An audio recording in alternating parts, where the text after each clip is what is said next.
Audiobooks full length, your favorite audiobooks for sleeping and relaxing, starts now. Paradise Lost by John Milton. Book 1 of Man's First Disobedience, and the fruit of that forbidden tree, whose mortal taste brought death into the world, and all our woe with loss of Eden, till one greater man restore us, and regain the blissful seat. Sing, heavenly muse, that on the secret top of Oreb, or of Sinai, didst inspire that shepherd who first taught the chosen seed in the beginning, how the heavens and earth rose out of chaos. Or if Sion hill delight thee more, and Siloa's brook that flowed fast by the oracle of God, I thence invoke thy aid to my adventurous song, that with no middle flight intends to soar above Ionian Mount, while it pursues things unattempted, yet in prose or rhyme. And chiefly thou, O Spirit, that dost prefer before all temples upright heart and pure, instruct me, for thou know'st thou from the first wast present, and with mighty wings outspread, dove-like satst brooding on the vast abyss, and madst it pregnant. What in me is dark illumine, what is low raise and support, that, to the height of this great argument, I may assert eternal providence, and justify the ways of God to men. Say first, for heaven hides nothing from thy view, nor the deep tract of hell. Say first, what cause moved our grandparents, in that happy state, favored of heaven so highly, to fall off from their Creator, and transgress his will for one restraint, lords of the world besides, who first seduced them to that foul revolt. Infernal serpent, he it was whose guile, stirred up with envy and revenge, deceived the mother of mankind, what time his pride had cast him out from heaven, with all his host of rebel angels, by whose aid, aspiring to set himself in glory above his peers, he trusted to have equaled the Most High, if he opposed, and with ambitious aim against the throne and monarchy of God, raised impious war in heaven and battle proud, with vain attempt. Him the almighty power hurled headlong flaming from ethereal sky, with hideous ruin and combustion, down to bottomless perdition, there to dwell in adamantine chains and penal fire, who durst defy omnipotent to arms. 9 times the space that measures day and night to mortal men, he, with his horrid crew, lay vanquished, rolling in the fiery gulf, confounded, though immortal. But his doom reserved him to more wrath, for now the thought both of lost happiness and lasting pain torments him. Round he throws his baleful eyes, that witnessed huge affliction and dismay, mixed with obdurate pride and steadfast hate. At once, as far as angels can, he views the dismal situation waste and wild, a dungeon horrible on all sides round, as one great furnace flamed, yet from those flames no light, but rather darkness visible served only to discover sights of woe, regions of sorrow, doleful shades, where peace and rest can never dwell. Hope never comes that comes to all, but torture without end still urges, and a fiery deluge, fed with ever-burning sulfur unconsumed. Such place eternal justice has prepared for those rebellious. Here their prison ordained in utter darkness, and their portion set, as far removed from God and light of heaven, as from the center thrice to utmost pole. Oh, how unlike the place from whence they fell!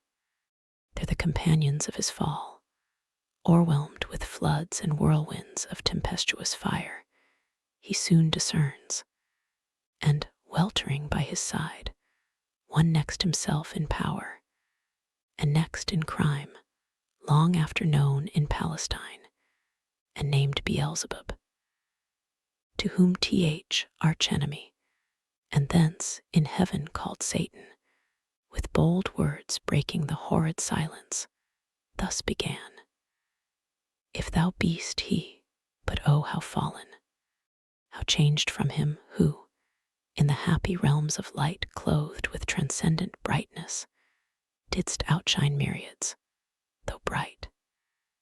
If he whom mutual league, united thoughts and counsels, equal hope, and hazard in the glorious enterprise joined with me once, now misery hath joined in equal ruin, into what pit thou seest from what height fallen, so much the stronger proved he with his thunder. And till then, who knew the force of those dire arms, yet not for those, nor what the potent victor in his rage can else inflict, do I repent, or change, though changed in outward luster, that fixed mind, and high disdain from sense of injured merit, that with the mightiest raised me to contend, and to the fierce contentions brought along innumerable force of spirits armed, that durst dislike his reign, and me preferring, his utmost power with adverse power opposed in dubious battle on the plains of heaven, and shook his throne. What though the field be lost? All is not lost, the unconquerable will, and study of revenge, immortal hate, and courage never to submit or yield. And what is else not to be overcome? That glory never shall his wrath or might extort from me, to bow and sue for grace with suppliant knee, and deify his power, who, from the terror of this arm, so late doubted his empire, that were low indeed, that were an ignominy and shame beneath this downfall, since, by fate, the strength of gods, and this empyreal substance, cannot fail, since, through experience of this great event, in arms not worse, in foresight much advanced, we may with more successful hope resolve to wage by force or guile eternal war, irreconcilable to our grand foe, who now triumphs, and in excess of joy sole reigning, holds the tyranny of heaven. So spake apostate angel, though in pain, vaunting aloud, but racked with deep despair. And him thus answered soon his bold compeer: O Prince, O Chief of many throned powers that led embattled seraphim to war under thy conduct, and in dreadful deeds fearless, endangered heaven's perpetual king, and put to proof his high supremacy, whether upheld by strength or chance or fate, too well I see and rue the dire event that, with sad overthrow and foul defeat, hath lost us heaven, and all this mighty host in horrible destruction laid thus low, as far as gods and heavenly essences can perish, for the mind and spirit remains invincible, and vigor soon returns, though all our glory extinct, and happy state here swallowed up in endless misery.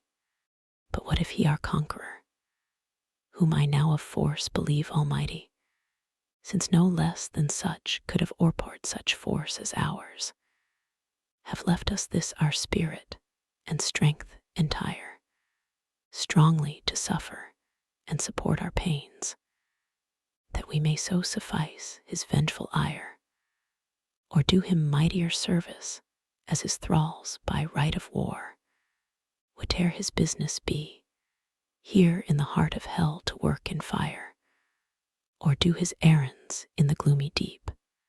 What can it then avail, though yet we feel strength undiminished, or eternal being to undergo eternal punishment? Whereto with speedy words Archfiend replied, Fallen cherub, to be weak is miserable, doing or suffering. But of this be sure, to do aught good never will be our task, but ever to do ill our sole delight, as being the contrary to his high will whom we resist. If then his providence out of our evil seek to bring forth good, our labor must be to pervert that end, and out of good still to find means of evil, which oft times may succeed, so as perhaps shall grieve him, if I fail not, and disturb his inmost counsels from their destined aim. But see, the angry victor hath recalled his ministers of vengeance, and pursuit back to the gates of heaven. The sulphurous hail, shot after us in storm, o'erblown hath laid the fiery surge that from the precipice of heaven received us falling, and the thunder, winged with red lightning and impetuous rage, perhaps hath spent his shafts, and ceases now to bellow through the vast and boundless deep. Let us not slip occasion, whether scorn or satiate fury yielded from our foe. Seest thou yon dreary plain, forlorn and wild, the seat of desolation, void of light, save what the glimmering of these livid flames casts pale and dreadful? Thither let us tend from off the tossing of these fiery waves their rest, if any rest can harbor there, and, reassembling our afflicted powers, consult how we may henceforth most offend our enemy, our own loss how repair, how overcome this dire calamity, what reinforcement we may gain from hope, if not, what resolution from despair. Thus Satan, talking to his nearest mate, with head uplift above the wave, and eyes that sparkling blazed, his other parts besides prone on the flood, extended long and large, lay floating many a rood, in bulk as huge, as whom the fables name of monstrous size, Titanian or earthborn, that warred on Jove, Briareos or Typhon, whom the den by ancient Tarsus held, or that sea beast Leviathan, which God of all his works created hugest that swim ocean stream. Him, haply slumbering on the Norway foam, the pilot of some small night-foundered skiff, deeming some island, oft, as seamen tell, with fixed anchor in his scaly rind, moors by his side under the lee, while night invests the sea, and wished morn delays. So stretched out huge in length, the Archfiend lay, chained on the burning lake, nor ever thence had risen, or heaved his head, but that the will and high permission of all-ruling heaven left him at large to his own dark designs, that with reiterated crimes he might heap on himself damnation, while he sought evil to others, and enraged might see how all his malice served but to bring forth infinite goodness, grace, and mercy, shewn on man by him seduced, but on himself treble confusion, wrath, and vengeance poured. Forthwith upright, he rears from off the pool his mighty stature. On each hand The flames, driven backward, slope their pointing spires, and rolled in billows, leave ith midst a horrid veil.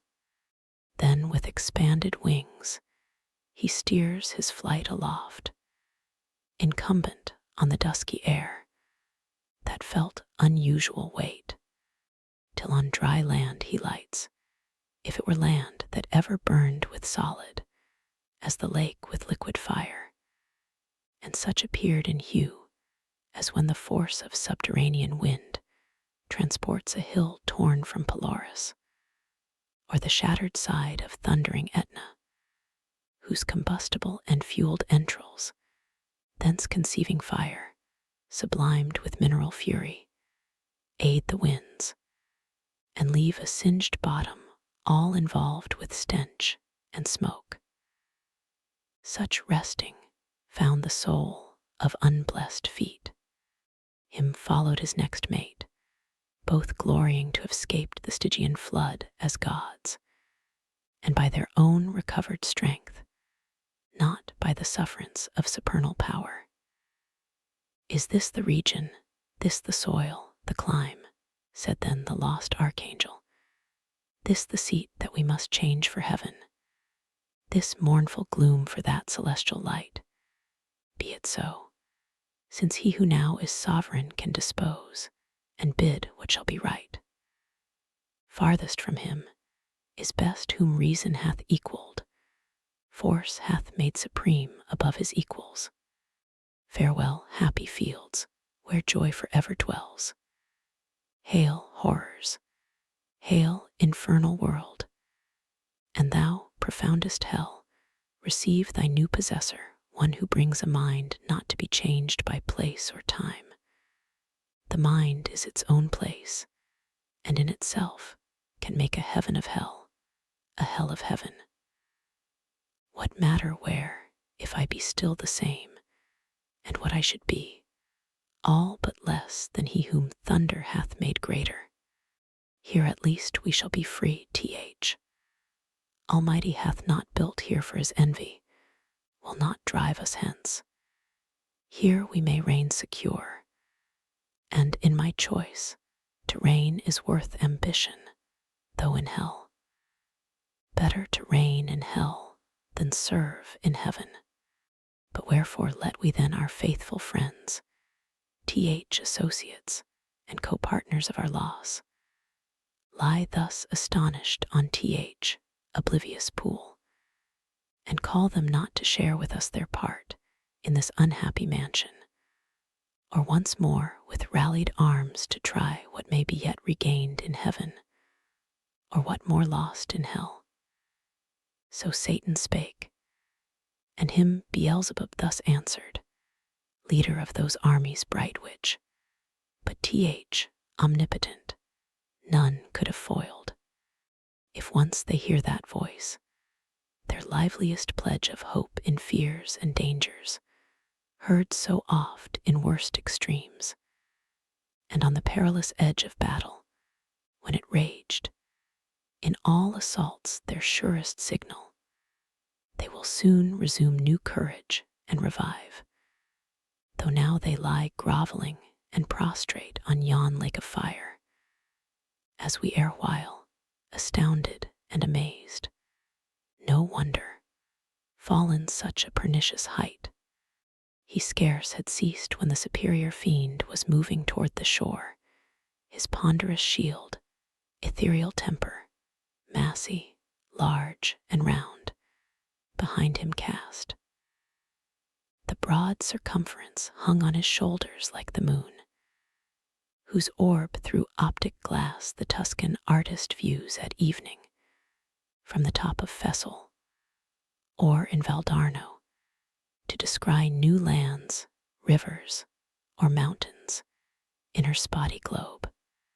His spear to equal which the tallest pine hewn on Norwegian hills, to be the mast of some great admiral, were but a wand he walked with, to support uneasy steps over the burning marl, not like those steps on heaven's azure.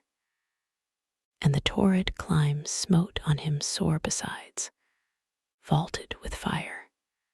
Nathless he so endured, till on the beach of that inflamed sea he stood, and called his legions angel forms, who lay entranced thick as autumnal leaves that strow the brooks in Vallombrosa, where Etrurian shades high overarched embower, or scattered sedge afloat, when with fierce winds Orion armed hath vexed the Red Sea coast, whose waves o'erthrew Busiris and his Memphian chivalry, while with perfidious hatred they pursued the sojourners of Goshen, who beheld from the safe shore their floating carcasses and broken chariot wheels.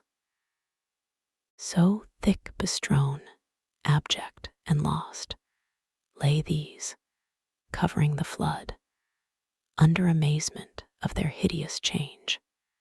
He called so loud that all the hollow deep of hell resounded. Princes, potentates, warriors, the flower of heaven once yours, now lost, if such astonishment as this can seize eternal spirits. Or have ye chosen this place, after the toil of battle, to repose your wearied virtue? For the ease you find to slumber here, as in the vales of heaven, or in this abject posture have ye sworn to adore the Conqueror, who now beholds cherub and seraph rolling in the flood with scattered arms and ensigns, till anon his swift pursuers from heaven gates discern advantage, and descending, tread us down thus drooping, or with linked thunderbolts transfix us to the bottom of this gulf. Awake, arise, or be forever fallen. They heard, and were abashed, and up they sprung upon the wing, as when men want to watch on duty, sleeping found by whom they dread, rouse and bestir themselves, ere well awake. Nor did they not perceive the evil plight in which they were, or the fierce pains not feel, yet to their general's voice they soon obeyed innumerable, as when the potent rod of Amram's son in Egypt's evil day waved round the coast, upcalled a pitchy cloud of locusts, warping on the eastern wind, that o'er the realm of impious Pharaoh hung like night, and darkened all the land of Nile. So numberless were those bad angels seen hovering on wing under the cope of hell, twixt upper, nether, and surrounding fires, till as a signal given, uplifted spear of their great Sultan, waving to direct their course, in even balance down they light on the firm brimstone, and fill all the plain. A multitude, like which the populous north poured, never from her frozen loins, to pass Rhine or the Danau, when her barbarous sons came like a deluge on the south, and spread beneath Gibraltar to the Libyan sands. Forthwith form every squadron and each band. The heads and leaders thither haste, where stood their great commander, godlike shapes, and forms excelling human, princely dignities, and powers that erst in heaven sat on thrones, though on their names in heavenly records now be no memorial, blotted out and roused by their rebellion from the books of life. Nor had they yet among the sons of Eve got them new names, till wandering o'er the earth, through God's high sufferance for the trial of man, by falsities and lies the greatest part of mankind, they corrupted to forsake God their Creator, and invisible glory of him, that made them to transform oft to the image of a brute, adorned with gay religions full of pomp and gold, and devils to adore for deities. Then were they known to men by various names, and various idols through the heathen world. Say, Muse, their names then known, who first, who last, roused from the slumber on that fiery couch, at their great emperor's call, as next in worth came singly where he stood on the bare strand, while the promiscuous crowd stood yet aloof. The chief were those who, from the pit of hell roaming to seek their prey on earth, durst fix their seats, long after, next the seat of God, their altars by his altar, gods adored among the nations round, and durst abide Jehovah thundering out of Sion, throned between the cherubim. Yea, often placed within his sanctuary itself their shrines, abominations, and with cursed things his holy rites and solemn feasts profaned, and with their darkness durst affront his light. First Moloch, horrid king, besmeared with blood of human sacrifice, and parents' tears though, for the noise of drums and timbrels loud, their children's cries unheard, that passed through fire to his grim idol. Him the Ammonite worshipped in Rabbah, and her watery plain in Argob, and in Bassan, to the stream of utmost Arnon. Nor content with such audacious neighborhood, the wisest heart of Solomon he led by fraud to build his temple right against the temple of God on that opprobrious hill, and made his grove the pleasant valley of Hinnom, Tophet thence, and black Gehenna called, the type of hell.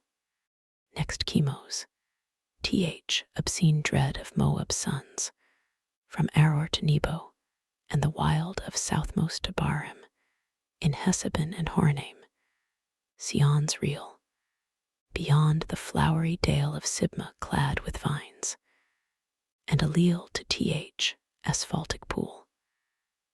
Peor his other name, when he enticed Israel in Siddim, on their march from Nile, to do him wanton rites, which cost them woe. Yet thence his lustful orgies he enlarged even to that hill of scandal, by the grove of Moloch homicide, lust hard by hate, till good Josiah drove them thence to hell. With these came they who, from the bordering flood of old Euphrates to the brook that parts Egypt from Syrian ground, had general names of Baalim and Ashtaroth, those male, these feminine. For spirits, when they please, can either sex assume, or both, so soft and uncompounded is their essence pure, not tried or manacled with joint or limb, nor founded on the brittle strength of bones, like cumbrous flesh.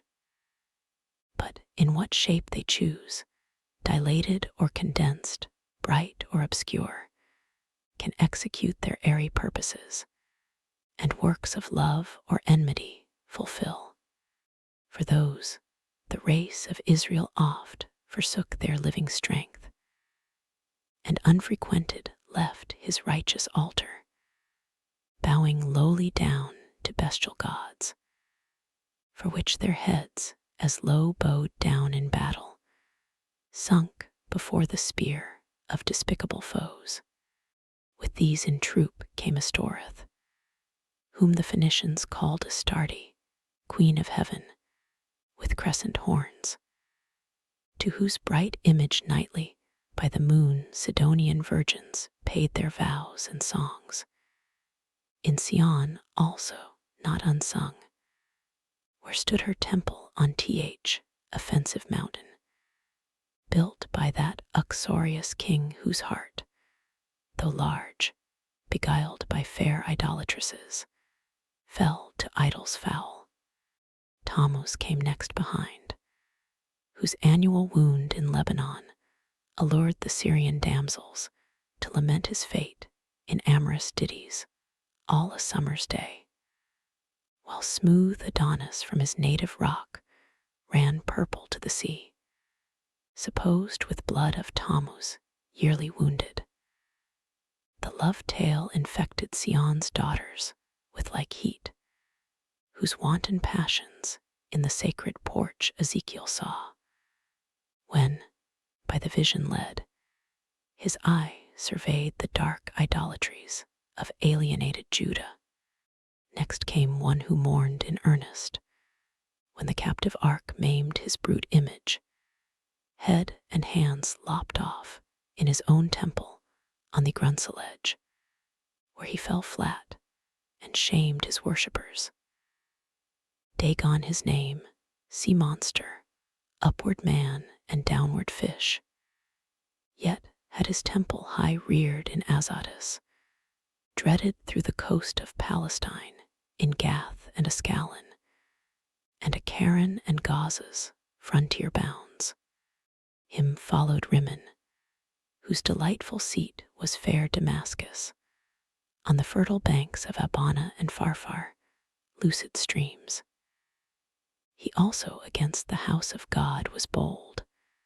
A leper once he lost, and gained a king, Ahaz, his sottish conqueror, whom he drew God's altar to disparage and displace for one of Syrian mode, whereon to burn his odious offerings and adore the gods whom he had vanquished.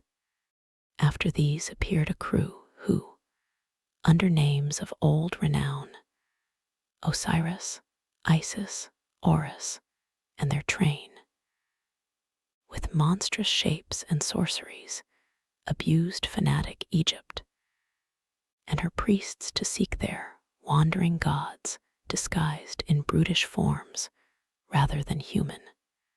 Nor did Israel scape infection, when their borrowed gold composed the calf in Oreb, and the rebel king doubled that sin in Bethel and in Dan, likening his maker to the grazed ox. Jehovah, who, in one night, when he passed from Egypt marching, equaled with one stroke both her firstborn and all her bleeding gods. Belial came last, than whom a spirit more lewd fell not from heaven, or more gross to love vice for itself. To him no temple stood or altar smoked, yet who more oft than he in temples, and at altars, when the priest turns atheist, as did Eli's sons, who filled with lust and violence the house of God. In courts and palaces he also reigns, and in luxurious cities, where the noise of riot ascends above their loftiest towers, and injury and outrage. And when night darkens the streets, then wander forth the sons of Belial, flown with insolence and wine. Witness the streets of Sodom, and that night in Jibah, when the hospitable door exposed a matron, to avoid worse rape. These were the prime in order and in might. The rest were long to tell, though far renowned Ionian gods of Javan's issue-held gods, yet confessed later than heaven and earth, their boasted parents, Titan, heaven's firstborn, with his enormous brood, and birthright seized by younger Saturn. He from mightier Jove, his own and Rhea's son, like measure found, so Jove usurping reigned. These first in Crete and Ida known, thence on the snowy top of cold Olympus ruled the middle air, their highest heaven, or on the Delphian cliff, or in Dodona, and through all the bounds of Doric land, or who with Saturn old fled over Adria to Hesperian fields, and o'er the Celtic roamed the utmost isles. All these and more came flocking, but with looks downcast and damp, yet such wherein appeared obscure some glimpse of joy to have found their chief not in despair, to have found themselves not lost in loss itself, which on his countenance cast like doubtful hue. But he, his wonted pride soon recollecting, with high words that bore semblance of worth, not substance, gently raised their fainting courage and dispelled their fears. Then straight commands that, at the warlike sound of trumpets loud and clarions, be upreared his mighty standard. That proud honor claimed Azazel as his right, a cherub tall, who forthwith from the glittering staff unfurled imperial ensign, which, full high advanced, shone like a meteor streaming to the wind, with gems and golden luster, rich emblazed, seraphic arms and trophies, all the while sonorous metal blowing martial sounds, at which the universal host upsent a shout that tore hell's concave, and beyond frighted the reign of chaos and old night. All in a moment through the gloom were seen 10,000 banners rise into the air, with orient colors waving. With them rose a forest huge of spears, and thronging helms appeared, and serried shields in thick array, of depth immeasurable. Anon they move in perfect phalanx to the Dorian mood of flutes and soft recorders, such as raised to height of noblest temper heroes old arming to battle, and instead of rage deliberate valor, breathed, firm, and unmoved, with dread of death to flight or foul retreat, nor wanting power to mitigate and swage with solemn touches troubled thoughts, and chase anguish and doubt, and fear, and sorrow, and pain from mortal or immortal minds. Thus they, breathing united force with fixed thought, moved on in silence to soft pipes that charmed their painful steps o'er the burnt soil. And now, advanced in view, they stand, a horrid front of dreadful length and dazzling arms, in guise of warriors old, with ordered spear and shield, awaiting what command their mighty chief had to impose. He through the armed files darts his experienced eye, and soon traverse the whole battalion views, their order due, their visages and stature as of gods, their number last he sums, and now his heart distends with pride, and hardening in his strength, glories. For never, since created man, met such embodied force as, named with these, could merit more than that small infantry warred on by cranes, though all the giant brood of Phlegra with heroic race were joined, that fought at Thebes and Ilium, on each side mixed with auxiliar gods, and what resounds in fable or romance of other son, begirt with British and Armoric knights, and all who since, baptized or infidel, jousted in Espramont, or Montalban, Damasco, or Morocco, or Trebizond, or whom Biserta sent from Afric's shore, when Charlemagne with all his peerage fell by Fontarabia. Thus far these beyond compare of mortal prowess, yet observed their dread commander. He, above the rest in shape and gesture proudly eminent, stood like a tower. His form had yet not lost all her original brightness, nor appeared less than archangel ruined, and excess of glory obscured. As when the sun new risen looks through the horizontal misty air shorn of his beams, or, from behind the moon, In dim eclipse, disastrous twilight sheds on half the nations, and with fear of change perplexes monarchs. Darkened so, yet shone above them all th archangel. But his face deep scars of thunder had entrenched, and care sat on his faded cheek. But under brows of dauntless courage and considerate pride waiting revenge.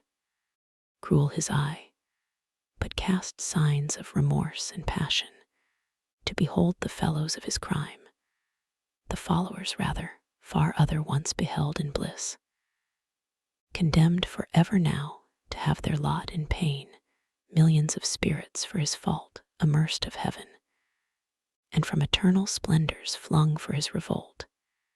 Yet faithful how they stood, their glory withered, as when heaven's fire hath scathed the forest oaks or mountain pines, with singed top their stately growth, though bare, stands on the blasted heath. He now prepared to speak, whereat their doubled ranks they bend from wing to wing, and half enclose him round with all his peers. Attention held them mute. Thrice he assayed, and thrice, in spite of scorn, tears, such as angels weep, burst forth. At last words interwove with sighs found out their way. O myriads of immortal spirits, O powers matchless, but with th almighty. And that strife was not inglorious, though th event was dire, as this place testifies, and this dire change, hateful to utter. But what power of mind, foreseeing or presaging, from the depth of knowledge past or present, could have feared how such united force of gods, how such as stood like these, could ever know repulse? For who can yet believe, though after loss, that all these puissant legions, whose exile hath emptied heaven, shall fail to reascend, self-raised, and repossess their native seat? For me, be witness all the host of heaven, if counsels different, or danger shunned by me, have lost our hopes. But he who reigns monarch in heaven, till then as one secure sat on his throne, upheld by old repute, consent, or custom, and his regal state put forth at full, but still his strength concealed, which tempted our attempt and wrought our fall. Henceforth his might we know, and know our own, so as not either to provoke, or dread new war provoked. Our better part remains to work in close design, by fraud or guile, what force effected not, that he no less at length from us may find, who overcomes by force hath overcome but half his foe. Space may produce new worlds, whereof so rife there went a fame in heaven that he ere long intended to create, and therein plant a generation whom his choice regard should favor equal to the sons of heaven. Thither, if but to pry, shall be perhaps our first eruption thither, or elsewhere. For this infernal pit shall never hold celestial spirits in bondage, nor th abyss long under darkness cover. But these thoughts full counsel must mature. Peace is despaired, for who can think submission? War, then, war open or understood, must be resolved. He spake, and to confirm his words, out flew millions of flaming swords, drawn from the thighs of mighty cherubim. The sudden blaze far round illumined hell. Highly they raged against the highest, and fierce with grasped arms clashed on their sounding shields the din of war, hurling defiance toward the vault of heaven. There stood a hill not far, whose grisly top belched fire, and rolling smoke. The rest entire shone with a glossy scurf, undoubted sign that in his womb was hid metallic ore, the work of sulphur. Thither, winged with speed, a numerous brigade hastened, as when bands of pioneers, with spade and pickaxe armed, forerun the royal camp to trench a field or cast a rampart. Mammon led them on Mammon, the least erected spirit that fell from heaven. For even in heaven his looks and thoughts were always downward bent, admiring more the riches of heaven's pavement, trodden gold, than aught divine or holy else enjoyed in vision beatific. By him first men also, and by his suggestion taught, ransacked the center, and with impious hands rifled the bowels of their mother earth for treasures better hid. Soon had his crew opened into the hill a spacious wound, and digged out ribs of gold. Let none admire that riches grow in hell, that soil may best deserve the precious bane.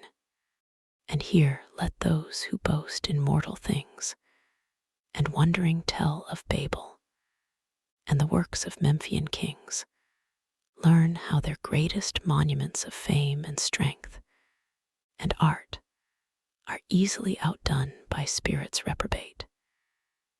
And in an hour, what in an age they, with incessant toil and hands innumerable, scarce perform. Nigh on the plain, in many cells prepared, that underneath had veins of liquid fire sluiced from the lake. A second multitude, with wondrous art, founded the massy ore, severing each kind, and scummed the bullion dross.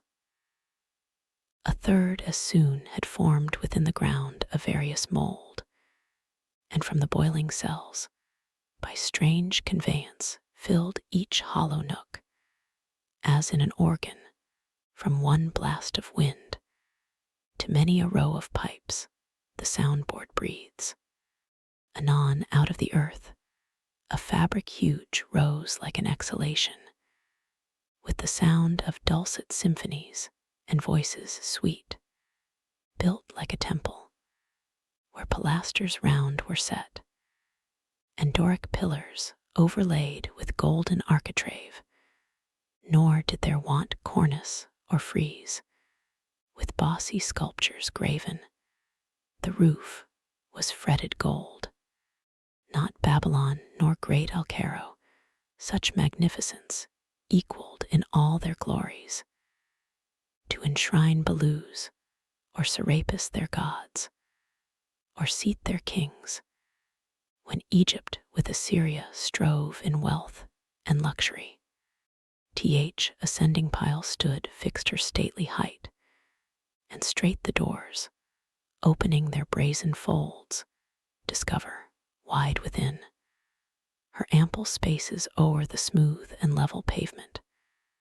From the arched roof, pendant by subtle magic, many a row of starry lamps and blazing cressets, fed with naphtha and asphaltus, yielded light as from a sky. The hasty multitude admiring entered, and the work some praise, and some the architect. His hand was known in heaven by many a towered structure high, where sceptred angels held their residence, and sat as princes, whom the supreme king exalted to such power, and gave to rule, each in his hierarchy, the orders bright. Nor was his name unheard or unadored in ancient Greece, and in Ausonian land men called him Mulciber. And how he fell from heaven they fabled, thrown by angry Jove sheer o'er the crystal battlements. From morn to noon he fell, from noon to dewy eve, a summer's day, and with the setting sun dropped from the zenith, like a falling star, on Lemnos, Igean Isle. Thus they relate, erring, for he with this rebellious rout fell long before, nor aught availed him now to have built in heaven high towers, nor did he scape by all his engines, but was headlong sent, with his industrious crew, to build in hell. Meanwhile the winged heralds, by command of sovereign power, with awful ceremony and trumpet sound, throughout the host proclaim a solemn council forthwith to be held at Pandemonium, the high capital of Satan and his peers. Their summons called from every band and squared regiment by place or choice the worthiest. They anon with hundreds and with thousands trooping came attended. All access was thronged, the gates and porches wide, but chief the spacious hall, though like a covered field, where champions bold wont ride in armed, and at the Soldan's chair defied the best of Paynim chivalry to mortal combat, or career with lance. Thick swarmed, both on the ground and in the air, brushed with the hiss of rustling wings, as bees in springtime, when the sun with Taurus rides, pour forth their populous youth about the hive in clusters. They among fresh dews and flowers fly to and fro, or on the smoothed plank, the suburb of their straw-built citadel, new rubbed with balm, expatiate and confer their state affairs. So thick the airy crowds swarmed and were straitened, till, the signal given, behold a wonder. They but now, who seemed in bigness to surpass earth's giant sons, now less than smallest dwarfs, in narrow room throng numberless, like that Pygmean race beyond the Indian mount, or fairy elves, whose midnight revels, by a forest side or fountain, some belated peasant sees, or dreams he sees, while overhead the moon sits arbitress, and nearer to the earth wheels her pale course. They, on their mirth and dance intent, with jocund music charm his ear. At once with joy and fear his heart rebounds. Thus incorporeal spirits to smallest forms reduced their shapes immense, and were at large, though without number still, amidst the hall of that infernal court. But far within, and in their own dimensions like themselves, the great seraphic lords and cherubim in close recess and secret conclave sat, 1,000 demigods on golden seats, frequent and full. After short silence then, and summons read, the great consult began. Book 2, high on a throne of royal state, which far outshone the wealth of Ormus and of Ind, or where the gorgeous East with richest hand showers on her kings barbaric pearl and gold, Satan exalted sat, by merit raised to that bad eminence, and from despair, thus high uplifted beyond hope, aspires beyond thus high, insatiate to pursue vain war with heaven, and by success untaught, his proud imaginations thus displayed. Powers and dominions, deities of heaven, for since no deep within her gulf can hold immortal vigor, though oppressed and fallen, I give not heaven for lost. From this descent, celestial virtues rising will appear more glorious and more dread than from no fall, and trust themselves to fear no second fate. Me though just right, and the fixed laws of heaven, did first create your leader, next free choice with what besides in council, or in fight hath been achieved of merit. Yet this loss, thus far at least recovered, hath much more established in a safe, unenvied throne, yielded with full consent, the happier state in heaven, which follows dignity, might draw envy from each inferior. But who here will envy whom the highest place exposes foremost to stand against the thunderer's aim your bulwark, and condemns to greatest share of endless pain? Where there is, then, no good for which to strive, no strife can grow up there from faction. For none sure will claim in hell precedence, none whose portion is so small of present pain that with ambitious mind will covet more. With this advantage then to union and firm faith and firm accord more than can be in heaven, we now return to claim our just inheritance of old, surer to prosper than prosperity could have assured us. And by what best way, whether of open war or covert guile, we now debate. Who can advise may speak. He ceased, and next him Moloch, sceptred king, stood up the strongest and the fiercest spirit that fought in heaven, now fiercer by despair. His trust was with Th eternal to be deemed equal in strength, and rather than be less cared not to be at all, with that care lost went all his fear. Of God or hell or worse, he recked not, and these words thereafter spake: My sentence is for open war. Of wiles more unexpert I boast not. Them let those contrive who need, or when they need, not now. For while they sit contriving, shall the rest, millions that stand in arms, and longing wait the signal to ascend, sit lingering here, heaven's fugitives, and for their dwelling place accept this dark, opprobrious den of shame, the prison of his tyranny, who reigns by our delay.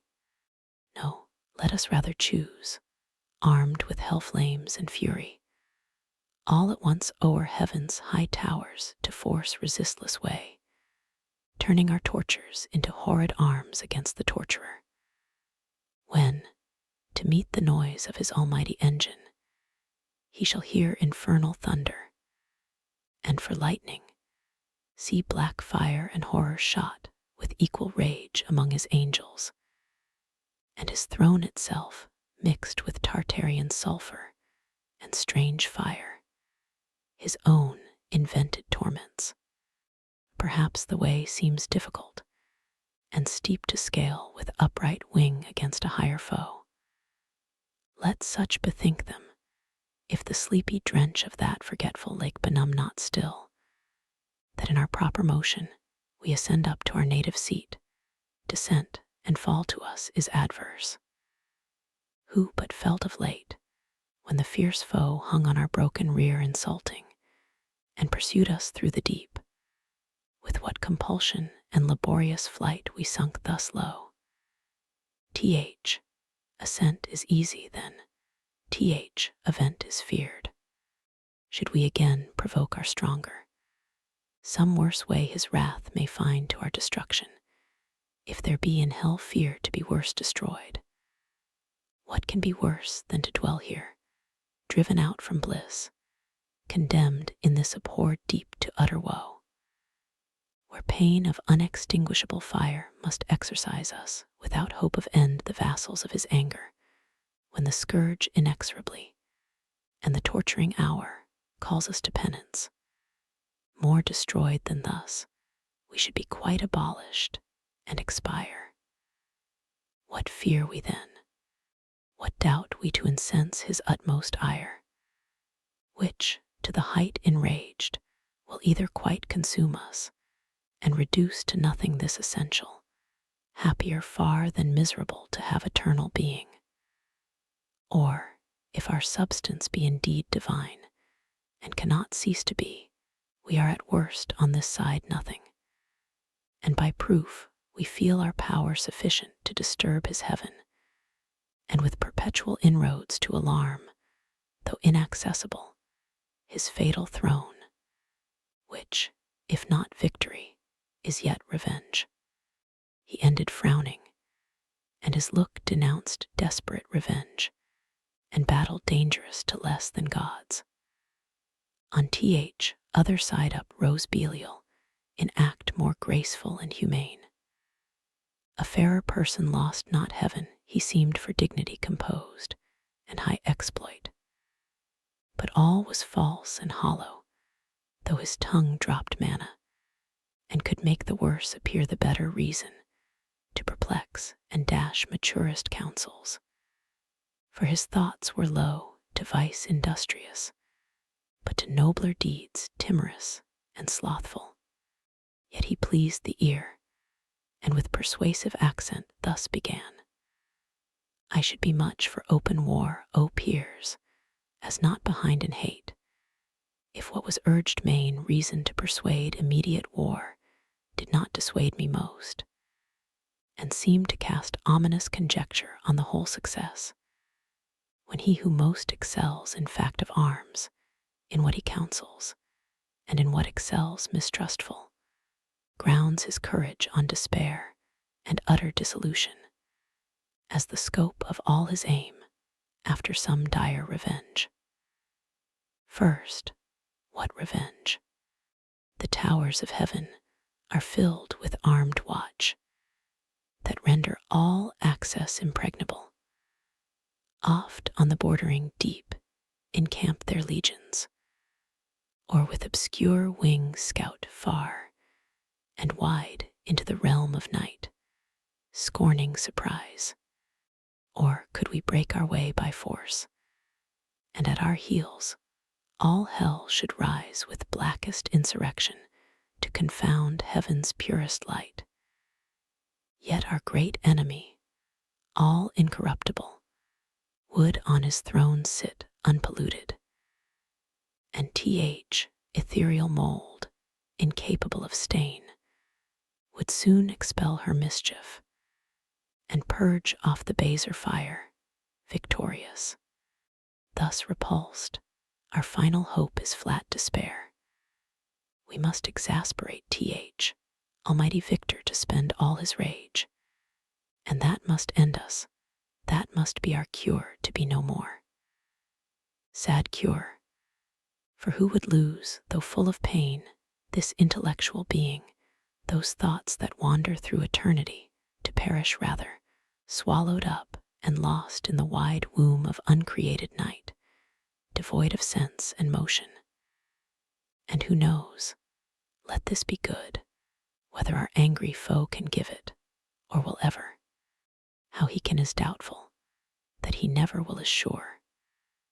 Will he, so wise, let loose at once his ire, belike through impotence or unaware, to give his enemies their wish, and end them in his anger whom his anger saves to punish endless? Wherefore cease we then?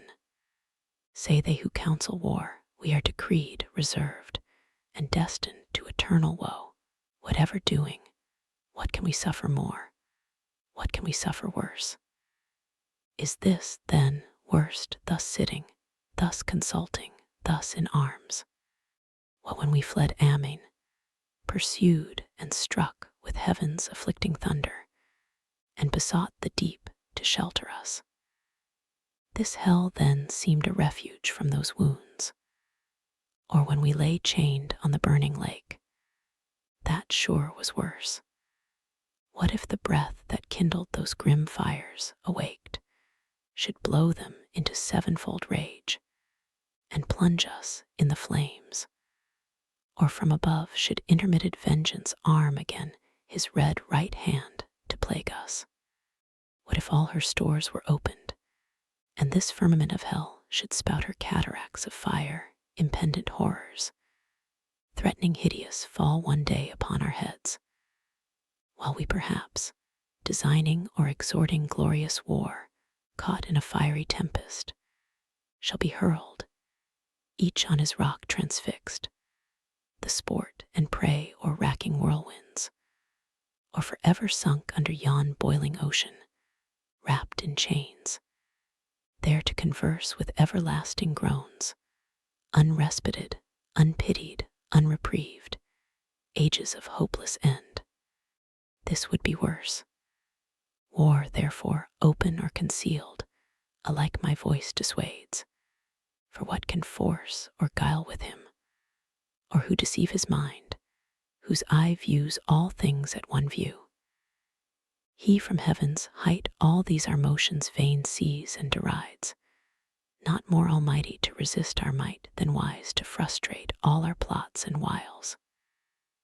Shall we, then, live thus vile, the race of heaven thus trampled, thus expelled, to suffer here chains and these torments? Better these than worse, by my advice, since fate inevitable subdues us, and omnipotent decree, the victor's will. To suffer, as to do, our strength is equal, nor the law unjust that so ordains. This was at first resolved, if we were wise, against so great a foe contending, and so doubtful what might fall. I laugh when those who at the spear are bold and venturous, if that fail them, shrink and fear what yet they know must follow to endure exile, or ignominy, or bonds, or pain, the sentence of their conqueror. This is now our doom, which if we can sustain and bear, our supreme foe in time may much remit his anger, and perhaps, thus far removed, not mind us not offending, satisfied with what is punished, whence these raging fires will slacken, if his breath stir not their flames. Our purer essence then will overcome their noxious vapor, or, inured, not feel, or, changed at length, and to the place conformed in temper and in nature, will receive familiar the fierce heat, and void of pain, this horror will grow mild, this darkness light, besides what hope the never-ending flight of future days may bring. What chance, what change worth waiting, since our present lot appears for happy though but ill, for ill not worst, if we procure not to ourselves more woe. Thus Belial, with words clothed in reason's garb, counseled ignoble ease and peaceful sloth, not peace.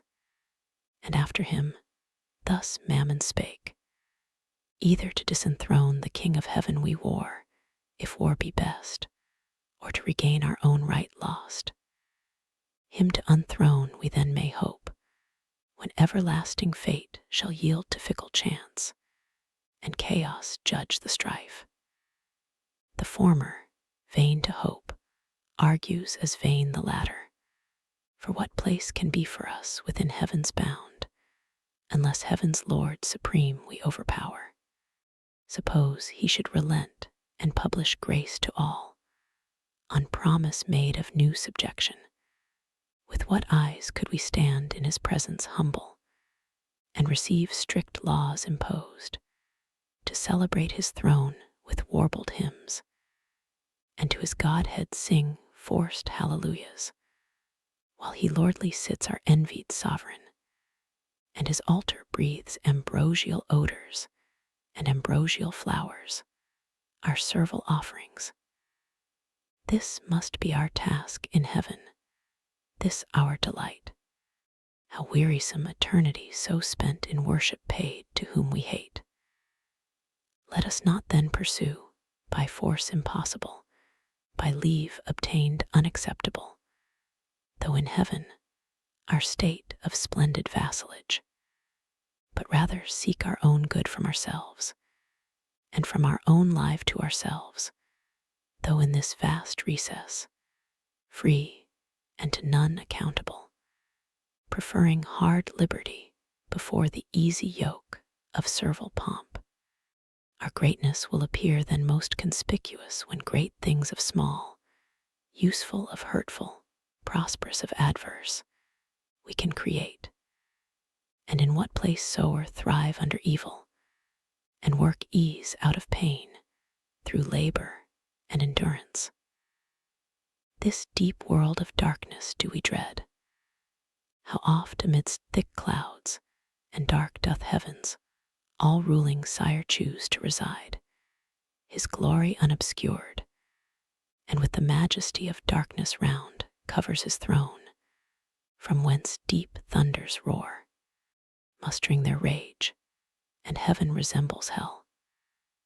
As he our darkness, cannot we his light imitate when we please? This desert soil wants not her hidden luster, gems and gold, nor want we skill or art from whence to raise magnificence. And what can heaven show more? Our torments also may, in length of time, become our elements. These piercing fires, as soft as now severe, our temper changed into their temper, which must needs remove the sensible of pain. All things invite to peaceful counsels, and the settled state of order. How in safety best we may compose our present evils, with regard of what we are and where, dismissing quite all thoughts of war. Ye have what I advise.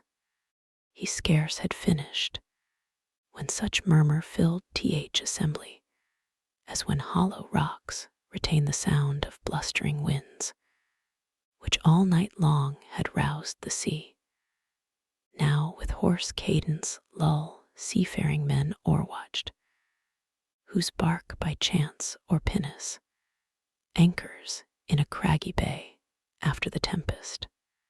Such applause was heard as Mammon ended, and his sentence pleased, advising peace. For such another field they dreaded worse than hell, so much the fear of thunder, and the sword of Michael wrought still within them, and no less desire to found this nether empire, which might rise, by policy and long process of time, in emulation opposite to heaven, which when Beelzebub perceived, than whom, Satan except, none higher sat, with grave aspect he rose, and in his rising seemed a pillar of state. Deep on his front engraven deliberation sat, and public care, and princely counsel in his face, yet shone majestic, though in ruin. Sage he stood with Atlantean shoulders, fit to bear the weight of mightiest monarchies. His look drew audience and attention still as night or summer's noontide air. While thus he spake, thrones and imperial powers, offspring of heaven, ethereal virtues, or these titles now must we renounce, and changing style be called princes of hell. For so the popular vote inclines here to continue, and build up here a growing empire doubtless, while we dream, and know not that the King of heaven hath doomed this place our dungeon, not our safe retreat beyond his potent arm, to live exempt from heaven's high jurisdiction, in new league banded against his throne, but to remain in strictest bondage, though thus far removed, under th inevitable curb, reserved his captive multitude. For he, to be sure, in height or depth, still first and last will reign sole king, and of his kingdom lose no part by our revolt, but over hell extend his empire, and with iron scepter rule us here, as with his golden those in heaven. What sit we then projecting peace and war? War hath determined us, and foiled with loss irreparable, terms of peace yet none vouchsafed or sought. For what peace will be given to us enslaved, but custody severe, and stripes and arbitrary punishment inflicted?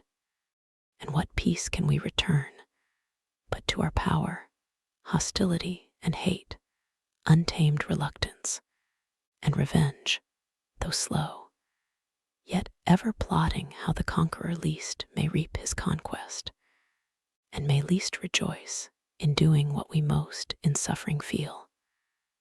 Nor will occasion want, nor shall we need with dangerous expedition to invade heaven, whose high walls fear no assault or siege or ambush from the deep. What if we find some easier enterprise? There is a place, if ancient and prophetic fame in heaven earn not, another world, the happy seat of some new race, called man, about this time to be created like to us, though less in power and excellence, but favored more of him who rules above. So was his will pronounced among the gods, and by an oath that shook heaven's whole circumference confirmed. Thither let us bend all our thoughts, to learn what creatures there inhabit, of what mold or substance, how endued, and what their power, and where their weakness, how attempted best, by force or subtlety. O heaven be shut, and heaven's high arbitrator sit secure in his own strength. This place may lie exposed, the utmost border of his kingdom, left to their defense who hold it. Here, perhaps, some advantageous act may be achieved by sudden onset, either with hellfire to waste his whole creation, or possess all as our own, and drive, as we were driven, the puny habitants, or, if not drive, seduce them to our party, that their God may prove their foe, and with repenting hand abolish his own works. This would surpass common revenge, and interrupt his joy in our confusion, and our joy upraise in his disturbance, when his darling sons, hurled headlong to partake with us, shall curse their frail original, and faded bliss, faded so soon. Advise if this be worth attempting, or to sit in darkness here hatching vain empires. Thus Beelzebub pleaded his devilish counsel, first devised by Satan, and in part proposed. For whence, but from the author of all ill, could spring so deep a malice, to confound the race of mankind in one root, and earth with hell to mingle and involve, done all to spite the great Creator. But their spite still serves his glory to augment. The bold design pleased highly those infernal states, and joy sparkled in all their eyes. With full assent they vote, whereat his speech he thus renews. Well have ye judged, well ended long debate, synod of gods, and like to what ye are, great things resolved, which from the lowest deep will once more lift us up, in spite of fate, nearer our ancient seat, perhaps in view of those bright confines, whence, with neighboring arms and opportune excursion, we may chance re-enter heaven, or else in some mild zone dwell, not unvisited of heaven's fair light, secure, and at the brightening orient beam purge off this gloom. The soft, delicious air, to heal the scar of these corrosive fires, shall breathe her balm. But first, whom shall we send in search of this new world? Whom shall we find sufficient? Who shall tempt with wandering feet the dark, unbottomed, infinite abyss, and through the palpable obscure find out his uncouth way, or spread his airy flight, upborne with indefatigable wings over the vast abrupt, ere he arrive the happy isle? What strength, what art, can then suffice, or what evasion bear him safe through the strict centuries and stations thick of angels watching round?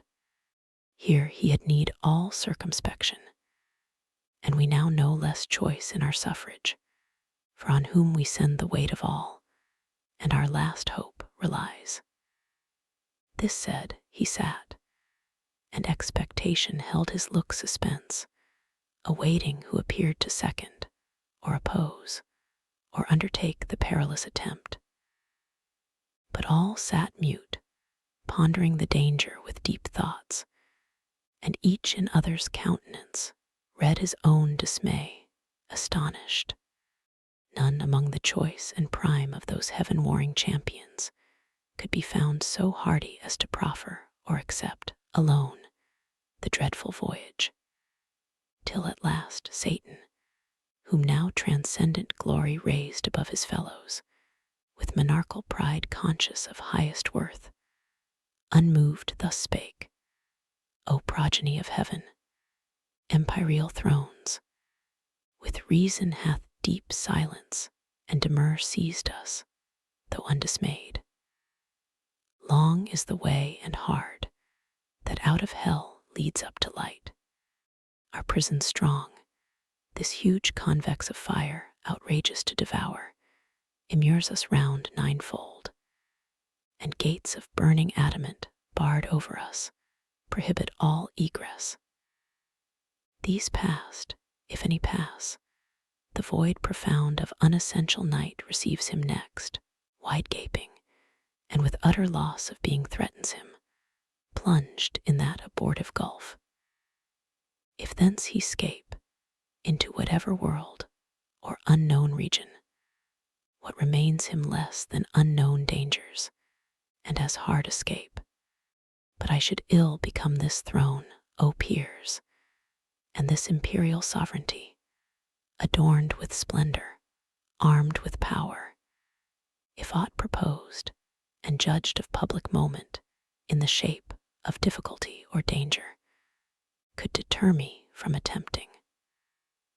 Wherefore do I assume these royalties, and not refuse to reign, refusing to accept as great a share of hazard as of honor, due alike to him who reigns, and so much to him due of hazard more as he above the rest high honored sits. Go therefore, mighty powers, terror of heaven, though fallen, intend at home, while here shall be our home, what best may ease the present misery, and render hell more tolerable, if there be cure or charm to respite, or deceive, or slack the pain of this ill mansion. Intermit no watch against a wakeful foe, while I abroad through all the coasts of dark destruction seek deliverance for us all. This enterprise none shall partake with me. Thus saying, rose the monarch, and prevented all reply, prudent lest, from his resolution raised, others among the chief might offer now, certain to be refused, what erst they feared, and so refused might an opinion stand his rivals, winning cheap the high repute which he through hazard huge must earn. But they dreaded not more adventure than his voice forbidding, and at once with him they rose. Their rising all at once was as the sound of thunder heard remote. Towards him they bend with awful reverence prone, and as a god extol him equal to the highest in heaven. Nor failed they to express how much they praised that for the general safety he despised his own. For neither do the spirits damned lose all their virtue, lest bad men should boast their specious deeds on earth, which glory excites, or close ambition varnished o'er with zeal. Thus they their doubtful consultations dark ended, rejoicing in their matchless chief. As, when from mountain tops the dusky clouds ascending, while the north wind sleeps, o'erspread heaven's cheerful face, the luring element scowls o'er the darkened landscape snow or shower. If chance the radiant sun, with farewell sweet, extend his evening beam, the fields revive, the birds their notes renew, and bleating herds attest their joy, that hill and valley rings. O shame to men! Devil with devil damned firm conquered holds, Men only disagree of creatures rational, though under hope of heavenly grace and God proclaiming peace, yet live in hatred, enmity, and strife among themselves, and levy cruel wars, wasting the earth, each other to destroy. As if which might induce us to accord, man had not hellish foes eno besides, that day and night for his destruction wait. The Stygian council thus dissolved, and forth in order came the grand infernal peers. Midst came their mighty paramount, and seemed alone antagonist of heaven, nor less than hell's dread emperor, with pomp supreme and godlike imitated state. Him round a globe of fiery seraphim, enclosed with bright emblazonry and horrent arms. Then of their session ended they bid cry, with trumpets regal sound the great result. Toward the four winds four speedy cherubim put to their mouths the sounding alchemy, by herald's voice explained. The hollow abyss heard far and wide, and all the host of hell with deafening shout returned them loud acclaim.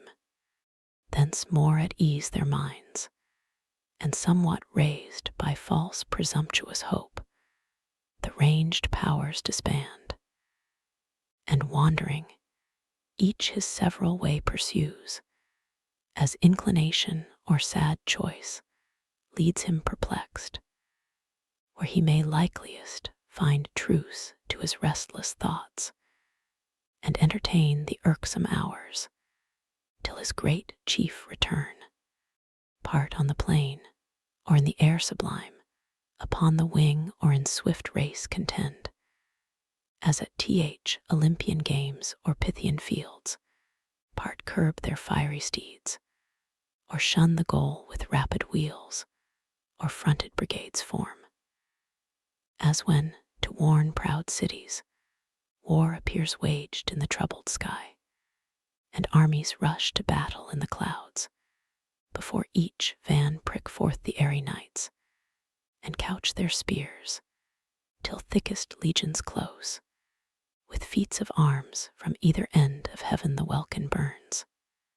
Others, with vast typhoon rage, more fell, rend up both rocks and hills, and ride the air in whirlwind. Hell scarce holds the wild uproar. As when Alcides, from Oechalia crowned with conquest, felt envenomed robe, and tore through pain up by the roots Thessalian pines, and liches from the top of Oda threw into Euboic sea. Others, more mild, retreated in a silent valley, sing with notes angelical to many a harp their own heroic deeds, and hapless fall by doom of battle, and complain that fate free virtue should enthrall to force or chance. Their song was partial, but the harmony, what could it less, when spirits immortal sing, suspended hell, and took with ravishment the thronging audience. In discourse more sweet for eloquence the soul, song charms the sense. Others apart sat on a hill retired, in thoughts more elevate, and reasoned high of providence, for knowledge, will, and fate, fixed fate, free will for knowledge absolute, and found no end, in wandering mazes lost. Of good and evil much they argued then, of happiness and final misery, passion and apathy, and glory and shame. Vain wisdom all, and false philosophy, yet with a pleasing sorcery, could charm pain for a while or anguish, and excite fallacious hope, or arm obdurate breast with stubborn patience, as with triple steel. Another part, in squadrons and gross bands, on bold adventure to discover wide that dismal world. If any clime perhaps might yield them easier habitation, bend 4 ways their flying march, along the banks of 4 infernal rivers that disgorge into the burning lake their baleful streams, abhorred Styx, the flood of deadly hate, sad Acheron of sorrow, black and deep, Cocytus, named of lamentation loud heard on the rueful stream, fierce Phlegethon, whose waves of torrent fire inflame with rage. Far off from these, a slow and silent stream, Lethe, the river of oblivion, rolls her watery labyrinth, whereof who drinks forthwith his former state, and being forgets both joy and grief, pleasure and pain. Beyond this flood, a frozen continent lies dark and wild, beat with perpetual storms of whirlwind and dire hail, which on firm land thaws not, but gathers heap, and ruin seems of ancient pile, all else deep snow and ice, a gulf profound as that Serbonian bog betwixt Damiata and Mount Cassius old, where armies whole have sunk. The parching air burns frore, and cold performs effect of fire. Thither by harpy-footed furies hailed, at certain revolutions all the damned are brought, and feel by turns the bitter change of fierce extremes by change more fierce, from beds of raging fire to starve in ice their soft, ethereal warmth, and there to pine immovable, infixed, and frozen round periods of time. Thence, hurried back to fire, they ferry over this Lethean sound both to and fro, their sorrow to augment, and wish and struggle, as they pass, to reach the tempting stream, with one small drop to lose in sweet forgetfulness all pain and woe, all in one moment, and so near the brink. But fate withstands, and to oppose attempt, Medusa with Gorgonian terror guards the ford, and of itself the water flies all taste of living white, as once it fled the lip of Tantalus. Thus roving on in confused march forlorn, adventurous bands, with shuddering horror pale, and eyes aghast, viewed first their lamentable lot, and found no rest. Through many a dark and dreary vale they passed, and many a region dolorous, o'er many a frozen, many a fiery Alp, rocks, caves, lakes, fens, bogs, dens, and shades of death, a universe of death, which God by curse created evil, for evil only good, where all life dies, death lives, and nature breeds, perverse, all monstrous, all prodigious things, abominable, unutterable, and worse than fables yet have feigned or fear conceived, gorgons and hydras, and chimeras dire. Meanwhile the adversary of God and man, Satan, with thoughts inflamed of highest design, puts on swift wings, and toward the gates of hell explores his solitary flight. Sometimes he scours the right-hand coast, sometimes the left, now shaves with level wing the deep, then soars up to the fiery concave, towering high, as when far off at sea a fleet disgrayed hangs in the clouds, by equinoctial winds close sailing from Bengala, or the isles of Ternate and Tidor, whence merchants bring their spicy drugs. They on the trading flood, through the wide Ethiopian to the Cape, ply stemming nightly toward the pole. So seemed far off the flying fiend, At last appear hellbounds, high reaching to the horrid roof, and thrice threefold the gates. 3 folds were brass, 3 iron, 3 of adamantine rock, impenetrable, impaled with circling fire, yet unconsumed. Before the gates there sat on either side a formidable shape. The one seemed woman to the waist, and fair, but ended foul in many a scaly fold, voluminous and vast, a serpent armed with mortal sting.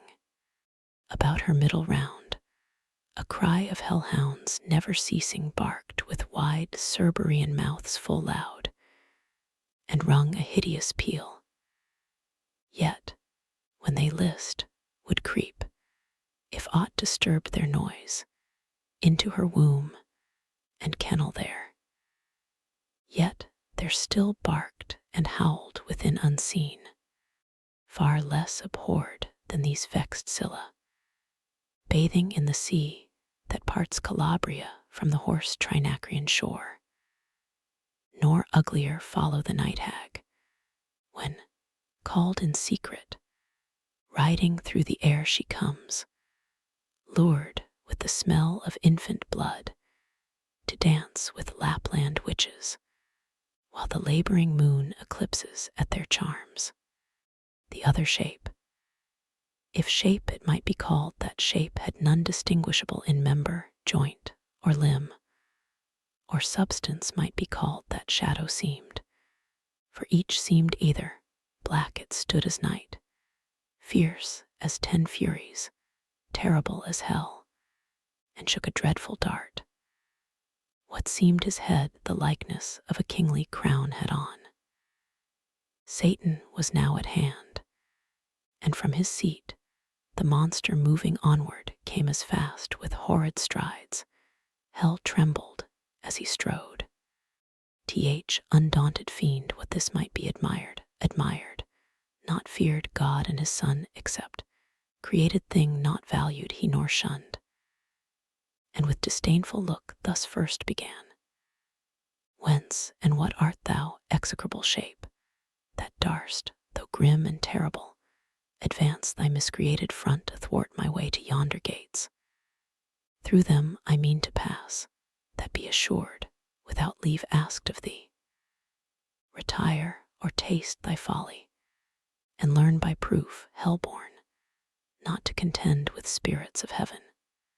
To whom the goblin, full of wrath, replied: Art thou that traitor angel? Art thou he who first broke peace in heaven and faith, till then unbroken, and in proud rebellious arms drew after him the third part of heaven's sons, conjured against the highest, for which both thou and they, outcast from God, are here condemned to waste eternal days in woe and pain? And reckon'st thou thyself with spirits of heaven hell-doomed, and breath'st defiance here and scorn where I reign king, and to enrage thee more, thy king and lord? Back to thy punishment, false fugitive, and to thy speed add wings, lest with a whip of scorpions I pursue thy lingering, or with one stroke of this dart strange horror seize thee, and pangs unfelt before. So spake the grisly terror, and in shape, so speaking and so threatening, grew tenfold, more dreadful and deform. On other side, incensed with indignation, Satan stood unterrified, and like a comet burned, that fires the length of Ophiuchus huge in Arctic sky, and from his horrid hair shakes pestilence and war. Each at the head leveled his deadly aim, their fatal hands no second stroke intend, and such a frown each cast at other as when 2 black clouds, with heaven's artillery fraught, came rattling on over the Caspian, then stand front to front, hovering a space, till winds the signal blow to join their dark encounter in midair. So frowned the mighty combatants that hell grew darker at their frown. So matched they stood, for never, but once more was wither like to meet so great a foe. And now great deeds had been achieved, whereof all hell had rung, had not the snaky sorceress, that sat fast by Hellgate, and kept the fatal key, risen, and with hideous outcry rushed between. "O Father, what intends thy hand," she cried, "against thy only son? What fury, O Son, possesses thee to bend that mortal dart against thy father's head? And knowst he for whom? For him who sits above, and laughs the while at thee, ordained his drudge to execute whate'er his wrath, which he calls justice, bids his wrath, which one day will destroy ye both." She spake, and at her words the hellish pest forbore. Then these to her Satan returned: "So strange thy outcry, and thy words so strange thou interposest, that my sudden hand, prevented, spares to tell thee yet by deeds what it intends, till first I know of thee what thing thou art, thus double formed, and why, in this infernal vale first met, thou call'st me Father, and that phantasm call'st my Son. I know thee not, nor ever saw till now sight more detestable than him and thee. T, whom thus the portress of Hellgate replied, "Hast thou forgot me then? And do I seem now in thine eye so foul, once deemed so fair in heaven, when at th assembly, and in sight of all the seraphim, with thee combined in bold conspiracy against heaven's king? All on a sudden miserable pain surprised thee, dim thine eyes, and dizzy swum in darkness, while thy head flames thick and fast threw forth, till on the left side opening wide, likest to thee in shape and countenance bright, then shining heavenly fair, a goddess armed, out of thy head I sprung. Amazement seized all host of heaven, back they recoiled afraid at first, and called me sin, and for a sign portentous held me. But familiar grown I pleased, and with attractive graces won the most averse thee chiefly, who, full oft thyself in me, thy perfect image viewing, becamst enamored. And such joy thou took'st with me in secret, that my womb conceived a growing burden. Meanwhile war arose, and fields were fought in heaven, wherein remained, for what could else, to our almighty foe clear victory, to our part loss, and rout through all the empyrean. Down they fell, driven headlong from the pitch of heaven, down into this deep, and in the general fall I also, at which time this powerful key into my hands was given, with charge to keep these gates forever shut, which none can pass without my opening. Pensive here I sat alone, but long I sat not, till my womb, pregnant by thee, and now excessive groan, prodigious motion, felt, and rueful throes. At last this odious offspring whom thou seest, thine own begotten, breaking violent way, tore through my entrails, that, with fear and pain distorted, all my nether shape thus grew transformed. But he my inbred enemy forth issued, brandishing his fatal dart, made to destroy. I fled, and cried out death. Hell trembled at the hideous name, and sighed from all her caves, and back resounded death. I fled, but he pursued, though more, it seems, inflamed with lust than rage, and swifter far me overtook, his mother all dismayed, and in embraces forcible and foul engendering with me, of that rape begot these yelling monsters, that with ceaseless cry surround me, as thou saw'st, hourly conceived and hourly born, with sorrow infinite to me. For when they list, into the womb that bred them they return, and howl, and gnaw my bowels, their repast. Then bursting forth afresh, with conscious terrors vex me round, that rest or intermission none I find. Before mine eyes in opposition sits grim death, my son and foe, who set them on, and me, his parent, would full soon devour for want of other prey. But that he knows his end with mine involved, and knows that I should prove a bitter morsel, and his bane, whenever that shall be. So fate pronounced. But thou, O Father, I forewarn thee, shun his deadly arrow, neither vainly hope to be invulnerable in those bright arms, through tempered heavenly.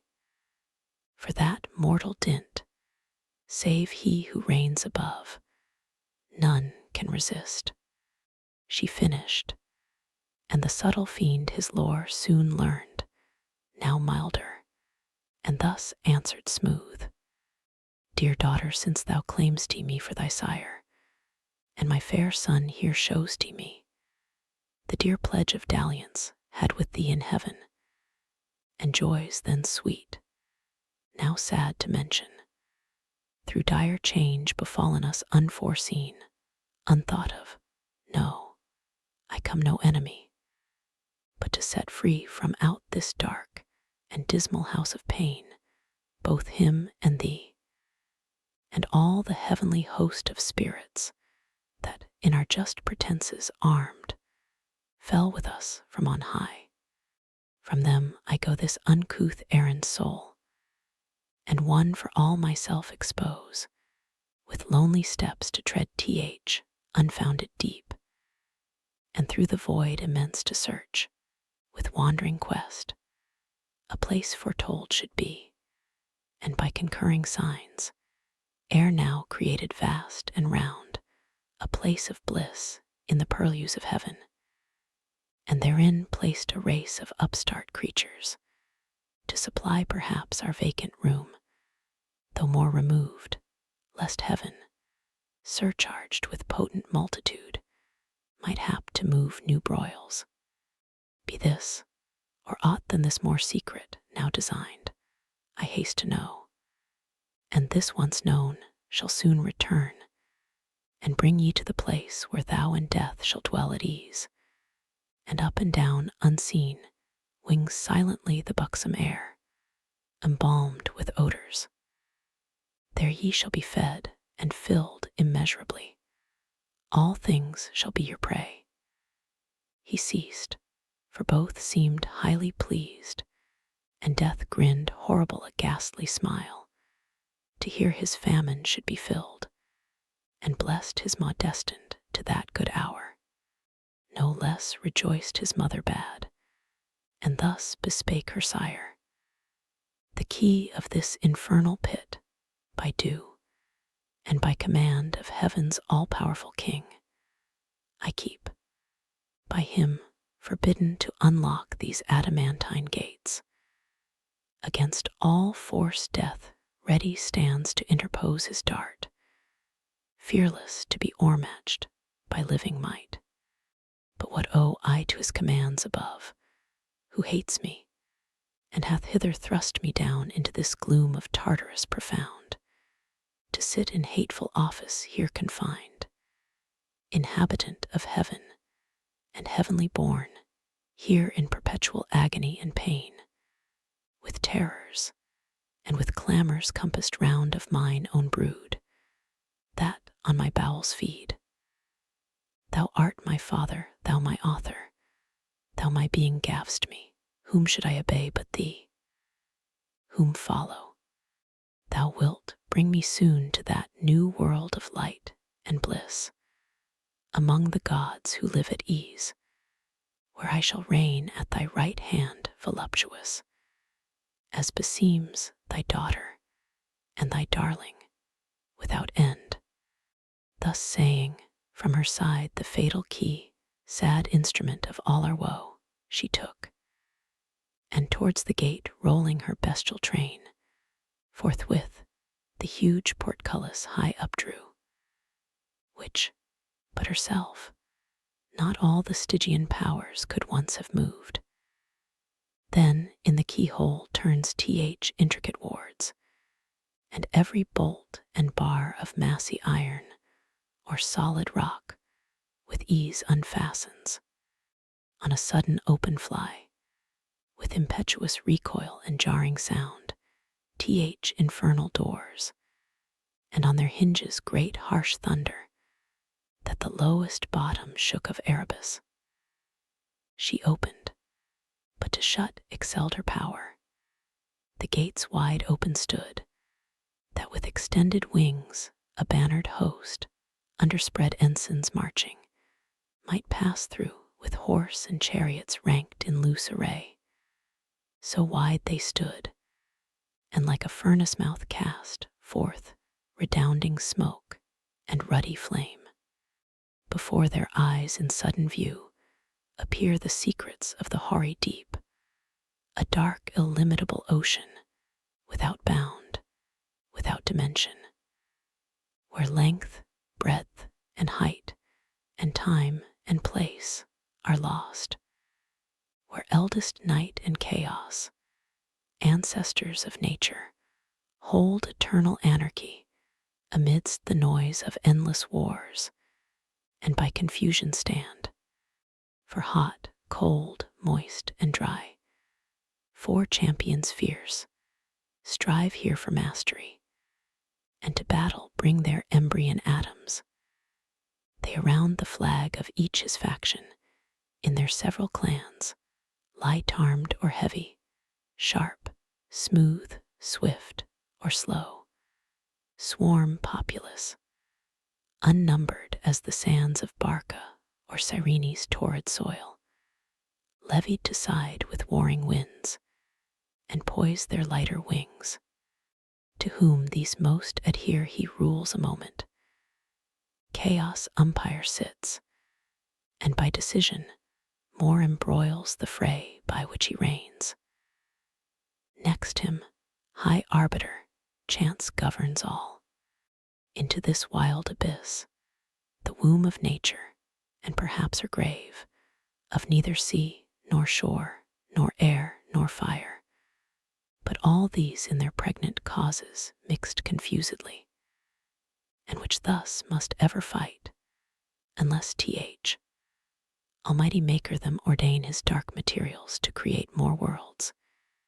Into this wild abyss the wary fiend stood on the brink of hell, and looked a while, pondering his voyage, for no narrow frith he had to cross, nor was his ear less peeled with noises loud and ruinous, to compare great things with small, than when Bellona storms with all her battering engines, bent to raise some capital city, or less than if this frame of heaven were falling, and these elements in mutiny had from her axle torn the steadfast earth. At last his sail-broad vans he spread for flight, and in the surging smoke uplifted, spurns the ground thence many a league, as in a cloudy chair, ascending rides audacious. But that seat soon failing, meets a vast vacuity. All unawares, fluttering his pennon's vein, plumb down he drops 10,000 fathom deep, and to this hour down had been falling, had not, by ill chance, the strong rebuff of some tumultuous cloud, instinct with fire and nitre, hurried him as many miles aloft. That fury stayed, quenched in a boggy Ceades, neither sea, nor good dry land nigh foundered, on he fares, treading the crude consistence, half on foot, half flying. Behoves him now both oar and sail, as when a griffin through the wilderness with winged course o'er hill or Murray dale, pursues the Arimaspian, who by stealth had from his wakeful custody purloined the guarded gold. So eagerly the fiend o'er bog or steep, through strait, rough, dense, or rare, with head, hands, wings, or feet, pursues his way, and swims or sinks or wades or creeps or flies. At length a universal hubbub wild of stunning sounds, and voices all confused, borne through the hollow dark, assaults his ear with loudest vehemence. Thither he plies undaunted, to meet there whatever power or spirit of the nethermost abyss might in that noise reside, of whom to ask which way the nearest coast of darkness lies bordering on light, when straight behold the throne of chaos, and his dark pavilion spread wide on the wasteful deep. With him enthroned sat sable-vested night, eldest of things, the consort of his reign, and by them stood Orcus and Ades, and the dreaded name of Demogorgon, rumor next, and chance, and tumult, and confusion, all embroiled, and discord with 1,000 various mouths.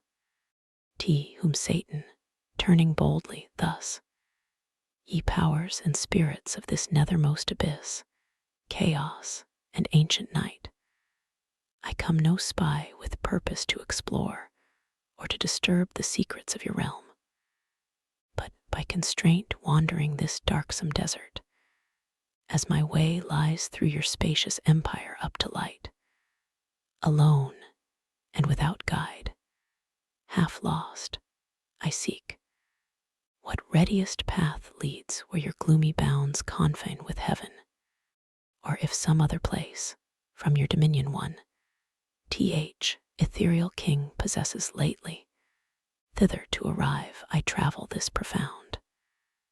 Direct my course, directed, no mean recompense it brings to your behoof, if I that region lost, all usurpation thence expelled, reduced to her original darkness, and your sway, which is my present journey, and once more erect the standard there of ancient night. Yours be advantage all, mine the revenge. Thus Satan, and him thus the anarch old, with faltering speech and visage incomposed, answered, I know thee, stranger, who thou art, that mighty leading angel, who of late made head against heaven's king, though overthrown. I saw and heard, for such a numerous host fled not in silence through the frighted deep, with ruin upon ruin, rout on rout, confusion worse confounded, and heaven gates poured out by millions her victorious bands, pursuing. I upon my frontiers here keep residence, if all I can will serve that little which is left so to defend, encroached on still through our intestine broils, weakening the scepter of old night. First, hell, your dungeon, stretching far and wide beneath, now lately heaven and earth, another world hung o'er my realm, linked in a golden chain to that side, heaven from whence your legions fell. If that way be your walk, you have not far, so much the nearer danger. Go and speed, havoc and spoil and ruin are my gain. He ceased, and Satan stayed not to reply, but glad that now his sea should find a shore, with fresh alacrity and force renewed springs upward, like a pyramid of fire, into the wild expanse, and through the shock of fighting elements, on all sides round environed, wins his way, harder beset, and more endangered than when Argo passed through Bosporus, betwixt the justling rocks, or when Ulysses on the larboard shunned Charybdis, and by other whirlpools steered. So he with difficulty and labor hard moved on, with difficulty and labor he. But he once passed, soon after, when man fell, strange alteration, sin and death amen, following his track. Such was the will of heaven, paved after him, a broad and beaten way over the dark abyss, whose boiling gulf tamely endured a bridge of wondrous length, from hell continued, reaching utmost orb of this frail world, by which the spirits perverse, with easy intercourse, pass to and fro to tempt or punish mortals, except whom God and good angels guard by special grace. But now at last the sacred influence of light appears, and from the walls of heaven shoots far into the bosom of dim night a glimmering dawn.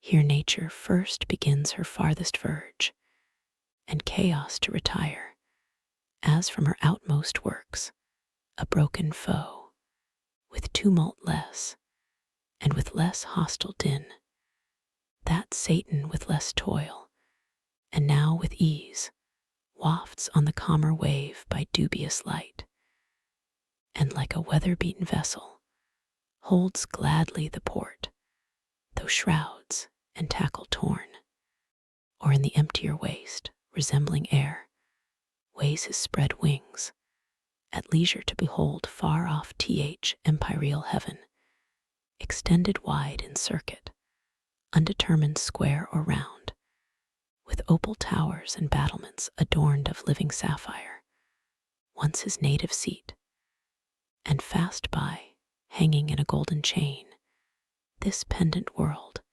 in bigness as a star of smallest magnitude close by the moon. Thither, full fraught with mischievous revenge, accursed, and in accursed hour he hies. Book 3. Hail, holy light, offspring of heaven firstborn, or of the eternal co-eternal beam may I express the unblamed. Since God is light, and never but in unapproached light dwelt from eternity, dwelt then in the bright effluence of bright essence increate. Or hear'st he, thou rather pure ethereal stream, whose fountain who shall tell? Before the sun, before the heavens thou wert, and at the voice of God, as with a mantle, didst invest the rising world of waters dark and deep, one from the void and formless infinite.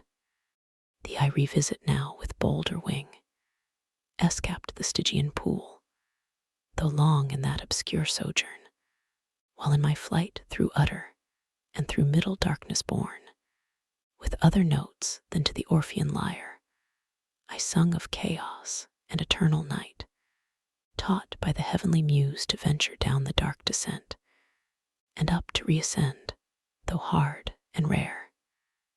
Thee I revisit safe, and feel thy sovereign vital lamp. But thou revisit'st not these eyes, that roll in vain to find thy piercing ray, and find no dawn. So thick a drop serene hath quenched their orbs, or dim suffusion veiled. Yet not the more cease I to wander, where the muses haunt, clear spring, or shady grove, or sunny hill, smit with the love of sacred song. But chief thee, Sion, and the flowery brooks beneath, that wash thy hallowed feet, and warbling flow, nightly I visit. Nor sometimes forget those other two equalled with me in fate, so were I equalled with them in renown. Thy sovereign command, that man should find grace, blind Thamyris, and blind Meonides, and Tiresias, and Phineus, prophets old, then feed on thoughts, that voluntary move harmonious numbers, as the wakeful bird sings darkling, and in shadiest covert hid, tunes her nocturnal note. Thus with the year seasons return, but not to me returns day, or the sweet approach of even or morn, or sight of vernal bloom, or summer's rose, or flocks, or herds, or human face divine, but cloud instead, and ever during dark surrounds me, from the cheerful ways of men cut off, and for the book of knowledge fair, presented with a universal blank of nature's works to me expunged and razed, and wisdom at one entrance quite shut out. So much the rather thou, celestial light, shine inward, and the mind through all her powers irradiate. Their plant eyes, all mist from thence purge and disperse, that I may see and tell of things invisible to mortal sight. Now had the Almighty Father from above, from the pure Empyrean, where he sits high-throned above all height, bent down his eye his own works, and their works at once to view. About him all the sanctities of heaven stood thick as stars, and from his sight received beatitude past utterance. On his right the radiant image of his glory sat, his only Son. On earth he first beheld our two first parents, yet the only two of mankind in the happy garden, placked reaping immortal fruits of joy and love, uninterrupted joy, unrivaled love, in blissful solitude. He then surveyed hell and the gulf between, and Satan there coasting the wall of heaven on this side night in the dun air sublime, and ready now to stoop with wearied wings and willing feet on the bare outside of this world that seemed firm land embosomed, without firmament, uncertain which, in ocean or in air. Him God beholding from his prospect high, wherein past, present, future, he beholds, thus to his only Son foreseeing spake, Only begotten Son, seest thou what rage transports our adversary, whom no bounds prescribed, no bars of hell, nor all the chains heaped on him there, nor yet the main abyss wide interrupt, can hold. So bent he seems on desperate revenge, that shall redound upon his own rebellious head. And now through all restraint broke loose, he wings his way not far off heaven, in the precincts of light, directly towards the new created world, and man there placked, with purpose to assay if him by force he can destroy, or worse, by some false guile pervert, and shall pervert, for man will hearken to his glozing lies, and easily transgress the sole command, sole pledge of his obedience. So will fall he and his faithless progeny, whose fault, whose but his own. In great he had of me all he could have. I made him just and right, sufficient to have stood, though free to fall. Such I created all the ethereal powers and spirits, both them who stood, and them who failed. Freely they stood who stood, and fell who fell. Not free, what proof could they have given sincere of true allegiance, constant faith or love, where only what they needs must do appeared, not what they would? What praise could they receive?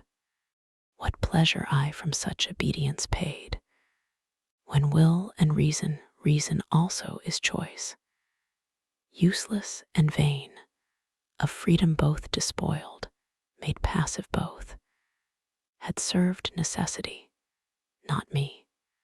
They therefore, as to right belonged, so were created, nor can justly accuse their maker, or their making, or their fate, as if predestination overruled their will disposed by absolute decree, or high foreknowledge They themselves decreed their own revolt, not I. If I foreknew, for knowledge had no influence on their fault, which had no less proved certain unforeknown. So without least impulse or shadow of fate, or aught by me immutably foreseen, they trespass, authors to themselves in all both what they judge and what they choose. For so I formed them free, and free they must remain till they enthrall themselves. I else must change their nature, and revoke the high decree unchangeable, eternal, which ordained their freedom. They themselves ordained their fall. The first sort by their own suggestion fell, self-tempted, self-depraved. Man falls, deceived by the other first. Man therefore shall find grace, the other none, in mercy and justice both, through heaven and earth. So shall my glory excel, but mercy, first and last, shall brightest shine. Thus, while God spake, ambrosial fragrance filled all heaven, and in the blessed spirits elect sense of new joy ineffable diffused. Beyond compare the Son of God was seen most glorious. In him all his Father shone substantially expressed, and in his face divine compassion visibly appeared, love without end, and without measure grace, which uttering, thus he to his Father spake, O Father, gracious was that word which claused thy sovereign command, that man should find grace, for which both heaven and earth shall high extol thy praises, with the innumerable sound of hymns and sacred songs, wherewith thy throne encompassed shall resound the ever blessed. For should man finally be lost, should man, thy creature late so loved, thy youngest son, fall circumvented thus by fraud, though joined with his own folly, that be from thee far, that far be from thee, Father, who art judge of all things made, and judgest only right. Or shall the adversary thus obtain his end, and frustrate thine? Shall he fulfill his malice, and thy goodness bring to naught, or proud return, though to his heavier doom, yet with revenge accomplished, and to hell draw after him the whole race of mankind, by him corrupted? Or wilt thou thyself abolish thy creation, and unmake for him what for thy glory thou hast made? So should thy goodness and thy greatness both be questioned and blasphemed without defense. To whom the great Creator thus replied, O Son, in whom my soul hath chief delight, Son of my bosom, Son who art alone, my word, my wisdom, and effectual might, all hast thou spoken as my thoughts are, all as my eternal purpose hath decreed. Man shall not quite be lost, but salved who will, yet not of will in him, but grace in me freely vouchsafed. Once more I will renew his lapsed powers, though forfeit, and enthralled by sin to foul exorbitant desires, upheld by me, yet once more he shall stand on even ground against his mortal foe, by me upheld, that he may know how frail his fallen condition is, and to me owe all his deliverance, and to none but me. Some I have chosen of peculiar grace, elect above the rest, so is my will. The rest shall hear me call, and oft be warned their sinful state, and to appease betimes the incensed deity, while offered grace invites. For I will clear their senses dark, what may suffice, and soften stony hearts to pray, repent, and bring obedience due. To prayer, repentance, and obedience due, though but endeavored with sincere intent. Mine ear shall not be slow, mine eye not shut, and I will place within them as a guide my umpire conscience, whom if they will hear, light after light, well used, they shall attain, and to the end, persisting, safe arrive. This my long sufferance, and my day of grace, they who neglect and scorn shall never taste, but hard be hardened, blind be blinded more, that they may stumble on and deeper fall, and none but such from mercy I exclude. But yet all is not done. Man disobeying, disloyal, breaks his fealty, and sins against the high supremacy of heaven, affecting Godhead, and so losing all, to expiate his treason hath not left, but to destruction sacred and devote.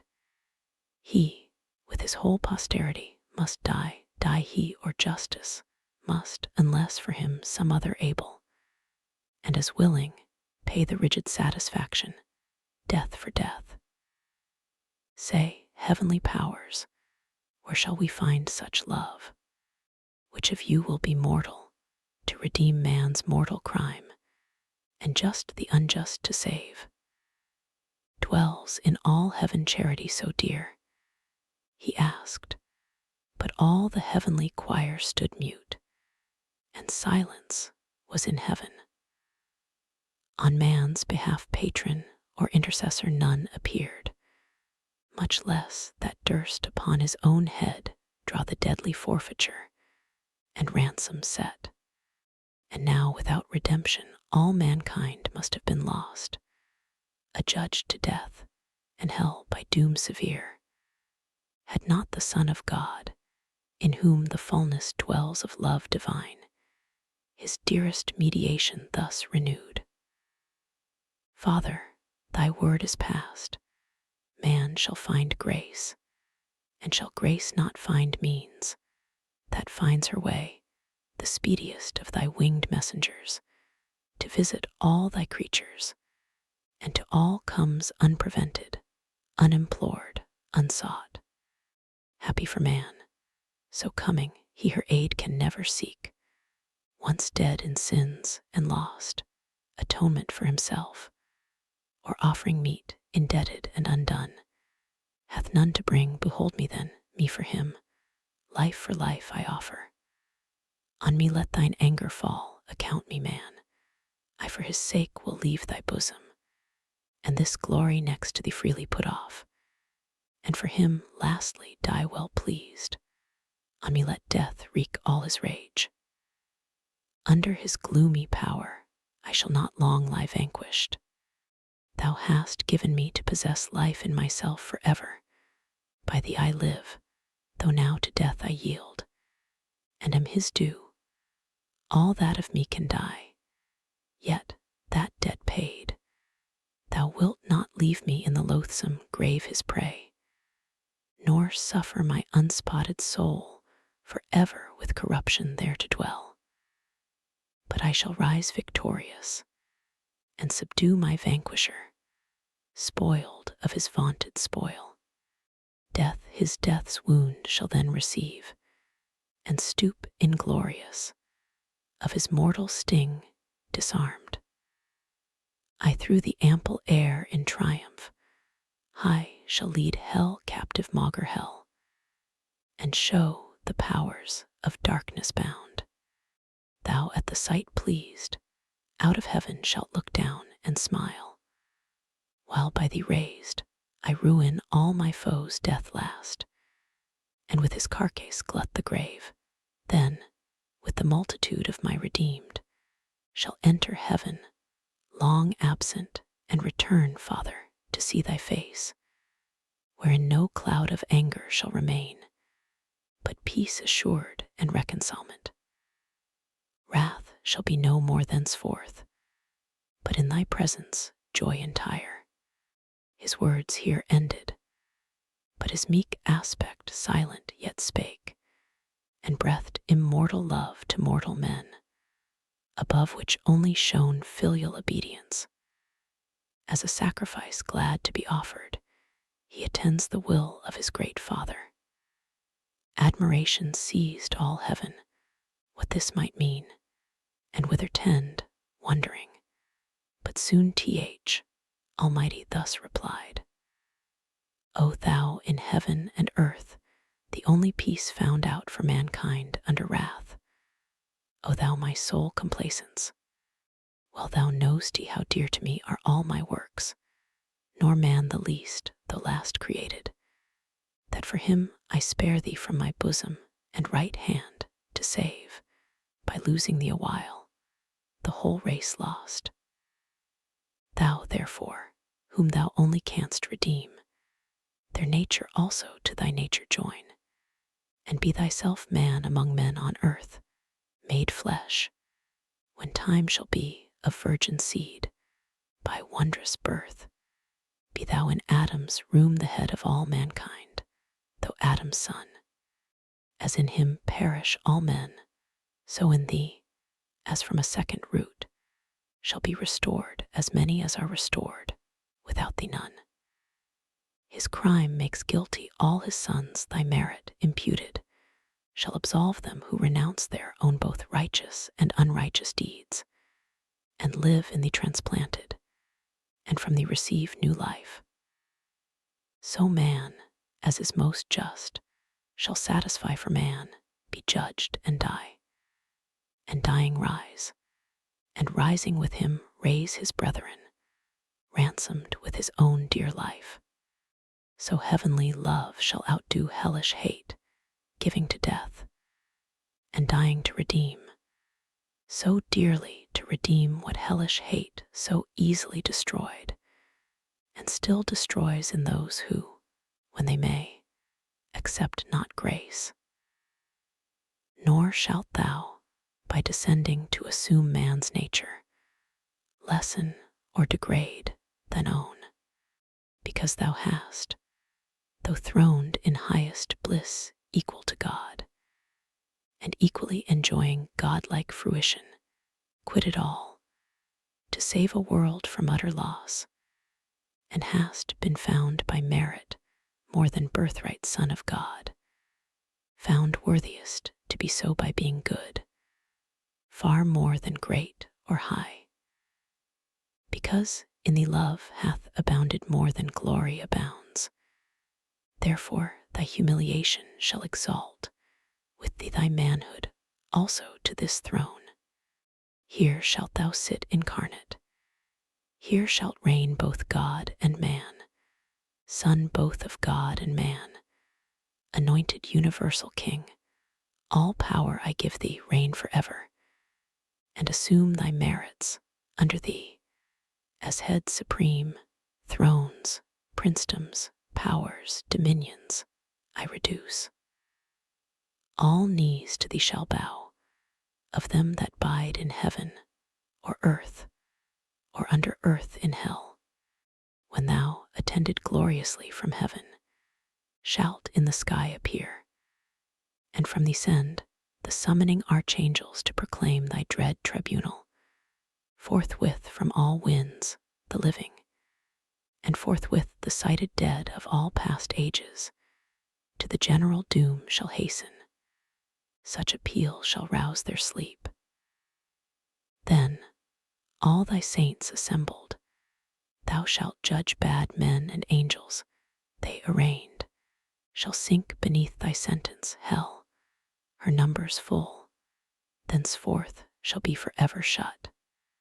Meanwhile the world shall burn, and from her ashes spring new heaven and earth, wherein the just shall dwell, and after all their tribulations long, see golden days, fruitful of golden deeds, with joy and peace triumphing, and fair truth. Then thou thy regal scepter shalt lay by, for regal scepter then no more shall need, God shall be all in all. But all ye gods adore him, who to compass all this dies adore the Son, and honor him as me. No sooner had the Almighty ceased, but all the multitude of angels, with a shout loud as from numbers without number, sweet as from blessed voices, uttering joy, heaven rung with jubilee, and loud hosannas filled the eternal regions.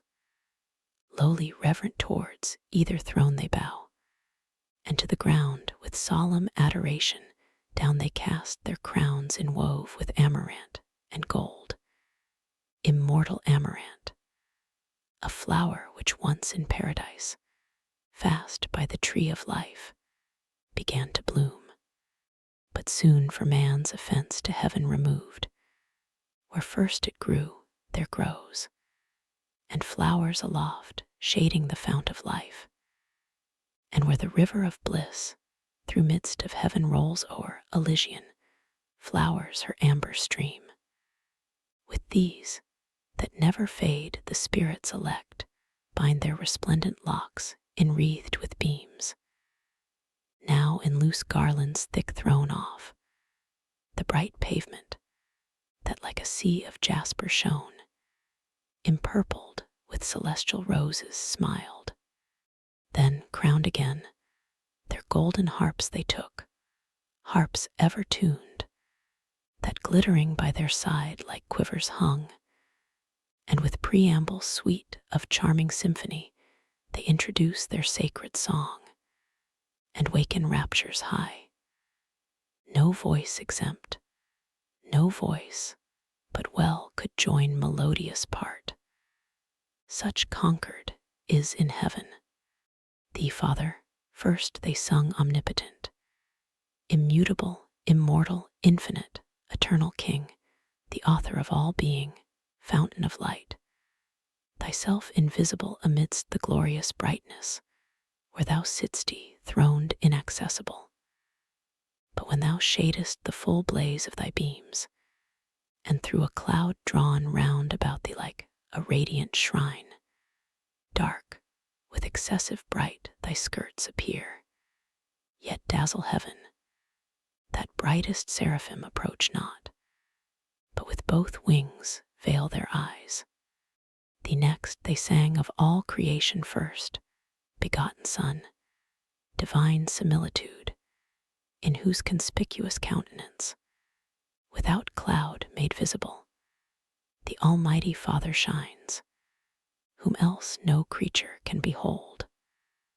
On the impressed the effulgence of his glory abides, transfused on thee his ample spirit rests. He heaven of heavens, and all the powers therein by thee created, and by thee threw down the aspiring dominations. Thou that day thy Father's dreadful thunder didst not spare, nor stop thy flaming chariot wheels that shook heaven's everlasting frame, while o'er the necks thou drovest of warring angels disarrayed. Back from pursuit thy powers with loud acclaim the only extolled, Son of thy Father's might, to execute fierce vengeance on his foes, not so on man. Him through their malice fallen, Father of mercy and grace, thou didst not doom so strictly, but much more to pity incline. No sooner did thy dear and only Son perceive thee purposed not to doom frail man so strictly, but much more to pity inclined, he to appease thy wrath, and end the strife of mercy and justice in thy face discerned, regardless of the bliss wherein he sat second to thee, offered himself to die for man's offense. O unexampled love, love nowhere to be found less than divine. Hail, Son of God, Savior of men. Thy name shall be the copious matter of my song henceforth, and never shall my heart thy praise forget, nor from thy Father's praise disjoin. Thus they in heaven, above the starry sphere, their happy hours in joy and hymning spent, Meanwhile, upon the firm opacus globe of this round world, whose first convex divides the luminous inferior orbs, enclosed from chaos, and the inroad of darkness old, Satan alighted walks.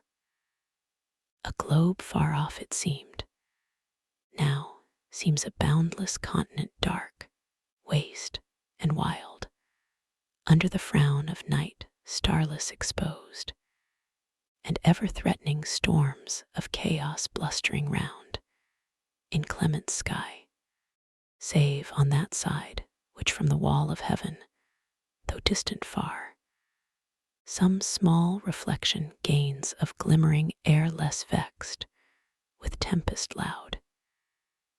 Here walked the fiend at large in spacious field, as when a vaulter on a mouse bred, whose snowy ridge the roving Tartar bounds, dislodging from a region scarce of prey to gorge the flesh of lambs or yeanling kids, on hills where flocks are fed, flies toward the springs of Ganges or Hydaspes, Indian streams, but in his way lights on the barren plains of Sarikana, where Chineses drive with sails and wind their caney wagons light. So, on this windy sea of land, the fiend walked up and down alone, bent on his prey. Alone, for other creature in this place, living or lifeless, to be found, was none yet. But store hereafter from the earth up hither like aerial vapors, flew of all things transitory and vain, when sin with vanity had filled the works of men. Both all things vain, and all who in vain things built their fond hopes of glory or lasting fame, or happiness in this or the other life, all who have their reward on earth, the fruits of painful superstition and blind zeal, not seeking but the praise of men, here find fit retribution, empty as their deeds. All the unaccomplished works of nature's hand, abortive, monstrous, or unkindly mixed, dissolved on earth, fleet hither, and in vain, till final dissolution, wander here, not in the neighboring moon as some have dreamed, those argent fields more likely habitants, translated saints, or middle spirits, hold betwixt the angelical and humankind. Hither of ill-joined sons and daughters born first from the ancient world, those giants came with many a vain exploit, though then renowned. The builders next of Babel on the plain of Sennaar, and still with vain design new Babels, had they wherewithal, would build. Others came single. He who, to be deemed a god, leaped fondly into Aetna flames, Empedocles. And he who, to enjoy Plato's Elysium, leaped into the sea, Cleombratus. And many more too long, embryos and idiots, eremites and friars white, black, and gray, with all their trumpery. Here pilgrims roam, that strayed so far to seek in Golgotha him dead, who lives in heaven. And they, who to be sure of paradise, dying, put on the weeds of Dominic, or in Franciscan think to pass disguised. They pass the planets 7, and pass the fixed, and that crystalline sphere whose balance weighs the trepidation talked, and that first moved, and now Saint Peter at heaven's wicket seems to wait them with his keys, and now at foot of heaven's ascent they lift their feet, when lo a violent cross wind from either coast blows them transverse, 10,000 leagues awry into the devious air. Then might ye see cowls, hoods, and habits, with their wearers, tossed and fluttered into rags, then reliques, beads, indulgences, dispenses, pardons, bulls, the sport of winds.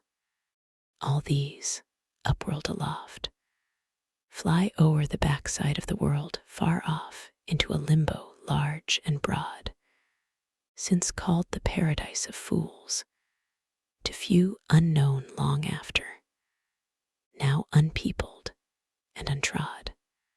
All this dark globe the fiend found as he passed, and long he wandered, till at last a gleam of dawning light turned thitherward in haste his travelled steps.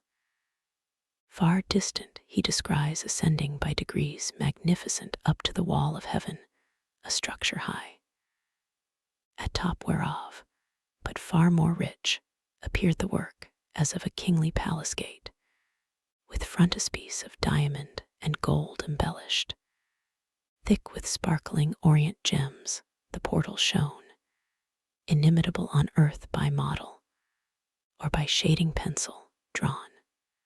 These stairs were such as whereon Jacob saw angels ascending and descending, bands of guardians bright, when he from Esau fled to Paddan Aram, in the field of Luz dreaming by night under the open sky, and waking cried, "This is the gate of heaven."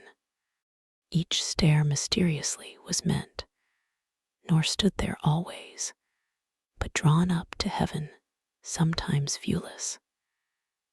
And underneath, a bright sea flowed of jasper, or of liquid pearl, whereon who after came from earth, failing arrived wafted by angels, or flew o'er the lake wrapped in a chariot drawn by fiery steeds. The stairs were then let down, whether to dare the fiend by easy ascent, or aggravate his sad exclusion from the doors of bliss, direct against which opened from beneath, just o'er the blissful seat of paradise, a passage down to the earth, a passage wide, wider by far than that of aftertimes, over Mount Sion, and, though that were large, over the promised land to God so dear, by which to visit oft those happy tribes, on high behests his angels to and fro past frequent, and his eye with choice regard from Panias, the fount of Jordan's flood, to Beersaba, where the Holy Land borders on Egypt and the Arabian shore, so wide the opening seemed, where bounds were set to darkness, such as bound the ocean wave. Satan from hence, now on the lower stair, that scaled by steps of gold to heaven gate, looks down with wonder at the sudden view of all this world at once, as when a scout, through dark and desert ways with peril gone all night, at last by break of cheerful dawn, obtains the brow of some high-climbing hill, which to his eye discovers unaware the goodly prospect of some foreign land first seen, or some renowned metropolis with glistering spires and pinnacles adorned, which now the rising sun gilds with his beams. Such wonder sazed, though after heaven seen, the spirit malign, but much more envy sazed, at sight of all this world beheld so fair. Round he surveys, and well might, where he stood so high above the circling canopy of night's extended shade, from eastern point of Libra to the fleecy star that bears Andromeda far off Atlantic seas beyond the horizon. Then from pole to pole he views in breadth, and without longer pause down right into the world's first region throws his flight precipitant, and wins with ease through the pure marble ere his oblique way amongst innumerable stars, that shone stars distant, but nigh hand seemed other worlds, or other worlds they seemed, or happy isles, like those Hesperian gardens famed of old, fortunate fields and groves, and flowery vales, thrice happy isles. But who dwelt happy there, he stayed not to inquire. Above them all the golden sun, in splendor likest heaven, allured his eye. Thither his course he bends through the calm firmament. But up or down, by center or eccentric, hard to tell, or longitude, where the great luminary aloof the vulgar constellations thick, that from his lordly eye keep distance due, dispenses light from far. They, as they move their starry dance in numbers that compute days, months, and years, towards his all-cheering lamp turns swift their various motions, or are turned by his magnetic beam, that gently warms the universe, and to each inward part, with gentle penetration, though unseen, shoots invisible virtue even to the deep. So wondrously was set his station bright. There lands the fiend, a spot like which perhaps astronomer in the sun's lucent orb through his glazed optic tube yet never saw. The place he found beyond expression bright, compared with aught on earth, metal or stone, not all parts like, but all alike informed with radiant light, as glowing iron with fire. If metal, part seemed gold, part silver clear. If stone, carbuncle most, or chrysolite, ruby or topaz, to the 12 that shone in Aaron's breastplate. And a stone besides imagined rather oft than elsewhere seen. That stone, or like to that, which here below philosophers in vain so long have sought, in vain, though by their powerful art they bind volatile Hermes, and call up unbound in various shapes old Proteus from the sea, drained through a limbeck to his native form. What wonder then, if fields and regions here breathe forth elixir pure, and rivers run potable gold, when with one virtuous touch the archchemic sun, so far from us remote, produces, with terrestrial humor mixed, here in the dark so many precious things of color glorious, and effect so rare. Here matter new to gaze the devil met undazzled, far and wide his eye commands, for sight no obstacle found here, nor shade, but all sunshine, as when his beams at noon culminate from the equator, as they now shot upward still direct, whence no way round shadow from body opaque can fall, and the air, nowhere so clear, sharpened his visual ray to objects distant far, whereby he soon saw within ken a glorious angel stand, the same whom John saw also in the sun. His back was turned, but not his brightness hid. Of beaming sunny rays, a golden tire circled his head, nor less his locks behind illustrious on his shoulders fledge, with wings lay waving round. On some great charge employed he seemed, or fixed in cogitation deep. Glad was the spirit impure, as now in hope to find who might direct his wandering flight to paradise, the happy seat of man, his journey's end, and our beginning woe. But first he casts to change his proper shape, which else might work him danger or delay. And now a stripling cherub he appears, not of the prime, yet such as in his face youth smiled celestial, and to every limb suitable grace diffused, so well he feigned.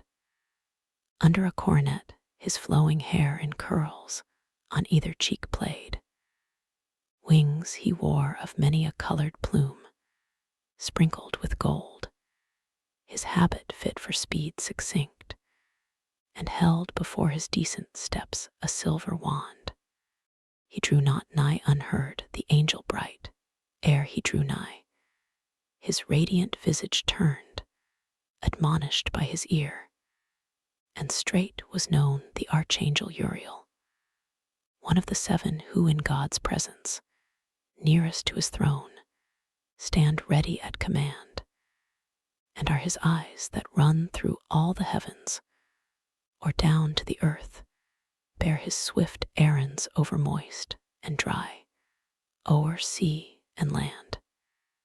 Him Satan thus accosts: Uriel, for thou of those seven spirits that stand in sight of God's high throne, gloriously bright, the first art want his great authentic will interpreter through highest heaven to bring, where all his sons thy embassy attend, and here art likeliest by supreme decree like honor to obtain, and as his eye to visit oft this new creation round, unspeakable desire to see, and know all these his wondrous works, but chiefly man, his chief delight and favor, him for whom all these his works so wondrous he ordained, hath brought me from the choirs of cherubim alone, thus wandering.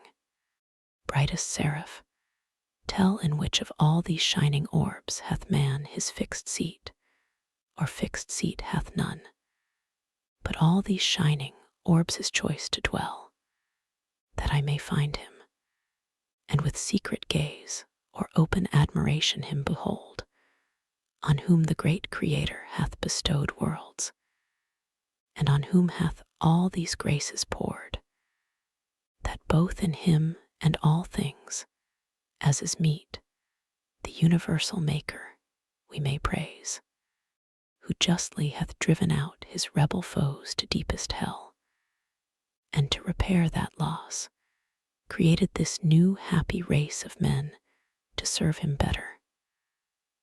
Wise are all his ways, so spake the false dissembler unperceived, for neither man nor angel can discern hypocrisy, the only evil that walks invisible, except to God alone, by his permissive will, through heaven and earth.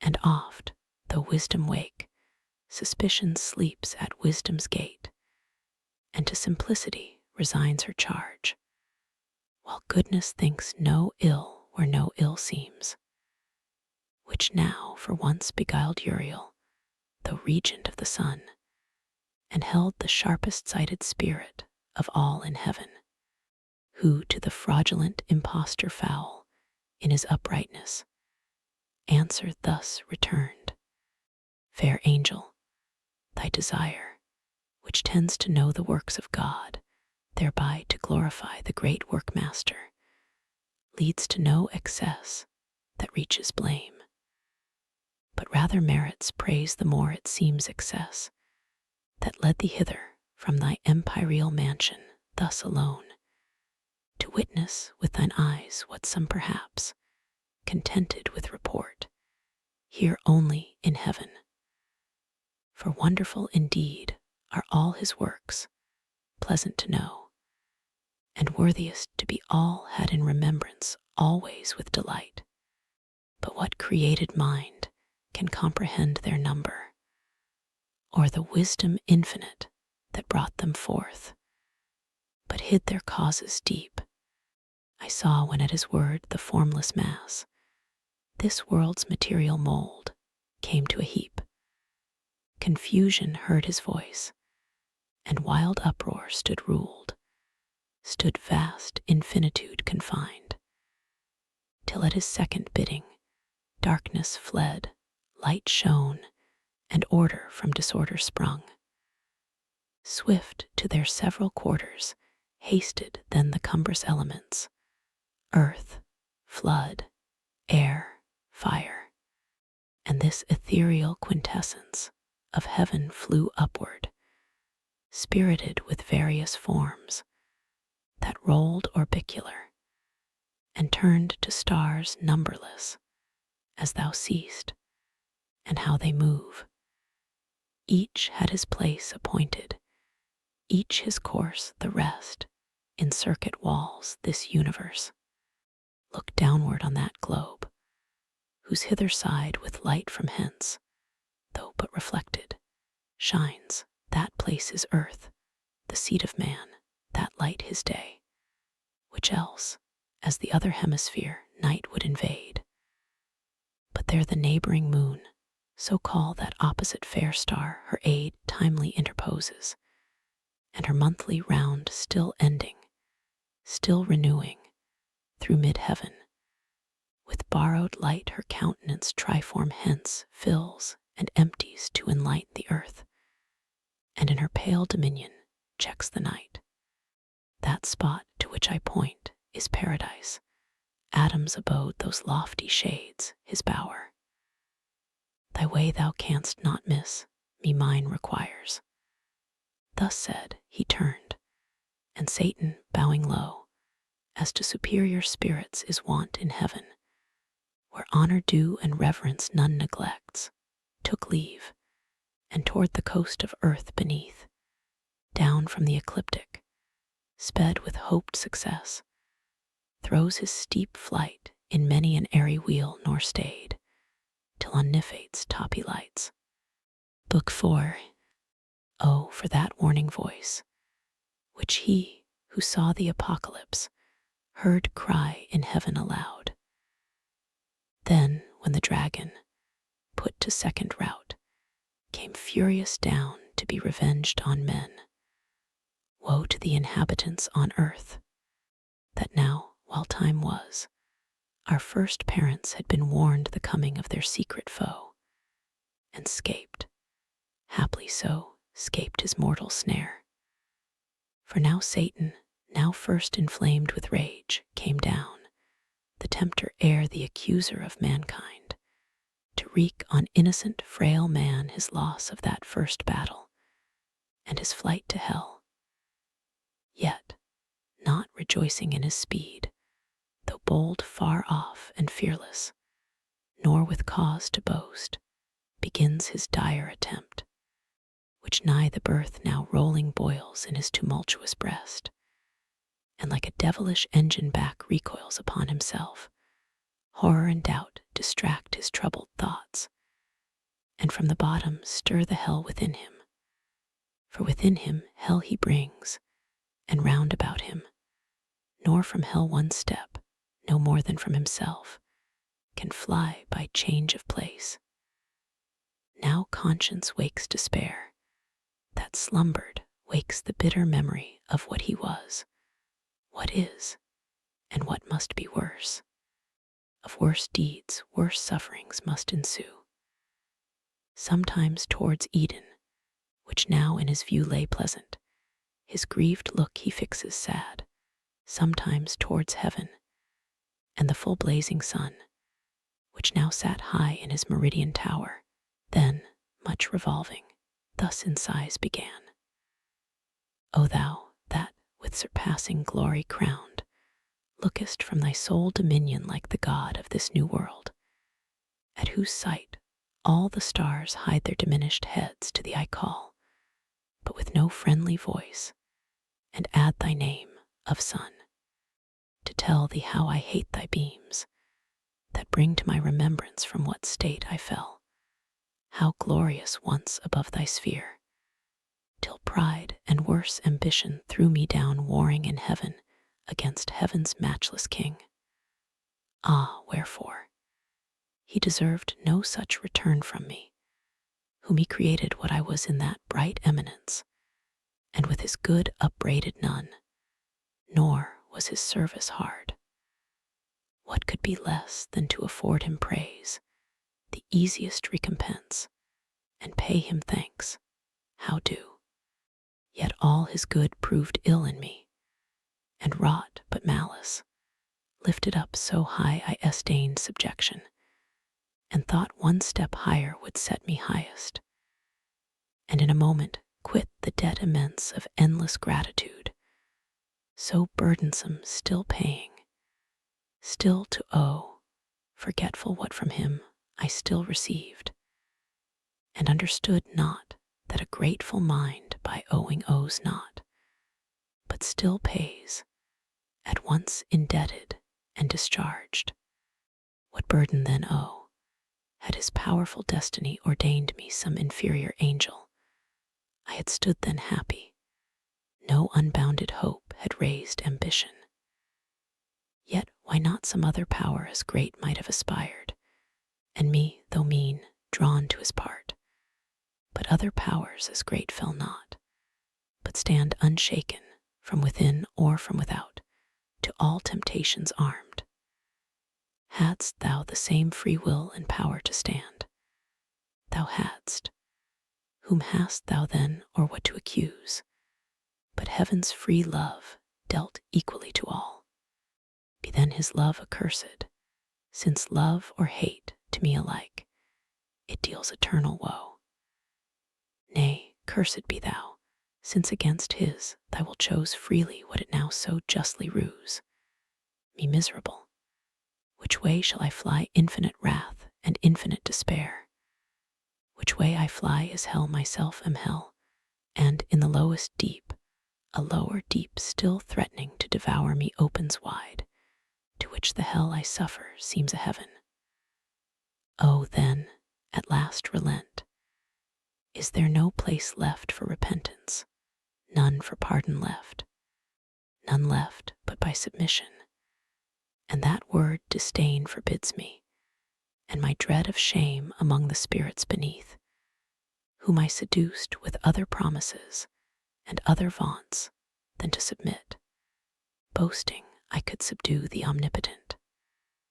Ay me, they little know how dearly I abide that boast so vain, under what torments inwardly I groan, while they adore me on the throne of hell.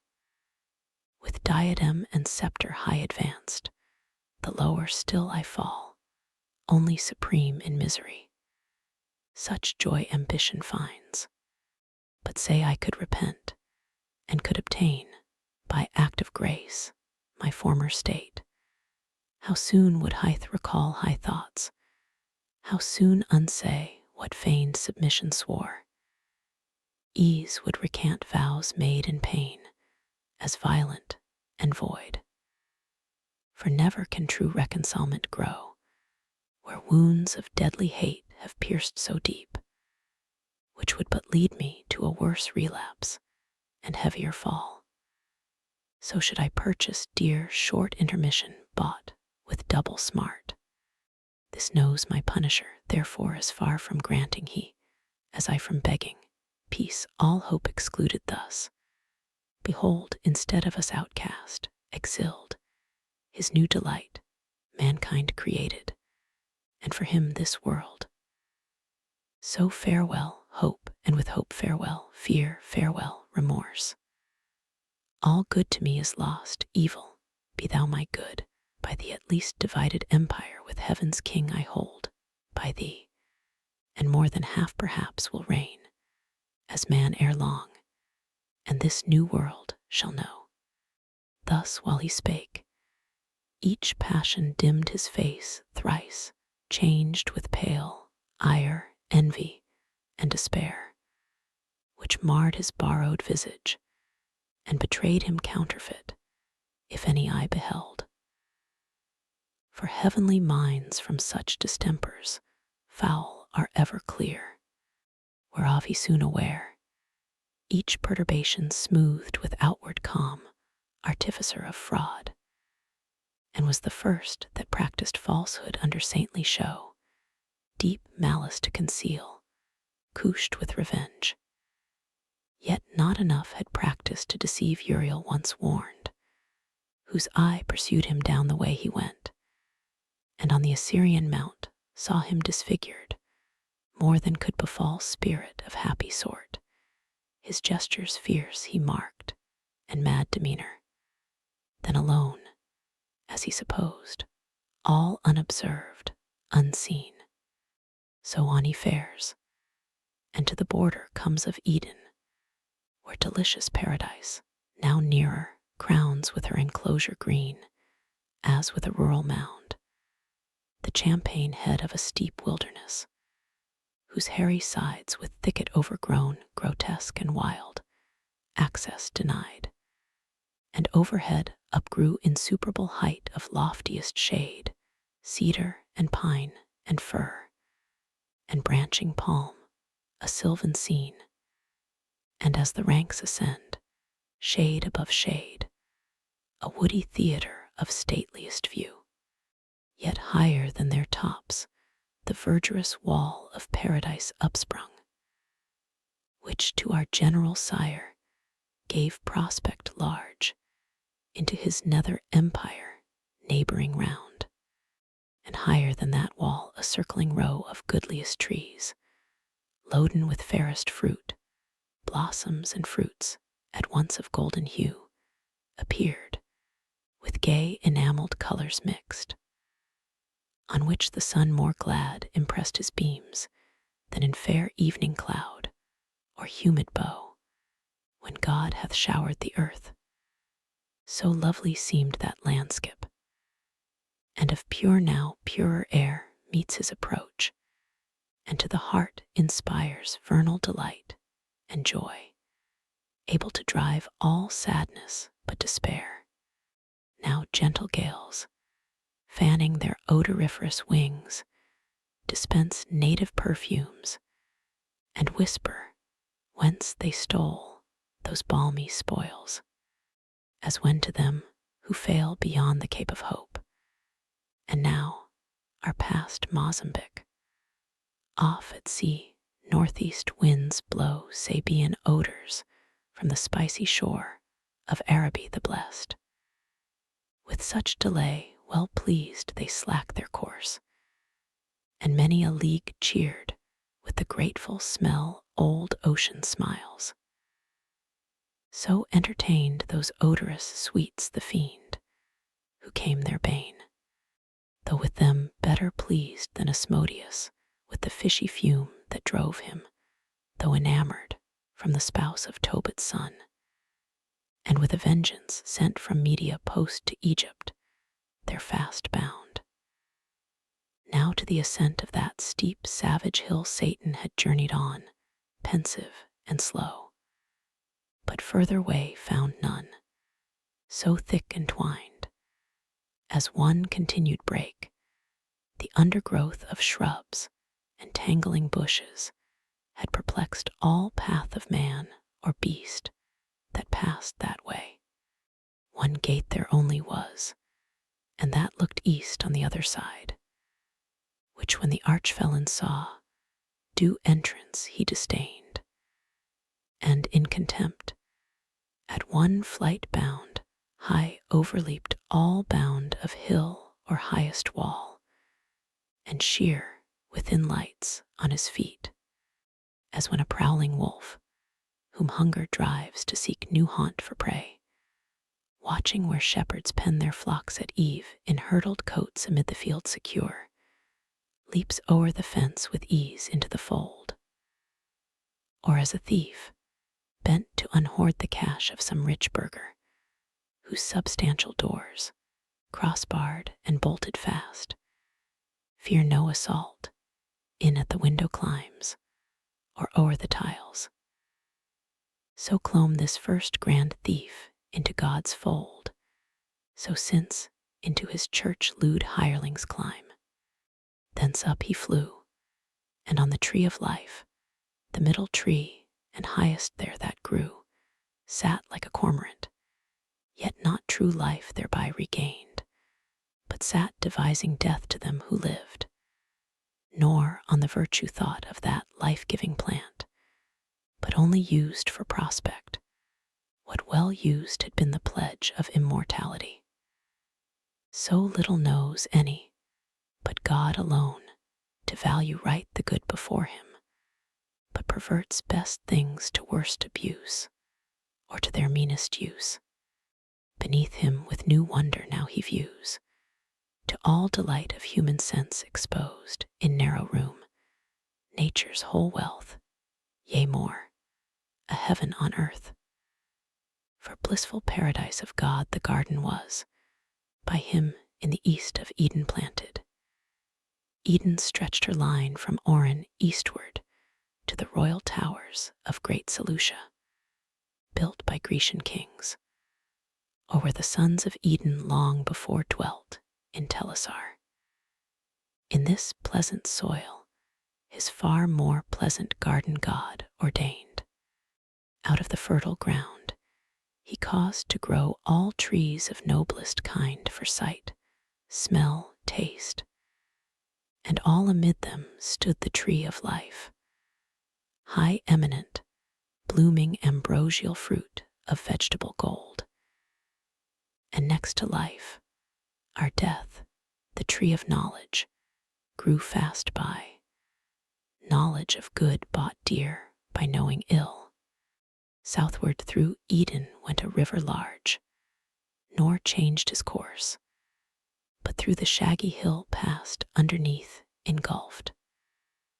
For God had thrown that mountain as his garden mold high raised upon the rapid current, which, through veins of porous earth, with kindly thirst updrawn, rose a fresh fountain, and with many a rill watered the garden.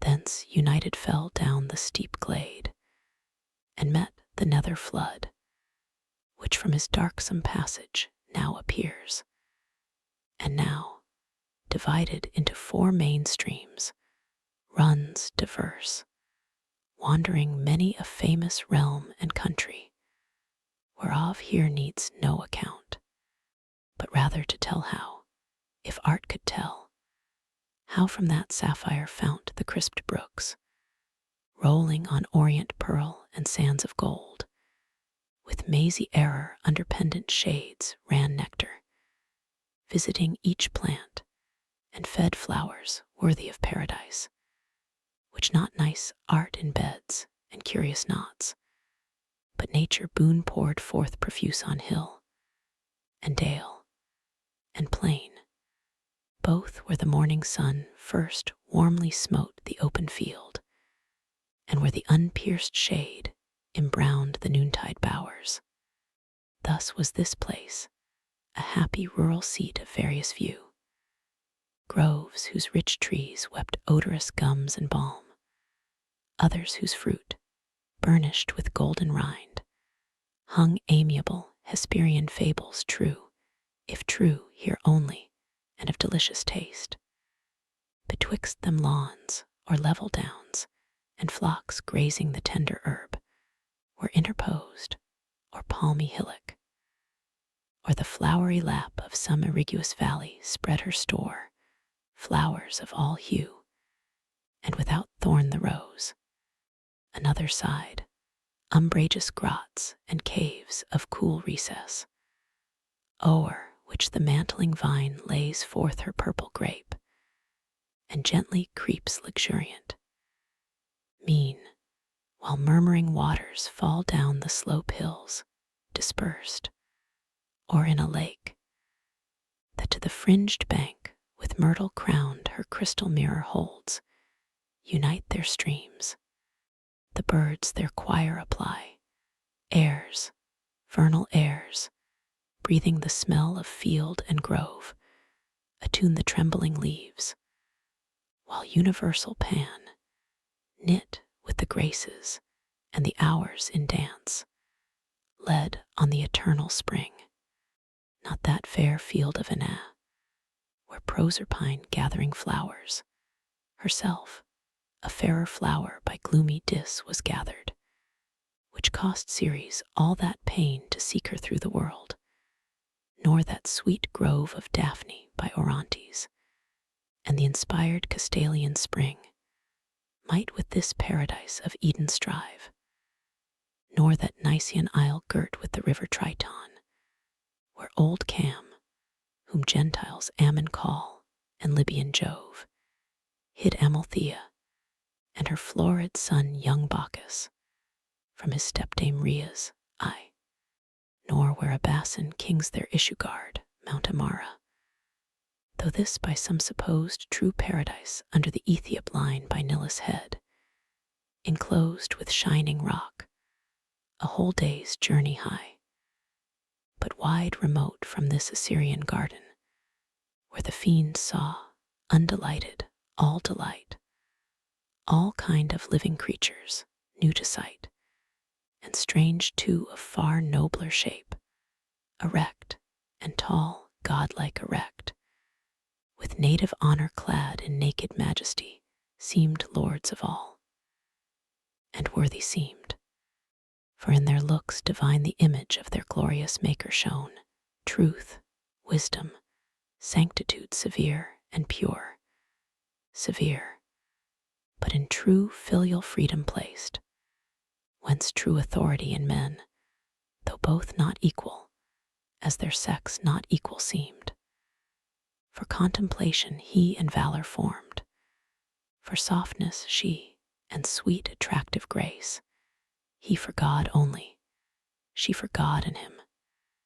His fair large front and eye sublime declared absolute rule, and hyacinthan locks round from his parted forelock manly hung clustering, but not beneath his shoulders broad.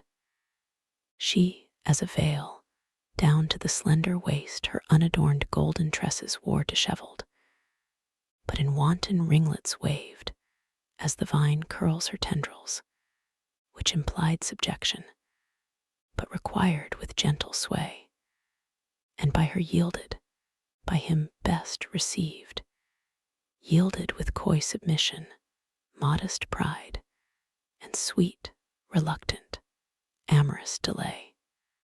Nor those mysterious parts were then concealed. Then was not guilty shame, dishonest shame of nature's works, honor dishonorable, sin bred. How have he troubled all mankind with shows instead, mere shows of seeming pure, and banished from man's life his happiest life, simplicity and spotless innocence. So passed they naked on, nor shunned the sight of God or angel, for they thought no ill. So hand in hand they passed, the loveliest pair, that ever since in love's embraces met. Adam, the goodliest man of men, since born his sons, the fairest of her daughters Eve, under a tuft of shade that on a green stood whispering soft, by a fresh fountain side they sat them down, and, after no more toil of their sweet gardening labor than sufficed to recommend cool zephyr, and made ease more easy, wholesome thirst, and appetite more grateful, to their supper fruits they fell, nectarine fruits, which the compliant boughs yielded them. Sidelong, as they sat recline on the soft downy bank, damasked with flowers, the savory pulp they chew, and in the rind, still as they thirsted, scoop the brimming stream, nor gentle purpose, nor endearing smiles wanted, nor youthful dalliance, as beseems fair couple, linked in happy nuptial league, alone as they. About them, frisking played all beasts of the earth, since wild, and of all chase in wood or wilderness, forest or den, sporting the lion ramped, and in his paw dandled the kid, bears, tigers, ounces, pards, gamboled before them the unwieldy elephant to make them mirth, used all his might, and wreathed his lithe proboscis, closed the serpent sly, insinuating, wove with Gordian twine his braided train, and of his fatal guile gave proof unheeded. Others on the grass couched, and now filled with pasture gazing sat, or bedward ruminating, for the sun, declined, was hasting now with prone career to the ocean isles, and in the ascending scale of heaven the stars that usher evening rose, when Satan still in gaze, as first he stood, scarce thus at length failed speech recovered sad. O hell, what do mine eyes with grief behold? into our room of bliss, thus high advanced creatures of other mold, earth-born perhaps, not spirits, yet to heavenly spirits bright little inferior, whom my thoughts pursue with wonder, and could love, so lively shines in them divine resemblance, and such grace, the hand that formed them on their shape hath poured. Ah, gentle pair, ye little think how nigh your change approaches, when all these delights will vanish, and deliver ye to woe more woe, the more your taste is now of joy, happy, but for so happy ill secured long to continue. And this high seat your heaven ill, fenced for heaven to keep out such a foe as now is entered, yet no purposed foe to you, whom I could pity thus forlorn, though I unpitied. League with you I seek, and mutual amity so straight, so close, that I with you must dwell, or you with me henceforth. My dwelling haply may not please, like this fair paradise, your sense, yet such accept your Maker's work. He gave it me, which I as freely give. Hell shall unfold to entertain you to her widest gates, and send forth all her kings. There will be room, not like these narrow limits, to receive your numerous offspring. If no better place, thank him who puts me loth to this revenge on you, who wrong me not for him who wronged. And should I at your harmless innocence melt, as I do, yet public reason just, honor and empire with revenge enlarged, by conquering this new world, compels me now to do what else, though damned, I should abhor. So spake the fiend, and with necessity, the tyrant's plea, excused his devilish deeds. Then from his lofty stand on that high tree down he alights among the sportful herd of those four-footed kinds. Himself, now one, now other, as their shape served best his end, nearer to view his prey, and unespied, to mark what of their state he more might learn, by word or action marked. About them round a lion now, he stalks with fiery glare, then as a tiger, who by chance hath spied in some purlieu two gentle fawns at play, straight couches close, then, rising, changes oft his couch and watch, as one who chose his ground, whence rushing, he might surest seize them both, griped in each paw. When Adam first of men to first of women, Eve thus moving speech, turned him, all ear to hear new utterance flow. Sole partner and sole part of all these joys, dearer thyself than all, needs must the power that made us, and for us this ample world, be infinitely good, and of his good as liberal and free as infinite, that raised us from the dust, and placed us here in all this happiness, who at his hand have nothing merited, nor can perform aught whereof he hath need. He who requires from us no other service than to keep this one, this easy charge, of all the trees in paradise that bear delicious fruit, so various, not to taste that only tree of knowledge, planted by the tree of life. So near grows death to life, whate'er death is, some dreadful thing no doubt.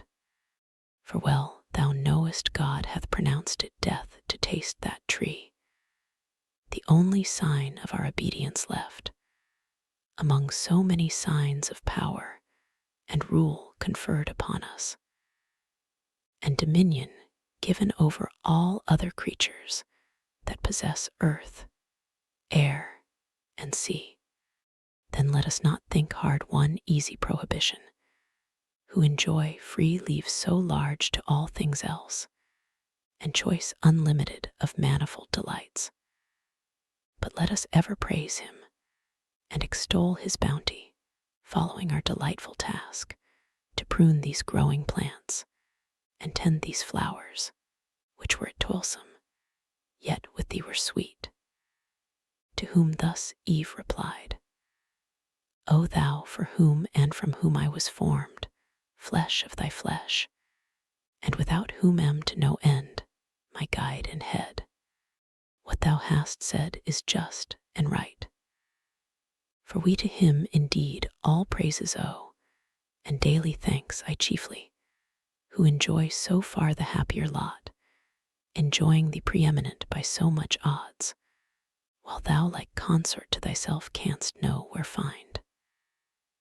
That day I oft remember, when from sleep I first awaked, and found myself reposed under a shade on flowers, much wondering where and what I was, whence thither brought, and how.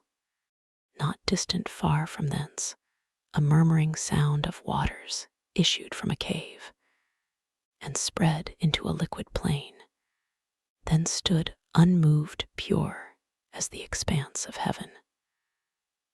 I thither went with unexperienced thought, and laid me down on the green bank, to look into the clear smooth lake that to me seemed another sky.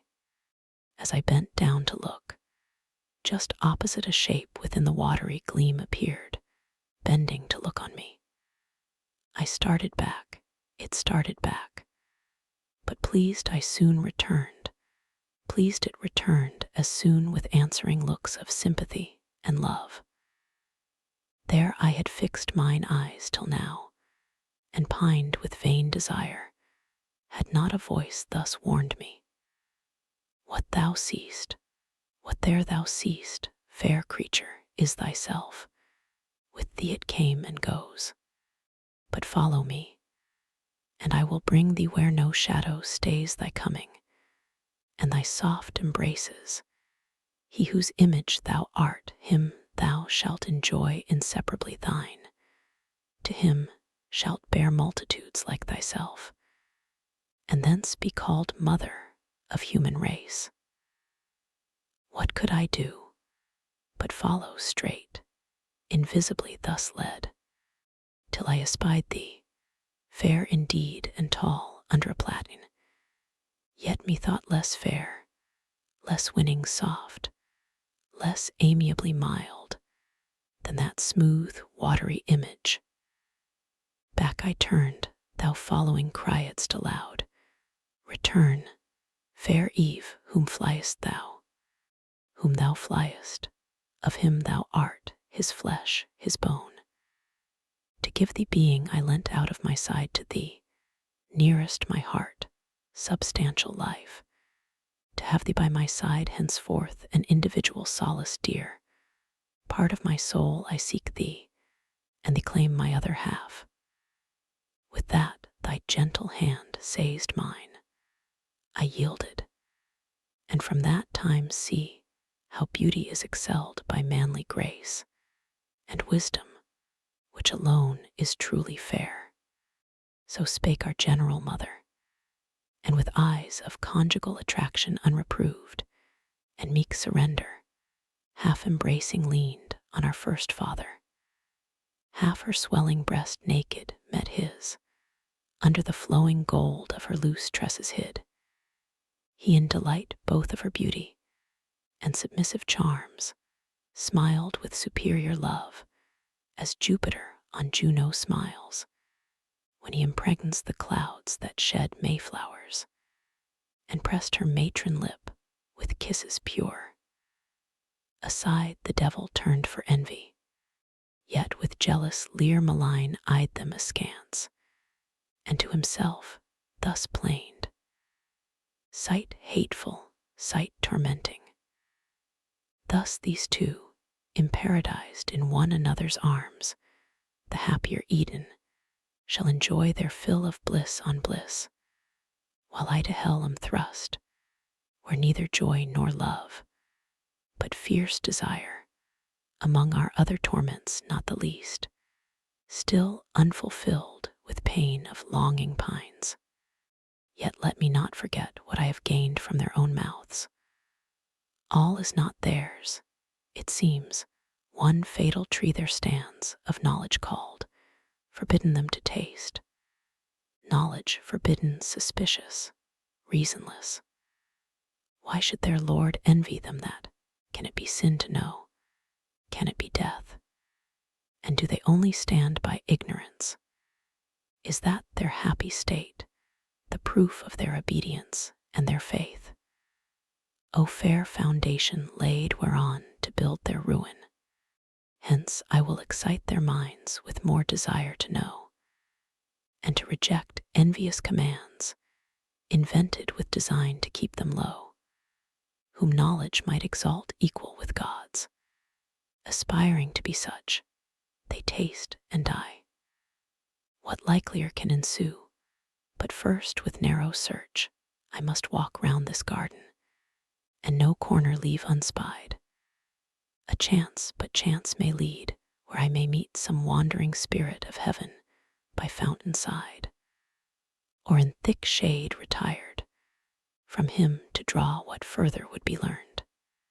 Live while ye may, yet happy pair enjoy, till I return short pleasures, for long woes are to succeed. So saying, his proud step he scornful turned, but with sly circumspection, and began through wood, through waste, o'er hill, o'er dale, his roam meanwhile in utmost longitude, where heaven with earth and ocean meets. The setting sun slowly descended, and with right aspect against the eastern gate of paradise leveled his evening rays. It was a rock of alabaster, piled up to the clouds, conspicuous far, winding with one ascent accessible from earth, one entrance high. The rest was craggy cliff that overhung still as it rose, impossible to climb. Betwixt these rocky pillars Gabriel sat, chief of the angelic guards, awaiting night. About him exercised heroic games the unarmed youth of heaven, but nigh at hand celestial armory, shields, helms, and spears, hung high with diamond flaming, and with gold. Thither came Uriel, gliding through the even on a sunbeam, swift as a shooting star in autumn thwarts the night, when vapors fired impress the air, and shows the mariner from what point of his compass to beware impetuous winds. He thus began in haste. Gabriel, to thee thy course by lot hath given charge and strict watch, that to this happy place no evil thing approach or enter in. This day at height of noon came to my sphere a spirit, zealous, as he seemed, to know more of the Almighty's works, and chiefly man, God's latest image. I described his way bent all on speed, and marked his airy gait. But in the mount that lies from Eden north, where he first lighted, soon discerned his looks alien from heaven, with passions foul obscured. Mine eye pursued him still, but under shade lost sight of him. One of the banished crew, I fear, hath ventured from the deep, to raise new troubles. Him thy care must be to find, to whom the winged warrior thus returned. Uriel, no wonder if thy perfect sight, amid the sun's bright circle where thou sitst, see far and wide. In at this gate none pass the vigilance here placed, but such as come well known from heaven, and since meridian hour no creature thence. If spirit of other sort, so minded, have o'erleaped these earthly bounds on purpose, hard thou knowest it to exclude spiritual substance with corporeal bar. But if within the circuit of these walks in whatsoever shape he lurk, of whom thou tellest, by morrow dawning I shall know. So promised he, and Uriel to his charge returned on that bright beam, whose point now raised bore him slope downward to the sun now fallen beneath the Azores. Whether the prime orb, incredible how swift, had thither rolled diurnal, or this less voluble earth, by shorter flight to the east, had left him there arraying with reflected purple and gold the clouds that on his western throne attend. Now came still evening on, and twilight gray had in her sober livery all things clad. Silence accompanied, for beast and bird, they to their grassy couch, these to their nests were slunk. All but the wakeful nightingale, she all night long her amorous descant sung. Silence was pleased. Now glowed the firmament with living sapphires. Hesperus, that led the starry host, rode brightest, till the moon, rising in clouded majesty, at length apparent queen unveiled her peerless light, and o'er the dark her silver mantle threw. When Adam thus to Eve, fair consort, the hour of night, and all things now retired to rest, mind us of like repose, since God hath set labor and rest, as day and night, to men successive, and the timely dew of sleep, now falling with soft, slumberous weight, inclines our eyelids. Other creatures all day long rove idle, unemployed, and less need rest. Man hath his daily work of body or mind appointed, which declares his dignity, and the regard of heaven on all his ways, while other animals unactive range, and of their doings God takes no account. Tomorrow, ere fresh morning streak the east with first approach of light, we must be risen, and at our pleasant labor to reform yon flowery arbors, yonder alleys green, our walk at noon, with branches overgrown that mock our scant manuring, and require more hands than ours to lop their wanton growth. Those blossoms also, and those dropping gums that lie bestrown unsightly and unsmooth, ask riddance, if we mean to tread with ease. Meanwhile, as nature wills, night bids us rest. To whom thus Eve, with perfect beauty, adorned my author and disposer, what thou bidst unargued I obey. So God ordains, God is thy law, thou mine. To know no more is woman's happiest knowledge and her praise. With thee conversing, I forget all time, all seasons, and their change, all please alike. Sweet is the breath of morn, her rising sweet, with charm of earliest birds. Pleasant the sun, when first on this delightful land he spreads his orient beams, on herb, tree, fruit, and flower, glistering with dew, fragrant the fertile earth after soft showers, and sweet the coming on of grateful evening mild, then silent night, with this her solemn bird, and this fair moon, and these the gems of heaven, her starry train. But neither breath of morn, when she ascends with charm of earliest birds, nor rising sun on this delightful land, nor herb, fruit, flower, glistering with dew, nor fragrance after showers, nor grateful evening mild, nor silent night, with this her solemn bird, nor walk by moon, or glittering starlight, without thee is sweet. But wherefore all night long shine these? For whom this glorious sight, when sleep hath shut all eyes? To whom our general ancestor replied, Daughter of God and man, accomplished Eve.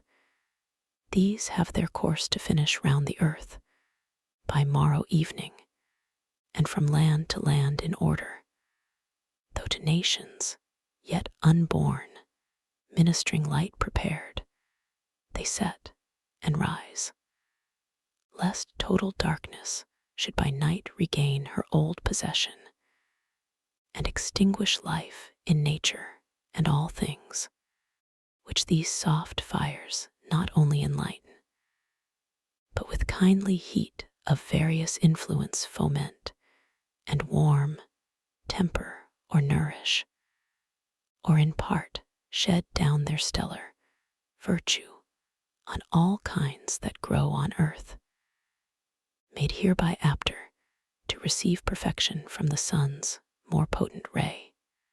These then, though unbeheld in deep of night, shine not in vain, nor think, though men were none, that heaven would want spectators, God want praise. Millions of spiritual creatures walk the earth unseen, both when we wake and when we sleep. All these with ceaseless praise his works behold both day and night. How often from the steep of echoing hill or thicket have we heard celestial voices to the midnight air, soul, or responsive each to other's note, singing their great Creator, oft in bands while they keep watch, or nightly rounding walk, with heavenly touch of instrumental sounds in full harmonic number joined. Their songs divide the night and lift our thoughts to heaven. Thus talking, hand in hand alone, they passed on to their blissful bower. It was a place chosen by the sovereign planter when he framed all things to man's delightful use.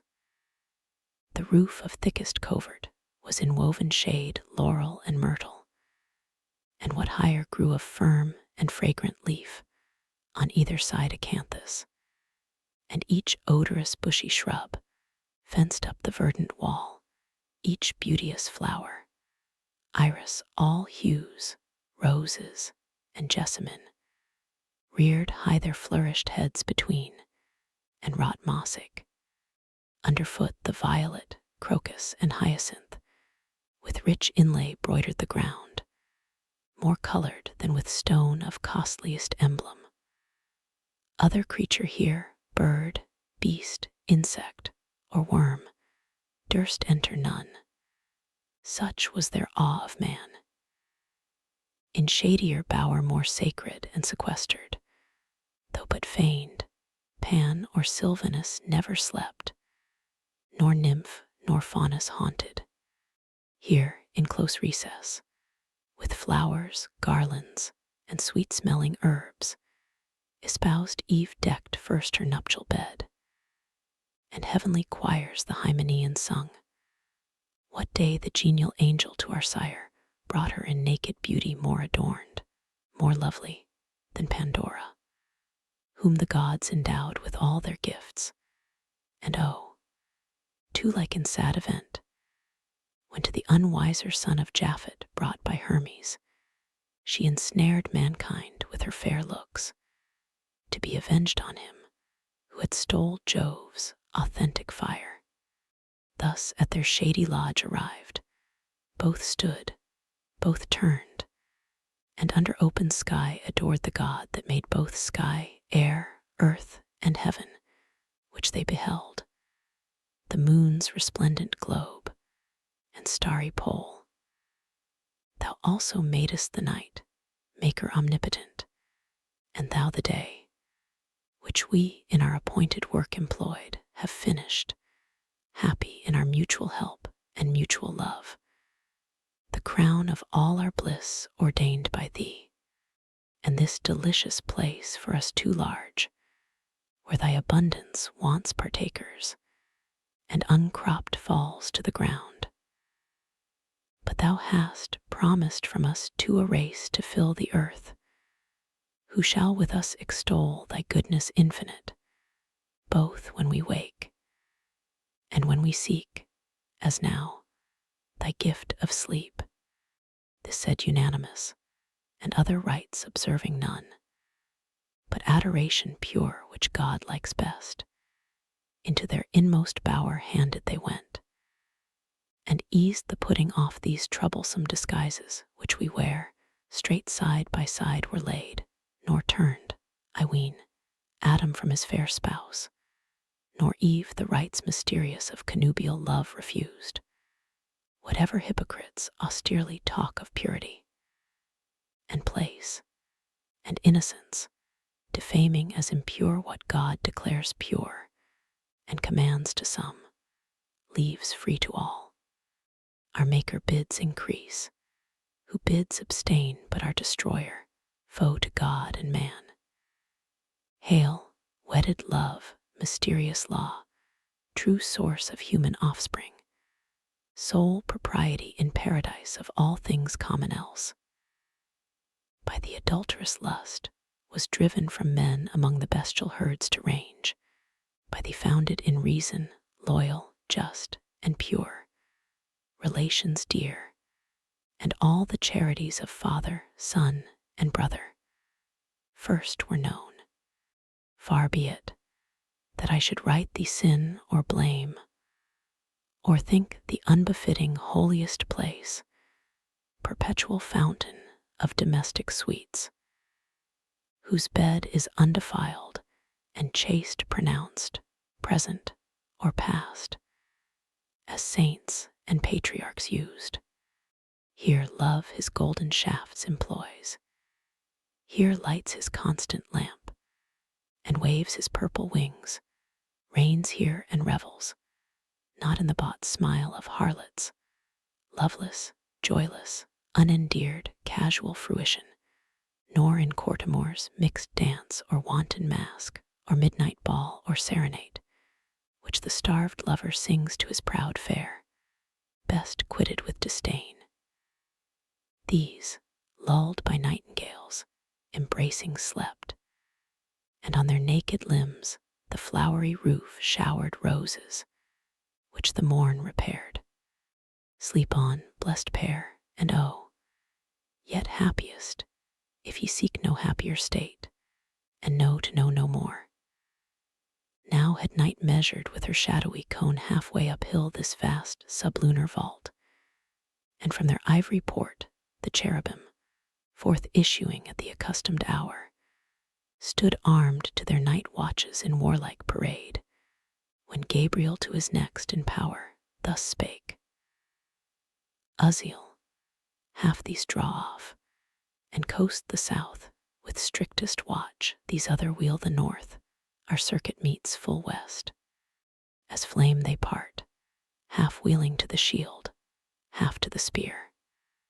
From these, two strong and subtle spirits he called that near him stood, and gave them thus in charge: Ithuriel and Zephon, with winged speed search through this garden, leave unsearched no nook, but chiefly where those two fair creatures lodge, now laid perhaps asleep, secure of harm. This evening from the sun's decline arrived, who tells of some infernal spirit seen hitherward bent, who could have thought, escaped the bars of hell, on errand bad no doubt. Such where ye find, sighs fast, and hither bring.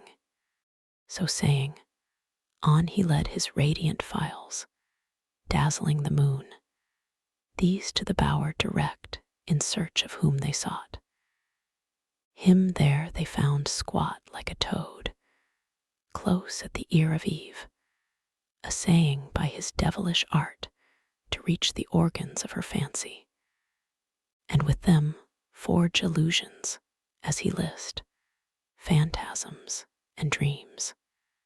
Or if, inspiring venom, he might taint the animal spirits, that from pure blood arise like gentle breaths from rivers pure, thence raise at least distempered, discontented thoughts, vain hopes, vain aims, inordinate desires, blown up with high conceits engendering pride. Him thus intent Ithuriel with his spear touched lightly, for no falsehood can endure touch of celestial temper, but returns of force to its own likeness. Up he starts discovered and surprised, as when a spark lights on a heap of nitrous powder, laid fit for the ton some magazine to store against a rumored war. The smutty grain, with sudden blaze diffused, inflames the air, so started up in his own shape the fiend. Back stepped those two fair angels, half amazed, so sudden to behold the grisly king, yet thus, unmoved with fear, accost him soon. Which of those rebel spirits adjudged to hell comest thou, escaped thy prison, and transformed, why sat'st thou like an enemy in wait, here watching at the head of these that sleep? Know ye not then, said Satan, filled with scorn, know ye not me? Ye knew me once no mate for you, there sitting where ye durst not soar. Not to know me argues yourselves unknown, the lowest of your throng. Or, if ye know, why ask ye, and superfluous begin your message, like to end as much in vain? To whom thus Zephon, answering scorn with scorn, think not, revolted spirit, thy shape the same, or undiminished brightness to be known, as when thou stoodest in heaven upright and pure. That glory then, when thou no more wast good, departed from thee, and thou resemblest now thy sin and place of doom obscure and foul. But come, for thou, be sure, shalt give account to him who sent us, whose charge is to keep this place inviolable, and these from harm. So spake the cherub, and his grave rebuke, severe in youthful beauty, added grace invincible.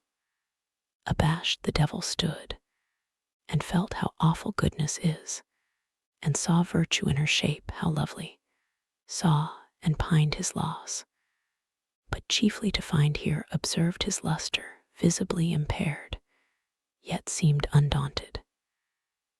If I must contend, said he, best with the best, the sender, not the sent, or all at once more glory will be won, or less be lost. Thy fear, said Zephon bold, will save us trial what the least can do single against the wicked, and thence weak.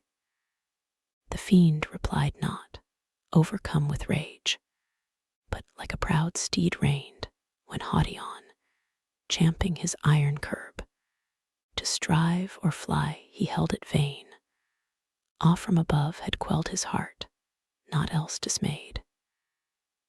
Now drew they nigh the western point, where those half-rounding guards just met, and closing stood in squadron joined, awaiting next command. To whom their chief, Gabriel, from the front thus called aloud, O friends, I hear the tread of nimble feet hasting this way, and now by glimpse discern Ithuriel and Zephon through the shade, and with them comes a third of regal port, but faded splendor wan, who by his gait and fierce demeanor seems the prince of hell, not likely to part hence without contest. Stand firm, for in his look defiance lures. He scarce had ended when those two approached, and brief related whom they brought, where found, how busied, in what form and posture couched. To whom with stern regard thus Gabriel spake, Why hast thou, Satan, broke the bounds prescribed to thy transgressions, and disturbed the charge of others, who approve not to transgress by thy example, but have power and right to question thy bold entrance on this place, employed, it seems, to violate sleep, and those whose dwelling God hath planted here in bliss? To whom thus Satan with contemptuous brow, Gabriel, Thou hadst in heaven the esteem of wise, and such I held thee. But this question asked puts me in doubt. Lives there who loves his pain? Who would not, finding way, break loose from hell, though thither doomed? Thou wouldst thyself, no doubt, and boldly venture to whatever place farthest from pain, where thou mightst hope to change torment with ease, and soonest recompense dole with delight, which in this place I sought, to thee no reason, who knowest only good, but evil hast not tried, and wilt object his will who bounds us.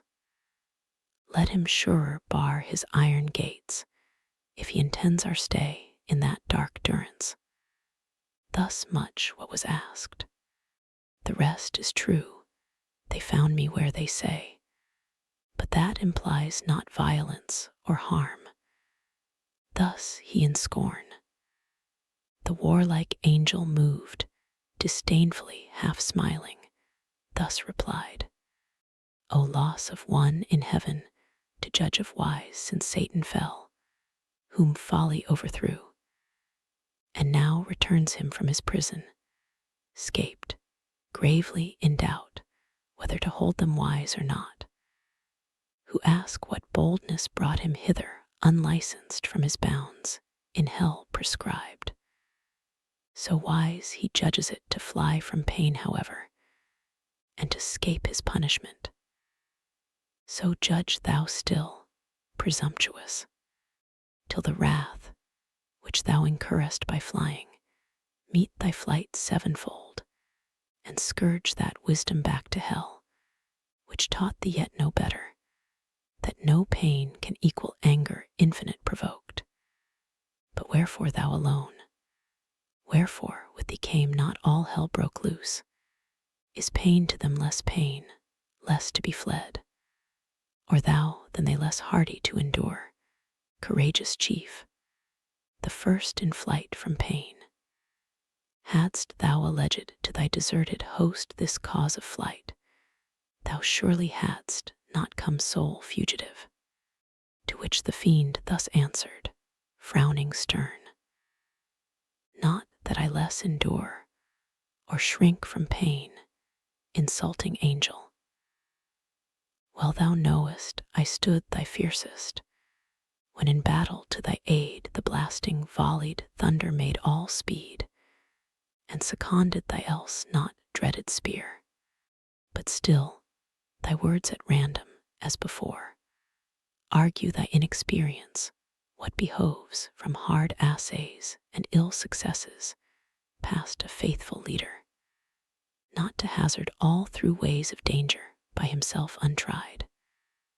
I alone first undertook to wing the desolate abyss, and spy this new created world, whereof in hell fame is not silent, here in hope to find better abode, and my afflicted powers to settle here on earth, or in mid-air, though for possession put to try once more what thou and thy gay legions dare against, whose easier business were to serve their Lord high up in heaven, with songs to him his throne, and practice distances to cringe, not fight, to whom the warrior angel soon replied, to say and straight unsay, pretending first wise to fly pain, professing next the spy, argues no leader, but a liar traced, Satan, and couldst thou faithful add, O name, O sacred name of faithfulness profaned, faithful to whom? To thy rebellious crew, army of fiends, fit body to fit head. Was this your discipline and faith engaged, your military obedience, to dissolve allegiance to the acknowledged power supreme? And thou, sly hypocrite, who now wouldst seem patron of liberty, who more than thou once fawned and cringed, and servilely adored heaven's awful monarch. Wherefore, but in hope to dispossess him, and thyself to reign. But mark what I arreed thee now, Avent, fly neither whence thou fledst. If from this hour within these hallowed limits thou appear, back to the infernal pit I drag thee chained, and seal thee so, as henceforth not to scorn the facile gates of hell too slightly barred. So threatened he, but Satan to no threats gave heed, but waxing more in rage replied, Then, when I am thy captive talk of chains, proud limitary cherub, but ere then, far heavier load thyself expect to feel from my prevailing arm. Though heaven's king ride on thy wings, and thou with thy compeers, us't to the yoke, drawst his triumphant wheels in progress through the road of heaven star-paved. While thus he spake, the angelic squadron bright turned fiery red, sharpening in mooned horns their phalanx, and began to hem him round with ported spears, as thick as when a field of Ceres, ripe for harvest, waving bends her bearded grove of ears. Which way the wind sways them, the careful ploughman doubting stands, left on the thrashing floor his hopeless sheaves prove chaff. On the other side, Satan, alarmed, collecting all his might, dilated stood, like Tenerife or Atlas, unremoved. His stature reached the sky, and on his crest sat horror plumed, nor wanted in his grasp what seemed both spear and shield. Now dreadful deeds might have ensued, nor only paradise in this commotion, but the starry cope of heaven perhaps, or all the elements at least had gone to rack, disturbed and torn with violence of this conflict, had not soon the Eternal, to prevent such horrid fray, hung forth in heaven his golden scales, yet seen betwixt Astrea and the Scorpion sign, wherein all things created first he weighed, the pendulous round earth with balanced air in counterpoise, now ponders all events, battles, and realms. In these he put two weights, the sequel each of parting and of fight.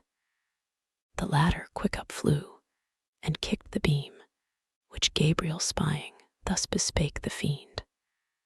Satan, I know thy strength, and thou knowest mine neither our own, but given. What folly then to boast what arms can do? Since then no more than heaven permits, nor mine, though doubled now to trample thee as mire. For proof look up, and read thy lot in yon celestial sign, where thou art weighed, and shown how light, how weak, if thou resist. The fiend looked up, and knew his mounted scale aloft, nor more, but fled murmuring, and with him fled the shades of night. Book 5. Now morn, her rosy steps in the eastern clime advancing, sowed the earth with orient pearl, when Adam waked, so customed. For his sleep was airy light, from pure digestion bred, and temperate vapors bland, which the only sound of leaves and fuming rills, Aurora's fan, lightly dispersed, and the shrill matin song of birds on every bough. So much the more his wonder was to find unwakened Eve with tresses discomposed, and glowing cheek, as through unquiet rest. He on his side leaning half raised, with looks of cordial love hung over her enamored, and beheld beauty, which, whether waking or asleep, shot forth peculiar graces. Then with voice mild, as when Zephyrus on Flora breathes, her hand soft touching, whispered thus, Awake, my fairest, my espoused, my latest found, heaven's last best gift, my ever-new delight. Awake, the morning shines, and the fresh field calls us, we lose the prime, to mark how spring our tender plants, how blows the citron grove, what drops the myrrh, and what the balmy reed, how nature paints her colors, how the bee sits on the bloom extracting liquid sweet. Such whispering waked her, but with startled eye on Adam, whom embracing, thus she spake, O soul, in whom my thoughts find all repose, my glory, my perfection, glad I see thy face, and morn returned. For I this night, such night till this I never passed, have dreamed, if dreamed not, as I often want, of thee works of day past, or morrow's next design, but of offence and trouble, which my mind knew never till this irksome night. Methought, close at mine ear one called me forth to walk with gentle voice. I thought it thine. It said, Why sleepest thou, Eve? Now is the pleasant time, the cool, the silent, save where silence yields to the night warbling bird, that now awake tunes sweetest his love-labored song. Now reigns full-orbed the moon, and with more pleasing light, shadowy sets off the face of things, in vain, if none regard.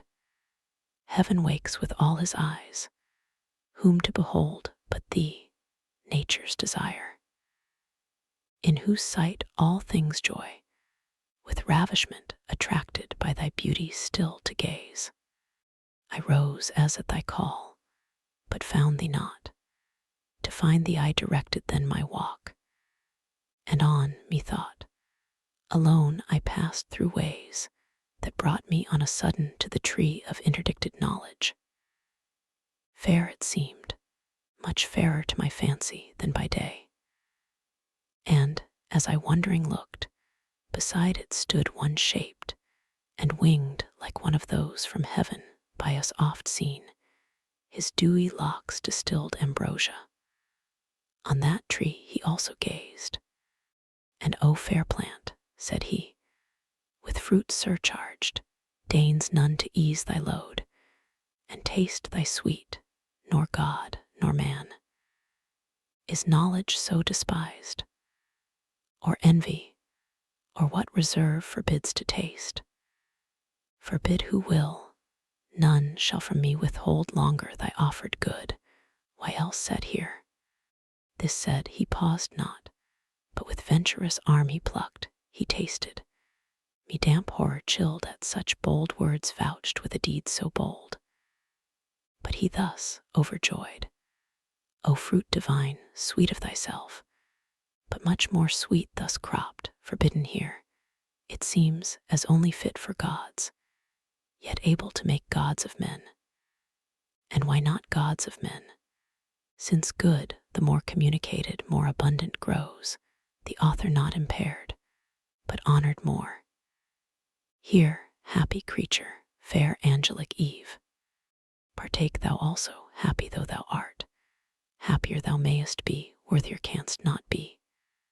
Taste this, and be henceforth among the gods thyself a goddess, not to earth confined, but sometimes in the air as we, sometimes ascend to heaven by merit thine, and see what life the gods live there, and such live thou. So saying, he drew nigh, and to me held, even to my mouth of that same fruit held part, which he had plucked. The pleasant savory smell so quickened appetite, that I methought could not but taste. Forthwith up to the clouds with him I flew, and underneath beheld the earth outstretched immense, a prospect wide and various, wondering at my flight and change to this high exaltation. Suddenly my guide was gone, and I methought sunk down and fell asleep. But oh, how glad I waked to find this but a dream. Thus Eve her night related, and thus Adam answered sad, Best image of myself, and dearer half, the trouble of thy thoughts this night in sleep affects me equally. Nor can I like this uncouth dream Of evil sprung, I fear, yet evil whence? In thee can harbor none, created pure. But know that in the soul are many lesser faculties that serve reason as chief. Among these fancy next her office holds. Of all external things which the five watchful senses represent, she forms imaginations, airy shapes, which reason, joining or disjoining, frames all what we affirm or what deny, and call our knowledge or opinion, then retires into her private cell when nature rests. Oft in her absence mimic fancy wakes to imitate her, but misjoining shapes, wild work produces oft, and most in dreams, ill matching words and deeds long past or late. Some such resemblances, methinks, I find of our last evening's talk in this thy dream, but with additions strange, yet be not sad. Evil into the mind of God or man may come and go, so unreproved, and leave no spot or blame behind, which gives me hope that what in sleep thou didst abhor to dream, waking thou never will consent to do. Be not disheartened then, nor cloud those looks that want to be more cheerful and serene than when fair morning first smiles on the world. And let us to our fresh employments rise among the groves, the fountains, and the flowers that open now their choicest bosomed smells, reserved from night and kept for the in store. So cheered he his fair spouse, and she was cheered, but silently a gentle tear let fall from either eye, and wiped them with her hair, two other precious drops that ready stood, each in their crystal sluice. He ere they fell kissed, as the gracious signs of sweet remorse and pious awe, that feared to have offended. So all was cleared, and to the field they haste. But first, from under shady arborous roof, soon as they forth were come to open sight of dayspring, and the sun, who, scarce uprisen, with wheels yet hovering o'er the ocean brim, shot parallel to the earth his dewy ray, discovering in wide landscape all the east of paradise and Eden's happy plains. Lowly they bowed adoring, and began their orisons, each morning duly paid in various style.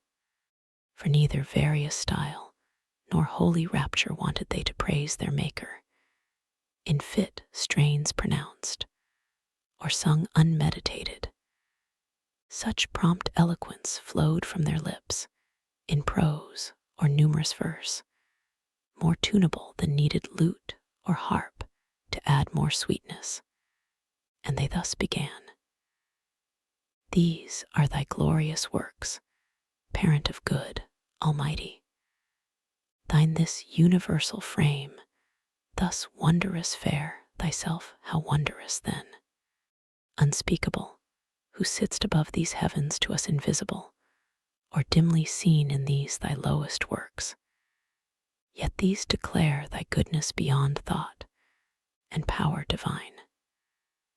Speak, ye who best can tell, ye sons of light, angels, for ye behold him, and with songs and choral symphonies, day without night, circle his throne rejoicing.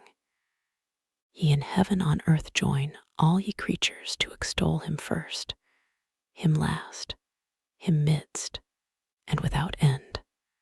Fairest of stars, last in the train of night, if better thou belong not to the dawn, sure pledge of day, that crownest the smiling morn with thy bright circlet, praise him in thy sphere, while day arises, that sweet hour of prime.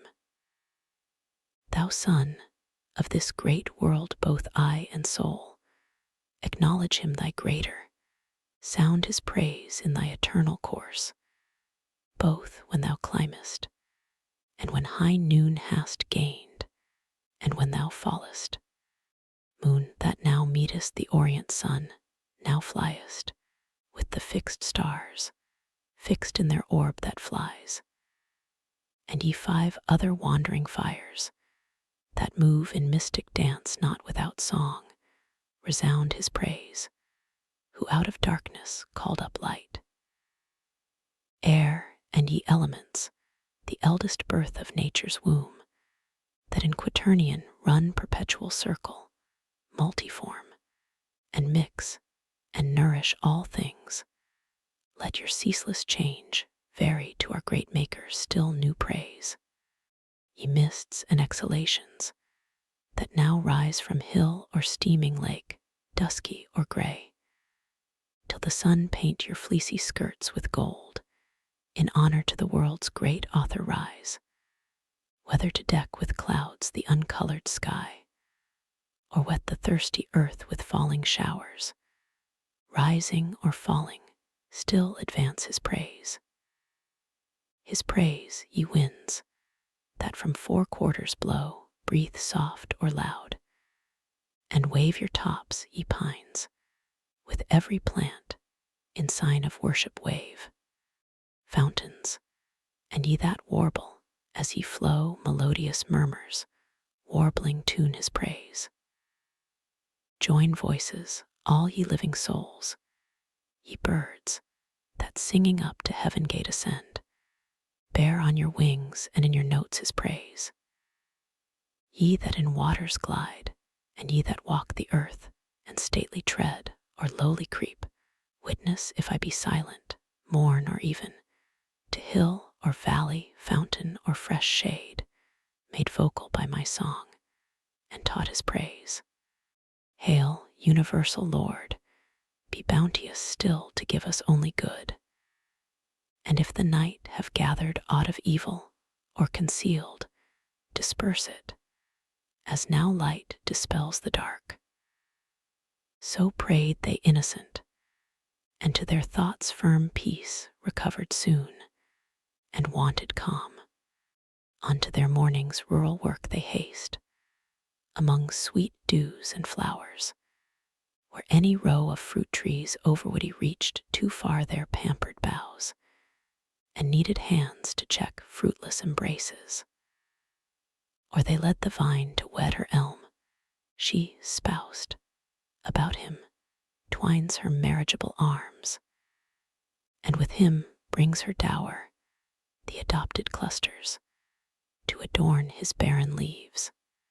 Them thus employed beheld with pity heaven's high king, and to him called Raphael, the sociable spirit, that deigned to travel with Tobias, and secured his marriage with the 7 times wedded maid.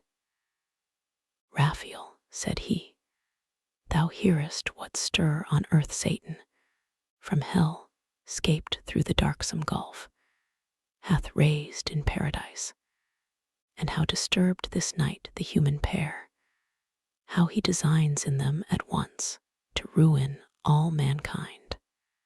Go therefore, half this day as friend with friend converse with Adam, in what bower or shade thou findest him from the heat of noon retired, to respite his day labor with repast, or with repose, and such discourse bring on, as may advise him of his happy state, happiness in his power left free to will, left to his own free will, his will though free, yet mutable, whence warn him to beware he swerve not, too secure. Tell him with all his danger, and from whom, what enemy, late fallen himself from heaven, is plotting now the fall of others from like state of bliss, by violence. No, for that shall be withstood, but by deceit and lies. This let him know, lest, wilfully transgressing, he pretend surprisal, unadmonished, unforewarned.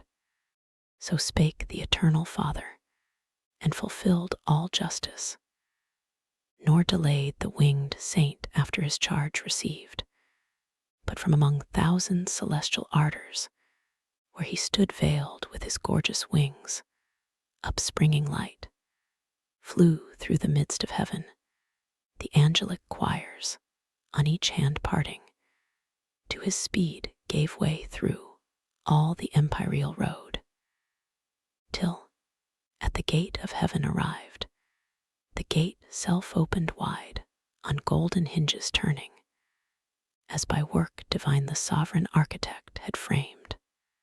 From hence no cloud, or to obstruct his sight, star interposed, however small he sees, not unconformed to other shining globes, earth, and the garden of God, with cedars crowned above all hills.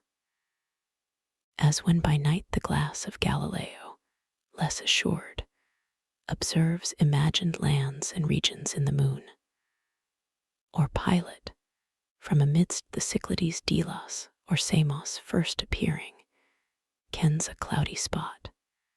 Down thither prone in flight he speeds, and through the vast ethereal sky sails between worlds and worlds, with steady wing now on the polar winds.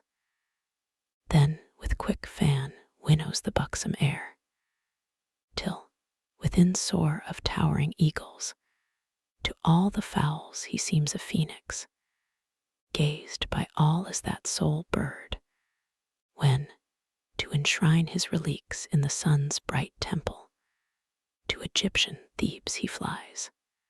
At once on the eastern cliff of paradise he lights, and to his proper shape returns a seraph winged.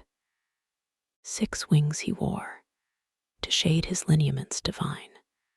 The pair that clad each shoulder broad came mantling o'er his breast with regal ornament.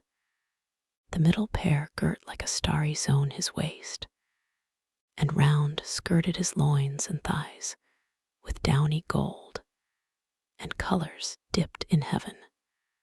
The third his feet shadowed from either heel with feathered mail, sky-tinctured grain. Like Maya's son he stood, and shook his plumes, that heavenly fragrance filled the circuit wide. Straight knew him all the bands of angels under watch, and to his state, and to his message high, in honor rise. For on some message high they guessed him bound. Their glittering tents he passed, and now is come into the blissful field, through groves of myrrh, and flowering odors, cassia, nard, and balm, a wilderness of sweets, for nature here wantoned as in her prime, and played at will her virgin fancies pouring forth more sweet, wild above rule or art, enormous bliss. Him through the spicy forest onward come Adam discerned, as in the door he sat of his cool bower, while now the mounted sun shot down direct his fervid rays to warm earth's inmost womb, more warmth than Adam needs. And Eve within, due at her hour prepared for dinner savory fruits, of taste to please true appetite, and not disrelish thirst of nectarous draughts between, from milky stream, berry, or grape. To whom thus Adam called, "Haste hither, Eve, and worth thy sight behold eastward among those trees. What glorious shape comes this way moving? Seems another morn risen on mid-noon. Some great behest from heaven to us perhaps he brings, and will vouchsafe this day to be our guest. But go with speed, and what thy stores contain bring forth, and pour abundance, fit to honor and receive our heavenly stranger. Well we may afford our givers their own gifts, and large bestow from large bestowed, where nature multiplies her fertile growth, and by disburthening grows more fruitful, which instructs us not to spare. To whom thus Eve, Adam, earth's hallowed mold, of God inspired, small store will serve, where store all seasons, ripe for use hangs on the stalk, save what by frugal storing firmness gains to nourish, and superfluous moist consumes. But I will haste, and from each bough and brake, each plant and jussiest gourd, will pluck such choice to entertain our angel guest, as he beholding shall confess, that here on earth God hath dispensed his bounties, as in heaven. So saying, with dispatchful looks in haste she turns, on hospitable thoughts, intent what choice to choose for delicacy best, what order so contrived as not to mix tastes, not well joined, inelegant, but bring taste after taste upheld with kindliest change, bestirs her then, and from each tender stalk whatever earth, all-bearing mother, yields in India east or west, or middle shore in Pontus, or the Punic coast, or where Alcinous reigned, fruit of all kinds in coat rough, or smooth rind, or bearded husk or shell, she gathers tribute large, and on the board heaps with unsparing hand. For drink the grape she crushes, inoffensive must, and meaths from many a berry, and from sweet kernels pressed she tempers dulcet creams, nor these to hold wants her fit vessels pure, then strows the ground with rose and odors from the shrub unfumed. Mean, while our primitive great sire, to meet his godlike guest, walks forth, without more train accompanied than with his own complete perfections, in himself was all his state, more solemn than the tedious pomp that waits on princes, when their rich retinue long of horses led, and grooms besmeared with gold, dazzles the crowd, and sets them all agape. Nearer his presence Adam, though not awed, yet with submiss approach and reverence meek, as to a superior nature bowing low, thus said, native of heaven, for other place none can than heaven such glorious shape contain, since, by descending from the thrones above, those happy places thou hast deigned a while to want, and honor these, vouchsafe with us two only, who yet by sovereign gift possess this spacious ground, in yonder shady bower to rest, and what the garden choicest bears to sit and taste, till this meridian heat be over, and the sun more cool decline. Whom thus the angelic virtue answered mild, Adam, I therefore came, nor art thou such created, or such place hast here to dwell, as may not oft invite those spirits of heaven to visit thee. Lead on then where thy bower o'ershades, for these mid-hours, till evening rise, I have at will. So to the sylvan lodge they came, that like Pomona's arbor smiled, with flowerets decked and fragrant smells.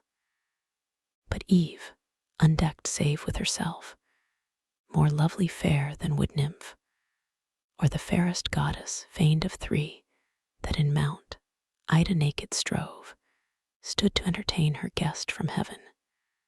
No veil she needed, virtue-proof, no thought infirm altered her cheek.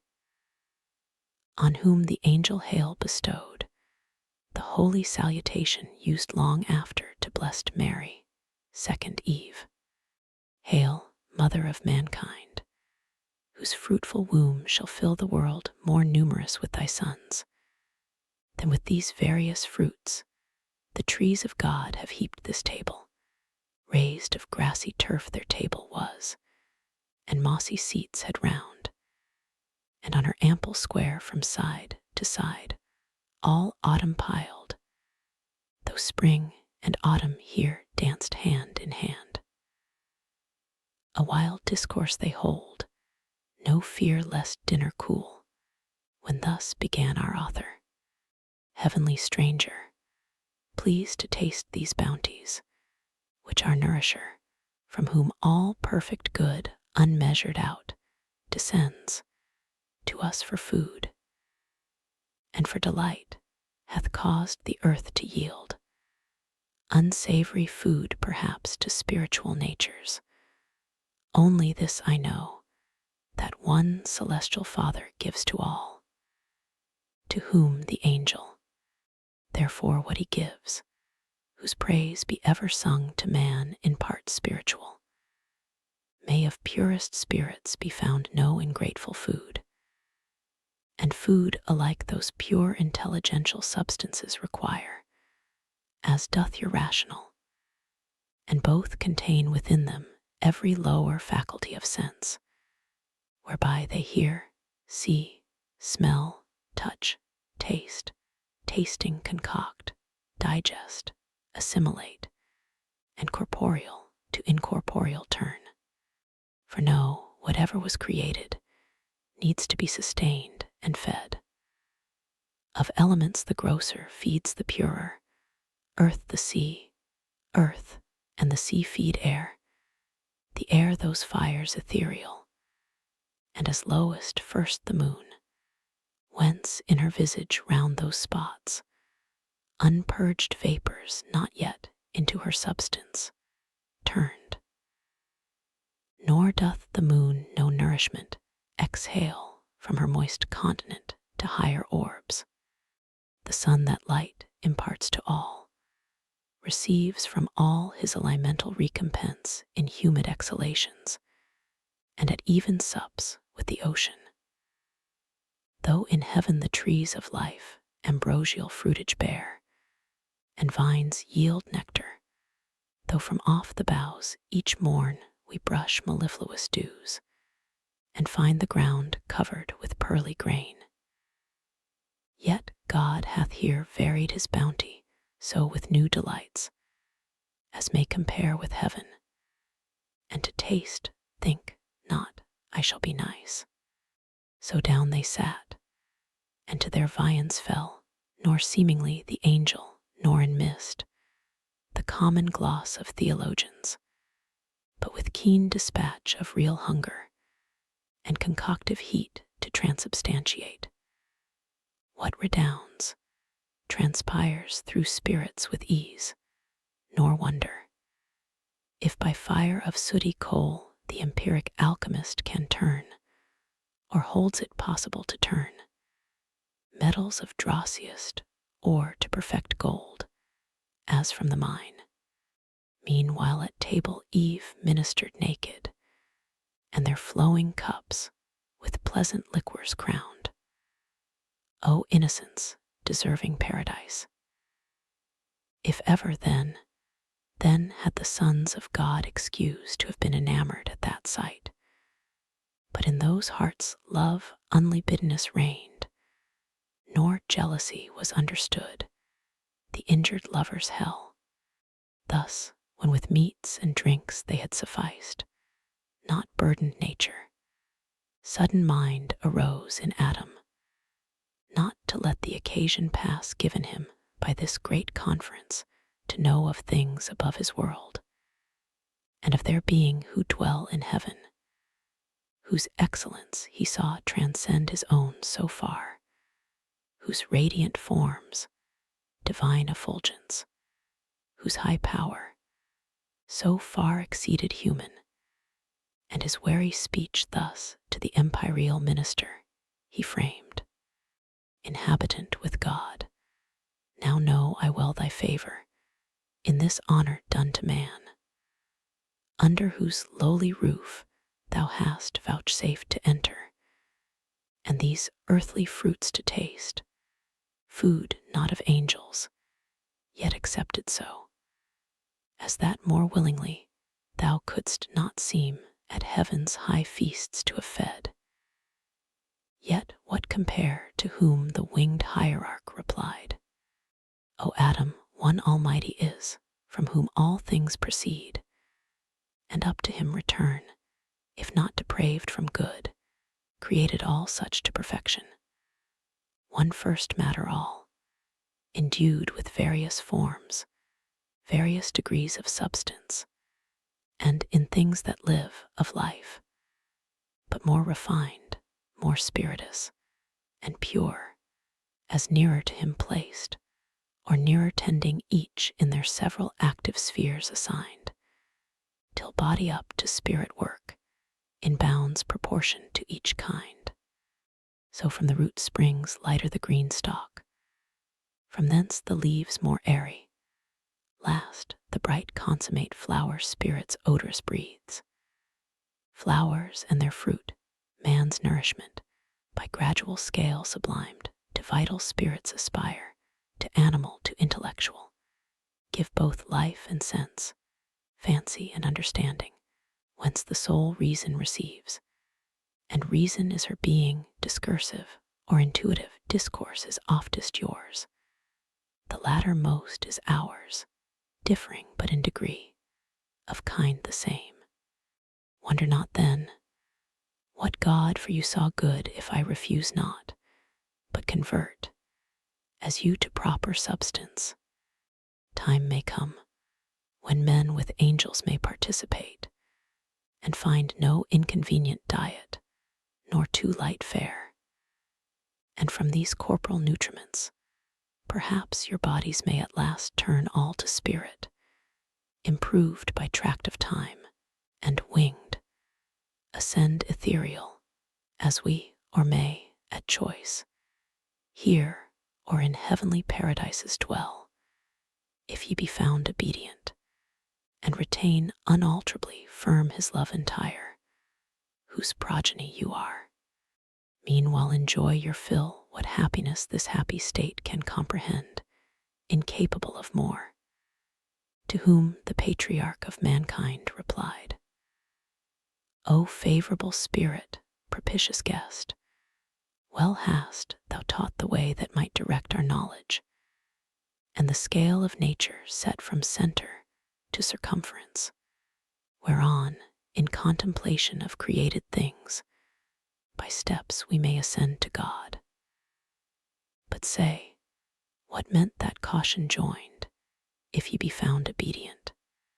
Can we want obedience then to him, or possibly his love desert, who formed us from the dust, and placed us here full to the utmost measure of what bliss human desires can seek or apprehend, to whom the angel, Son of heaven and earth, attend, that thou art happy, O to God, that thou continuest such, O to thyself, that is, to thy obedience therein stand.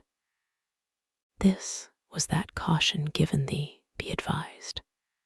God made thee perfect, not immutable, and good he made thee, but to persevere he left it in thy power, ordained thy will by nature free, not overruled by fate inextricable or strict necessity. Our voluntary service he requires, not our necessitated, such with him finds no acceptance, nor can find. For how can hearts, not free, be tried whether they serve willing or no? Who will but what they must by destiny, and can no other choose? Myself, and all the angelic host that stand in sight of God, enthroned, our happy state hold, as you yours, while our obedience holds on other surety none. Freely we serve, because we freely love, as in our will to love or not. In this we stand or fall, and some are fallen to disobedience fallen, and so from heaven to deepest hell. O fall from what high state of bliss into what woe? To whom our great progenitor, thy words attentive, and with more delighted ear, divine instructor, I have heard, than when cherubic songs by night from neighboring hills aerial music send. Nor knew I not to be both will and deed created free, yet that we never shall forget to love our Maker, and obey him, whose command single is yet so just, my constant thoughts assured me, and still assure, though what thou tellest hath passed in heaven, some doubt within me move, but more desire to hear, if thou consent, the full relation, which must needs be strange, worthy of sacred silence to be heard. And we have yet large day, for scarce the sun hath finished half his journey, and scarce begins his other half in the great zone of heaven. Thus Adam made request, and Raphael, after short pause assenting, thus began: High matter thou enjoinest me, O prime of men, sad task and hard. For how shall I relate to human sense the invisible exploits of warring spirits? How, without remorse, the ruin of so many glorious once, and perfect while they stood? How last unfold the secrets of another world, perhaps not lawful to reveal, yet for thy good this is dispensed. And what surmounts the reach of human sense, I shall delineate so, by likening spiritual to corporal forms, as may express them best. Though what if earth be but a shadow of heaven, and things therein each to other like, more than on earth is thought, as yet this world was not, and chaos wild reigned where these heavens now roll, where earth now rests upon her center poised, when on a day, for time, though in eternity applied to motion, measures all things durable by present, past, and future. On such day, as heaven's great year brings forth, the imperial host of angels, by imperial summons called, innumerable before the Almighty's throne forthwith, from all the ends of heaven, appeared under their hierarchs in orders bright, 10,000 ensigns high advanced, standards and gonfalons, twixt van and rear stream in the air, and for distinction serve of hierarchies of orders and degrees, or in their glittering tissues bear emblazed holy memorials, acts of zeal and love recorded eminent. Thus, when in orbs of circuit inexpressible they stood, orb within orb, the Father infinite, by whom in bliss embosomed sat the Son, amidst, as from a flaming mount, whose top brightness had made invisible, thus spake: Hear all ye angels, progeny of light, thrones, dominations, princedoms, virtues, powers, hear my decree, which unrevoked shall stand. This day I have begot whom I declare my only Son, and on this holy hill him have anointed, whom ye now behold at my right hand, your head I him appoint, and by myself have sworn, to him shall bow all knees in heaven, and shall confess him Lord. Under his great vicegerent reign abide united, as one individual soul, forever happy. Him who disobeys me disobeys, breaks union, and that day, cast out from God and blessed vision, falls into utter darkness, deep engulfed, his place ordained without redemption, without end. So spake the Omnipotent, and with his words all seemed well pleased, all seemed, but were not all.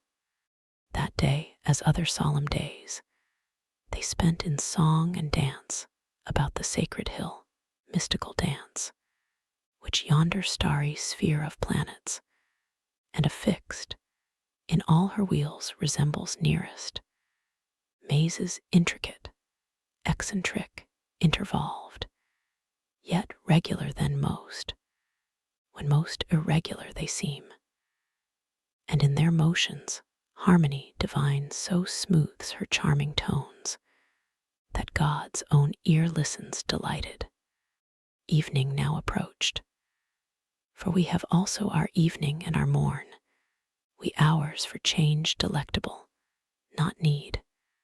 Forthwith from dance to sweet repast they turned desirous. All in circles as they stood, tables are set, and on a sudden piled with angels' food, and rubied nectar flows in pearl, in diamond, and massy gold, fruit of delicious vines, the growth of heaven, on flowers reposed, and with fresh flowerets crowned, they eat, they drink, and in communion's sweet quaff immortality and joy, secure of surfeit, where full measure only bounds excess before the all-bounteous King, who showered with copious hand, rejoicing in their joy. Now when ambrosial night with clouds exhaled from that high mount of God, whence light and shade spring both, the face of brightest heaven had changed to grateful twilight. For night comes not there in darker veil, and roseate dews disposed all but the unsleeping eyes of God to rest, wide over all the plain, and wider far than all this globous earth in plain outspread. Such are the courts of God, the angelic throng, dispersed in bands and files. Their camp extend by living streams among the trees of life, pavilions numberless, and sudden reared celestial tabernacles, where they slept fanned with cool winds, save those who, in their course, melodious hymns about the sovereign throne alternate all night long. But not so waked Satan, so call him now. His former name is heard no more in heaven. He of the first, if not the first archangel, great in power, in favor and preeminence, yet fraught with envy against the Son of God, that day honored by his great Father, and proclaimed Messiah, King anointed, could not bear through pride that sight, and thought himself impaired. Deep malice thence conceiving and disdain, soon as midnight brought on the dusky hour friendliest to sleep and silence, he resolved with all his legions to dislodge, and leave unworshipped, unobeyed, the throne supreme, contemptuous, and his next subordinate awakening, thus to him in secret spake: Sleepest thou, companion dear? What sleep can close thy eyelids? And rememberest what decree of yesterday so late hath passed the lips of heaven's Almighty? Thou to me thy thoughts wast wont, I mine to thee was wont to impart, both waking we were one. How then can now thy sleep dissent? New laws thou seest imposed, new laws from him who reigns, new minds may raise in us who serve, new counsels to debate what doubtful may ensue. More in this place to utter is not safe.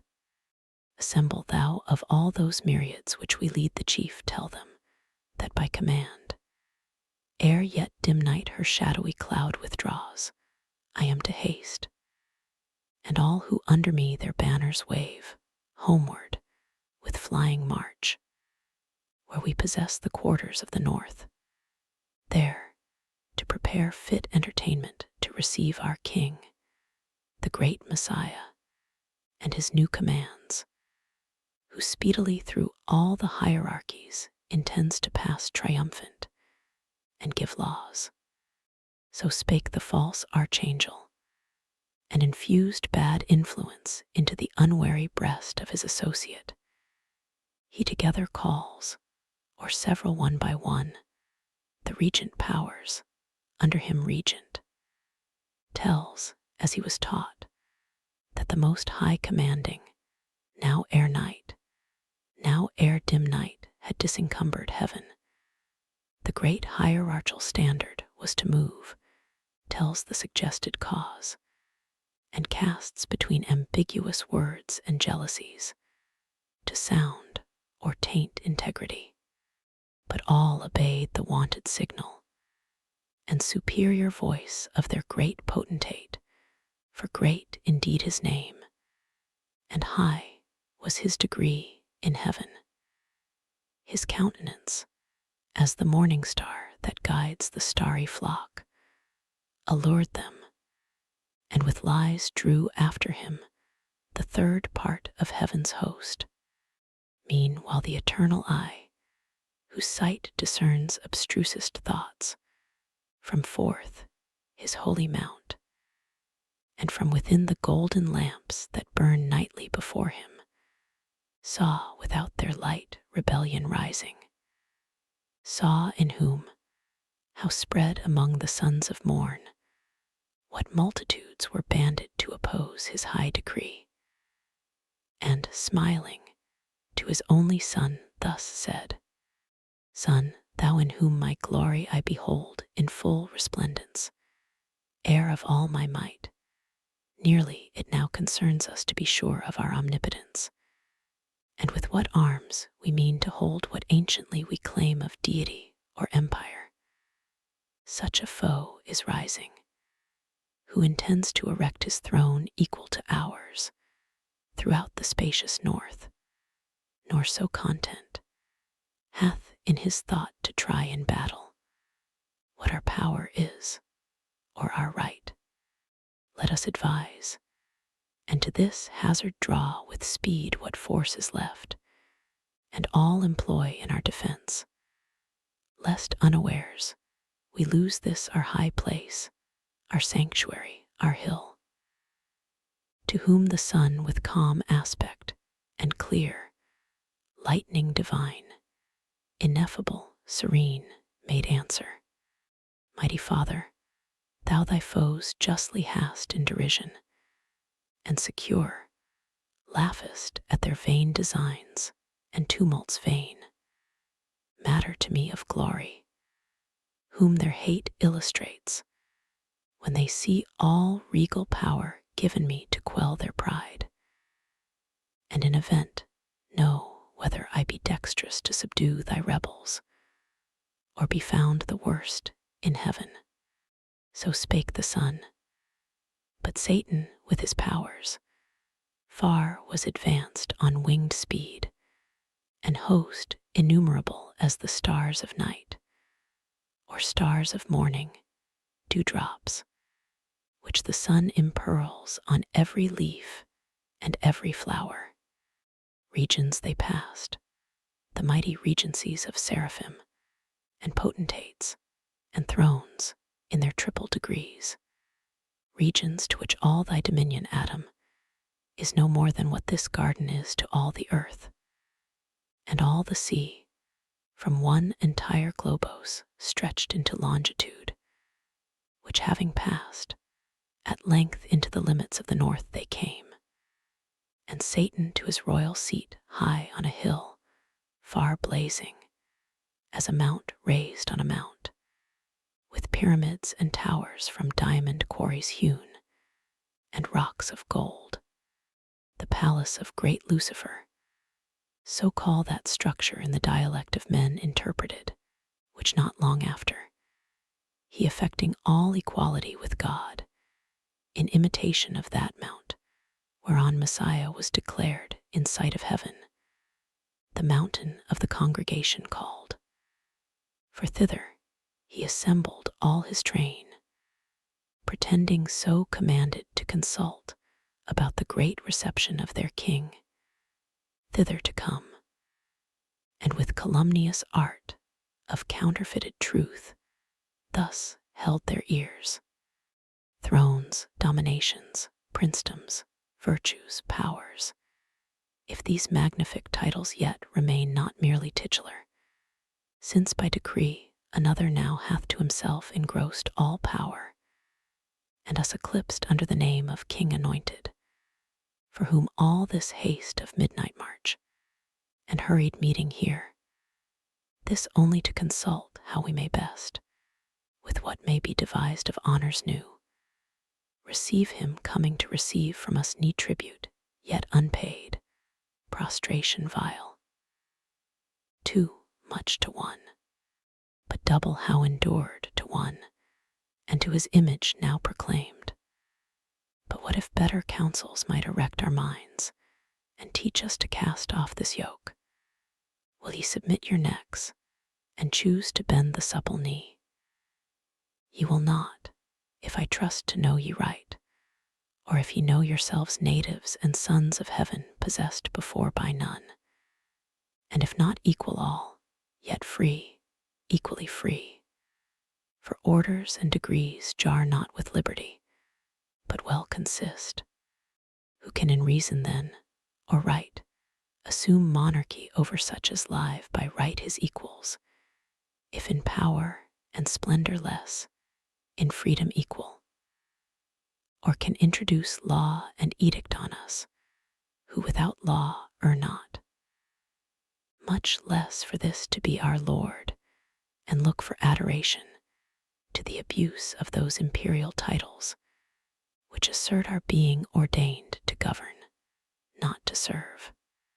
Thus far his bold discourse without control had audience, when among the seraphim, Abdiel, than whom none with more zeal adored the deity, and divine commands obeyed, stood up, and in a flame of zeal severe, the current of his fury thus opposed. O argument blasphemous, false, and proud! Words which no ear ever to hear in heaven expected, least of all from thee, ingrate, in place thyself so high above thy peers. Canst thou with impious obloquy condemn the just decree of God, pronounced and sworn, that to his only Son, by right endued with regal sceptre, every soul in heaven shall bend the knee, and in that honor do confess him rightful King? Unjust, thou sayest, flatly unjust, to bind with laws the free, and equal over equals to let reign, one over all with unsucceeded power. Shalt thou give law to God? Shalt thou dispute with him the points of liberty, who made thee what thou art, and formed the powers of heaven such as he pleased, and circumscribed their being?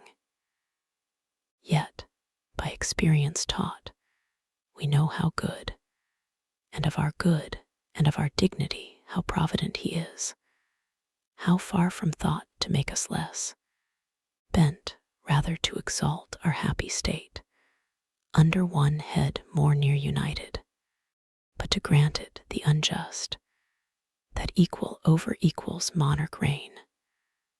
Thyself, though great and glorious, dost thou count, or all angelic nature joined in one, equal to him begotten Son, by whom, as by his word, the mighty Father made all things, even thee, and all the spirits of heaven by him created in their bright degrees, crowned them with glory, and to their glory named thrones, dominations, princedoms, virtues, powers, essential powers, nor by his reign obscured, but more illustrious made, since he the head one of our number thus reduced becomes. His laws are laws, all honor to him, done returns our own.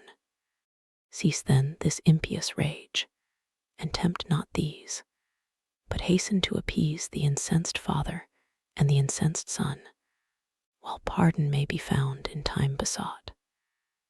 So spake the fervent angel, but his zeal none seconded, as out of season judged, or singular and rash. Whereat rejoiced the apostate, and more haughty thus replied, that we were formed then sayest thou, and the work of secondary hands, by task transferred from father to his son. Strange point and new, doctrine which we would know whence learned, who saw when this creation was. Rememberest thou thy making, while the Maker gave thee being? We know no time when we were not as now, know none before us, self-begot, self-raised by our own quickening power. When fatal course had circled his full orb, the birth mature of this, our native heaven, ethereal sons. Our puissance is our own right hand shall teach us highest deeds, by proof to try who is our equal. Then thou shalt behold whether by supplication we intend address, and to begirt the almighty throne beseeching or besieging.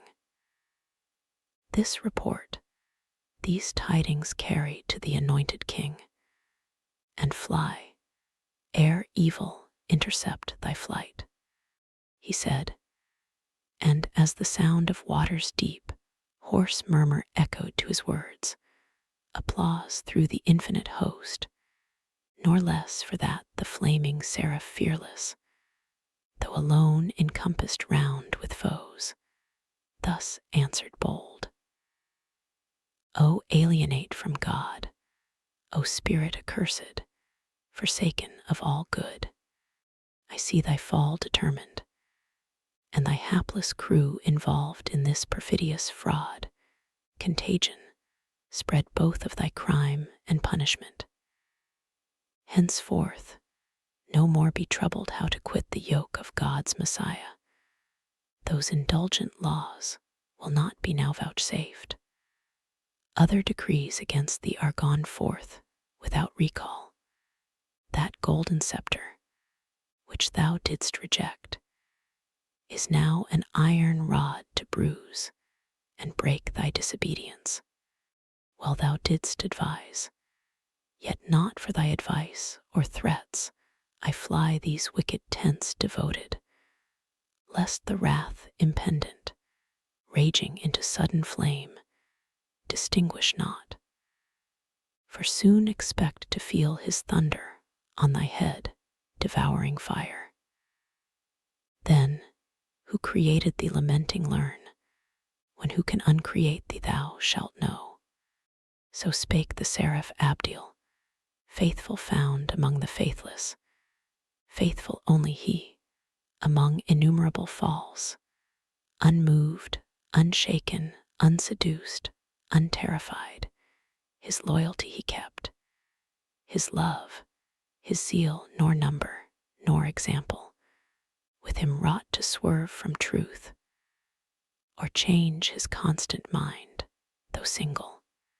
From amidst them forth he passed, long way through hostile scorn, which he sustained superior, nor of violence feared aught, and, with retorted scorn, his back he turned on those proud towers, to swift destruction doomed. Book 6. All night the dreadless angel, unpursued, through heaven's wide champion held his way, till morn, waked by the circling hours, with rosy hand unbarred the gates of light. There's a cave within the mount of God, fast by his throne, where light and darkness, in perpetual round, lodge and dislodge by turns, which makes through heaven grateful vicissitude, like day and night.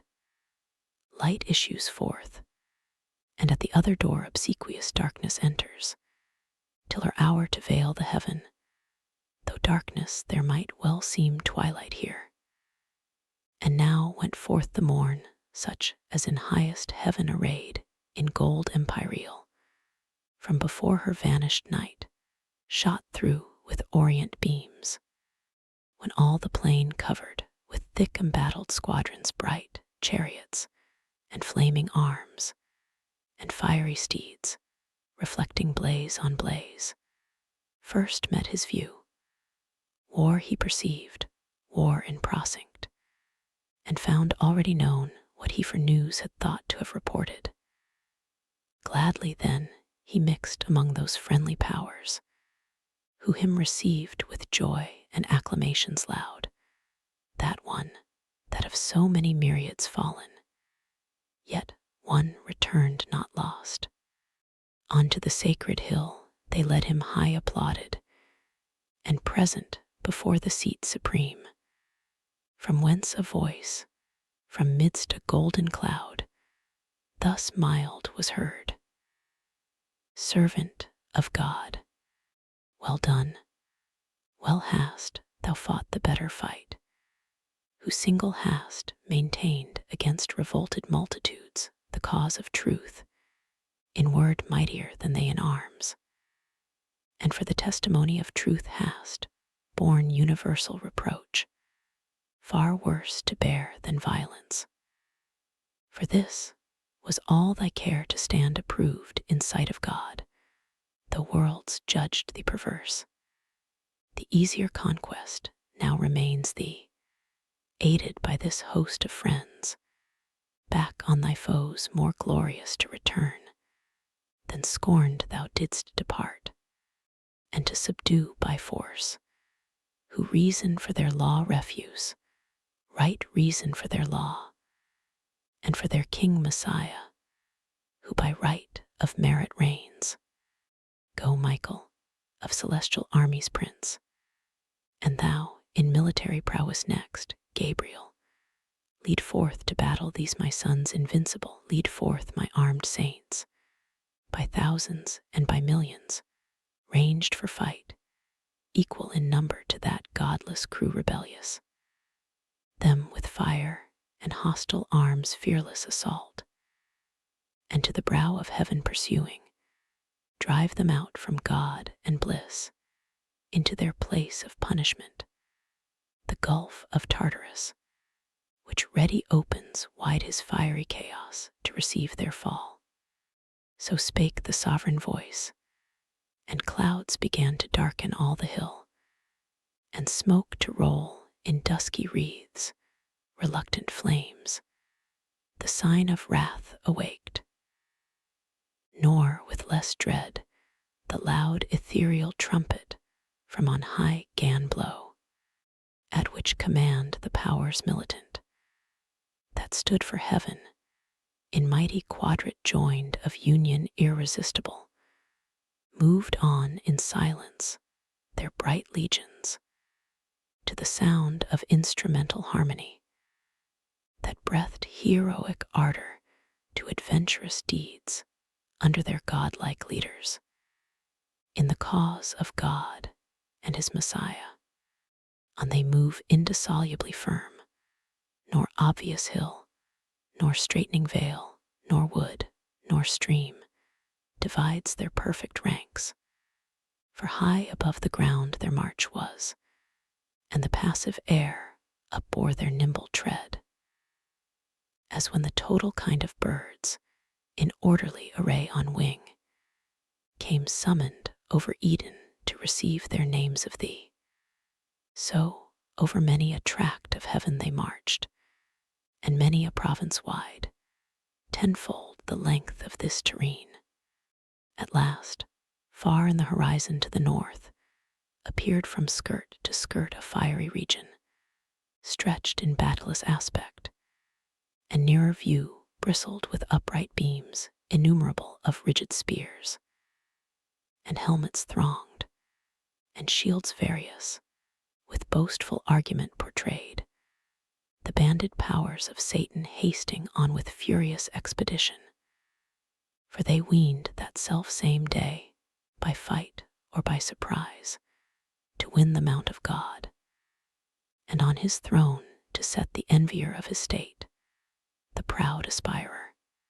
But their thoughts proved fond and vain in the midway, though strange to us it seemed at first, that angel should with angel war, and in fierce hosting meet, who want to meet so oft in festivals of joy and love unanimous, as sons of one great sire, hymning the eternal Father.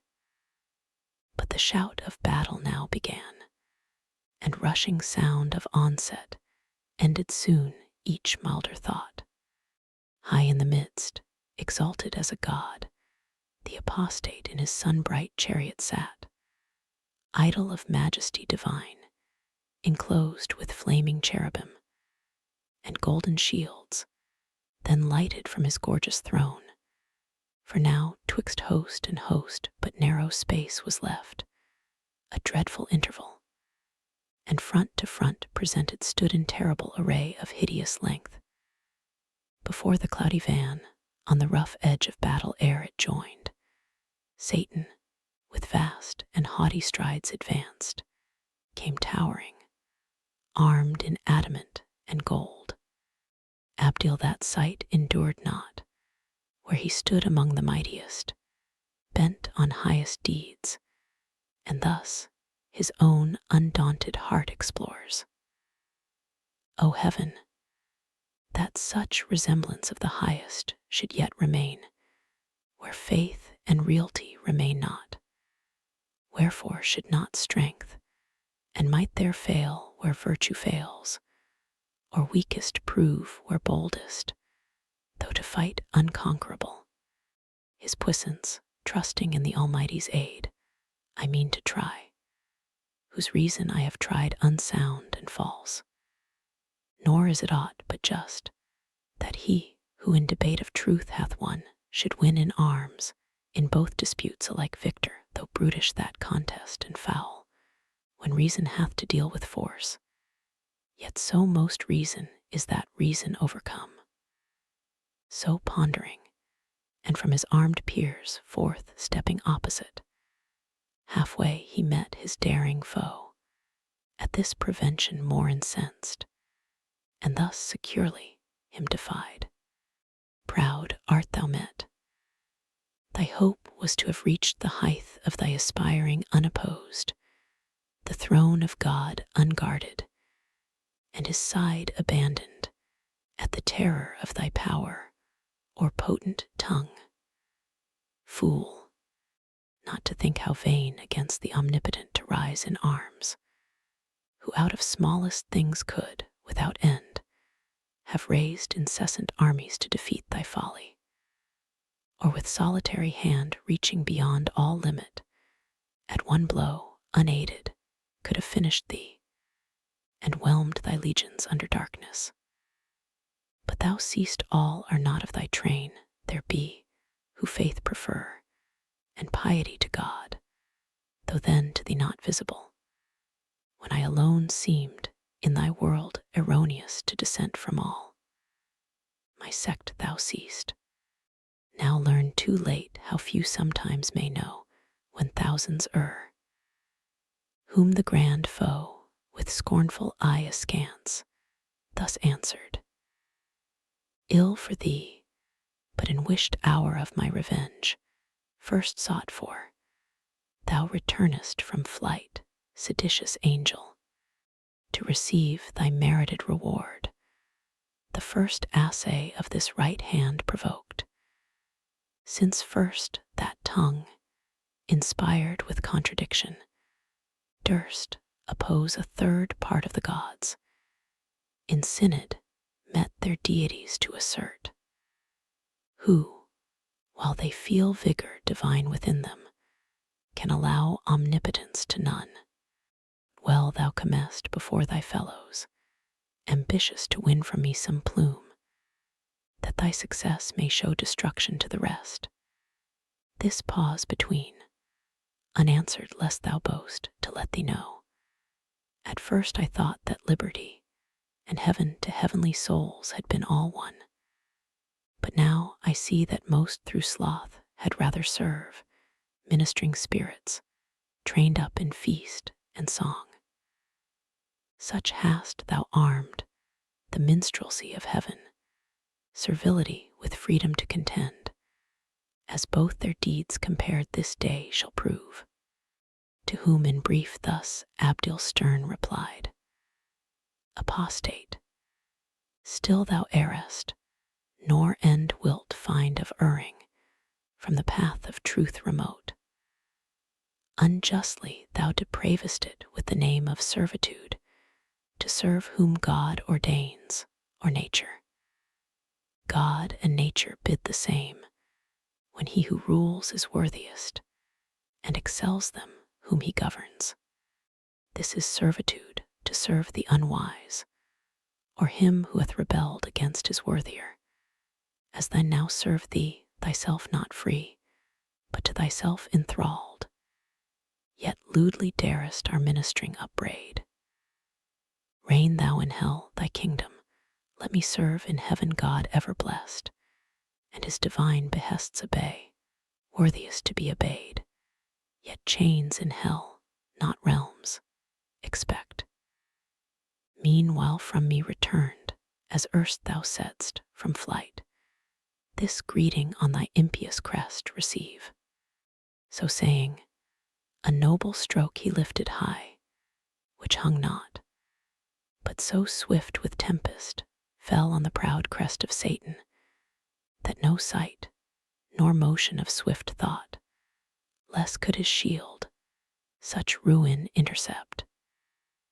10 paces huge he back recoiled, the 10th on bended knee his massy spear upstayed, as if on earth winds underground, or waters forcing way, sidelong had pushed a mountain from his seat, half sunk with all his pines.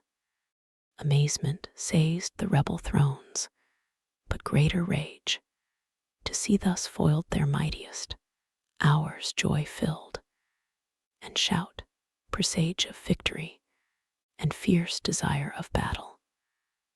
Whereat Michael bid sound the archangel trumpet, through the vast of heaven it sounded, and the faithful armies rung hosanna to the highest. Nor stood at gaze the adverse legions, nor less hideous joined the horrid shock. Now storming fury rose, and clamor such as heard in heaven till now was never. Arms on armor clashing braid horrible discord, and the madding wheels of brazen chariots raged. Dire was the noise of conflict.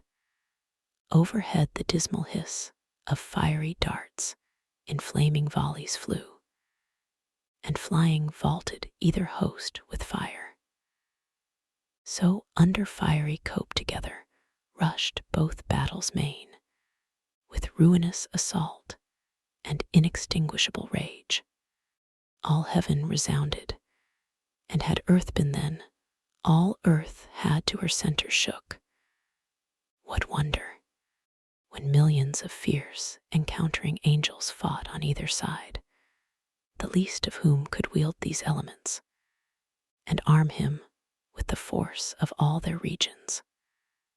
How much more of power army against army numberless, to raise dreadful combustion warring, and disturb, though not destroy, their happy native seat, had not the eternal King omnipotent, from his strong hold of heaven, high overruled and limited their might, though numbered such as each divided legion might have seemed a numerous host. In strength each armed hand a legion led in fight, yet leader seemed each warrior single as in chief, expert when to advance, or stand, or turn the sway of battle, open when, and when to close the ridges of grim war. No thought of flight, none of retreat, no unbecoming deed that argued fear, each on himself relied, as only in his arm the moment lay of victory. Deeds of eternal fame were done, but infinite, for wide was spread that war and various, sometimes on firm ground a standing fight, then, soaring on main wing, tormented all the air. All air seemed then conflicting fire. Long time in even scale the battle hung, till Satan, who that day prodigious power had shown, and met in arms no equal, ranging through the dire attack of fighting seraphim confused, at length saw where the sword of Michael smote, and felled squadrons at once. With huge two-handed sway brandished aloft, the horrid edge came down wide wasting. Such destruction to withstand he hasted, and opposed the rocky orb of tenfold adamant, his ample shield, a vast circumference. At his approach the great archangel from his warlike toil surceased, and glad, as hoping here to end intestine war in heaven, the archfoe subdued or captive, dragged in chains, with hostile frown and visage, all inflamed, first thus began: Author of evil, unknown till thy revolt, unnamed in heaven, now plenteous as thou seest these acts of hateful strife, hateful to all, though heaviest by just measure on thyself and thy adherents, how hast thou disturbed heaven's blessed peace, and into nature brought misery, uncreated till the crime of thy rebellion. How hast thou instilled thy malice into thousands, once upright and faithful, now proved false. But think not here to trouble holy rest. Heaven casts thee out from all her confines. Heaven, the seat of bliss, brooks not the works of violence and war. Hence then, and evil go with thee along, thy offspring, to the place of evil. Hell, thou and thy wicked crew. There mingle broils, ere this avenging sword begin thy doom, or some more sudden vengeance, winged from God, precipitate thee with augmented pain. So spake the Prince of Angels, to whom thus the adversary: Nor think thou with wind of airy threats to awe, whom yet with deeds thou canst not. Hast thou turned the least of these to flight, or if to fall, but that they rise unvanquished, easier to transact with me, that thou shouldst hope, imperious, and with threats to chase me hence. Not, that so shall end the strife which thou callest evil, but we style the strife of glory, which we mean to win, or turn this heaven itself into the hell thou fablest, here however to dwell free, if not to reign. Mean, while thy utmost force, and join him named Almighty to thy aid, I fly not, but have sought thee far and nigh. They ended parle, and both addressed for fight unspeakable. For who, though with the tongue of angels, can relate, or to what things liken on earth conspicuous, that may lift human imagination to such height of godlike power? For likest gods they seemed, stood they or moved, in stature, motion, arms, fit to decide the empire of great heaven, now waved their fiery swords, and in the air made horrid circles. Two broad suns their shields blazed opposite, while expectation stood in horror. From each hand with speed retired, where erst was thickest fight, the angelic throng, and left large field, unsafe within the wind of such commotion, such as to set forth great things by small, if nature's conquered broke. Among the constellations war were sprung, two planets, rushing from aspect malign of fiercest opposition, in mid-sky should combat, and their jarring spheres confound. Together both with next to almighty arm uplifted imminent, one stroke they aimed that might determine, and not need repeat, as not of power at once, nor odds appeared in might or swift prevention. But the sword of Michael from the armory of God was given him tempered so, that neither keen nor solid might resist that edge. It met the sword of Satan, with steep force to smite descending, and in half-cut sheer, nor stayed, but with swift wheel reverse, deep entering, shared all his right side. Then Satan first knew pain, and writhed him to and fro convolved. So sore the griding sword with discontinuous wound passed through him. But the ethereal substance closed, not long divisible, and from the gash, a stream of nectarous humor issuing flowed sanguine, such as celestial spirits may bleed, and all his armor stained, ere, while so bright, forthwith on all sides to his aid was run by angels many and strong, who interposed defense, while others bore him on their shields back to his chariot, where it stood retired from off the files of war. There they him laid gnashing for anguish and despite and shame, to find himself not matchless, and his pride humbled by such rebuke, so far beneath his confidence to equal God in power. Yet soon he healed, for spirits that live throughout vital in every part, not as frail man in entrails, heart of head, liver or reins, cannot, but by annihilating die, nor in their liquid texture mortal wound receive, no more than can the fluid air.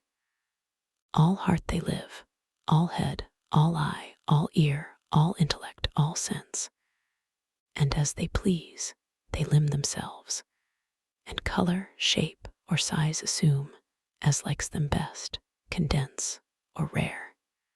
Meanwhile in other parts like deeds deserved memorial, where the might of Gabriel fought, and with fierce ensigns pierced the deep array of Moloch, furious king, who him defied, and at his chariot wheels, to drag him bound, threatened.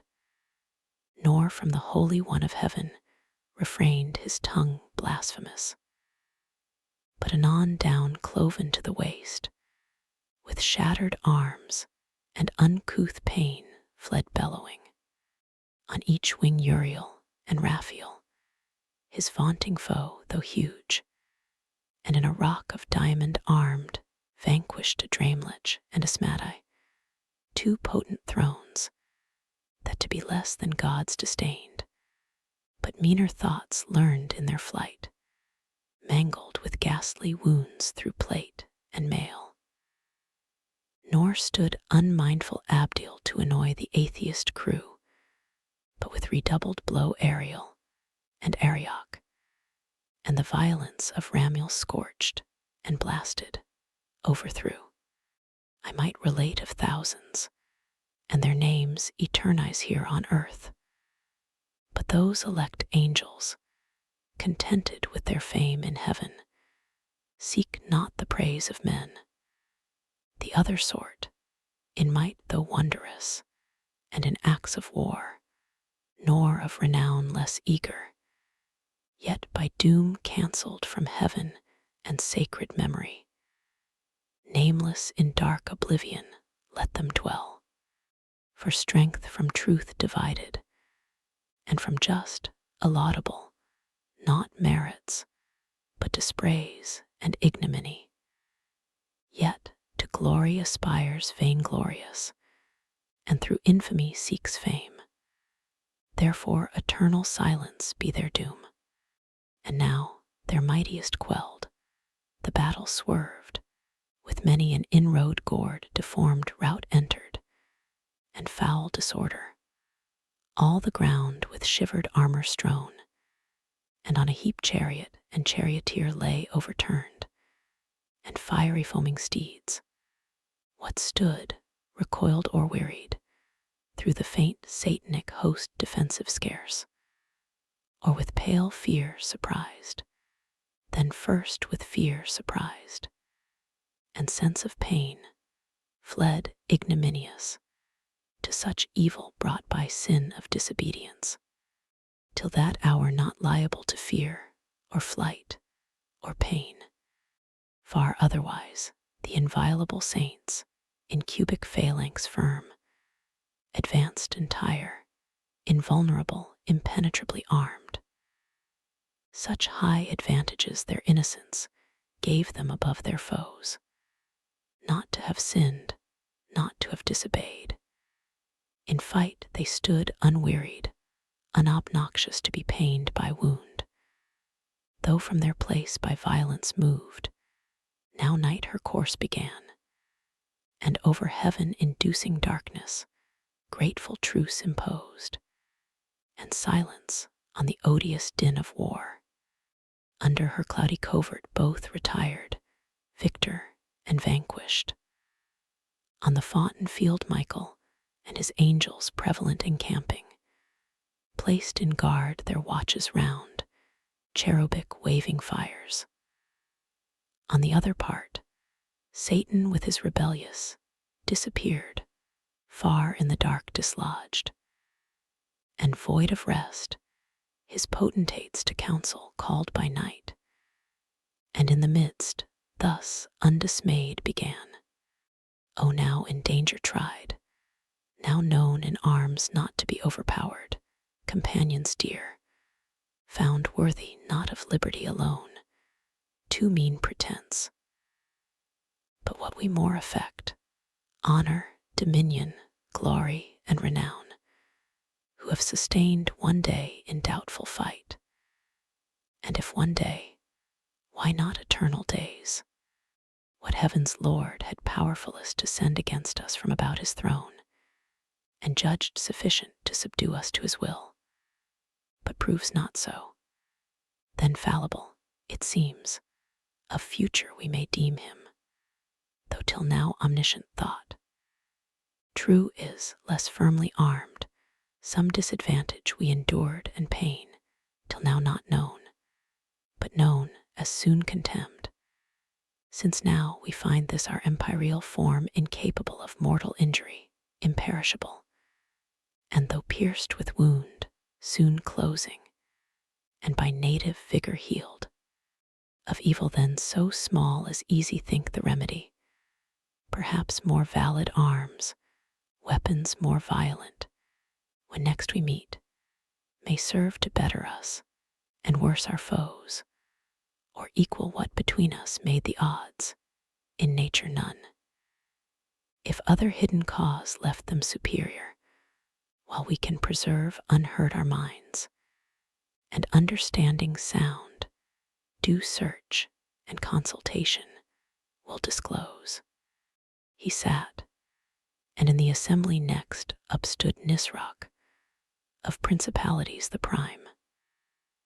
As one he stood escaped from cruel fight, sore twalled, his riven arms to havoc hewn, and cloudy in aspect, thus answering spake, deliverer from new lords, leader to free enjoyment of our right as gods, yet hard for gods, and too unequal work we find, against unequal arms to fight in pain, against unpained, impassive, from which evil ruin must needs ensue.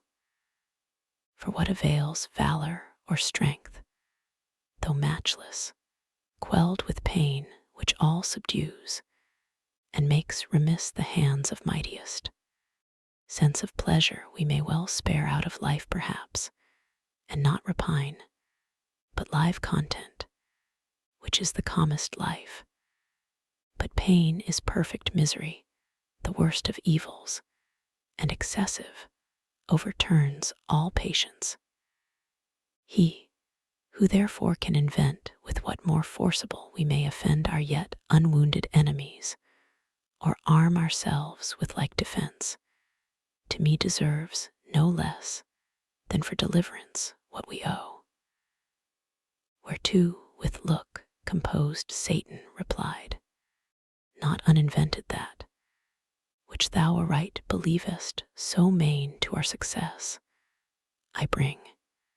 Which of us who beholds the bright surface of this ethereous mold whereon we stand, this continent of spacious heaven, adorned with plant, fruit, flower ambrosial, gems, and gold, whose eye so superficially surveys these things, as not to mind from whence they grow deep underground, materials dark and crude, of spiritus and fiery spume, till touched with heaven's ray, and tempered, they shoot forth so beauteous, opening to the ambient light.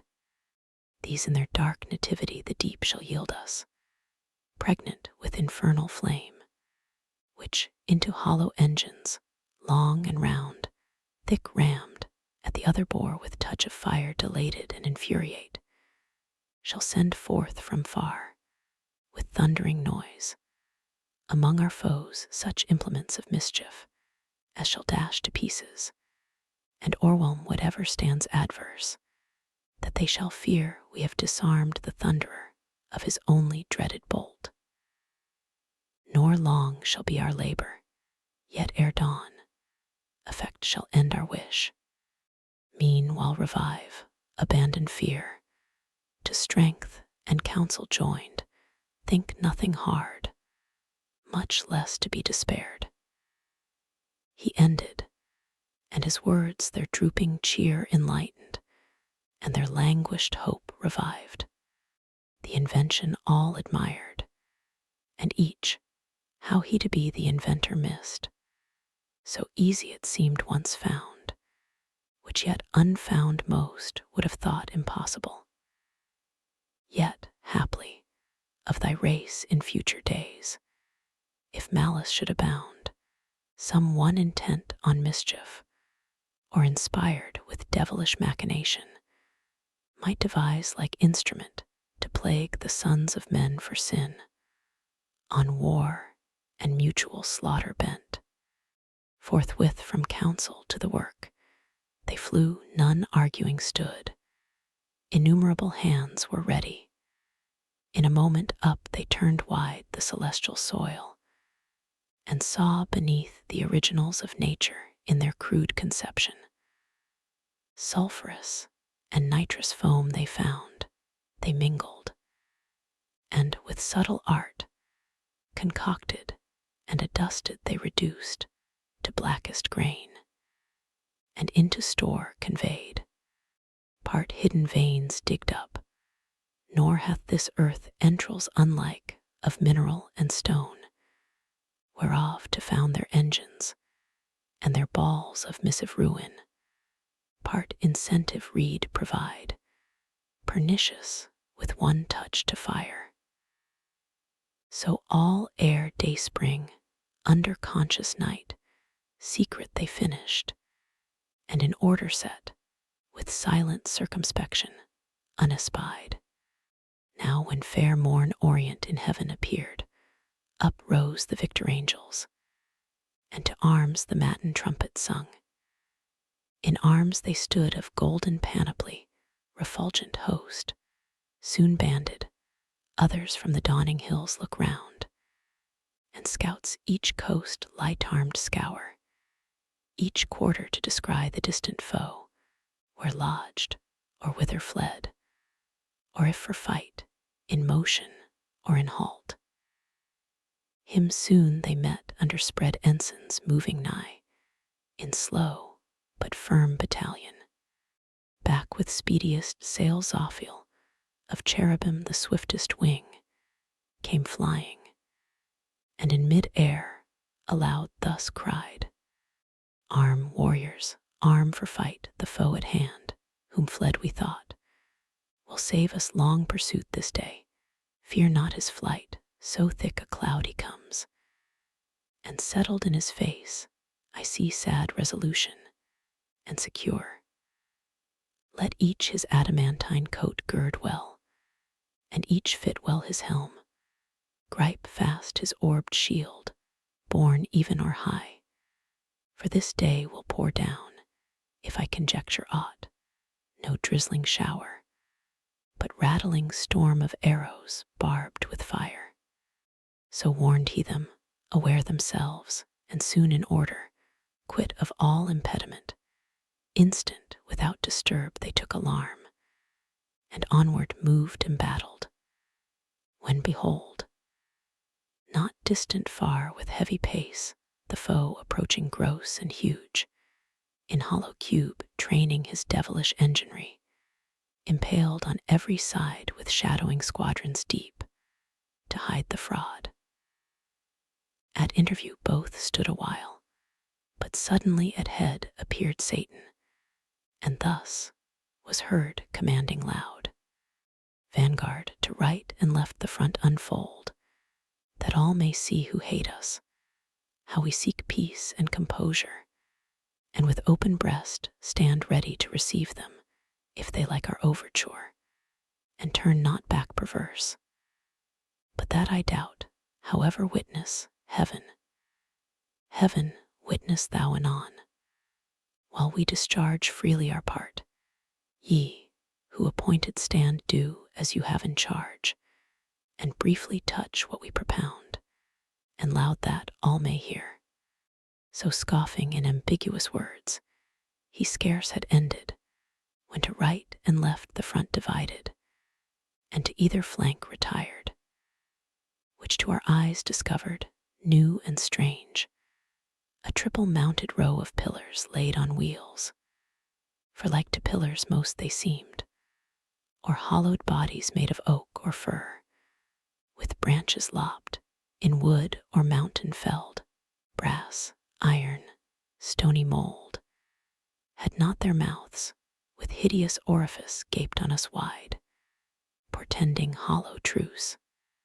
At each behind a seraph stood, and in his hand a reed stood waving tipped with fire, while we, suspense, collected stood within our thoughts amused, not long, for sudden all at once their reeds put forth, and to a narrow vent applied with nicest touch, immediate in a flame, but soon obscured with smoke, all heaven appeared, from those deep-throated engines belched, whose roar emboweled with outrageous noise the air, and all her entrails tore, disgorging foul their devilish glut, chained thunderbolts, and hail of iron globes, which on the victor host levelled, with such impetuous fury smote, that whom they hit, none on their feet might stand, though standing else as rocks. But down they fell by thousands, angel on archangel rolled, the sooner for their arms. Unarmed, they might have easily, as spirits, evaded swift by quick contraction or remove, but now foul dissipation followed, and forced rout, nor served it to relax their serried files. What should they do? If on they rushed, repulse repeated, and indecent overthrow doubled, would render them yet more despised, and to their foes a laughter. For in view stood ranked of seraphim another row, in posture to displode their second tire of thunder. Back, defeated, to return they worse abhorred. Satan beheld their plight, and to his mates thus in derision called, O friends, why come not on these victors' proud air while they fierce were coming? And when we, to entertain them fair with open front and breast, what could we more? Propounded terms of composition. Straight they changed their minds, flew off, and into strange vagaries fell, as they would dance. Yet for a dance they seemed somewhat extravagant and wild, perhaps for joy of offered peace. But I suppose, if our proposals once again were heard, we should compel them to a quick result. To whom thus Belial, in like gamesome mood, Leader, the terms we sent were terms of weight, of hard contents, and full of force urged home, such as we might perceive amused them all, and stumbled many. Who receives them right had need from head to foot well understand, not understood. This gift they have besides. They show us when our foes walk not upright. So they among themselves in pleasant vein stood scoffing, heightened in their thoughts beyond all doubt of victory.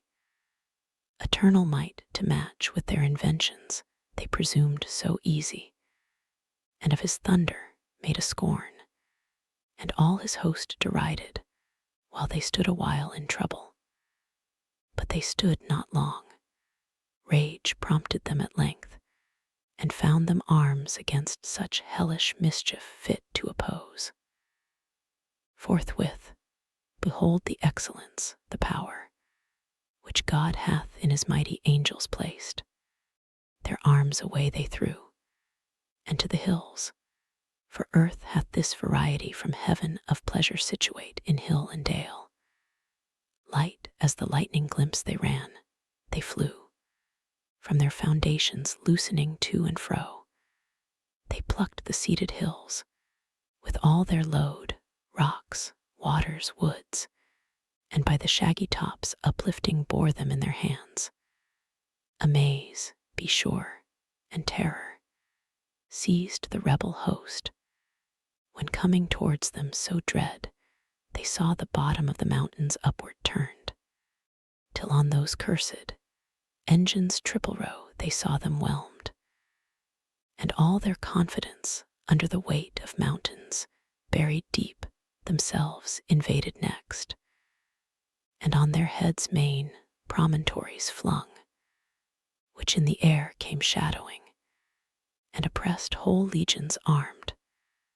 Their armor helped their harm, crushed in and bruised into their substance pent, which wrought them pain implacable, and many a dolorous groan, long struggling underneath, ere they could wind out of such prison, those spirits of purest light, purest at first, now gross by sinning grown. The rest, in imitation, to like arms betook them, and the neighboring hills upter. So hills amid the air encountered hills, hurled to and fro with jaculation dire, that underground they fought in dismal shade, infernal noise. War seemed a civil game to this uproar. Horrid confusion heaped upon confusion rose. And now all heaven had gone to rack, with ruin overspread, had not the Almighty Father, where he sits shrined in his sanctuary of heaven secure, consulting on the sum of things, foreseen this tumult, and permitted all, advised, that his great purpose he might so fulfill, to honor his anointed Son, avenged upon his enemies, and to declare all power on him transferred, whence to his Son, the assessor of his throne, he thus began. Effulgence of my glory, Son beloved, Son, in whose face invisible is beheld visibly what by deity I am, and in whose hand what by decree I do, second omnipotence. 2 days are past, 2 days, as we compute the days of heaven, since Michael and his powers went forth to tame these disobedient. Sore hath been their fight, as likeliest was, when 2 such foes met armed, for to themselves I left them. And thou knowest, equal in their creation they were formed, save what sin hath impaired, which yet hath wrought insensibly. For I suspend their doom, whence in perpetual fight they needs must last endless, and no solution will be found. War wearied hath performed what war can do, and to disordered rage let loose the reins with mountains, as with weapons, armed, which makes wild work in heaven, and dangerous to the main. 2 days are therefore past, the third is thine, for the I have ordained it, and thus far have suffered, that the glory may be thine of ending this great war, since none but thou can end it. Into thee such virtue and grace immense I have transfused, that all may know in heaven and hell thy power above compare. And this perverse commotion governed thus, to manifest thee worthiest to be heir of all things, to be heir, and to be king by sacred unction, thy deserved right. Go then, thou mightiest, in thy Father's might, ascend my chariot, guide the rapid wheels that shake heaven's basis, bring forth all my war, my bow and thunder, my almighty arms gird on, and sword upon thy puissant thigh. Pursue these sons of darkness, drive them out from all heaven's bounds into the utter deep. There let them learn, as likes them, to despise God and Messiah, his anointed king. He said, and on his Son with rays direct shone full. He all his Father full expressed ineffably into his face received. And thus the filial Godhead answering spake, O Father, O supreme of heavenly thrones, first, highest, holiest, best, thou always seek'st to glorify thy Son. I always thee, as is most just. This I my glory account, my exaltation, and my whole delight, that thou in me well pleased declarest thy will fulfilled, which to fulfill is all my bliss. Scepter and power thy giving I assume, and gladlier shall resign, when in the end thou shalt be all in all, and I in thee forever, and in me all whom thou lovest. But whom thou hatest, I hate, and can put on thy terrors, as I put thy mildness on, image of thee in all things, and shall soon, armed with thy might, rid heaven of these rebelled, to their prepared ill mansion driven down, to chains of darkness, and the undying worm, that from thy just obedience could revolt, whom to obey is happiness entire. Then shall thy saints unmixed, and from the impure far separate, circling thy holy mount, unfeigned hallelujahs to thee sing, hymns of high praise, and I among them chief. So said, he o'er his scepter bowing, rose from the right hand of glory where he sat, and the third sacred morn began to shine, dawning through heaven. Forth rushed with whirlwind sound the chariot of paternal deity, flashing thick flames, wheel within wheel undrawn, itself instinct with spirit, but convoyed by 4 cherubic shapes, 4 faces each had wondrous. As with stars, their bodies all and wings were set with eyes the wheels of beryl, and careering fires between over their heads a crystal firmament, whereon a sapphire throne, inlaid with pure amber, and colors of the showery arch. He in celestial panoply all armed of radiant Urim, work divinely wrought, ascended. At his right hand victory sat eagle-winged. Beside him hung his bow and quiver with 3-bolted thunder stored.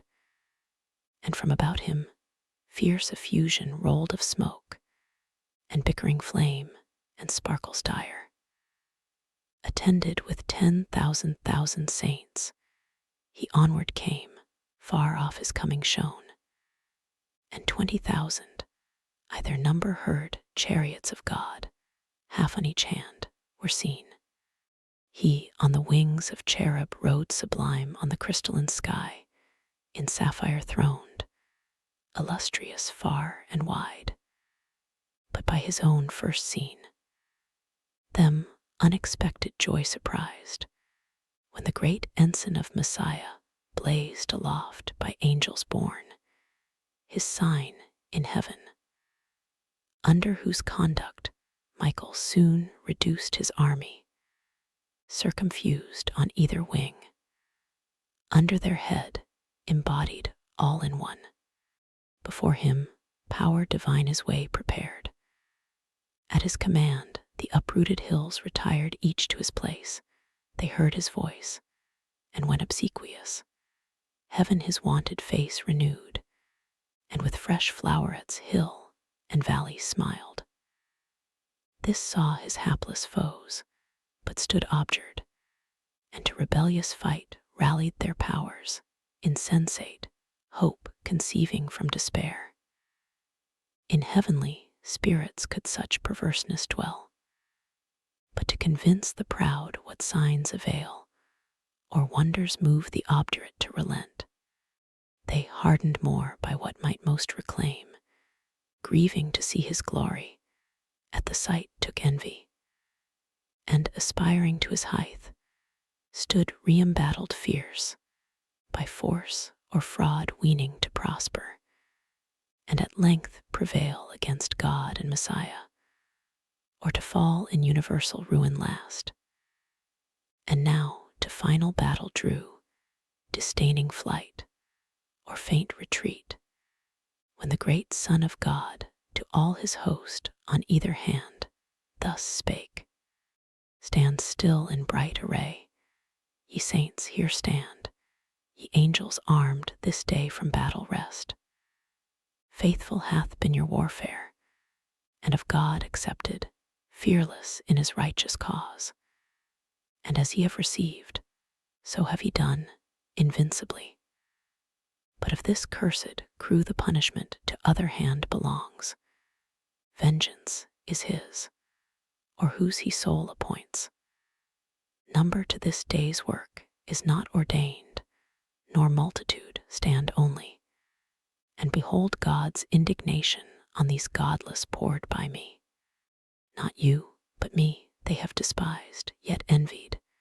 Against me is all their rage, because the Father, to whom in heaven supreme kingdom, and power, and glory appertains, hath honored me according to his will. Therefore to me their doom he hath assigned, that they may have their wish, to try with me in battle which the stronger proves they all, or I alone against them, since by strength they measure all, of other excellence not emulous, nor care who them excels, nor other strife with them do I vouchsafe." So spake the Son, and into terror changed his countenance too severe to be beheld, and full of wrath bent on his enemies. At once the four spread out their starry wings, with dreadful shade contiguous, and the orbs of his fierce chariot rolled, as with the sound of torrent floods, or of a numerous host. He on his impious foes right onward drove, gloomy as night. Under his burning wheels, the steadfast empyrean shook throughout, all but the throne itself of God. Full soon among them he arrived, in his right hand grasping 10,000 thunders, which he sent before him, such as in their souls infixed plagues. They, astonished, all resistance lost, all courage, down their idle weapons dropped, o'er shields and helmed heads he rode of thrones, and mighty seraphim prostrate, that wished the mountains now might be again thrown on them, as a shelter from his ire. Nor less on either side tempestuous fell his arrows, from the fourfold visaged four distinct with eyes, and from the living wheels distinct alike with multitude of eyes.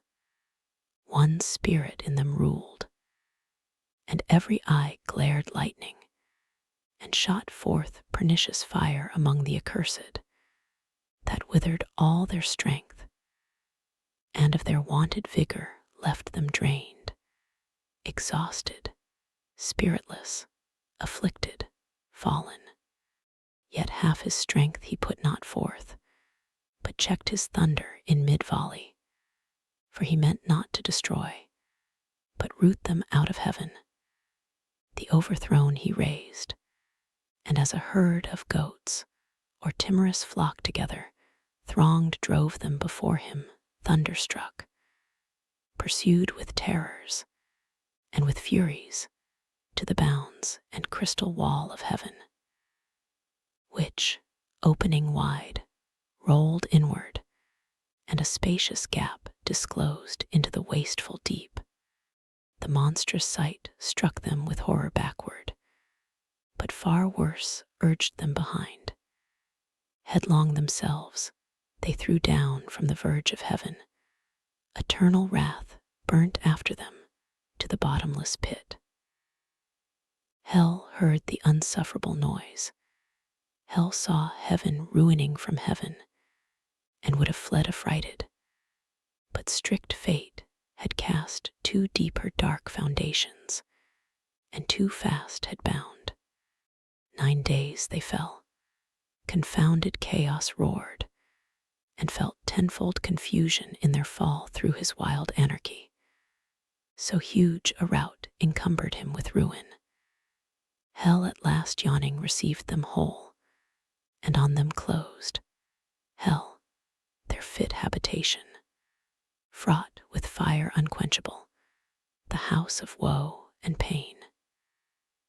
Disburdened heaven rejoiced, and soon repaired her mural breach, returning whence it rolled. Sole victor from the expulsion of his foes, Messiah his triumphal chariot turned. To meet him all his saints, who silent stood eyewitnesses of his almighty acts, with jubilee advanced. And as they went, shaded with branching palm, each order bright, sung triumph, and him sung victorious King, Son, Heir, and Lord, to him dominion given, worthiest to reign.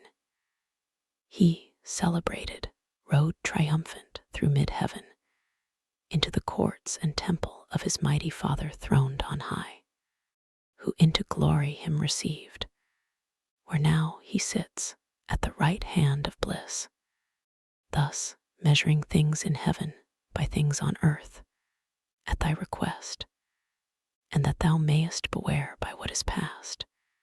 To the eye have revealed what might have else to human race been hid, the discord which befell, and war in heaven among the angelic powers, and the deep fall of those too high aspiring, who rebelled with Satan.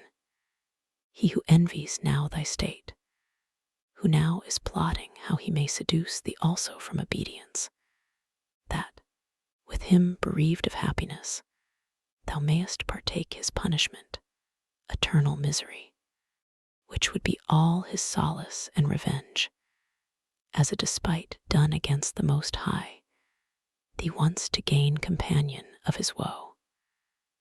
But listen not to his temptations, warn thy weaker, let it profit thee to have heard, by terrible example, the reward of disobedience. Firm they might have stood, yet fell, remember, and fear to transgress. Book 7. Descend from heaven, Urania, by that name if rightly thou art called, whose voice divine following, above the Olympian hill I soar, above the flight of Pegasean wing. The meaning, not the name, I call, for thou nor of the Muses 9, nor on the top of old Olympus dwellest, but heavenly born before the hills appeared, or fountain flowed, thou with eternal wisdom didst converse, wisdom thy sister, and with her didst play in presence of the Almighty Father, pleased with thy celestial song. Upled by thee into the heaven of heavens I have presumed, an earthly guest, and drawn empyreal air, thy tempering, with like safety guided down return me to my native element, lest from this flying steed unreined, as once Bellerophon, though from a lower clime, dismounted. On the Alaean field I fall, erroneous there to wander, and forlorn. Half yet remains unsung, but narrower bound within the visible diurnal sphere, standing on earth, not wrapped above the pole.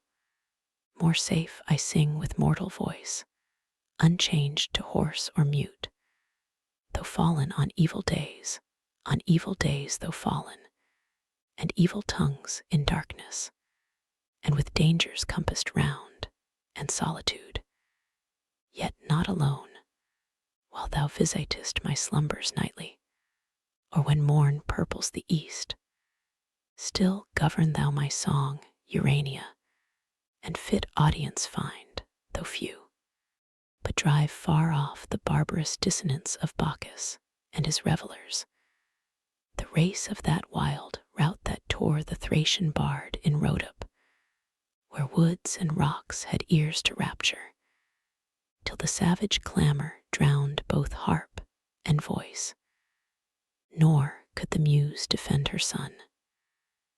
So fail not thou, who thee implores, for thou art heavenly, she an empty dream.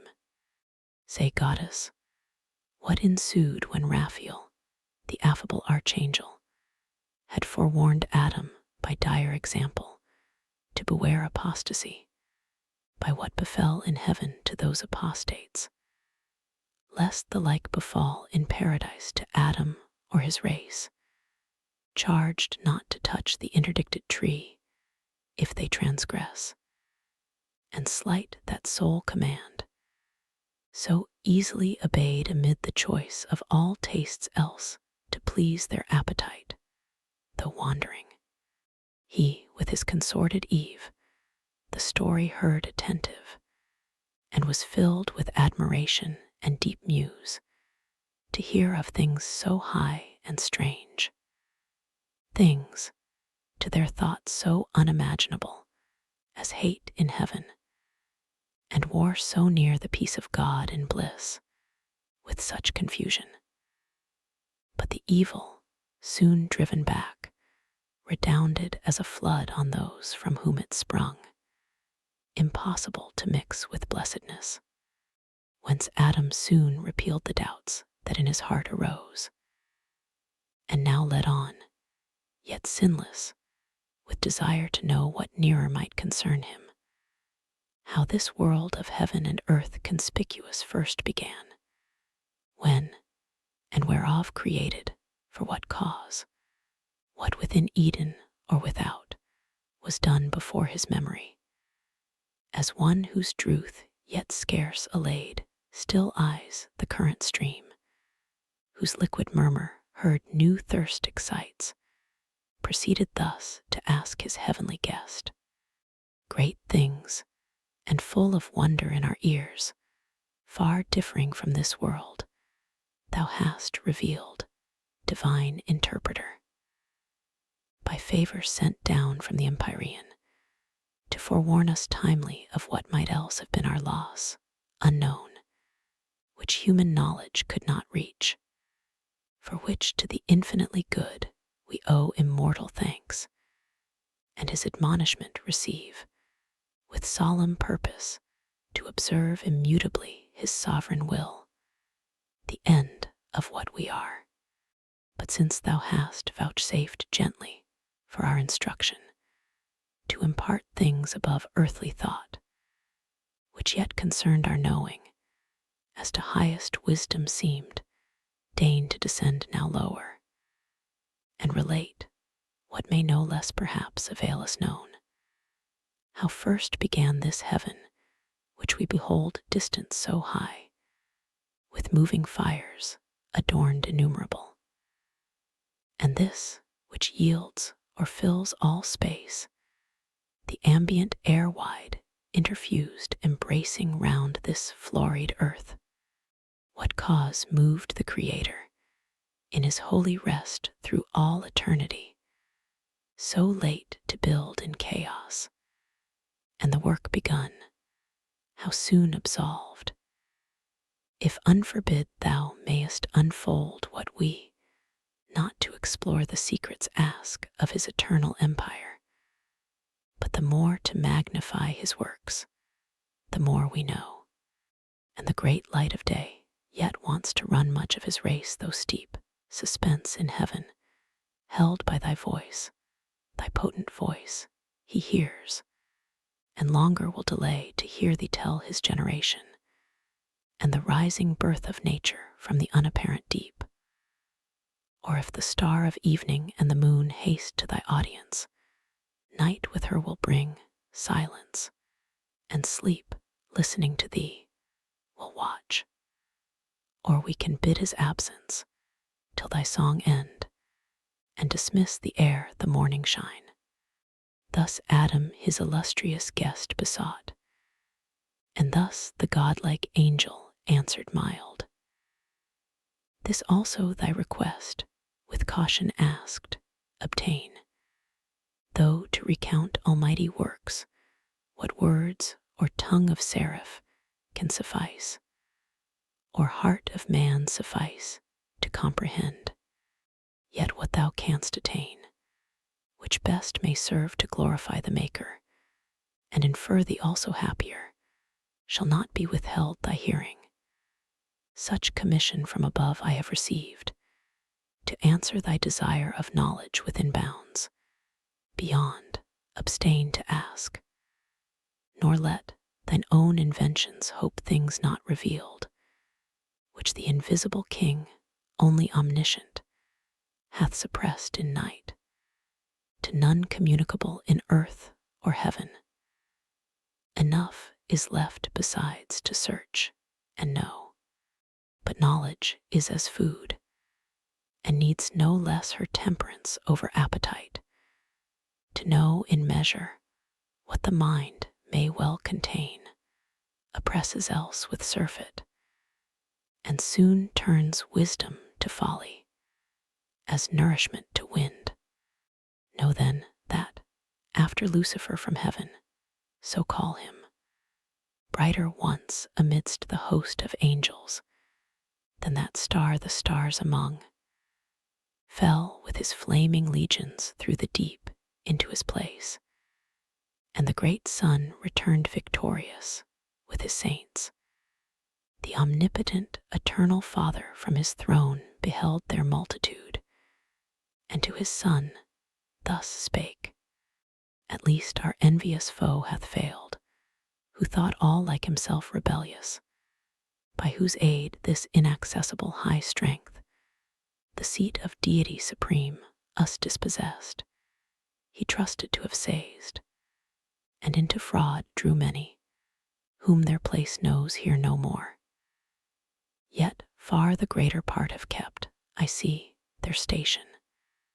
Heaven, yet populous, retains number sufficient to possess her realms though wide, and this high temple to frequent with ministeries due, and solemn rites, but lest his heart exalt him in the harm already done, to have dispeopled heaven, my damage fondly deemed, I can repair that detriment, if such it be to lose self-lost, and in a moment will create another world, out of one man a race of men innumerable, there to dwell, not here, till, by degrees of merit raised, they open to themselves at length the way up hither, under long obedience tried, and earth be changed to heaven, and heaven to earth, one kingdom, joy and union without end.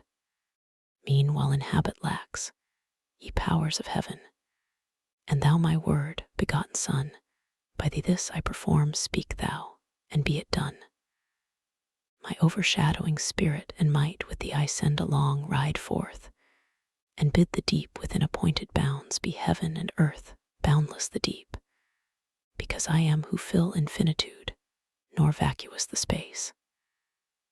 Though I, uncircumscribed myself, retire, and put not forth my goodness, which is free to act or not, necessity and chance approach not me, and what I will is fate. So spake the Almighty, and to what he spake his word, the filial Godhead gave effect. Immediate are the acts of God, more swift than time or motion, but to human ears cannot without process of speech be told, so told as earthly notion can receive. Great triumph and rejoicing was in heaven, when such was heard declared the Almighty's will. Glory they sung to the Most High, goodwill to future men, and in their dwellings peace. Glory to Him, whose just avenging ire had driven out the ungodly from His sight, and the habitations of the just.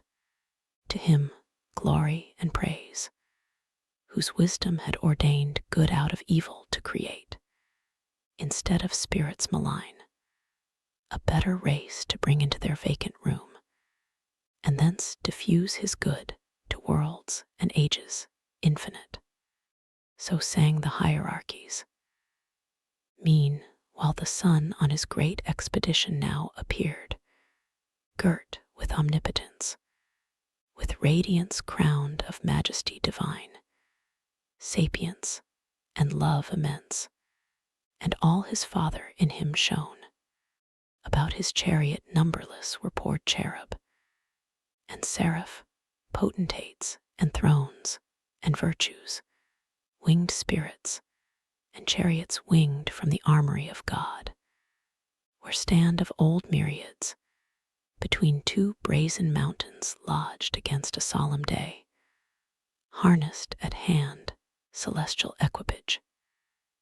And now came forth spontaneous, for within them spirit lived, attendant on their Lord. Heaven opened wide her ever-during gates, harmonious sound on golden hinges moving, to let forth the King of glory, in His powerful word and spirit, coming to create new worlds. On heavenly ground they stood, and from the shore they viewed the vast, immeasurable abyss, outrageous as a sea, dark, wasteful, wild, up from the bottom turned by furious winds and surging waves, as mountains, to assault heaven's height, and with the center mix the pole. Silence, ye troubled waves, and thou deep peace, said then the omnific word your discord end. Nor stayed, but on the wings of cherubim uplifted, in paternal glory rode far into chaos, and the world unborn, for chaos heard His voice. Him all His train followed in bright procession, to behold creation and the wonders of His might. Then stayed the fervid wheels, and in His hand He took the golden compasses, prepared in God's eternal store, to circumscribe this universe and all created things. One foot He centered, and the other turned round through the vast profundity obscure, and said, thus far extend, thus far thy bounds, this be thy just circumference, O world. Thus God the heaven created, thus the earth, matter unformed and void. Darkness profound covered the abyss, but on the watery calm His brooding wings the Spirit of God outspread, and vital virtue infused, and vital warmth throughout the fluid mass. But downward purged the black Tartarus cold infernal dregs, adverse to life. Then founded, then conglobed like things to like, the rest to several place disparted, and between spun out the air, and earth self-balanced on her center hung. Let there be light, said God, and forthwith light ethereal, first of things, quintessence pure, sprung from the deep, and from her native east to journey through the airy gloom began, sphered in a radiant cloud, for yet the sun was not. She in a cloudy tabernacle sojourned the while. God saw the light was good, and light from darkness by the hemisphere divided, light the day, and darkness night he named. Thus was the first day even and morn, nor passed uncelebrated, nor unsung by the celestial choirs, when orient light exhaling first from darkness they beheld. Birthday of heaven and earth with joy, and shout the hollow universal orb they filled, and touched their golden harps, and hymning praised God and his works. Creator hymn they sung, both when first evening was, and when first morn. Again God said, let there be firmament amid the waters, and let it divide the waters from the waters. And God made the firmament, expanse of liquid, pure, transparent, elemental air, diffused in circuit to the uttermost convex of this great round, partition firm and sure, the waters underneath from those above dividing. For as earth, so he the world built on circumfluous waters calm, in wide crystalline ocean, and the loud misrule of chaos far removed, lest fierce extremes contiguous might distemper the whole frame. And heaven he named the firmament. So even and morning chorus sung the second day. The earth was formed, but in the womb as yet of waters, embryon immature involved, appeared not. Over all the face of earth main ocean flowed, not idle, but with warm prolific humor softening all her globe, fermented the great mother to conceive, satiate with genial moisture. When God said, be gathered now, ye waters, under heaven into one place, and let dry land appear. Immediately the mountains huge appear emergent, and their broad bare backs upheave into the clouds, their tops ascend the sky. So high as heaved the tumid hills, so low down sunk a hollow bottom broad, and deep, capacious bed of waters. Thither they hasted with glad precipitance, uprolled, as drops on dust conglobing from the dry. Part rise in crystal wall, or ridge direct, for haste, such flight the great command impressed on the swift floods, as armies at the call of trumpet.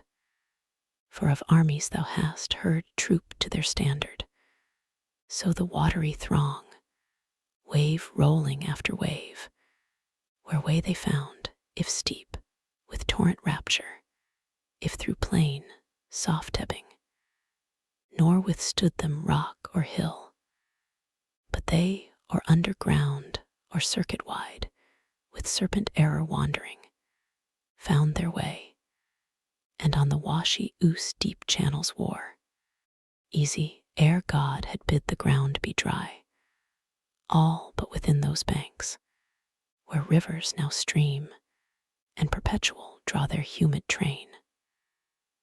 The dry land, earth, and the great receptacle of congregated waters he called seas, and saw that it was good, and said, let the earth put forth the verdant grass, herb yielding seed, and fruit tree yielding fruit after her kind, whose seed is in herself upon the earth. He scarce had said, when the bare earth, till then desart and bare, unsightly, unadorned, brought forth the tender grass, whose verdure clad her universal face with pleasant green, then herbs of every leaf, that sudden flowered opening their various colors, and made gay her bosom, smelling sweet. And these scarce blown, forth flourished thick the clustering vine, forth crept the swelling gourd, up stood the corny reed embattled in her field, and the humble shrub, and bush with frizzled hair implicit. Last rose, as in dance, the stately trees, and spread their branches hung with copious fruit, or gemmed their blossoms. With high woods the hills were crowned, with tufts the valleys, and each fountainside, with borders long the rivers. That earth now seemed like to heaven, a seat where gods might dwell, or wander with delight, and love to haunt her sacred shades. Though God had yet not reigned upon the earth, and man to till the ground none was. But from the earth a dewy mist went up, and watered all the ground, and each plant of the field, which, ere it was in the earth, God made, and every herb, before it grew on the green stem. God saw that it was good. So even and morn recorded the third day. Again the Almighty spake, let there be lights high in the expanse of heaven, to divide the day from night, and let them be for signs, for seasons, and for days, and circling years. And let them be for lights, as I ordain their office in the firmament of heaven, to give light on the earth. And it was so. And God made two great lights, great for their use to man, the greater to have rule by day, the less by night, altern, and made the stars, and set them in the firmament of heaven to illuminate the earth, and rule the day in their vicissitude, and rule the night, and light from darkness to divide. God saw, surveying his great work, that it was good. For of celestial bodies first the sun a mighty sphere he framed, unlightsome first, though of ethereal mold. Then formed the moon globos, and every magnitude of stars, and sowed with stars the heaven, thick as a field. Of light by far the greater part he took, transplanted from her cloudy shrine, and placed in the sun's orb, made porous to receive and drink the liquid light, firm to retain her gathered beams, great palace now of light. Hither as to their fountain, other stars repairing, in their golden urns draw light, and hence the morning planet gilds her horns. By tincture or reflection, they augment their small peculiar, though from human sight so far remote, with diminution seen. First in his east, the glorious lamp was seen, regent of day, and all the horizon round invested with bright rays, jocund to run his longitude through heaven's high road, the grey dawn. And the Pleiades before him danced, shedding sweet influence. Less bright the moon, but opposite in levelled west was set, his mirror, with full face borrowing her light from him. For other light she needed none in that aspect, and still that distance keeps till night. Then in the east her turn she shines, revolved on heaven's great axle, and her reign with thousand lesser lights dividual holds, with thousand stars, that then appeared spangling the hemisphere, first adorned with their bright luminaries that set and rose. Glad evening and glad morn crowned the fourth day. And God said, let the waters generate reptile with spawn abundant, living soul, and let fowl fly above the earth, with wings displayed on the open firmament of heaven.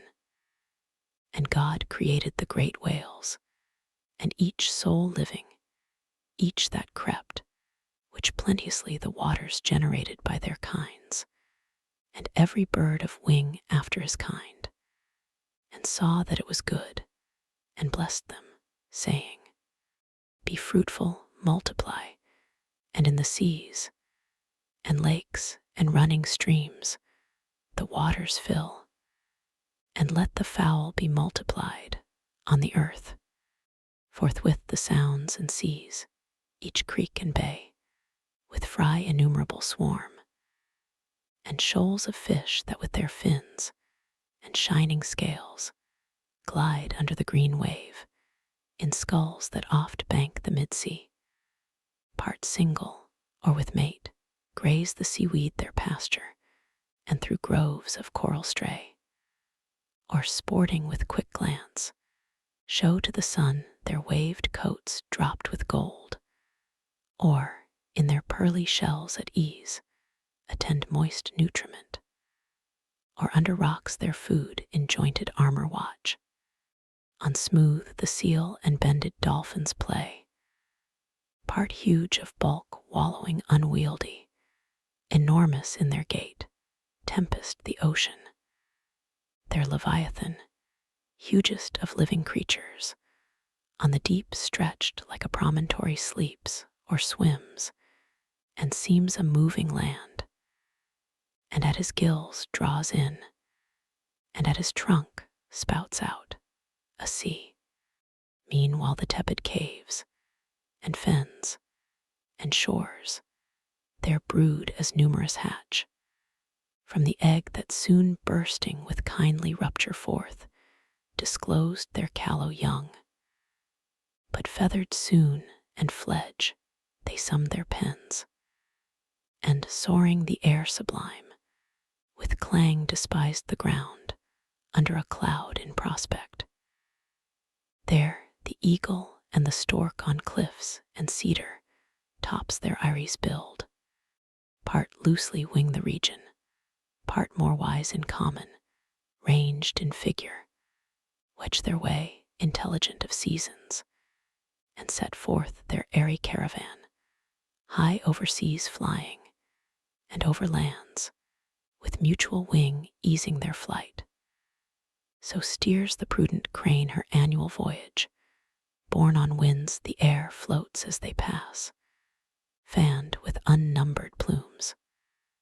From branch to branch, the smaller birds with song solaced the woods, and spread their painted wings till even, nor then the solemn nightingale ceased warbling, but all night tunned her soft lays.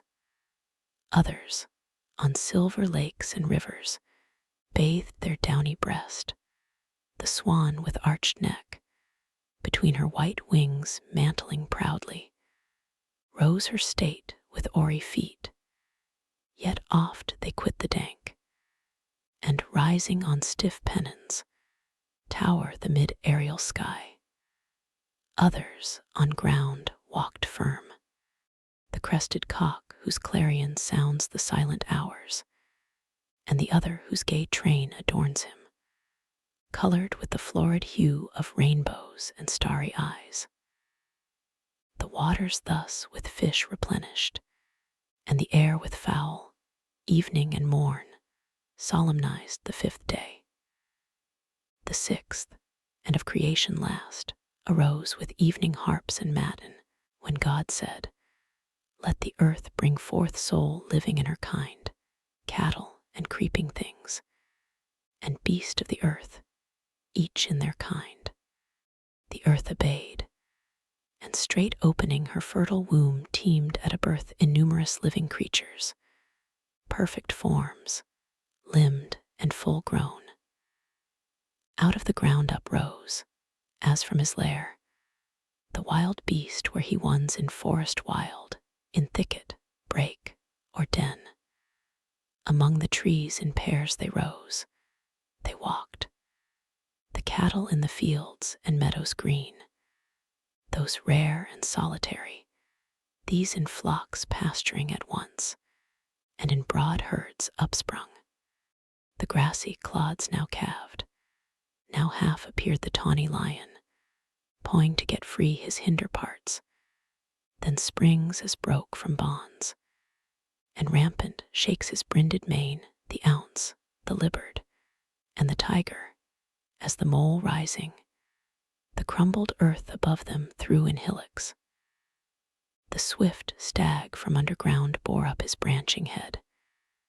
Scarce from his mould behemoth, biggest born of earth, upheaved his vastness, fleeced the flocks and bleeding roes, as plants, ambiguous between sea and land the river horse, and scaly crocodile, At once came forth whatever creeps the ground, insect or worm. Those waved their limber fans for wings, and smallest lineaments exact in all the liveries decked of summer's pride with spots of gold and purple, azure and green. These, as a line, their long dimension drew, streaking the ground with sinuous trace, not all minims of nature, some of serpent kind, wondrous in length and corpulence, involved their snaky folds and added wings. First crept the parsimonious emmet, provident of future, in small room large heart enclosed, pattern of just equality perhaps hereafter, joined in her popular tribes of commonalty.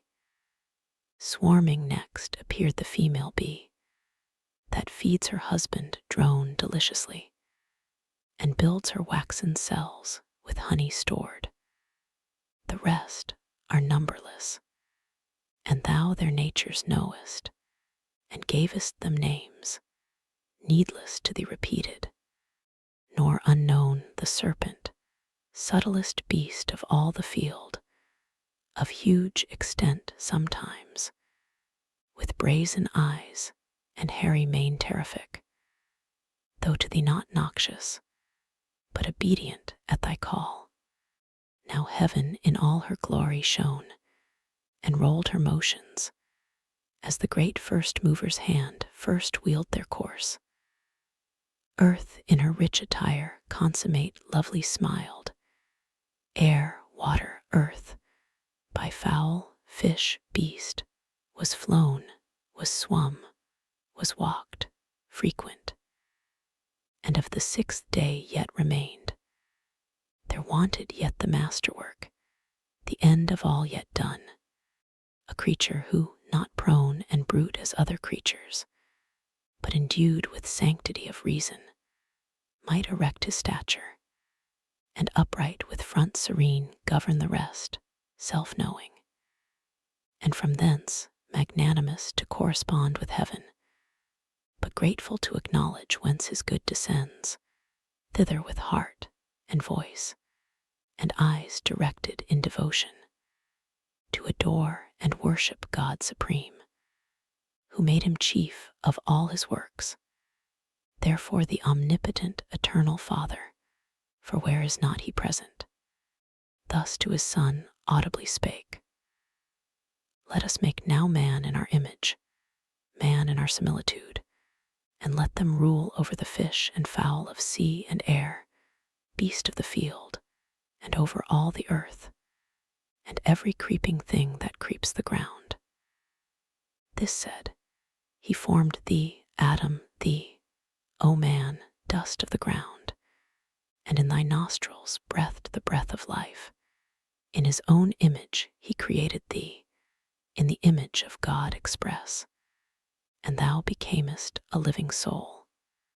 Male he created thee, but thy consort female, for race, then blessed mankind, and said, be fruitful, multiply, and fill the earth, subdue it, and throughout dominion hold over fish of the sea, and fowl of the air, and every living thing that moves on the earth, wherever thus created, for no place is yet distinct by name. Thence, as thou knowest, he brought thee into this delicious grove, this garden, planted with the trees of God, delectable both to behold and taste, and freely all their pleasant fruit for food gave thee. All sorts are here that all the earth yields, variety without end. But of the tree, which, tasted, works knowledge of good and evil, thou mayest not. In the day thou eatest, thou deest, death is the penalty imposed. Beware and govern well thy appetite, lest sin surprise thee, and her black attendant death. Here finished he, and all that he had made viewed, and behold all was entirely good. So even and morn accomplished the sixth day. Yet not till the Creator from his work desisting, though unwearied, up returned, up to the heaven of heavens, his high abode thence to behold this new created world, the addition of his empire, how it showed in prospect from his throne, how good, how fair, answering his great idea. Up he rode, followed with acclamation, and the sound symphonious of 10,000 harps that tuned angelic harmonies. The earth, the air resounded. Thou rememberest, for thou heardst. The heavens and all the constellations rung. The planets in their station listening stood, while the bright pomp ascended jubilant. Open, ye everlasting gates. They sung, open, ye heavens, your living doors. Let in the great Creator from his work, returned magnificent, his 6 days' work, a world open, and henceforth oft. For God will deign to visit oft the dwellings of just men, delighted, and with frequent intercourse, thither will send his winged messengers on errands of supernal grace. So sung the glorious train ascending.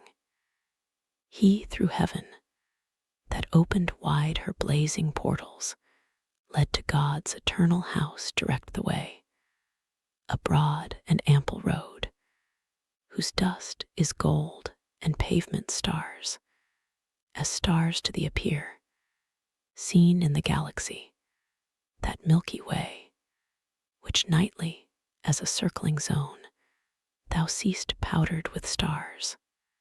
And now on earth the 7th evening arose in Eden, for the sun was set, and twilight from the east came on, forerunning night, when at the holy mount of heaven's high-seated top, the imperial throne of Godhead, fixed for ever firm and sure, the filial power arrived, and sat him down with his great Father.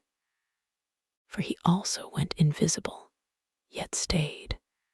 Such privilege hath omnipresence, and the work ordained, author and end of all things, and from work now resting, blessed and hallowed the 7th day, as resting on that day from all his work, but not in silence wholly kept.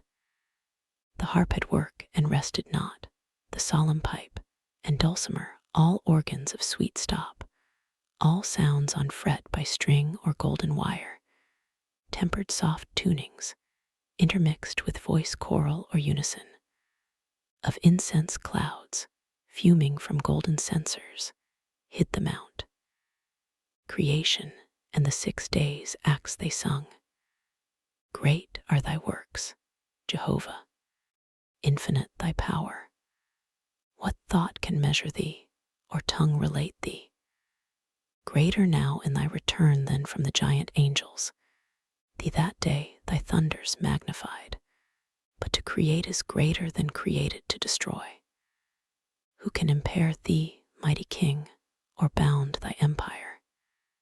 Easily the proud attempt of spirits apostate, and their counsels vain, thou hast repelled, while impiously they thought thee to diminish, and from thee withdraw the number of thy worshippers. Who seeks to lessen thee, against his purpose, serves to manifest the more thy might. His evil thou usest, and from thence createst more good. Witness this new-made world, another heaven from heaven gate not far, founded in view on the clear Hyaline, the glassy sea, of amplitude almost immense, with stars numerous, and every star perhaps a world of destined habitation. But thou knowest their seasons. Among these the seat of men, earth, with her nether ocean circumfused, their pleasant dwelling place. Thrice happy men, and sons of men, whom God hath thus advanced, created in his image, there to dwell and worship him, and in reward to rule over his works on earth, in sea, or air, and multiply a race of worshippers holy and just, thrice happy if they know their happiness and persevere upright. So sung they, and the empyrean rung with hallelujahs. Thus was Sabbath kept, and thy request think now fulfilled, that asked how first this world and face of things began, and what before thy memory was done from the beginning, that posterity, informed by thee, might know. If else thou seekest aught, not surpassing human measure, say. Book 8. The angel ended, and in Adam's ear so charming left his voice, that he awhile thought him still speaking, still stood fixed to hear, then, as new waked, thus gratefully replied, what thanks sufficient, or what recompense equal, have I to render thee, divine historian, who thus largely hast allayed the thirst I had of knowledge, and vouchsafed this friendly condescension to relate things, else by me unsearchable, now heard with wonder, but delight, and, as is due, with glory attributed to the high Creator. Something yet of doubt remains, which only thy solution can resolve.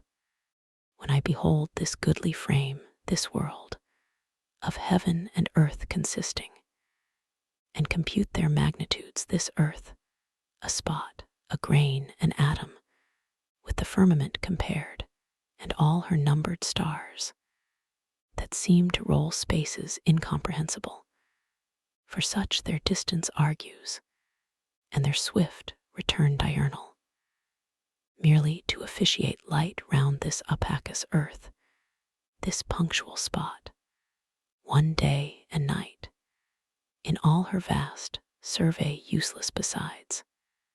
Reasoning I oft admire, how nature wise and frugal could commit such disproportions, with superfluous hand so many nobler bodies to create, greater so manifold to this one use, for aught appears, and on their orbs impose such restless revolution day by day repeated, while the sedentary earth, that better might with far less compass move, served by more noble than herself, attains her end without least motion, and receives, as tribute, such a sumless journey brought of incorporeal speed, her warmth and light.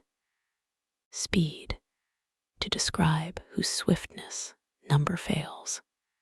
So spake our sire, and by his countenance seemed entering on studious thoughts abstruse, which Eve perceiving, where she sat retired in sight, with lowliness majestic from her seat, and grace that one who saw to wish her stay, rose, and went forth among her fruits and flowers, to visit how they prospered, bud and bloom, her nursery, they at her coming sprung, and touched by her fair tendance, gladlier grew. Yet went she not, as not with such discourse delighted, or not capable her ear of what was high. Such pleasure she reserved, Adam relating, she sole auditress, her husband the relator she preferred before the angel, and of him to ask chose rather, he, she knew, would intermix grateful digressions, and solve high dispute with conjugal caresses. From his lip not words alone pleased her. Oh, when meet now such pairs, in love and mutual honor joined, with goddess-like demeanor forth she went, not unattended, for on her, as queen, a pomp of winning graces waited still, and from about her shot darts of desire into all eyes, to wish her still in sight. And Raphael now, to Adam's doubt proposed, benevolent and facile, thus replied, to ask or search, I blame thee not, For heaven is as the book of God before thee set, wherein to read his wondrous works, and learn his seasons, hours, or days, or months, or years. This to attain, whether heaven move or earth, imports not, if thou reckon right. The rest from man or angel the great architect did wisely to conceal, and not divulge his secrets to be scanned by them, who ought rather admire. Or if they list to try conjecture, he his fabric of the heavens hath left to their disputes, perhaps to move his laughter at their quaint opinions wide hereafter, when they come to model heaven and calculate the stars, how they will wield the mighty frame, how build, unbuild, contrive to save appearances, how gird the sphere with centric and eccentric scribbled o'er, cycle and epicycle, orb in orb. Already by thy reasoning this I guess, who art to lead thy offspring, and supposest that bodies bright and greater should not serve the less not bright, nor heaven such journeys run, earth sitting still, when she alone receives the benefit. Consider first, that great or bright infers not excellence. The earth, though, in comparison of heaven, so small, nor glistering, may of solid good contain more plenty than the sun that barren shines, whose virtue on itself works no effect, but in the fruitful earth, there first received, his beams unactive else, their vigor find. Yet not to earth are those bright luminaries officious, but to thee, earth's habitant. And for the heaven's wide circuit, let it speak the Maker's high magnificence, who built so spacious, and his lines stretched out so far, that man may know he dwells not in his own, an edifice too large for him to fill, lodged in a small partition, and the rest ordained for uses to his Lord best known. The swiftness of those circles attribute, though numberless, to his omnipotence, that to corporeal substances could add speed almost spiritual. Me thou thinkest not slow, who since the morning hour set out from heaven where God resides, and ere midday arrived in Eden, distance inexpressible by numbers that have name. But this I urge, admitting motion in the heavens, to show invalid that which thee to doubt it moved. Not that I so affirm, though so it seem to thee who hast thy dwelling here on earth. God, to remove his ways from human sense, placed heaven from earth so far, that earthly sight, if it presume, might err in things too high, and no advantage gain. What if the sun be center to the world, and other stars, by his attractive virtue, and their own incited, dance about him various rounds, their wandering course now high, now low, then hid, progressive, retrograde, or standing still, in six thou seest.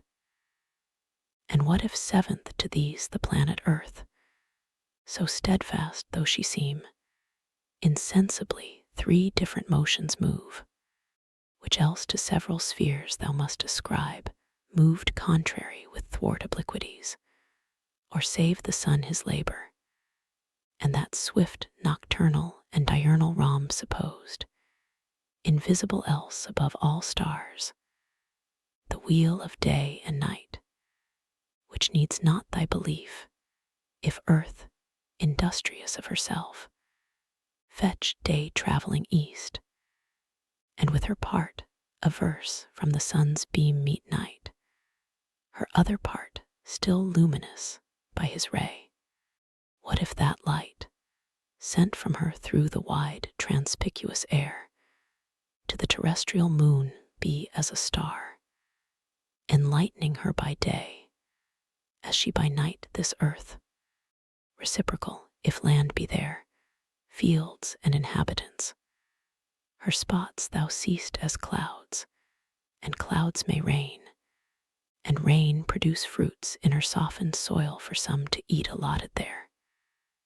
And other suns perhaps, with their attendant moons, thou wilt descry, communicating male and female light, which two great sexes animate the world, stored in each orb perhaps, with some that live. For such vast room in nature, unpossessed by living soul, dissart and desolate, only to shine, yet scarce to contribute each orb a glimpse of light, conveyed so far down to this habitable, which returns light back to them, is obvious to dispute. But whether thus these things, or whether not, but whether the sun, predominant in heaven, rise on the earth, or earth rise on the sun, he from the east his flaming road begin, or she from west her silent course advance, with inoffensive pace that spinning sleeps on her soft axle, while she paces even, and bears thee soft with the smooth air along. Solicit not thy thoughts with matters hid, leave them to God above him serve, and fear of other creatures as him pleases best, wherever placed, let him dispose. Joy thou in what he gives to thee, this paradise and thy fair Eve. Heaven is for thee too high to know what passes there, be lowly wise.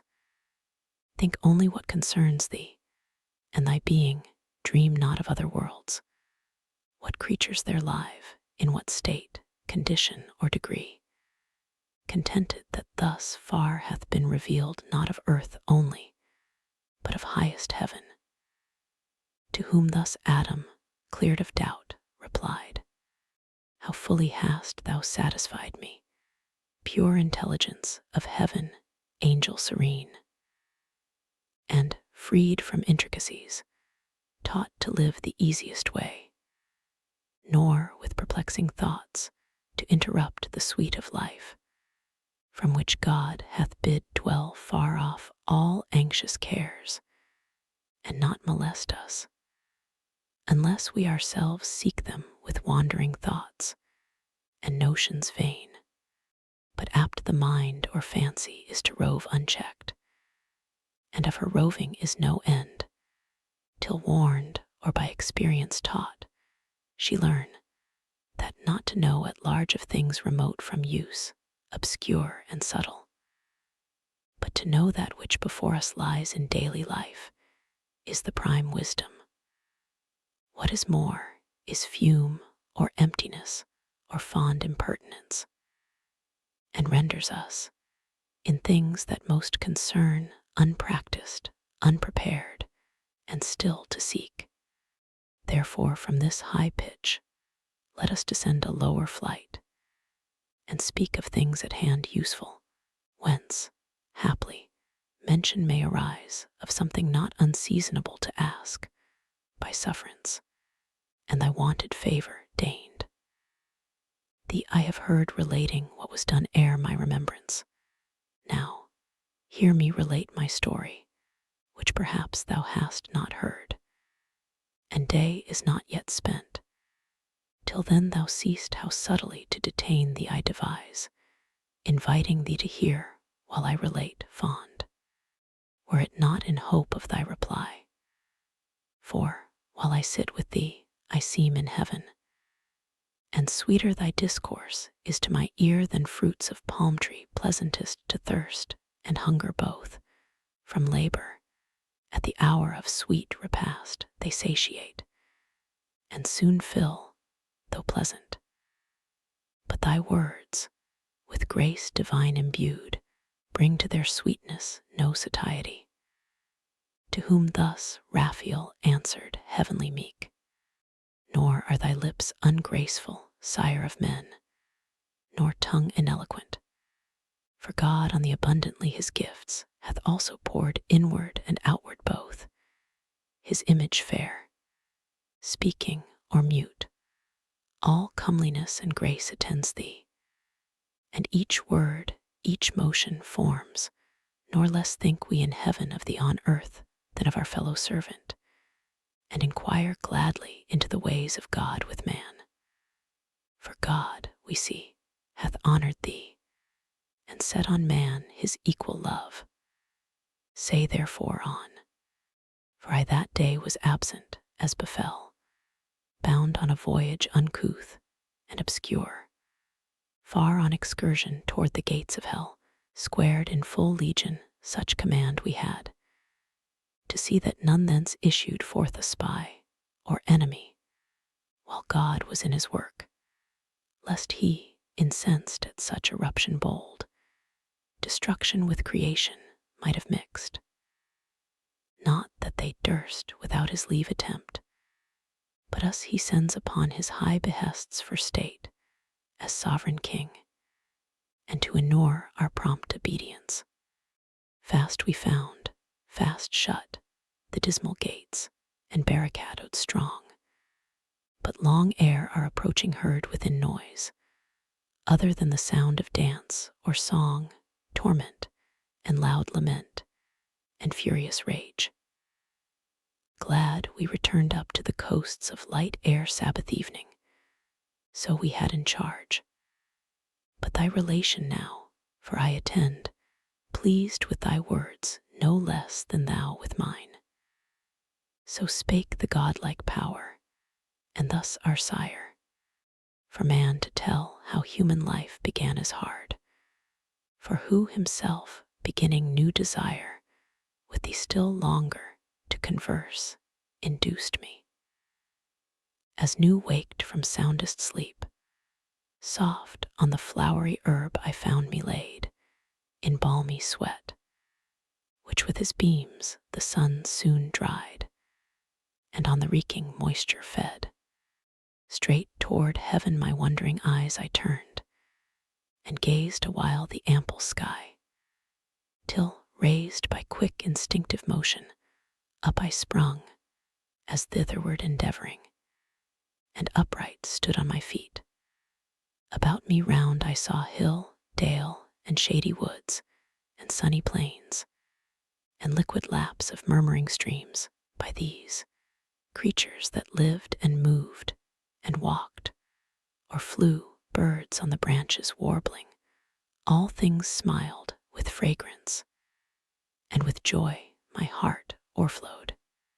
Myself I then perused, and limb by limb surveyed, and sometimes went, and sometimes ran with supple joints, as lively vigor led.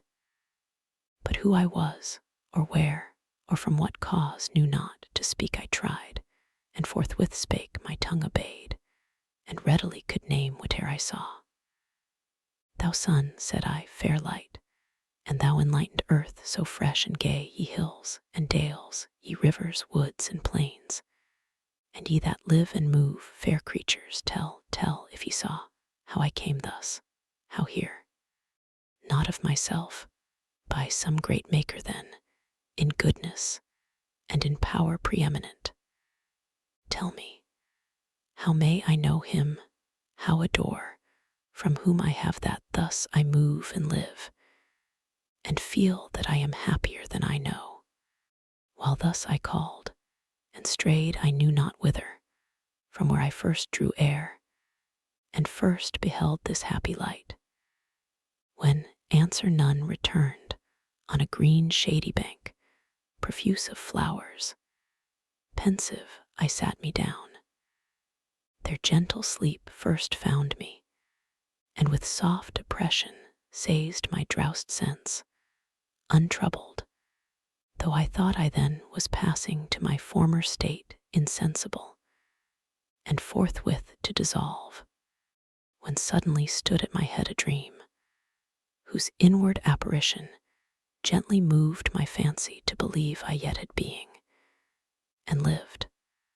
One came, methought, of shape divine, and said, Thy mansion wants thee, Adam, rise, first man, of men innumerable ordained first Father. Called by thee, I come thy guide to the garden of bliss, thy seat prepared. So saying, by the hand he took me raised, and over fields and waters, as in air smooth sliding without step, last led me up a woody mountain, whose high top was plain, a circuit wide, enclosed, with goodliest trees planted, with walks and bowers, that what I saw of earth before scarce pleasant seemed. Tree loaden with fairest fruit that hung to the eye tempting, stirred in me sudden appetite to pluck and eat, whereat I waked, and found before mine eyes all real, as the dream had lively shadowed. Here had new begun my wandering, had not he who was my guide up hither from among the trees appeared, presence divine. Rejoicing, but with awe, in adoration at his feet I fell submiss. He reared me, and whom thou soughtest I am, said mildly, author of all this thou seest above, or round about thee, or beneath. This paradise I give thee, count it thine to till and keep, and of the fruit to eat. Of every tree that in the garden grows eat freely with glad heart, fear here no dearth. But of the tree whose operation brings knowledge of good and ill, which I have set the pledge of thy obedience and thy faith, amid the garden by the tree of life, remember what I warn thee, shun to taste, and shun the bitter consequence. For know, the day thou eatest thereof, my sole command transgressed, inevitably thou shalt die, from that day mortal, and this happy state shalt lose, expelled from hence into a world of woe and sorrow. Sternly he pronounced the rigid interdiction, which resounds yet dreadful in mine ear, though in my choice not to incur. But soon his clear aspect returned, and gracious purpose thus renewed. Not only these fair bounds, but all the earth to thee, and to thy race I give, as lords possess it, and all things that therein live, or live in sea, or air, beast, fish, and fowl. In sign whereof each bird and beast behold after their kinds, I bring them to receive from thee their names, and pay thee fealty with low subjection. Understand the same of fish within their watery residence, not hither summoned, since they cannot change their element to draw the thinner air. As thus he spake, each bird and beast behold approaching two and two, these cowering low with blandishment, each bird stooped on his wing. I named them as they passed, and understood their nature. With such knowledge God endued my sudden apprehension. But in these I found not what methought I wanted still, and to the heavenly vision thus presumed. Oh, by what name, for thou above all these, above mankind, or aught than mankind higher, surpassest far my naming. How may I adore thee, author of this universe, and all this good to man, for whose well-being so amply, and with hands so liberal, thou hast provided all things, but with me I see not who partakes. In solitude what happiness, who can enjoy alone, or, all enjoying, what contentment find. Thus I presumptuous, and the vision bright, as with a smile more brightened, thus replied, what callest thou solitude? Is not the earth with various living creatures, and the air replenished, and all these at thy command to come and play before thee?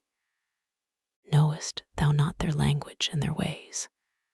They also know, and reason not contemptibly. With these find pastime, and bear rule, thy realm is large.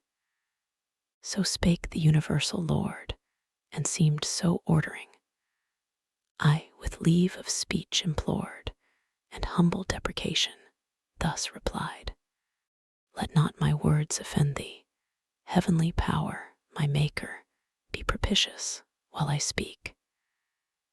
Hast thou not made me here thy substitute, and these inferior far beneath me set? Among unequals what society can sort, what harmony or true delight, which must be mutual, in proportion due given and received, but in disparity the one intense, the other still remiss, cannot well suit with either, but soon prove tedious alike.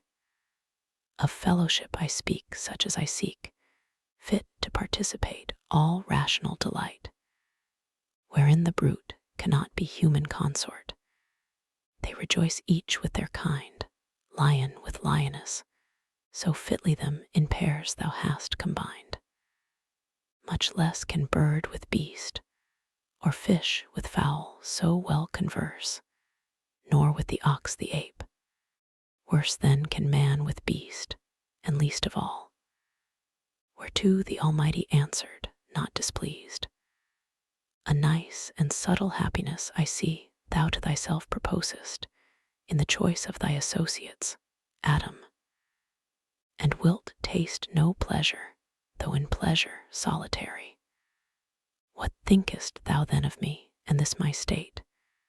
Seem I to thee sufficiently possessed of happiness, or not? Who am alone from all eternity, for none I know second to me or like, equal much less. How have I then with whom to hold converse, save with the creatures which I made, and those to me inferior, infinite descents beneath what other creatures are to thee? He ceased, I lowly answered: To attain the height and depth of thy eternal ways, all human thoughts come short.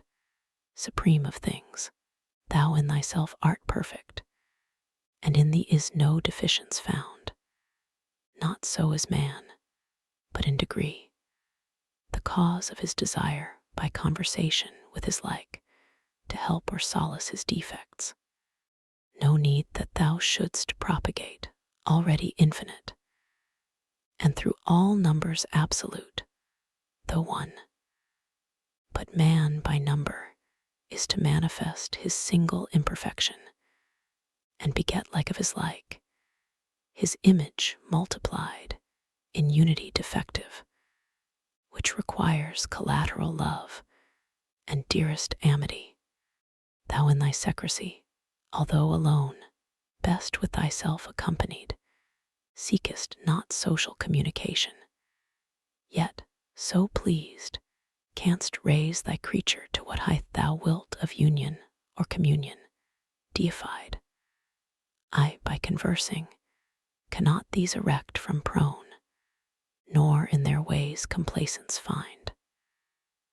Thus I emboldened spake, and freedom used permissive, and acceptance found, which gained this answer from the gracious voice divine.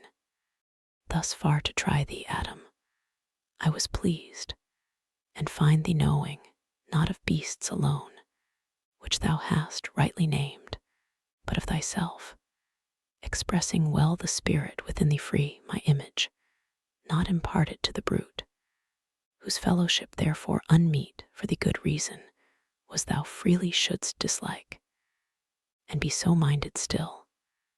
I, ere thou spakest, knew it not good for man to be alone, and no such company as then thou saw'st intended thee, for trial only brought, to see how thou couldst judge of fit and meet.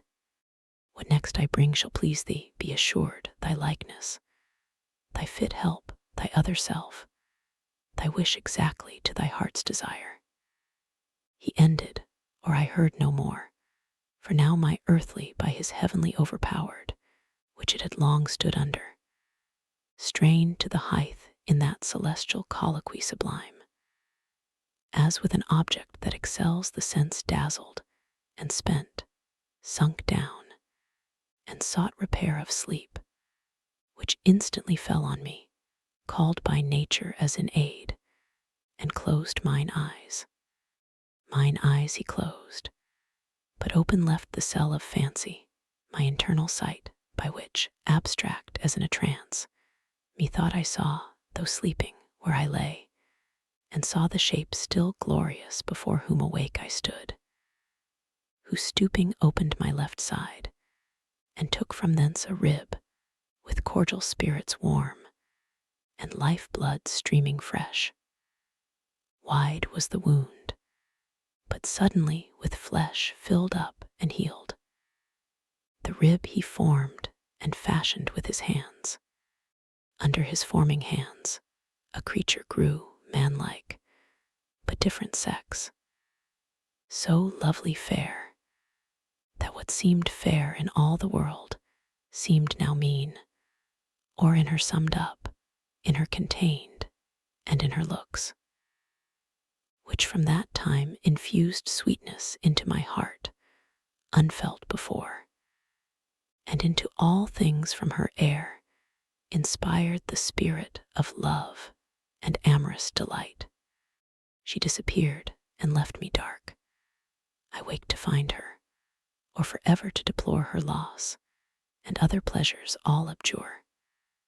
When out of hope, behold her, not far off, such as I saw her in my dream, adorned with what all earth or heaven could bestow to make her amiable. On she came, led by her heavenly Maker, though unseen, and guided by his voice, nor uninformed of nuptial sanctity and marriage rites. Grace was in all her steps, heaven in her eye, in every gesture dignity and love. I, overjoyed, could not forbear aloud. This turn hath made amends, thou hast fulfilled thy words, Creator bounteous and benign, giver of all things fair. But fairest this of all thy gifts, nor enviest. I now see bone of my bone, flesh of my flesh, myself before me. Woman is her name, of man extracted. For this cause he shall forgo father and mother, and to his wife adhere, and they shall be one flesh, one heart, one soul. She heard me thus, and though divinely brought, yet innocence, and virgin modesty her virtue, and the conscience of her worth that would be wooed, and not unsought be won, not obvious, not obtrusive, but retired the more desirable, or, to say all, nature herself, though pure of sinful thought, wrought in her so that seeing me she turned. I followed her, she what was honor knew, and with obsequious majesty approved my pleaded reason. To the nuptial bower I led her blushing like the morn. All heaven and happy constellations on that hour shed their selectest influence. The earth gave sign of gratulation, and each hill joyous the birds, fresh gales and gentle airs whispered it to the woods, and from their wings flung rose, flung odors from the spicy shrub, disporting, till the amorous bird of night sung spousal, and bid haste the evening star on his hill top to light the bridal lamp. Thus have I told thee all my state, and brought my story to the sum of earthly bliss, which I enjoy, and must confess to find in all things else delight indeed, but such as, used or not, works in the mind no change, nor vehement desire. These delicacies I mean of taste, sight, smell, herbs, fruits, and flowers, walks, and the melody of birds. But here far otherwise, transported I behold, transported touch. Here passion first I felt, commotion strange. In all enjoyments else superior and unmoved. Here only weak against the charm of beauty's powerful glance. Or nature failed in me, and left some part not proof enough such object to sustain, or, from my side subducting, took perhaps more than enough. At least on her bestowed too much of ornament, in outward show elaborate, of inward less exact. For well I understand in the prime end of nature her the inferior, in the mind and inward faculties, which most excel. In outward also her resembling less his image who made both, and less expressing the character of that dominion given o'er other creatures. Yet when I approach her loveliness, so absolute she seems, and in herself complete, so well to know her own, that what she wills to do or say seems wisest, virtuosest, discreetest, best. All higher knowledge in her presence falls degraded. Wisdom in discourse with her loses discountenanced, and like folly shows authority and reason on her weight, as one intended first, not after made occasionally. And to consummate all, greatness of mind and nobleness their seat build in her loveliest, and create an awe about her, as a guard angelic placed. To whom the angel, with contracted brow, accuse not nature, she hath done her part, do thou but thine, and be not diffident of wisdom.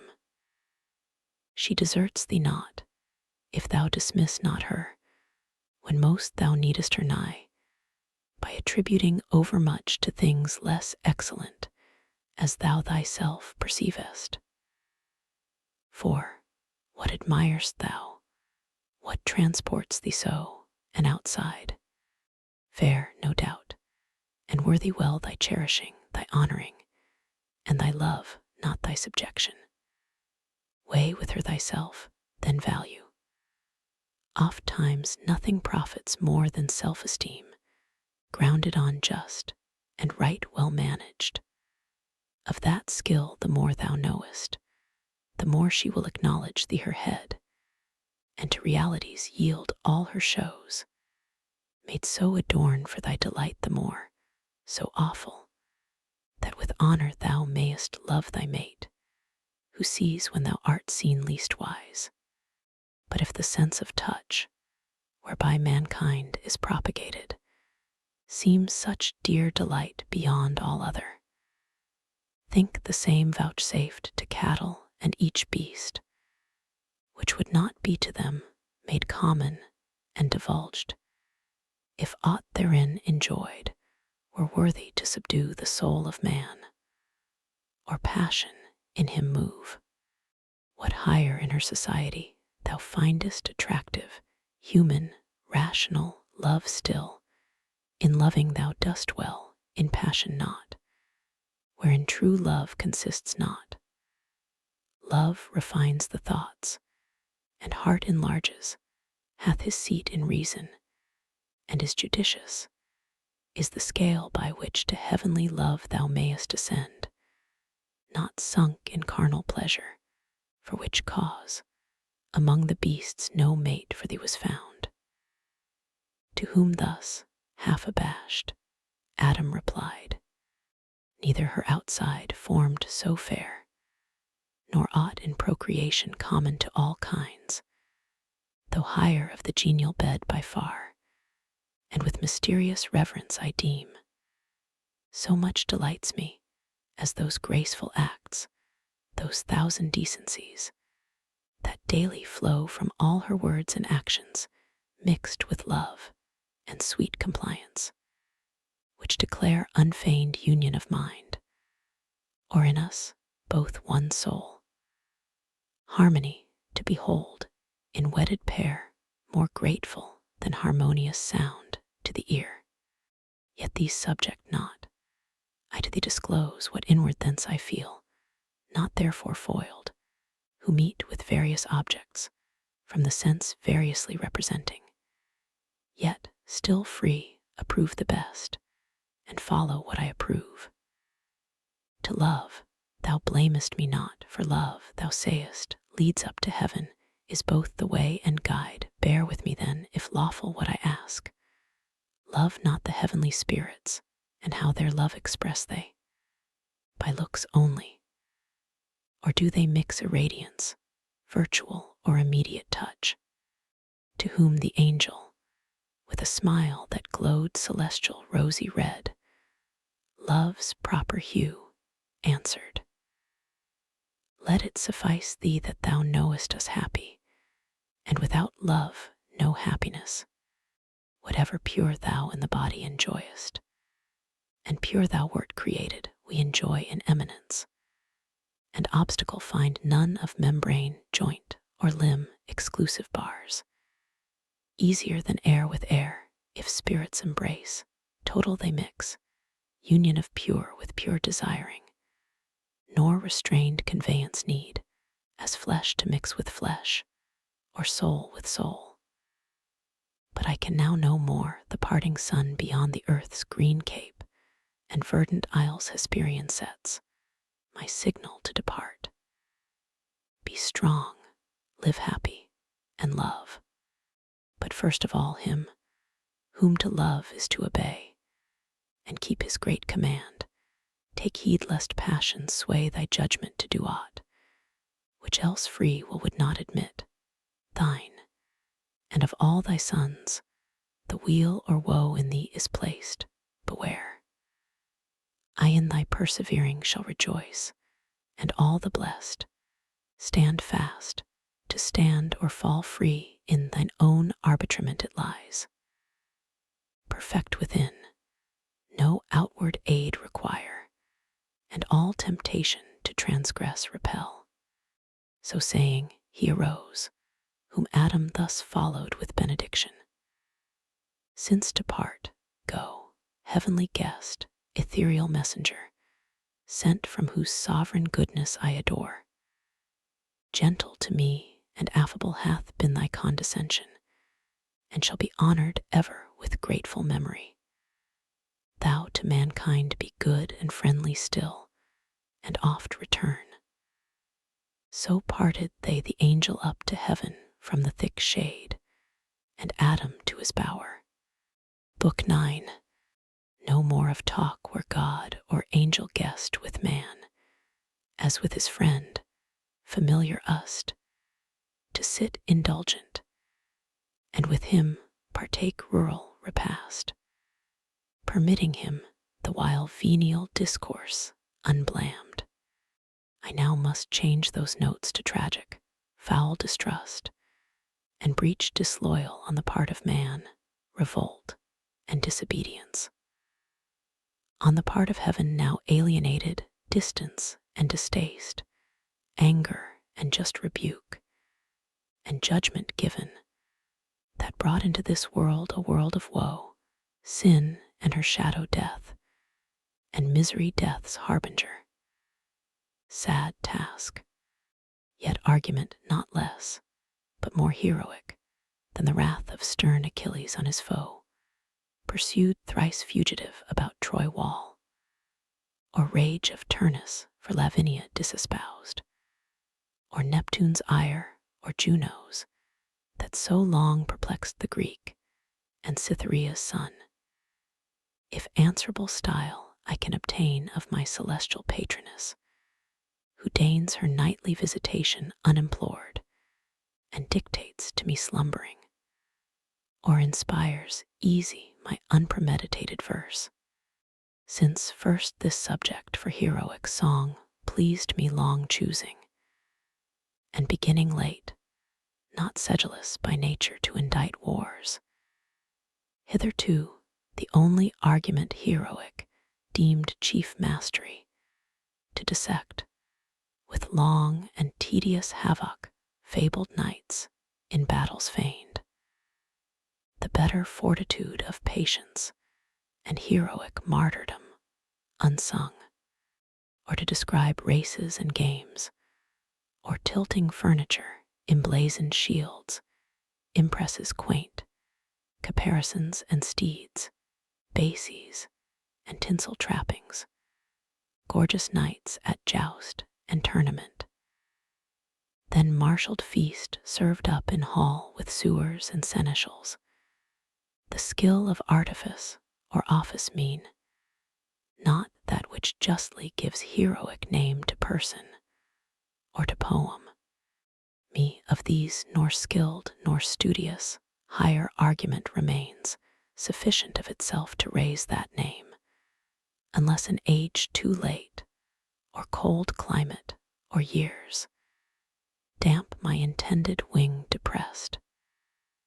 And much they may, if all be mine, not hers, who brings it nightly to my ear. The sun was sunk, and after him the star of Hesperus, whose office is to bring twilight upon the earth, short arbiter twixt day and night. And now from end to end night's hemisphere had veiled the horizon round, when Satan, who late fled before the threats of Gabriel out of Eden, now improved in meditated fraud and malice, bent on man's destruction.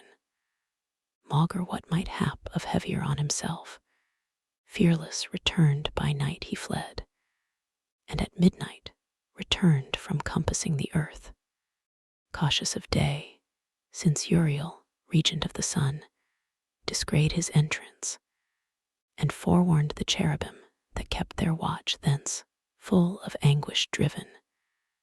The space of 7 continued nights he rode with darkness. Thrice the equinoctial line he circled, 4 times crossed the car of night from pole to pole, traversing each color on the 8th returned, and on the coast averse from entrance or cherubic watch, by stealth found unsuspected way.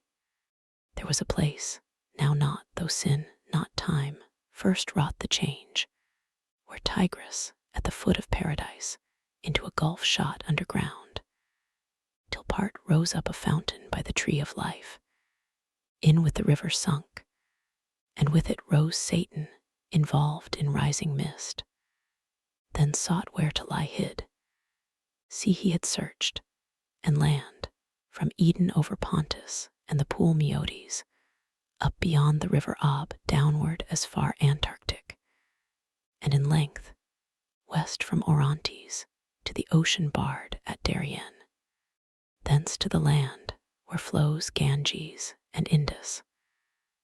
Thus the orb he roamed with narrow search, and with inspection deep considered every creature, which of all most opportune might serve his wiles, and found the serpent subtlest beast of all the field.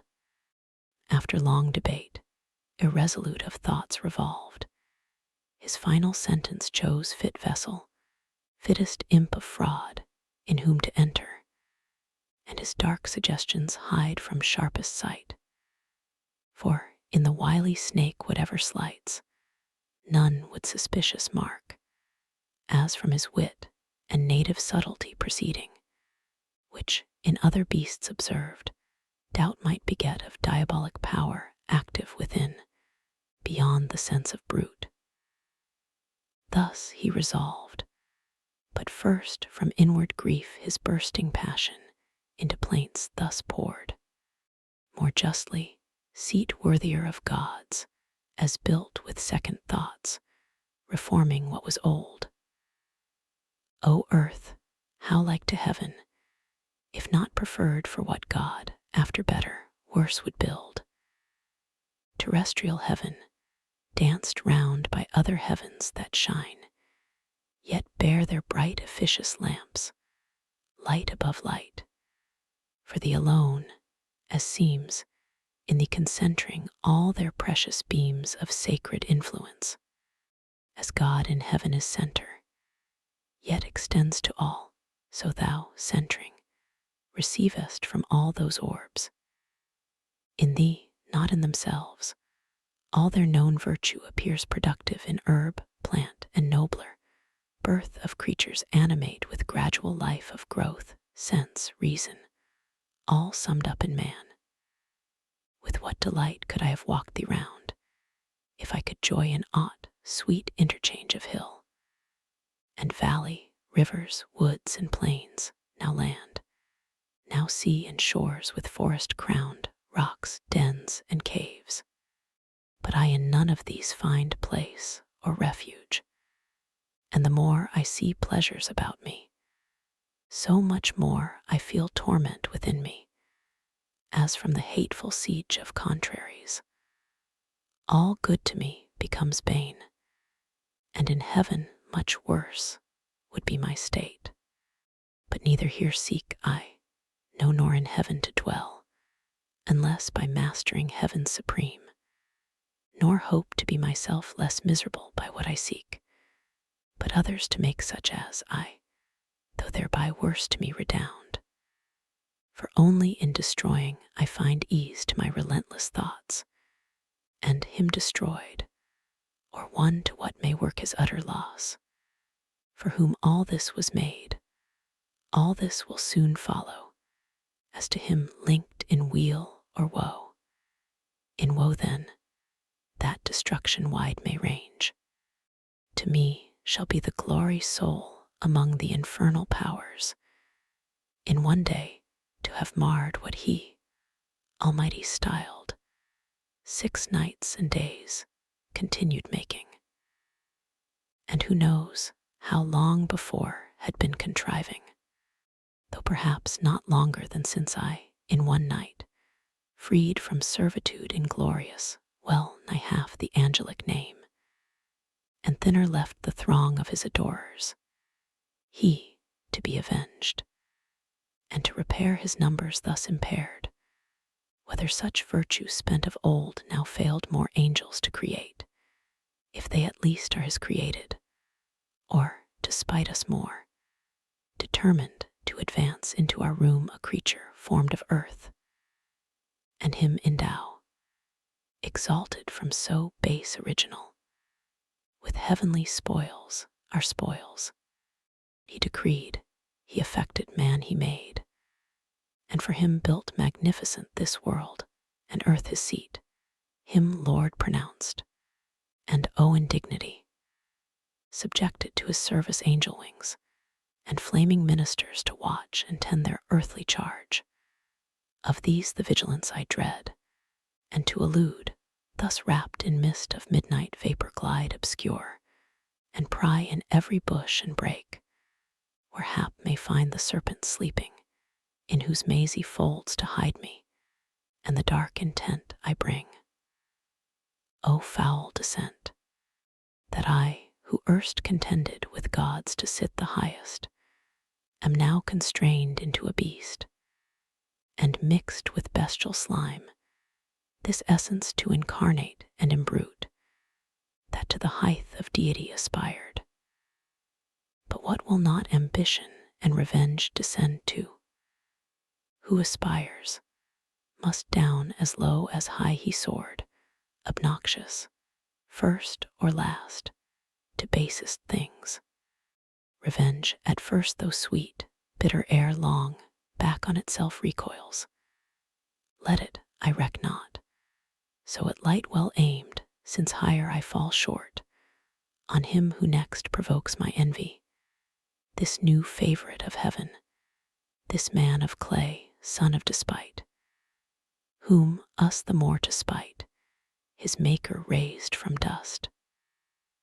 Spite, then, with spite is best repaid. So saying, through each thicket dank or dry, like a black mist low creeping, he held on his midnight search, where soonest he might find the serpent. Him fast sleeping soon he found in labyrinth of many a round self rolled, his head the midst, well stored with subtle wiles, not yet in horrid shade or dismal den, nor nocent yet, but on the grassy herb, fearless, unfeared he slept. In at his mouth the devil entered, and his brutal sense, in heart or head possessing, soon inspired with act intelligential. But his sleep disturbed not, waiting close the approach of morn. Now, when a sacred light began to dawn in Eden on the humid flowers, that breathed their morning incense, when all things that breathe, from the earth's great altar, send up silent praise to the Creator, and his nostrils fill with grateful smell. Forth came the human pair, and joined their vocal worship to the choir of creatures' wanting voice, that done, partake the season prime for sweetest scents and airs. Then commune how that day they best may ply their growing work. For much their work outgrew the hand's dispatch of two gardening so wide, and Eve first to her husband thus began: Adam, well may we labor still to dress this garden, still to tend plant, herb, and flower, our pleasant task enjoined. But till more hands aid us, the work under our labor grows, luxurious by restraint. What we by day lop overgrown, or prune, or prop, or bind, one night or two with wanton growth derides tending to wild. Thou therefore now advise, or hear what to my mind first thoughts present. Let us divide our labors, thou, where choice leads thee, or where most needs, whether to wind the woodbine round this arbor, or direct the clasping ivy where to climb, while I, in yonder spring of roses intermixed with myrtle, find what to redress till noon. For, while so near each other thus all day our task we choose, what wonder if so near looks intervene and smiles, or object new casual discourse draw on, which intermits our day's work, brought to little, though begun early, and the hour of supper comes unearned. To whom mild answer Adam thus returned: Soul Eve, associate soul, to me beyond compare above all living creatures dear. Well hast thou motioned, well thy thoughts employed, how we might best fulfill the work which here God hath assigned us, nor of me shalt pass unpraised. For nothing lovelier can be found in woman than to study household good, and good works in her husband to promote. Yet not so strictly hath our Lord imposed labor, as to debar us when we need refreshment, whether food or talk between, food of the mind, or this sweet intercourse of looks and smiles. For smiles from reason flow, to brute denied, and are of love the food, love, not the lowest end of human life. For not to irksome toil, but to delight, he made us, and delight to reason joined. These paths and bowers doubt not, but our joint hands will keep from wilderness with ease, as wide as we need walk, till younger hands ere long assist us. But if much converse perhaps thee satiate, to short absence I could yield. For solitude sometimes is best society, and short retirement urges sweet return. But other doubt possesses me, lest harm befall thee severed from me. For thou knowest what hath been warned us, what malicious foe, envying our happiness, and of his own despairing, seeks to work us woe and shame by sly assault, and somewhere nigh at hand watches, no doubt, with greedy hope to find his wish and best advantage, us asunder, hopeless to circumvent us joined, where each to other speedy aid might lend at need, whether his first design be to withdraw our fealty from God, or to disturb conjugal love, than which perhaps no bliss enjoyed by us excites his envy more. Or this, or worse, leave not the faithful side that gave thee being, still shades thee and protects. The wife, where danger or dishonor lurks, safest and seemliest by her husband stays, who guards her, or with her the worst endures, whom the virgin majesty of Eve, as one who loves, and some unkindness meets, with sweet austere composure thus replied, offspring of heaven and earth, and all earth's lord, that such an enemy we have, who seeks our ruin, both by the informed I learn, and from the parting angel overheard, as in a shady nook I stood behind, just then returned at shut of evening flowers. But that thou shouldst my firmness therefore doubt to God or thee, because we have a foe may tempt it, I expected not to hear. His violence thou fearest not, being such as we, not capable of death or pain, can either not receive or can repel. His fraud is then thy fear, which plain infers thy equal fear, that my firm faith and love can by his fraud be shaken or seduced thoughts, which how found they harbor in thy breast, Adam, me's thought of her to thee so dear, to whom with healing words Adam replied, daughter of God and man, immortal Eve, for such thou art, from sin and blame entire. Not diffident of thee do, I dissuade thy absence from my sight, but to avoid the attempt itself, intended by our foe. For he who tempts, though in vain, at least disperses the tempted with dishonor foul, supposed not incorruptible of faith, not proof against temptation. Thou thyself with scorn and anger wouldst resent the offered wrong, though ineffectual found. Misdeem not then, if such affront I labor to avert from thee alone, which on us both at once the enemy, though bold, will hardly dare, or daring, first on me the assault shall light, nor thou his malice and false guile contemn. Subtle he needs must be, who could seduce angels, nor think superfluous others' aid. I, from the influence of thy looks, receive access in every virtue, in thy sight more wise, more watchful, stronger, if need were of outward strength, while shame, thou looking on, shame to be overcome or overreached, would utmost vigor raise, and raised unite.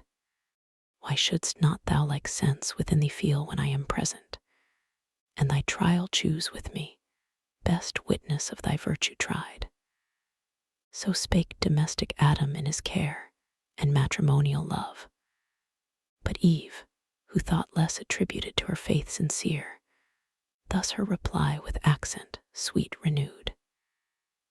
If this be our condition, thus to dwell in narrow circuits straitened by a foe, subtle or violent, we not endued single with like defense, were ever met, how are we happy, still in fear of harm?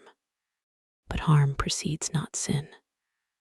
Only our foe, tempting, affronts us with his foul esteem of our integrity. His foul esteem sticks no dishonor on our front, but turns foul on himself, then wherefore shunned or feared by us, who rather double honor gain from his surmise proved false, find peace within, favor from heaven, our witness from the event. And what is faith, love, virtue, unassayed alone, without exterior help sustained? Let us not then suspect our happy state left so imperfect by the Maker wise, as not secure to single or combined. Frail is our happiness, if this be so, and Eden were no Eden thus exposed. To whom thus Adam fervently replied, O woman, best are all things as the will of God ordained them. His creating hand nothing imperfect or deficient left of all that he created, much less man, or aught that might his happy state secure, secure from outward force. Within himself the danger lies, yet lies within his power. Against his, while he can receive no harm. But God left free the will, for what obeys reason is free. And reason he made right, but bid her well beware, and still erect, lest, by some fair appearing good surprised, she dictate false, and misinform the will to do what God expressly hath forbid. Not then mistrust, but tender love enjoins, that I should mind thee oft, and mind thou me. Firm we subsist, yet possible to swerve, since reason not impossibly may meet some specious object by the foe suborned, and fall into deception unaware, not keeping strictest watch, as she was warned. Seek not temptation then, which to avoid were better, and most likely if from me thou sever not, trial will come unsought. Wouldst thou approve thy constancy, approve first thy obedience, the other who can know, not seeing the attempted, who attest. But if thou think, trial unsought may find us both securer than thus warned thou seemest, go, for thy stay, not free, absence thee more, go in thy native innocence, rely on what thou hast of virtue, summon all. For God towards thee hath done his part, do thine. So spake the patriarch of mankind, but Eve persisted, yet submiss, though last, replied, with thy permission then, and thus forewarned chiefly by what thy own last reasoning words touched only, that our trial, when least sought, may find us both perhaps far less prepared. The willinger I go, nor much expect a foe, so proud will first the weaker seek, so bent, the more shall shame him his repulse. Thus saying, from her husband's hand her hands soft she withdrew, and like a wood nymph light, Oread or Dryad, or of Delia's train, betook her to the groves. But Delia's self in gait surpassed, and goddess-like deport, though not as she with bow and quiver armed, but with such gardening tools as art, yet rude, guiltless of fire, had formed, or angels brought, to Pales or Pomona, thus adorned, likest she seemed, Pomona when she fled Vertumnus, or to Ceres in her prime, yet virgin of Proserpina from Jove. Her long with ardent look his eye pursued delighted, but desiring more her stay. Oft he to her his charge of quick return repeated, she to him as oft engaged to be returned by noon amid the bower, and all things in best order to invite noontide repast, or afternoon's repose.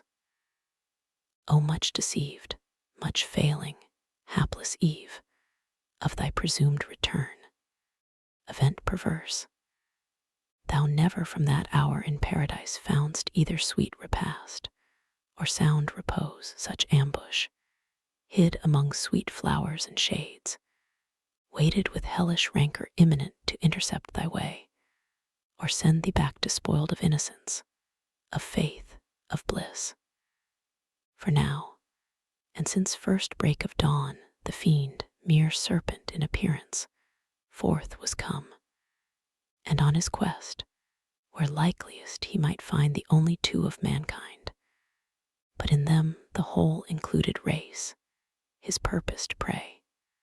In bower and field he sought, where any tuft of grove or garden plot more pleasant lay, their tendance or plantation for delight. By fountain or by shady rivulet he sought them both, but wished his hap might find Eve separate, he wished, but not with hope of what so seldom chanced, when to his wish, beyond his hope, Eve separate he spies, veiled in a cloud of fragrance, where she stood half spied. So thick the roses blushing round about her glowed, oft stooping to support each flower of slender stalk, whose head, though gay carnation, purple, azure, or specked with gold, hung drooping unsustained. Them she upstays gently with myrtle band, mindless the while herself, though fairest unsupported flower, from her best prop so far, and storm so nigh. Nearer he drew, and many a walk traversed of stateliest covert, cedar, pine, or palm, then voluble and bold, now hid, now seen among thick-woven arborets, and flowers embroidered on each bank, the hand of Eve. Spot more delicious than those gardens feigned o'er of revived Adonis, or renowned Alcinous, host of old Laird's son, or that, not mystic, where the sapient king held dalliance with his fair Egyptian spouse.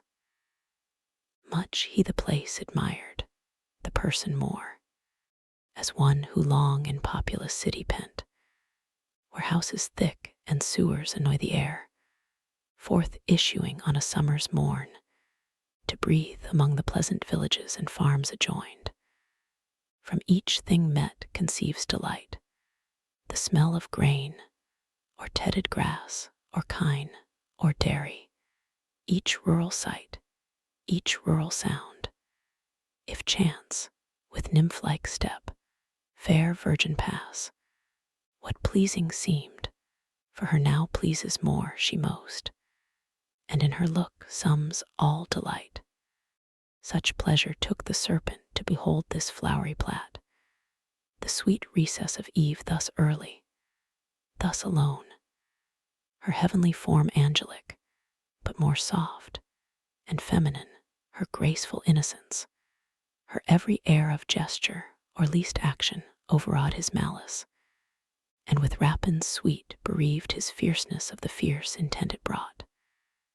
That space the evil one abstracted stood from his own evil, and for the time remained stupidly good, of enmity disarmed, of guile, of hate, of envy, of revenge.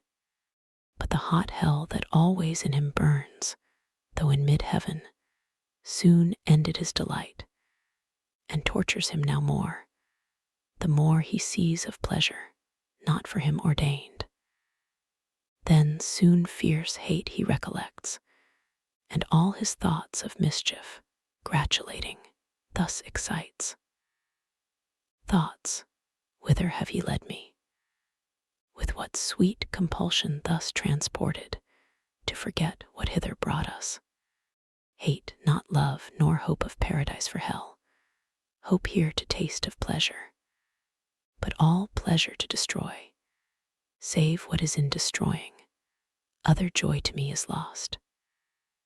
Then let me not let pass occasion which now smiles, behold alone the woman, opportune to all attempts her husband, for I view far round, not nigh, whose higher intellectual more I shun, and strength, of courage haughty, and of limb heroic built, though of terrestrial mold, foe not informidable, exempt from wound, I not so much hath hell debased, and pain enfeebled me to what I was in heaven.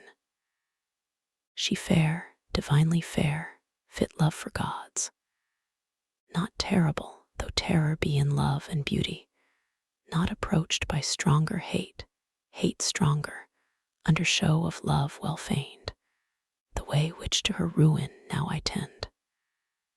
So spake the enemy of mankind, enclosed in serpent, inmate bad, and toward Eve addressed his way, not with indented wave, prone on the ground, as since, but on his rear, circular base of rising folds, that towered fold above fold, a surging maze, his head crested aloft, and carbuncle his eyes, with burnished neck of verdant gold, erect amidst his circling spires, that on the grass floated redundant.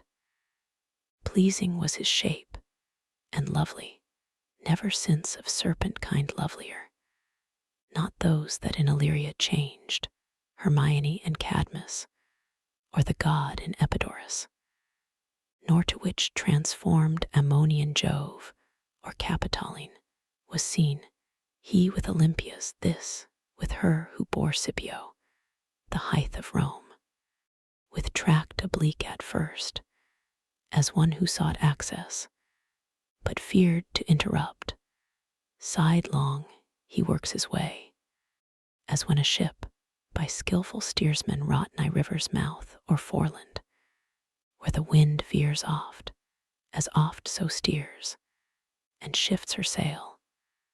So varied he, and of his tortuous train curled many a wanton wreath in sight of Eve, to lure her eye. She, busied, heard the sound of rustling leaves, but minded not, as used to such disport before her through the field, from every beast more duteous at her call, than at Circean call the herd disguised.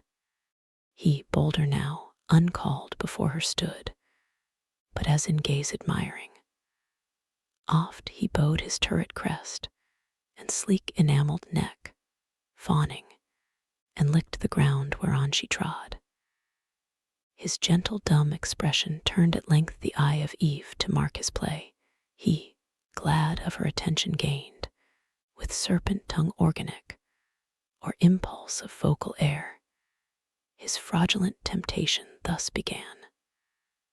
Wonder not, sovereign mistress, if perhaps thou canst, who art sole wonder, much less arm thy looks, the heaven of mildness with disdain, displeased that I approach thee thus, and gaze insatiate, I thus single, nor have feared thy awful brow, more awful thus retired.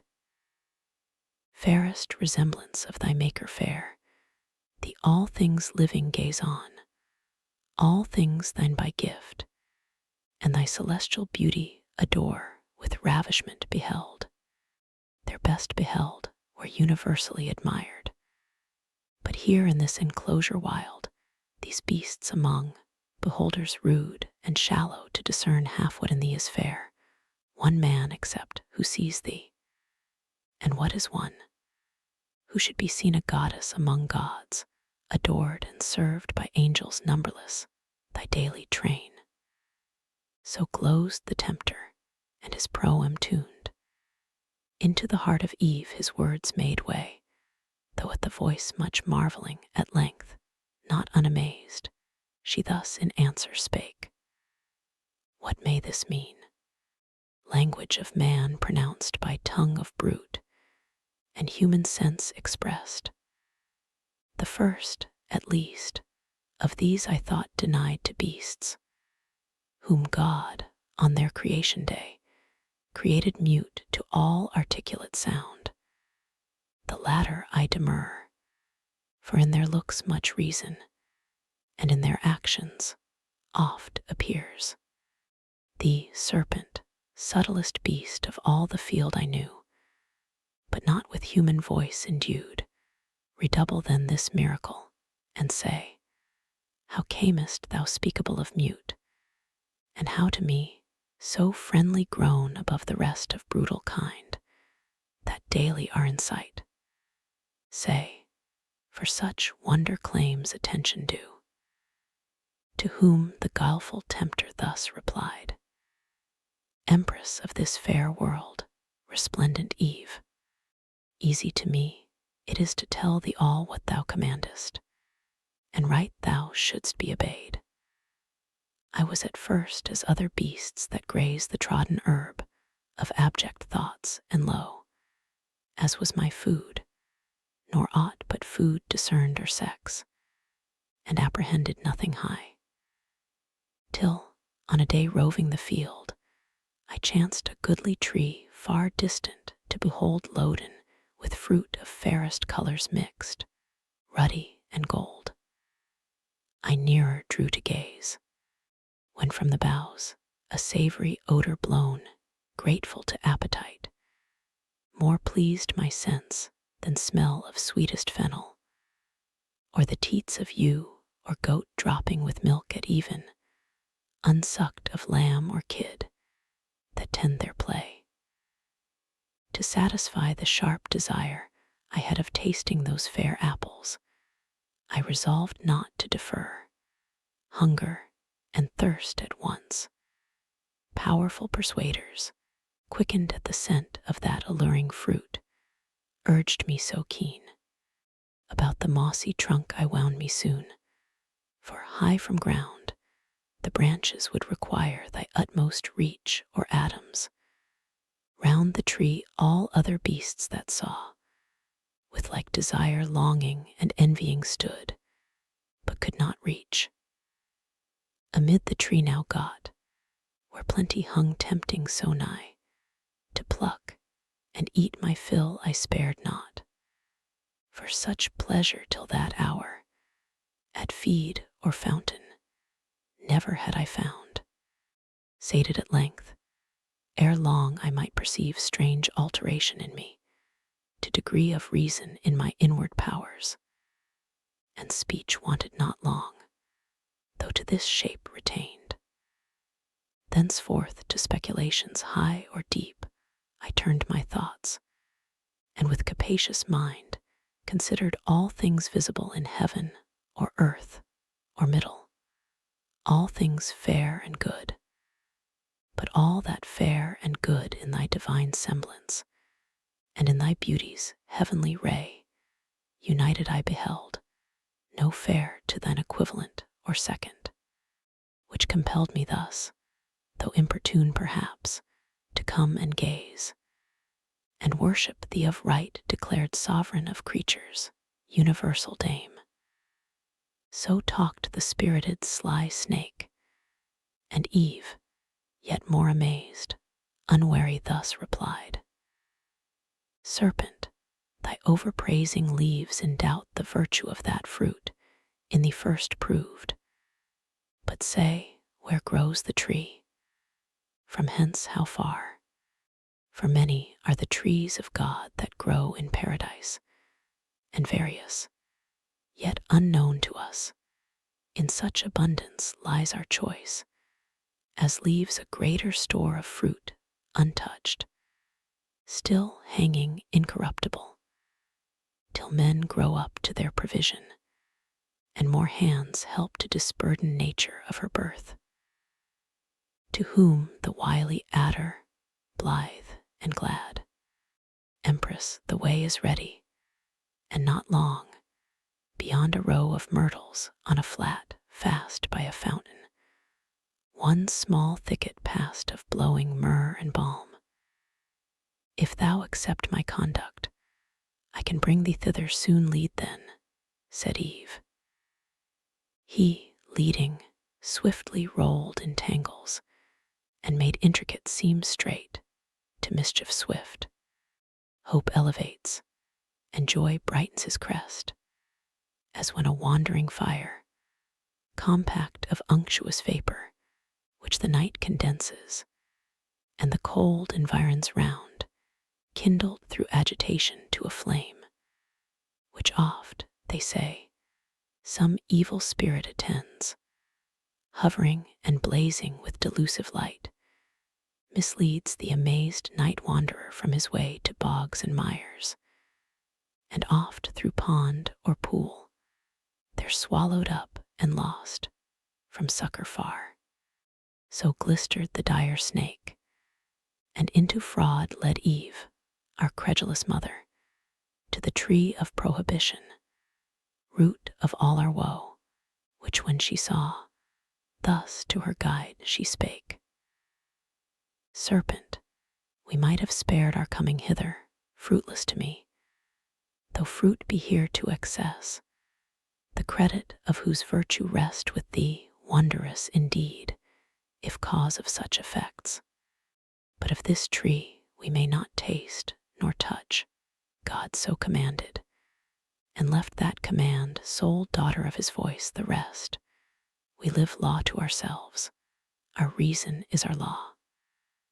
To whom the tempter guilefully replied, Indeed, hath God then said that of the fruit of all these garden trees ye shall not eat, yet Lords declared of all in earth or air, to whom thus Eve, yet sinless, of the fruit of each tree in the garden we may eat, but of the fruit of this fair tree amidst the garden, God hath said, Ye shall not eat thereof, nor shall ye touch it, lest ye die. She scarce had said, though brief, when now more bold the tempter, but with show of zeal and love to man, and indignation at his wrong, new part puts on, and as to passion moved, fluctuates disturbed, yet comely, and in act raised, as of some great matter to begin, as when of old some orator renowned, in Athens or free Rome, where eloquence flourished, since mute, to some great cause addressed, stood in himself collected, while each part motion, each act, one audience ere the tongue, sometimes in height began, as no delay of preface brooking, through his seal of right, so standing, moving, or to height upgrown, the tempter, all impassioned, thus began.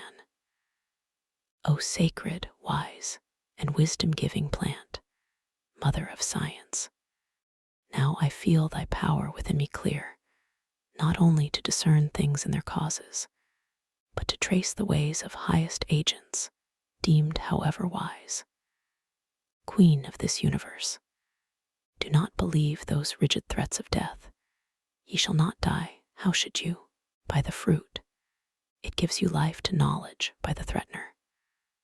Look on me, who have touched and tasted, yet both live, and life more perfect have attained than fate meant me, by venturing higher than my lot. Shall that be shut to man, which to the beast is open?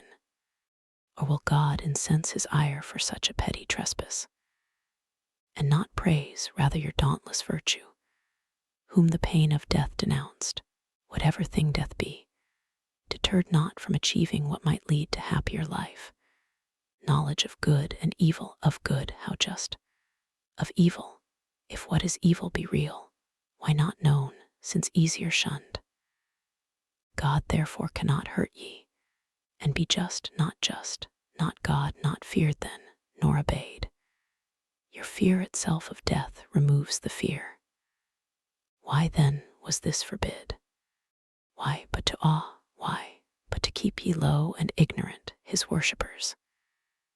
He knows that in the day ye eat thereof, your eyes that seem so clear, yet are but dim, shall perfectly be then opened and cleared, and ye shall be as gods, knowing both good and evil as they know. That ye shall be as gods, since I as man, internal man, is but proportion meet, I of brute, human, ye of human gods. So ye shall die perhaps, by putting off human, to put on gods, death to be wished, though threatened, which no worse than this can bring. And what are gods? That man may not become as they, participating godlike food. The gods are first, and that advantage use on our belief, that all from them proceeds. I question it, for this fair earth I see, warmed by the sun, producing every kind them nothing. If they all things, who enclosed knowledge of good and evil in this tree, that whoso eats thereof, forthwith attains wisdom without their leave. And wherein lies the offense, that man should thus attain to know. What can your knowledge hurt him, or this tree impart against his will, if all be his? Or is it envy? And can envy dwell in heavenly breasts? These, and many more causes import your need of this fair fruit. Goddess humane, reach then, and freely taste. He ended, and his words, replete with guile, into her heart too easy entrance won. Fixed on the fruit she gazed, which to behold might tempt alone, and in her ears the sound yet rung of his persuasive words, impregned with reason to her seeming, and with truth. Mean while the hour of noon drew on, and waked an eager appetite, raised by the smell so savory of that fruit, which with desire, inclinable now grown to touch or taste, solicited her longing eye. Yet first pausing a while, thus to herself she mused, great are thy virtues, doubtless, best of fruits, though kept from man, and worthy to be admired, whose taste, too long forborne, at first assay gave elocution to the mute, and taught the tongue not made for speech to speak thy praise. Thy praise he also, who forbids thy use, conceals not from us, naming thee the tree of knowledge, knowledge both of good and evil, forbids us then to taste. But his forbidding commends thee more, while it infers the good by thee communicated, and our want. For good unknown sure is not had, or had and yet unknown is as not had at all. In plain then, what forbids he but to know, forbids us good, forbids us to be wise. Such prohibitions bind not. But if death bind us with afterbands, what profits then our inward freedom? In the day we eat of this fair fruit, our doom is, we shall die. How dies the serpent? He hath eaten and lives, and knows, and speaks, and reasons, and discerns, irrational till then. For us alone was death invented, or to us denied this intellectual food, for beasts reserved. For beasts it seems, yet that one beast which first hath tasted envies not, but brings with joy the good befallen him, author unsuspect, friendly to man, far from deceit or guile. What fear I then? Rather, what know to fear under this ignorance of good and evil, of God or death, of law or penalty? Here grows the cure of all, this fruit divine, fair to the eye, inviting to the taste, of virtue to make wise.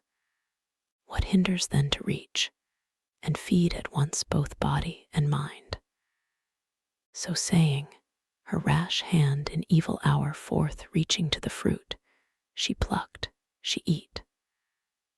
Earth felt the wound, and nature from her seat, sighing through all her works, gave signs of woe, that all was lost.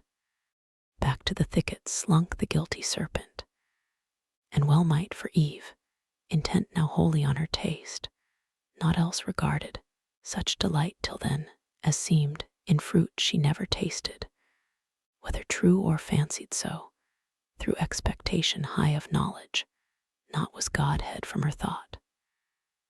Greedily she engorged without restraint, and knew not eating death, satiate at length, and heightened as with wine, jocund and boon. Thus to herself she pleasingly began.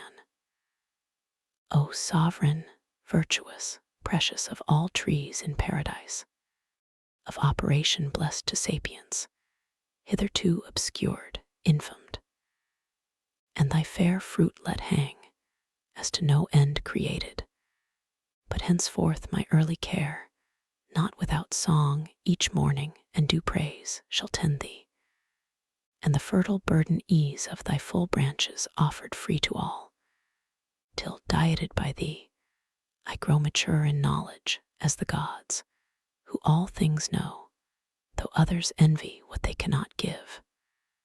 For, had the gift been theirs, it had not here thus grown.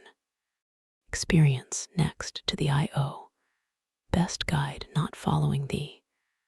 I had remained in ignorance, thou openest wisdom's way, and givest access, though secret she retire. And I perhaps am secret. Heaven is high, high, and remote to see from thence distinct each thing on earth, and other care perhaps may have diverted from continual watch our great forbidder. Safe with all his spies about him. But to Adam in what sort shall I appear? Shall I to him make known as yet my change, and give him to partake full happiness with me, or rather not, but keeps the odds of knowledge in my power without co-partner?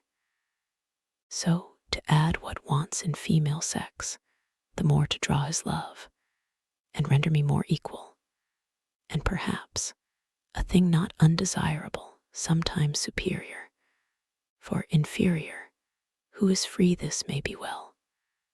But what if God have seen, and death ensue? Then I shall be no more, and Adam, wedded to another Eve, shall live with her enjoying, I extinct, a death to think. Confirmed then I resolve, Adam shall share with me in bliss or woe. So dear I love him, that with him all deaths I could endure, without him live no life. So saying, from the tree her step she turned, but first low reverence done, as to the power that dwelt within, whose presence had infused into the plant sciential sap, derived from nectar, drink of gods. Adam the while, waiting desirous her return, had wove of choicest flowers a garland, to adorn her tresses, and her rural labors crown, as reapers oft are wont their harvest queen. Great joy he promised to his thoughts, and new solace in her return, so long delayed. Yet oft his heart, divine of something ill, misgave him. He the faltering measure felt, and forth to meet her went, the way she took that morn when first they parted. By the tree of knowledge he must pass, there he her met, scarce from the tree returning, in her hand a bough of fairest fruit, that downy smiled, new gathered, and ambrosial smell diffused. To him she hasted, in her face excuse came prologue, and apology too prompt, which, with bland words at will, she thus addressed. Hast thou not wondered, Adam, at my stay?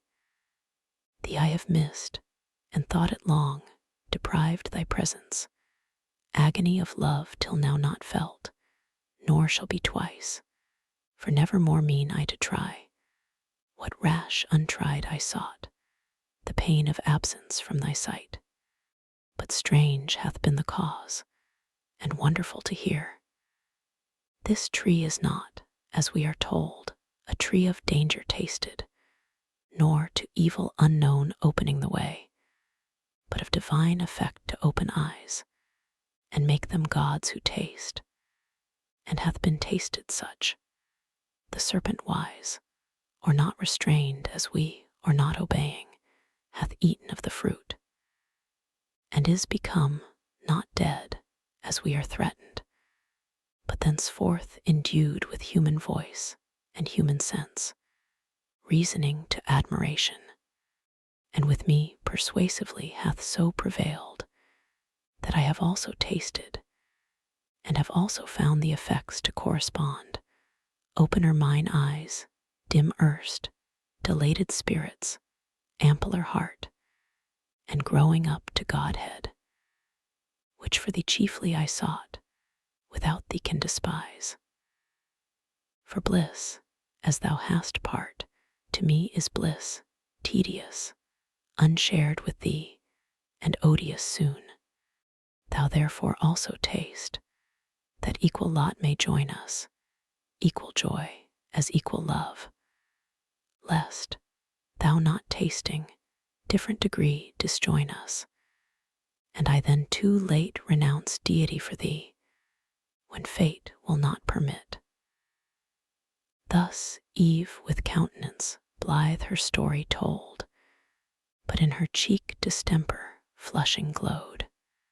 On the other side Adam, soon as he heard the fatal trespass done by Eve, amazed, astonied stood and blank, while horror chill ran through his veins, and all his joints relaxed. From his slack hand the garland wreathed for Eve down dropped, and all the faded roses shed. Speechless he stood and pale, till thus at length first to himself he inward silence broke. O fairest of creation, last and best of all God's works, creature in whom excelled whatever can to sight or thought be formed, holy, divine, good, amiable, or sweet. How art thou lost? How on a sudden lost, defaced, deflowered, and now to death devote?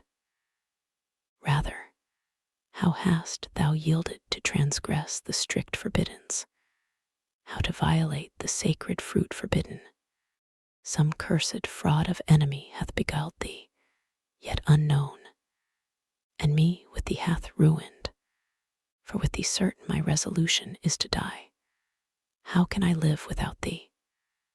How forego thy sweet converse, and love so dearly joined, to live again in these wild woods forlorn? Should God create another Eve, and I another rib afford, yet loss of thee would never from my heart. No, no, I feel the link of nature draw me, flesh of flesh, bone of my bone thou art, and from thy state mine never shall be parted bliss or woe. So having said, as one from sad dismay recomforted, and after thoughts disturbed submitting to what seemed remediless, thus in calm mood his words to Eve he turned. Bold deed thou hast presumed, adventurous Eve, and peril great provoked, who thus hast dared.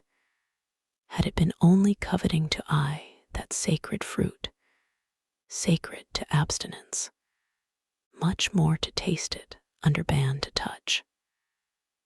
But past who can recall, or done undo? Not God omnipotent, nor fate.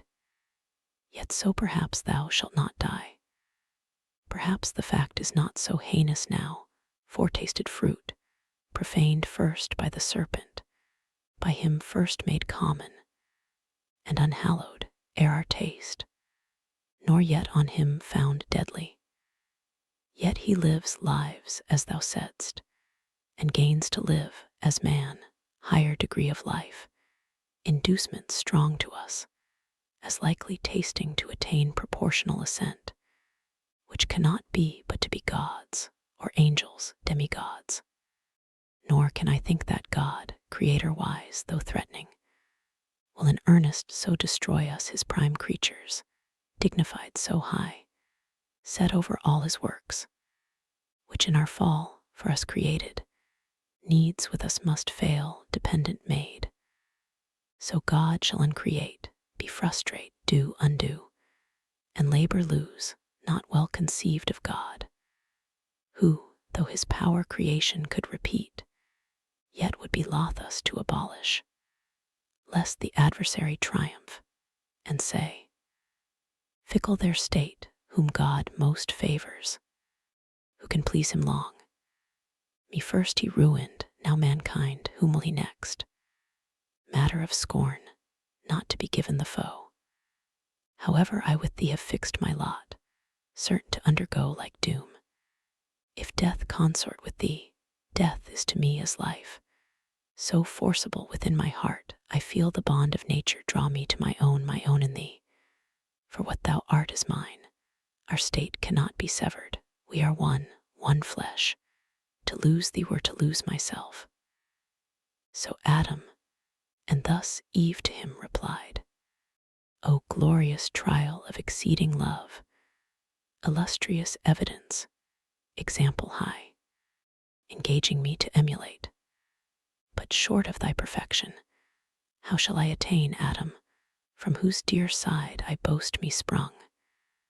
And gladly of our union hear thee speak, one heart, one soul in both, whereof good proof this day affords, declaring thee resolved, rather than death, or aught than death more dread, shall separate us, linked in love so dear, to undergo with me one guilt, one crime, if any be, of tasting this fair fruit, whose virtue for of good still good proceeds, direct, or by occasion, hath presented this happy trial of thy love, which else so eminently never had been known. Were it I thought death menaced would ensue this my attempt, I would sustain alone the worst, and not persuade thee, rather die deserted, than oblige thee with a fact pernicious to thy peace, chiefly assured remarkably so late of thy so true, so faithful, love unequalled. But I feel far otherwise the event not death, but life augmented, opened eyes, new hopes, new joys, taste so divine, that what of sweet before hath touched my sense, flat seems to this, and harsh. On my experience, Adam, freely taste, and fear of death deliver to the winds. So saying, she embraced him, and for joy tenderly wept, much one, that he his love had so ennobled, as of choice to incur divine displeasure for her sake, or death. In recompense for such compliance, bad such recompense best merits from the bough, she gave him of that fair enticing fruit with liberal hand. He scrupled not to eat, against his better knowledge, not deceived, but fondly overcome with female charm. Earth trembled from her entrails, as again in pangs, and nature gave a second groan sky lured, and muttering thunder, some sad drops wept at completing of the mortal sin original, while Adam took no thought, eating his fill, nor Eve to iterate her former trespass feared, the more to soothe him with her loved society, that now, as with new wine intoxicated both, they swim in mirth, and fancy that they feel divinity within them breeding wings, wherewith to scorn the earth. But that false fruit far other operation first displayed, carnal desire inflaming. He on Eve began to cast lascivious eyes, she him as wantonly repaid, in lust they burn, till Adam thus 'gan Eve to dalliance move. Eve, now I see thou art exact of taste, and elegant, of sapience no small part, since to each meaning savor we apply, and palate call judicious, I the praise yield thee, so well this day thou hast purveyed. Much pleasure we have lost, while we abstained from this delightful fruit, nor known, till now true relish, tasting. If such pleasure be in things to us forbidden, it might be wished, for this one tree had been forbidden 10. But come, so well refreshed, now let us play, as meet is, after such delicious fare. For never did thy beauty, since the day I saw thee first, and wedded thee, adorned with all perfections, so inflame my sense with ardor to enjoy thee, fairer now than ever, bounty of this virtuous tree. So said he, and forbore not glance or toy of amorous intent, well understood of Eve, whose eye darted contagious fire. Her hand he seized, and to a shady bank, thick overhead with verdant roof embowered, he led her nothing loth.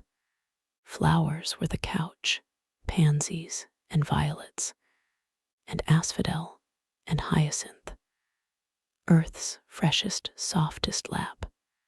There they their fill of love and love's disport took largely, of their mutual guilt the seal, the solace of their sin, till dewy sleep oppressed them, wearied with their amorous play, soon as the force of that fallacious fruit, that with exhilarating vapor bland about their spirits had played, and inmost powers made err, was now exhaled, and grosser sleep, bred of unkindly fumes, with conscious dreams encumbered, now had left them. Up they rose as from unrest, and each the other viewing, soon found their eyes how opened, and their minds how darkened. Innocence, that as a veil had shadowed them from knowing ill, was gone, just confidence, and native righteousness, and honor from about them, naked left to guilty shame he covered, but his robe uncovered more. So rose the Danites strong, Herculean Samson, from the harlot lap of Philistine Dalilah, and waked shorn of his strength. They destitute and bare of all their virtue, silent and in face confounded, long they sat, as struck and mute, till Adam, though not less than Eve abashed, at length gave utterance to these words constrained. O Eve, in evil hour thou didst give ear to that false worm, of whomsoever taught to counterfeit man's voice, true in our fall, false in our promised rising. Since our eyes opened we find indeed, and find we know both good and evil good lost, and evil got, bad fruit of knowledge, if this be to know, which leaves us naked thus, of honor void, of innocence, of faith, of purity, our wonted ornaments now soiled and stained, and in our faces evident the signs of foul concupiscence, whence evil store, even shame, the last of evils. Of the first be sure then. How shall I behold the face henceforth of God or angel, erst with joy and rapture so oft beheld? Those heavenly shapes will dazzle now this earthly with their blaze insufferably bright. Oh, might I here in solitude live savage, in some glade obscured, where highest woods, impenetrable to star or sunlight, spread their umbrage broad and brown as evening. Cover me, ye pines, ye cedars, with innumerable boughs hide me, where I may never see them more. But let us now, as in bad plight, devise what best may for the present serve to hide the parts of each from other, that seem most to shame obnoxious, and unseemliest seen some tree, whose broad smooth leaves together sewed, and girded on our loins, may cover round those middle parts, that this newcomer, shame, there sit not, and reproach us as unclean. So counselled he, and both together went into the thickest wood.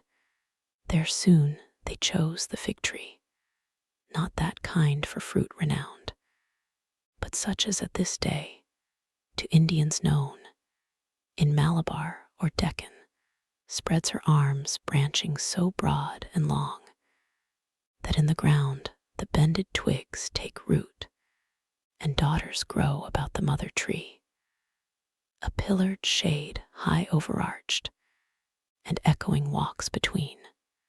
There oft the Indian herdsman, shunning heat, shelters in cool, and tends his pasturing herds at loopholes cut through thickest shade. Those leaves they gathered, broad as Amazonian targe, and with what skill they had together sewed, to gird their waist, vain covering, if to hide their guilt and dreaded shame. Oh, how unlike to that first naked glory, such of late Columbus found the American, so girt with feathered cincture naked else, and wild among the trees on isles and woody shores. Thus fenced, and as they thought, their shame in part covered, but not at rest or ease of mind, they sat them down to weep, nor only tears rained at their eyes, but high winds worse within began to rise, high passions, anger, hate, mistrust, suspicion, discord, and shook sore their inward state of mind, calm region once, and full of peace, now tossed and turbulent. For understanding ruled not, and the will heard not her lore, both in subjection now to sensual appetite, who from beneath usurping over sovereign reason claimed superior sway. From thus distempered breast, Adam, estranged in look and altered style, speech intermitted thus to Eve renewed. Would thou hadst hearkened to my words, and stayed with me as I besought thee, when that strange desire of wandering, this unhappy morn, I know not whence possessed thee, we had then remained still happy, not, as now, despoiled of all our good, shamed, naked, miserable. Let none henceforth seek needless cause to approve the faith they owe. When earnestly they seek such proof, conclude, they then begin to fail. To whom, soon moved with touch of blame, thus Eve, what words have passed thy lips, Adam severe? Imputest thou that to my default, or will of wandering, as thou callest it, which who knows, but might as ill have happened thou being by, or to thyself perhaps? Hadst thou been there, or hear the attempt, thou couldst not have discerned fraud in the serpent, speaking as he spake, no ground of enmity between us known, why he should mean me ill or seek to harm. Was I to have never parted from thy side, as good have grown there still a lifeless rib? Being as I am, why didst not thou, the head, command me absolutely not to go, going into such danger as thou saidst? Too facile then, thou didst not much gainsay, nay, didst permit, approve, and fair dismiss. Hadst thou been firm and fixed in thy dissent, neither had I transgressed, nor thou with me.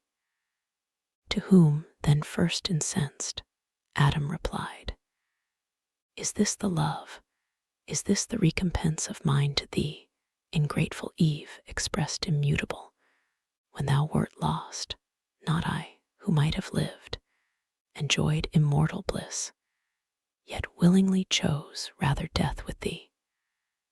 And am I now upbraided as the cause of thy transgressing? Not enough severe, it seems, in thy restraint.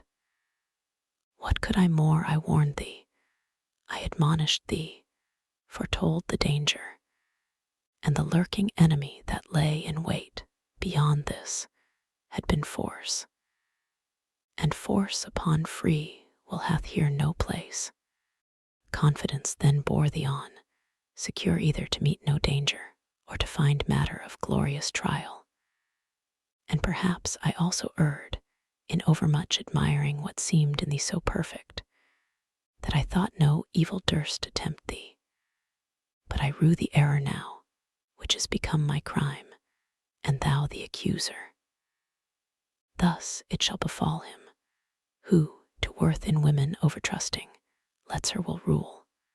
Restraint she will not brook, and left to herself, if evil thence ensue, she first his weak indulgence will accuse. Thus they in mutual accusation spent the fruitless hours, but neither self-condemning, and of their vain contest appeared no end. Book 10. Meanwhile the heinous and despiteful act of Satan, done in paradise, and how he in the serpent had perverted Eve, her husband she, to taste the fatal fruit, was known in heaven. For what can scape the eye of God all-seeing, or deceive his heart omniscient, who, in all things wise and just, hindered not Satan to attempt the mind of man, with strength entire and free will armed, complete to have discovered and repulsed whatever wiles of foe or seeming friend.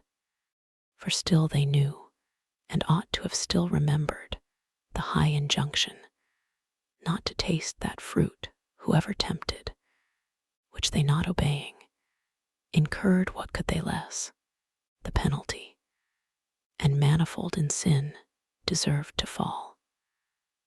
Up into heaven from paradise in haste, the angelic guards ascended, mute and sad, for man, for of his state by this they knew, much wondering how the subtle fiend had stolen entrance unseen. Soon as the unwelcome news from earth arrived at heaven gate, displeased all were who heard. Dim sadness did not spare that time celestial visages, yet, mixed with pity, violated not their bliss. About the new arrived, in multitudes the ethereal people ran, to hear and know how all befell. They towards the throne supreme, accountable, made haste to make appear, with righteous plea, their utmost vigilance, and easily approved. When the Most High Eternal Father, from his secret cloud, amidst in thunder uttered thus his voice, assembled angels, and ye powers returned from unsuccessful charge, be not dismayed, nor troubled at these tidings from the earth, which your sincerest care could not prevent. Foretold so lately what would come to pass, when first this tempter crossed the gulf from hell. I told ye then he should prevail, and speed on his bad errand. Man should be seduced, and flattered out of all, believing lies against his Maker, no decree of mine concurring to necessitate his fall, or touch, with lightest moment of impulse, his free will, to her own inclining left in even scale. But fallen he is, and now what rests, but that the mortal sentence pass on his transgression? Death denounced that day, which he presumes already vain and void, because not yet inflicted, as he feared, by some immediate stroke, but soon shall find forbearance no acquittance, ere day end. Justice shall not return as bounty scorned, but whom send I to judge them? Whom but thee, vicegerent Son? To thee I have transferred all judgment, whether in heaven or earth or hell. Easy it may be seen that I intend mercy colleague with justice, sending thee man's friend, his mediator, his designed both ransom and redeemer voluntary, and destined man himself to judge man fallen. So spake the Father, and unfolding bright toward the right hand his glory, on the sun blazed forth unclouded deity. He full resplendent all his Father manifest expressed, and thus divinely answered mild. Father eternal, thine is to decree, mine, both in heaven and earth, to do thy will supreme, that thou in me, thy Son beloved, mayest ever rest well pleased. I go to judge on earth these thy transgressors, but thou knowest, whoever judged, the worst on me must light, when time shall be. For so I undertook before thee, and not repenting, this obtain of right, that I may mitigate their doom on me derived. Yet I shall temper so justice with mercy, as may illustrate most them fully satisfied, and the appease.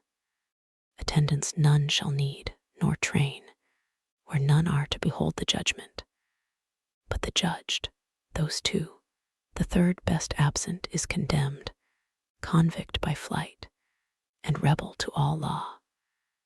Conviction to the serpent none belongs. Thus saying, from his radiant seat he rose of high collateral glory, him thrones, and powers, princedoms, and dominations ministrant, accompanied to heaven gate from whence Eden and all the coast in prospect lay. Down he descended straight.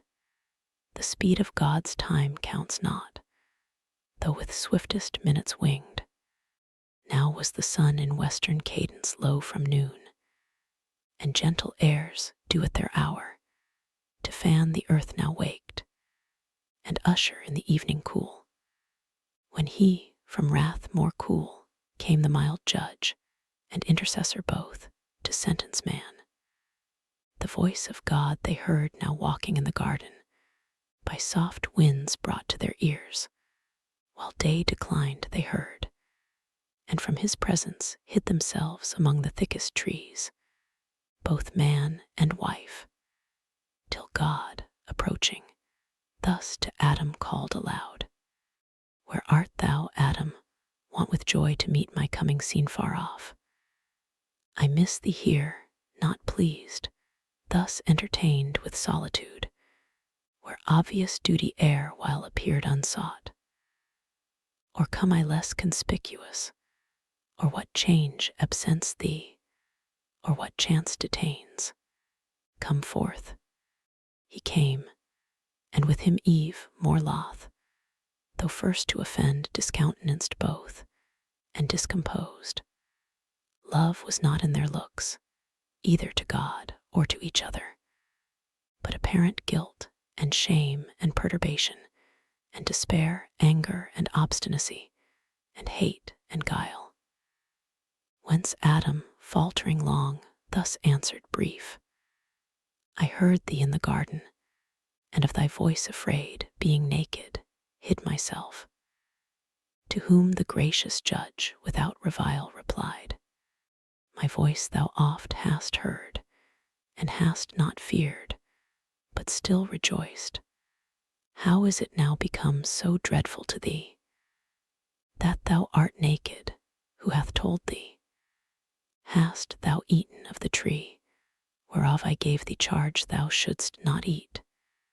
To whom thus Adam sore beset replied, "O heaven, in evil strait this day I stand before my judge, either to undergo myself the total crime, or to accuse my other self, the partner of my life, whose failing, while her faith to me remains, I should conceal, and not expose to blame by my complaint. But strict necessity subdues me, and calamitous constraint, lest on my head both sin and punishment, however insupportable, be all devolved. Though should I hold my peace, yet thou wouldst easily detect what I conceal. This woman, whom thou madest to be my help, and gavest me as thy perfect gift, so good, so fit, so acceptable, so divine, that from her hand I could suspect no ill, and what she did, whatever in itself, her doing seemed to justify the deed. She gave me of the tree, and I did eat." To whom the sovereign presence thus replied, "Was she thy God, that her thou didst obey before his voice? Or was she made thy guide, superior, or but equal, that to her thou didst resign thy manhood, and the place wherein God set thee above her made of thee, and for thee, whose perfection far excelled hers in all real dignity? Adorned she was indeed, and lovely, to attract thy love, not thy subjection, and her gifts were such, as under government well seemed, unseemly to bear rule which was thy part and person, hadst thou known thyself aright." So having said, he thus to Eve in few, "Say, woman, what is this which thou hast done?" To whom sad Eve, with shame nigh overwhelmed, confessing soon, yet not before her judge bold or loquacious, thus abashed replied, "The serpent me beguiled, and I did eat." Which when the Lord God heard, without delay to judgment, he proceeded on the accused serpent, though brute, unable to transfer the guilt on him, who made him instrument of mischief, and polluted from the end of his creation. Justly then accursed, as vitiated in nature, more to know concerned not man, since he no further knew nor altered his offense. Yet God at last to Satan first in sin his doom applied, though in mysterious terms, judged as then best, and on the serpent thus his curse let fall. Because thou hast done this, thou art accursed above all cattle, each beast of the field. Upon thy belly groveling thou shalt go, and dust shalt eat all the days of thy life. Between thee and the woman I will put enmity, and between thine and her seed shall bruise thy head, thou bruise his heel. So spake this oracle, then verified when Jesus, son of Mary, second Eve, saw Satan fall like lightning down from heaven, prince of the air. Then, rising from his grave, spoiled principalities and powers, triumphed in open show, and with ascension bright, captivity led captive through the air, the realm itself of Satan, long usurped, whom he shall tread at last under our feet, even he who now foretold his fatal bruise. And to the woman thus his sentence turned: thy sorrow I will greatly multiply by thy conception. Children thou shalt bring in sorrow forth, and to thy husbands will thine shall submit, he over thee shall rule. On Adam last thus judgment he pronounced, because thou hast hearkened to the voice of thy wife, and eaten of the tree concerning which I charged thee, saying, thou shalt not eat thereof.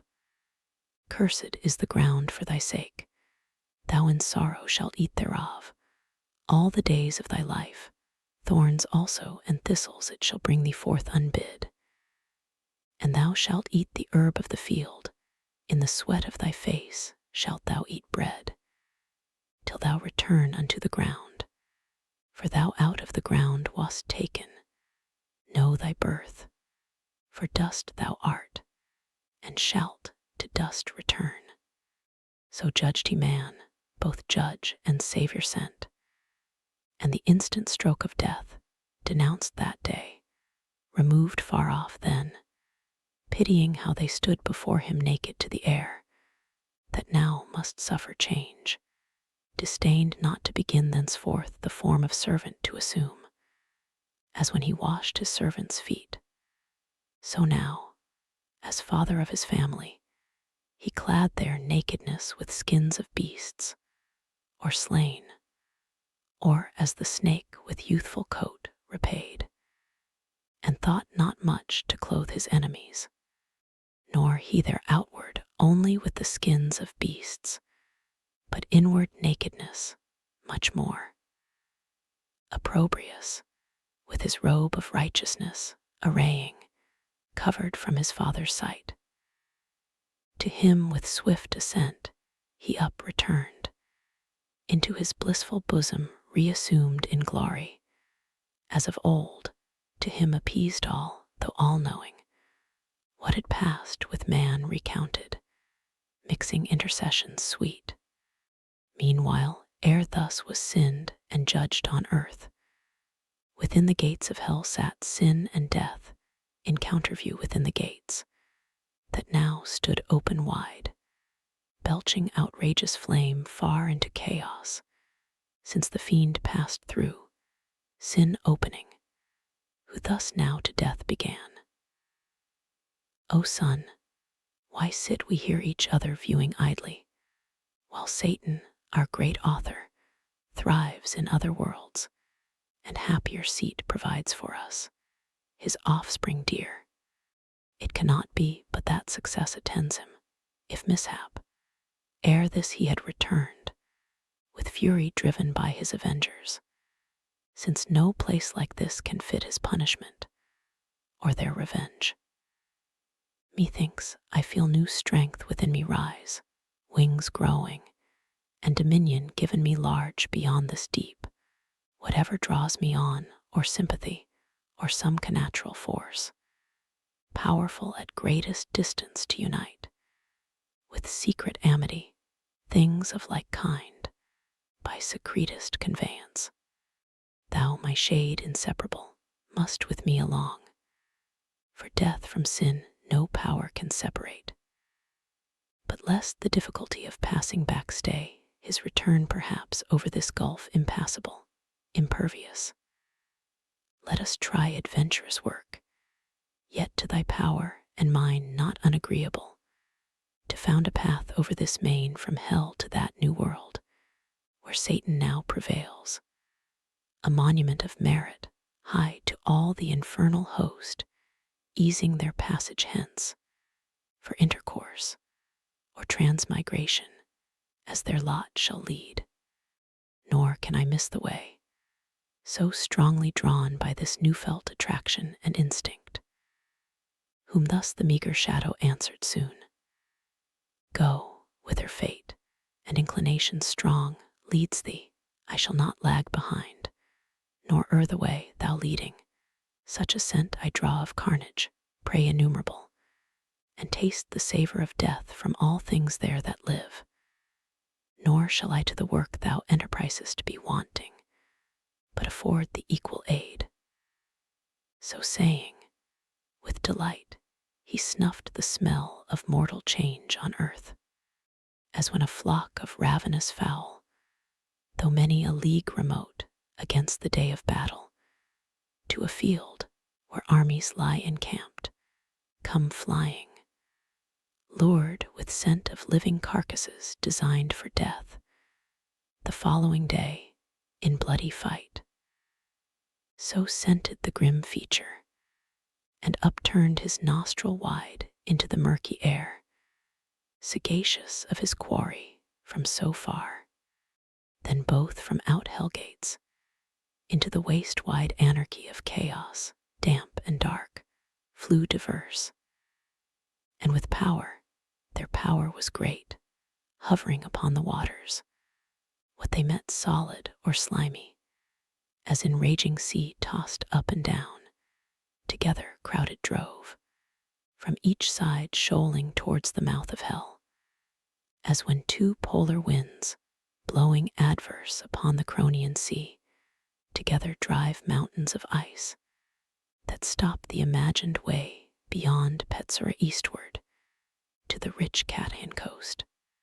The aggregated soiled death with his mace petrific, cold and dry, as with a trident smote, and fixed as firm as Delos, floating once, the rest his look bound with Gorgonian rigor not to move, and with asphaltic slime, broad as the gate, deep to the roots of hell the gathered beach they fastened, and the mole immense wrought on, over the foaming deep high-arched, a bridge of length prodigious, joining to the wall immovable of this now fenceless world, forfeit to death.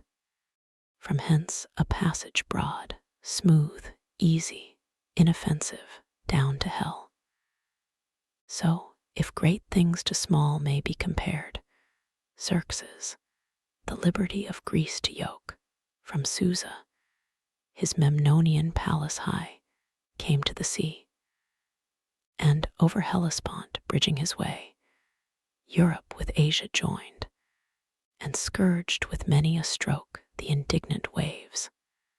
Now had they brought the work by wondrous art pontifical, a ridge of pendant rock, over the vexed abyss, following the track of Satan to the self-same place where he first lighted from his wing, and landed safe from out of chaos to the outside bare of this round world.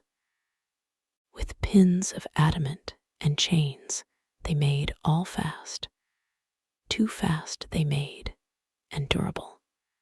And now in little space the confines met of empyrean heaven, and of this world, and on the left hand, hell with long reach interposed, three several ways in sight, to each of these 3 places led.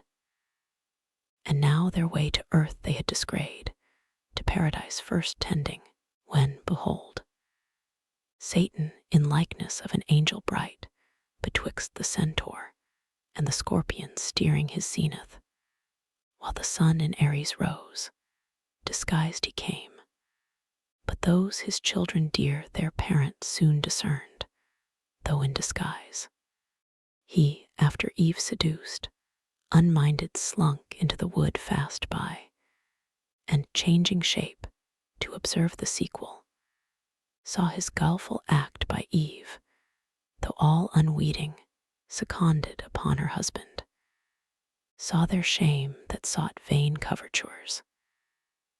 But when he saw descend the Son of God to judge them, terrified he fled, not hoping to escape, but shunned the present, fearing, guilty, what his wrath might suddenly inflict. That past, returned by night, and listening where the hapless pair sat in their sad discourse and various plaint, thence gathered his own doom, which understood not instant, but a future time, with joy and tidings fraught. To hell he now returned, and at the brink of chaos, near the foot of this new wondrous pontifice, unhoped met, who to meet him came, his offspring dear. Great joy was at their meeting, and at sight of that stupendous bridge his joy increased. Long he admiring stood, till sin, his fair enchanting daughter, thus the silence broke. O parent, these are thy magnific deeds, thy trophies, which thou viewest as not thine own. Thou art their author and prime architect. For I no sooner in my heart divined, my heart, which by a secret harmony still moves with thine, joined in connection sweet, that thou on earth hadst prospered, which thy looks now also evidence. But straight I felt, though distant from the worlds between, yet felt that I must after thee, with this thy son. Such fatal consequence unites us 3. Hell could no longer hold us in our bounds, nor this unvoyageable gulf obscure detain from following thy illustrious track. Thou hast achieved our liberty, confined within hell gates till now, thou us empowered to fortify thus far, and overlay with this portentous bridge the dark abyss. Thy now is all this world, thy virtue hath won what thy hands builded not, thy wisdom gained with odds what war hath lost, and fully avenged our foil in heaven. Here thou shalt monarch reign, there didst not, there let him still victor sway, as battle hath adjudged, from this new world retiring, by his own doom alienated, and henceforth monarchy, with the divide of all things, parted by the imperial bounds, his quadrature, from thy orbicular world, or try the now more dangerous to his throne, whom thus the Prince of Darkness answered glad. Fair daughter, and thou son and grandchild both, high proof ye now have given to be the race of Satan, for I glory in the name, antagonist of heaven's almighty King, amply have merited of me, of all the infernal empire, that so near heaven's door triumphal with triumphal act have met mine with this glorious work, and made one realm, hell and this world, one realm, one continent of easy thoroughfare. Therefore, while I descend through darkness, on your road with ease, to my associate powers, them to acquaint with these successes, and with them rejoice.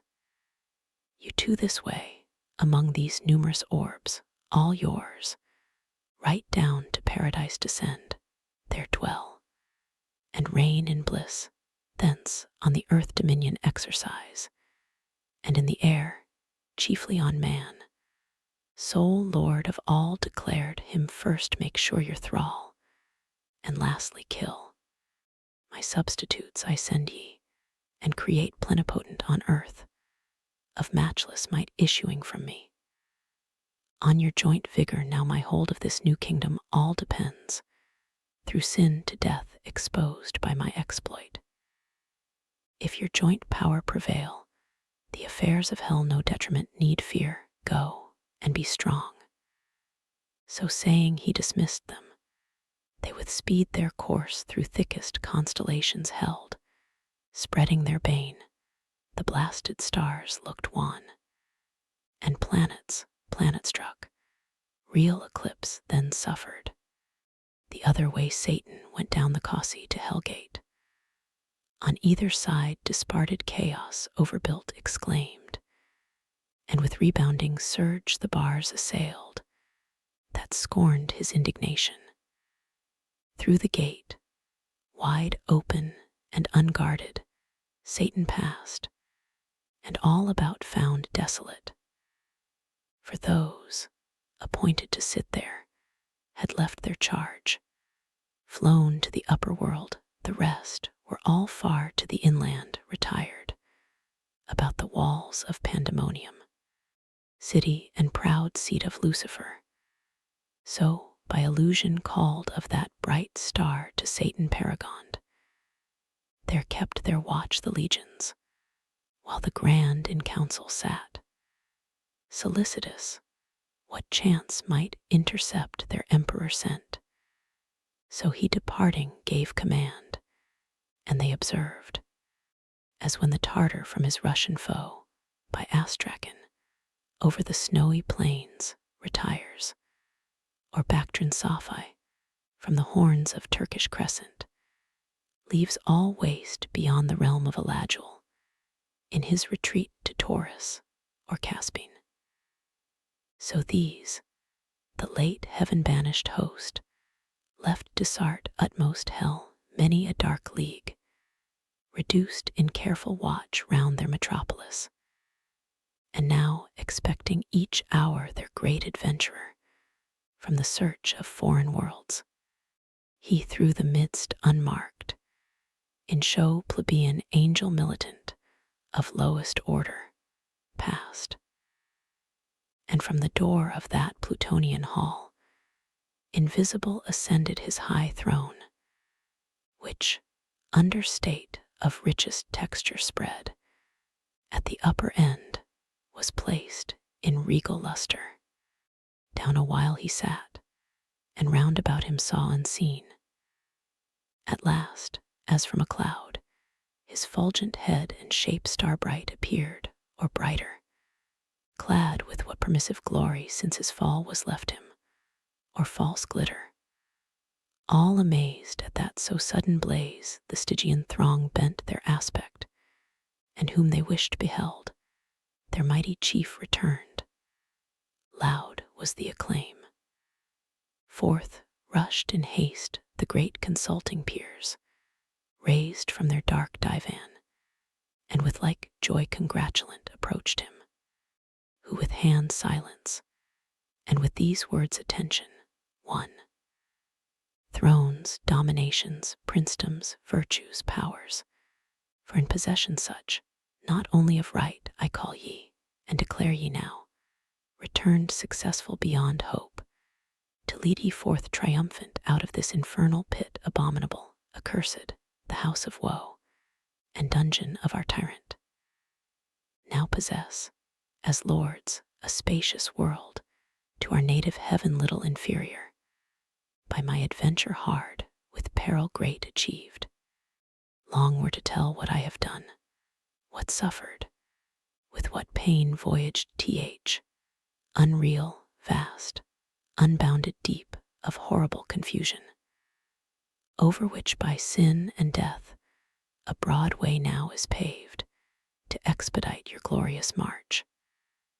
But I twalled out my uncouth passage, forced to ride the untractable abyss, plunged in the womb of unoriginal night and chaos wild, that, jealous of their secrets, fiercely opposed my journey strange, with clamorous uproar protesting fate supreme. Thence how I found the new created world, which fame in heaven long had foretold, a fabric wonderful of absolute perfection. Therein man placed in a paradise, by our exile made happy. Him by fraud I have seduced from his creator, and the more to increase your wonder, with an apple he, thereat offended, worth your laughter, hath given up both his beloved man and all his world to sin and death a prey, and so to us, without our hazard, labor, or alarm, to range in and to dwell, and over man to rule, as over all he should have ruled. True is, me also he hath judged, or rather me not, but the brute serpent in whose shape man I deceived. That which to me belongs is enmity which he will put between me and mankind. I am to bruise his heel, his seed, when is not set, shall bruise my head. A world who would not purchase with a bruise, or much more grievous pain. Ye have the account of my performance. What remains, ye gods, but up, and enter now into full bliss. So having said, awhile he stood, expecting their universal shout and high applause to fill his ear, when contrary he hears on all sides from innumerable tongues a dismal universal hiss, the sound of public scorn. He wondered, but not long had leisure, wondering at himself now more. His visage drawn he felt to sharp and spare, his arms clung to his ribs, his legs entwining each other, till supplanted down, he fell a monstrous serpent on his belly prone, reluctant, but in vain. A greater power now ruled him, punished in the shape he sinned, according to his doom. He would have spoke, but hiss for hiss returned with forked tongue to forked tongue. For now were all transformed alike to serpents all, as accessories to his bold riot. Dreadful was the din of hissing through the hall, thick swarming now with complicated monsters, head and tail, scorpion and asp, and amphispina dire, cerastes horned, hydrus, and alops drear, and dipsas. Not so thick swarmed once the soil bedropped with blood of Gorgon, or the Isle Ophiusa, but still greatest he the midst, now dragon grown, larger than whom the sun engendered in the Pythian vale, or slime, huge python, and his power no less he seemed above the rest still to retain. They all him followed, issuing forth to the open field, where all yet left of that revolted rout, heaven fallen, in station stood, or just array, sublime with expectation, when to see in triumph issuing forth their glorious chief. They saw but other sight instead. A crowd of ugly serpents, horror on them fell, and horrid sympathy, for what they saw, they felt themselves now changing down their arms. Down fell both spear and shield, down they as fast, and the dire hiss renewed, and the dire form catched by contagion, like in punishment, as in their crime. Thus was the applause they meant, turned to exploding hiss, triumph to shame cast on themselves from their own mouths. There stood a grove hard by, sprung up with this their change, his will who reigns above, to aggravate their penance, laden with fair fruit, like that which grew in paradise, the bait of Eve used by the tempter. On that prospect strange their earnest eyes they fixed, imagining for one forbidden tree a multitude now risen, to work them further woe or shame. Yet parched with scalding thirst and hunger fierce, though to delude them scent could not abstain. But on they rolled in heaps, and up the trees climbing, sat thicker than the snaky locks that curled Magira. Greedily they plucked the fruitage fair to sight, like that which grew near that bituminous lake where Sodom flamed. This more delusive, not the touch, but taste deceived. They, fondly thinking to allay their appetite with gust, instead of fruit chewed bitter ashes, which the offended taste with spattering noise rejected. Oft they assayed, hunger and thirst constraining, drugged as oft, with hatefullest disrelish writhed their jaws, with soot and cinders filled, so oft they fell into the same illusion, not as man whom they triumphed once lapsed. Thus were they plagued and worn with famine, long and ceaseless hiss, till their lost shape permitted they resumed, yearly enjoined, some say, to undergo this annual humbling certain numbered days to dash their pride and joy for man seduced. However, some tradition they dispersed among the heathen of their purchase got, and fabled how the serpent, whom they called Ophion, with Eurynomé, the wide, encroaching Eve perhaps, had first the rule of high Olympus, thence by Saturn driven and Ops, ere yet Dictaean Jove was born. Meanwhile in paradise the hellish pair too soon arrived, sin, there in power before, once actual, now in body, and to dwell habitual habitant, behind her death, close following pace for pace, not mounted yet on his pale horse, to whom sin thus began. Second of Satan sprung, all-conquering death. What thinkest thou of our empire now, though earned with travel difficult? Not better far than still at hell's dark threshold to have sat watch, unnamed, undreaded, and thyself half-starved. Whom thus the sin-born monster answered soon, to me, who with eternal famine pine, alike is hell, or paradise, or heaven, their best, where most with ravine I may meet, which here, though plenteous, all too little seems to stuff this maw, this vast unhidebound core. To whom the incestuous mother thus replied, thou therefore on these herbs, and fruits and flowers, feed first on each beast next, and fish, and fowl no homely morsels, and whatever thing the scythe of time mows down, devour unspared, till I in man residing through the race, his thoughts, his looks, words, actions, all infect, and season him thy last and sweetest prey. This said, they both betook them several ways, both to destroy, or unimmortal make all kinds, and for destruction to mature sooner or later, which the Almighty seeing, from his transcendent seat the saints among, to those bright orders uttered thus his voice.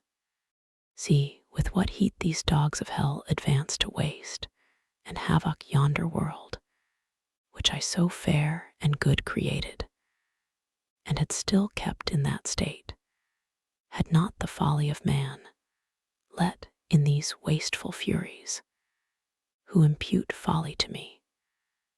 So doth the prince of hell and his adherents, that with so much ease I suffer them to enter and possess a place so heavenly, and conniving seem to gratify my scornful enemies, that laugh, as if, transported with some fit of passion, I to them had quitted all, at random yielded up to their misrule, and know not that I called and drew them thither, my hellhounds, to lick up the draught and filth which man's polluting sin with taint hath shed on what was pure, till crammed and gorged, nigh burst with sucked and glutted offal, at one sling of thy victorious arm, well-pleasing Sun, both sin and death, and yawning grave,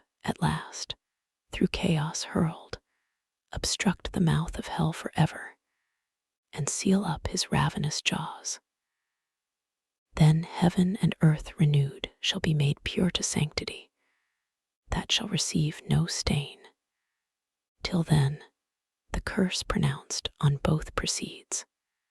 He ended, and the heavenly audience loud sung hallelujah, as the sound of seas, through multitude that sung. Just are thy ways, righteous are thy decrees on all thy works, who can extenuate thee. Next to the Son, destined restorer of mankind, by whom new heaven and earth shall to the ages rise, or down from heaven descend. Such was their song, while the Creator, calling forth by name his mighty angels, gave them several charge, as sorted best with present things. The sun had first his precept so to move, so shine, as might affect the earth, with cold and heat scarce tolerable, and from the north to call decrepit winter, from the south to bring solstitial summer's heat. To the blanc moon her office they prescribed, to the other 5 their planetary motions, and aspects in sextile, square, and trine, and opposite, of noxious efficacy, and when to join in synod unbenign, and taught the fixed their influence malignant when to shower, which of them rising with the sun or falling should prove tempestuous. To the winds they set their corners, when with bluster to confound sea, air, and shore, the thunder when to roll with terror through the dark aerial hall. Some say he bid his angels turn askance the poles of earth, twice 10 degrees and more from the sun's axle. They with labor pushed oblique the centric globe. Some say the sun was bid turn reins from the equinoctial road, like distant breadth to Taurus, with the 7 Atlantic sisters, and the Spartan twins up to the tropic crab, thence down Amain by Leo, and the Virgin, and the scales as deep as Capricorn, to bring in change of seasons to each clime. Else had the spring perpetual smiled on earth with vernant flowers, equal in days and nights, except to those beyond the polar circles. To them day had unbenighted shone, while the low sun, to recompense his distance, in their sight had rounded still the horizon, and not known or east or west, which had forbid the snow from cold Estatiland, and south as far beneath Magellan. At that tasted fruit the sun, as from Thyestean banquet, turned his course intended. Else, how had the world inhabited, though sinless, more than now, avoided pinching cold and scorching heat? These changes in the heavens, though slow, produced like change on sea and land, sidereal blast, vapor and mist, and exhalation hot, corrupt and pestilent. Now from the north of Norumbega, and the Samode shore, bursting their brazen dungeon, armed with ice, and snow and hail, and stormy gust and flaw, Boreas and Quiches, and Argists loud, and Thracias, rend the woods, and seas upturn. With adverse blast upturns them from the south Notus, and a fur black with thunderous clouds from Sierra Leona. Thwart of these, as fierce, forth rush the Levant, and the ponent winds, Eurus and Zephyr, with their lateral noise, Sirocco and Libcio. Thus began outrage from lifeless things, But discord first, daughter of sin, among the irrational death introduced through fierce antipathy. Beast now with beast 'gan war, and fowl with fowl, and fish with fish to graze the herb all leaving, devoured each other, nor stood much in awe of man, but fled him, or with countenance grim glared on him passing. These were from without the growing miseries, which Adam saw already in part, though hid in gloomiest shade, to sorrow abandoned, but worse felt within, and, in a troubled sea of passion tossed, thus to disburden sought with sad complaint. O miserable of happy! Is this the end of this new glorious world, and me so late the glory of that glory, who now become accursed of blessed? Hide me from the face of God, whom to behold was then my height of happiness. Yet well, if here would end the misery, I deserved it, and would bear my own deservings.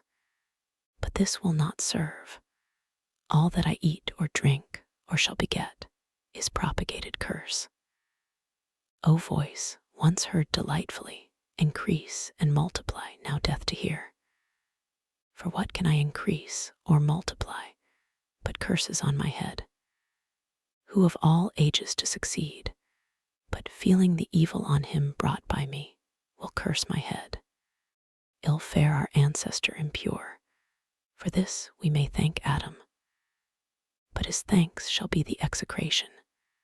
So, besides mine own that bide upon me, all from me shall with a fierce reflux on me rebound, on me as on their natural centre, light heavy, though in their place.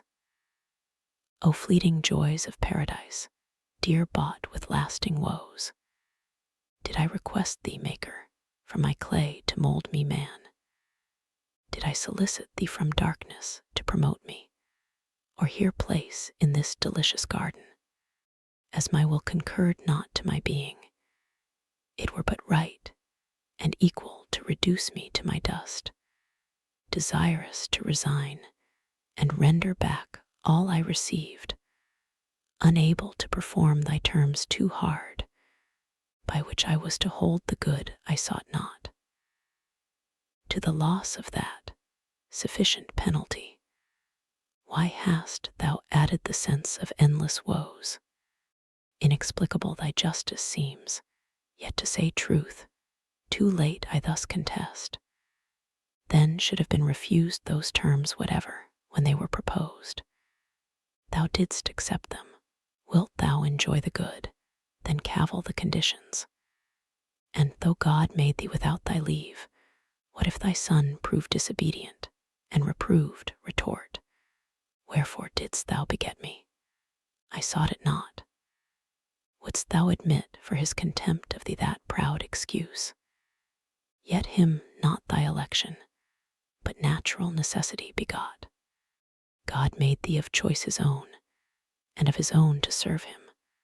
Thy reward was of his grace, thy punishment then justly is at his will. Be it so, for I submit his doom is fair, that dust I am, and shall to dust return. O welcome hour whenever! Why delays his hand to execute what his decree fixed on this day? Why do I overlive? Why am I mocked with death, and lengthened out to deathless pain? How gladly would I meet mortality my sentence, and be earth insensible. How glad would lay me down as in my mother's lap.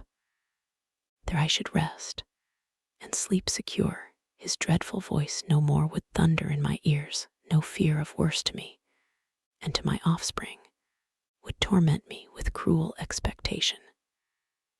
Yet one doubt pursues me still, lest all I cannot die, lest that pure breath of life, the spirit of man which God inspired, cannot together perish with this corporeal clod. Then, in the grave, or in some other dismal place, who knows, but I shall die a living death. O thought horrid, if true, yet why? It was but breath of life that sinned, what dies, but what had life and sin. The body properly had neither, all of me then shall die. Let this appease the doubt, since human reach no further knows. For though the Lord of all be infinite, is his wrath also. Be it, man is not so, but mortal doomed. How can he exercise wrath without end on man, whom death must end? Can he make deathless death? That were to make strange contradiction, which to God himself impossible is held as argument of weakness, not of power. Will he draw out, for anger's sake, finite to infinite, in punished man, to satisfy his rigor, satisfied never? That were to extend his sentence beyond dust and nature's law, by which all causes else, according still to the reception of their matter, act, not to the extent of their own sphere, but say that death be not one stroke, as I supposed, bereaving sense, but endless misery from this day onward, which I feel begun both in me and without me, and so last to perpetuity, I me. That fear comes thundering back with dreadful revolution on my defenseless head. Both death and I am found eternal, and incorporate both, nor I on my part single. In me all posterity stands cursed. Fair patrimony that I must leave ye, sons. Oh, were I able to waste it all myself, and leave ye none. So disinherited, how would you bless me, now your curse? Ah, why should all mankind, for one man's fault, thus guiltless be condemned, it guiltless? But from me, what can proceed, but all corrupt, both mind and will depraved, not to do only, but to will the same with me? How can they then acquitted stand in sight of God? Him after all disputes forced I absolve, all my evasions vain, and reasonings, though through mazes, lead me still but to my own conviction. First and last on me only, as the source and spring of all corruption, all the blame lights due, so might the wrath. Fond wish, couldst thou support that burden, heavier than the earth to bear, than all the world much heavier, though divided with that bad woman?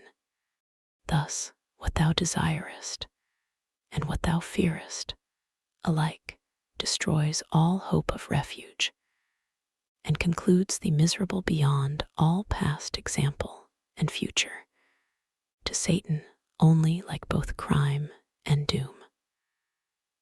O conscience, into what abyss of fears and horrors hast thou driven me, out of which I find no way, from deep to deeper plunged?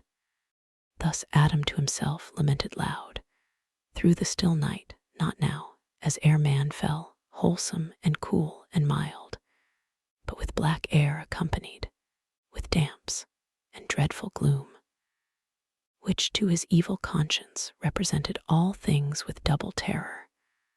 On the ground outstretched he lay, on the cold ground, and oft cursed his creation, death as oft accused of tardy execution, since denounced the day of his offense. Why comes not death, said he, with one thrice acceptable stroke to end me? Shall truth fail to keep her word, justice divine not hasten to be just? But death comes not at call, justice divine mends not her slowest pace for prayers or cries. O woods, O fountains, hillocks, dales, and bowers, with other echo late I taught your shades to answer, and resound far other song. Whom thus afflicted when sad Eve beheld, desolate where she sat, approaching nigh, soft words to his fierce passion she essayed, but her with stern regard he thus repelled. Out of my sight, thou serpent, that name best befits thee with him leagued. thyself as false and hateful nothing wants, but that thy shape, like his, and color serpentine, may show thy inward fraud, to warn all creatures from thee henceforth, lest that too heavenly form, pretended to hellish falsehood, snare them. But for thee I had persisted happy, had not thy pride and wandering vanity, when least was safe, rejected my forewarning, and disdained not to be trusted, longing to be seen, though by the devil himself, him overweening to overreach. But with the serpent meeting, fooled and beguiled, by him I by thee to trust thee from my side, imagined wise, constant, mature, proof against all assaults, and understood not all was but a show, rather than solid virtue, all but a rib crooked by nature, bent, as now appears, more to the part sinister, from me drawn, well if thrown out, as supernumerary to my just number found. Oh, why did God, Creator wise, that peopled highest heaven with spirits masculine, create at last this novelty on earth, this fair defect of nature, and not fill the world at once with men, as angels, without feminine, or find some other way to generate mankind? This mischief had not been befallen, and more that shall befall, innumerable disturbances on earth through female snares, and straight conjunction with this sex. For either he never shall find out fit mate, but such as some misfortune brings him, or mistake, or whom he wishes most, shall seldom gain through her perverseness, but shall see her gained by a far worse, or, if she love, withheld by parents, or his happiest choice too late shall meet, already linked and wedlock bound to a fell adversary, his hate or shame, which infinite calamity shall cause to human life, and how shall peace confound? He added not, and from her turned, but Eve, not so repulsed, with tears that ceased not flowing and tresses all disordered, at his feet fell humble, and embracing them besought his peace, and thus proceeded in her plaint. Forsake me not thus, Adam. Witness heaven what love sincere, and reverence in my heart I bear thee, and unweeting have offended, unhappily deceived. Thy suppliant I beg, and clasp thy knees, bereave me not, whereon I live, thy gentle looks, thy aid, thy counsel, in this uttermost distress, my only strength and stay. Forlorn of thee, whither shall I betake me, or subsist? While yet we live, scarce one short hour perhaps, between us two, let there be peace, both joining, as joined in injuries, one enmity against a foe by doom express assigned us, that cruel serpent. On me exercise not thy hatred for this misery befallen, on me already lost, me than thyself more miserable. Both have sinned, but thou against God only, I against God and thee, and to the place of judgment will return, there with my cries importune heaven, that all the sentence, from thy head removed, may light on me. Sole cause to thee of all this woe, me only, just object of his ire. She ended weeping, and her lowly plight immovable, till peace obtained from fault acknowledged and deplored, in Adam wrought commiseration. Soon his heart relented towards her, his life so late, and sole delight, now at his feet submissive in distress. Creature so fair his reconcilement seeking, his counsel, whom she had displeased, his aid. As one disarmed, his anger all he lost, and thus with peaceful words upraised her soon. Unwary and too desirous as before, so now of what thou knowest not, who desirest the punishment all on thyself, alas! Bear thine own first, ill able to sustain his full wrath, whose thou feelest as yet least part, and my displeasure bearest so ill. If prayers could alter high decrees, I to that place would speed before thee, and be louder heard, that on my head all might be visited, thy frailty and infirmer sex forgiven, to me committed, and by me exposed.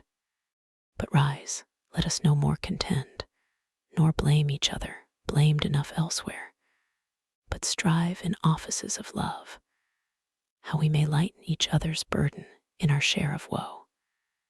Since this day's death denounced, if aught I see, will prove no sudden, but a slow-paced evil, a long day's dying, to augment our pain, and to our seed, O hapless seed, derived, to whom thus Eve, recovering heart, replied, Adam, by sad experiment, I know how little weight my words with thee can find, found so erroneous, thence by just event found so unfortunate.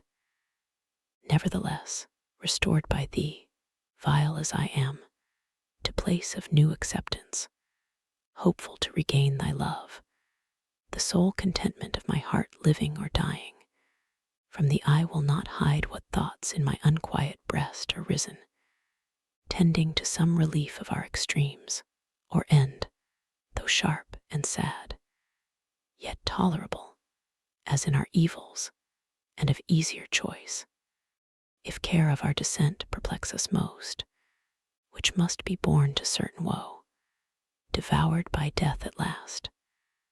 And miserable it is to be to others cause of misery, our own begotten, and of our loins to bring into this cursed world a woeful race, that after wretched life must be at last food for so foul a monster.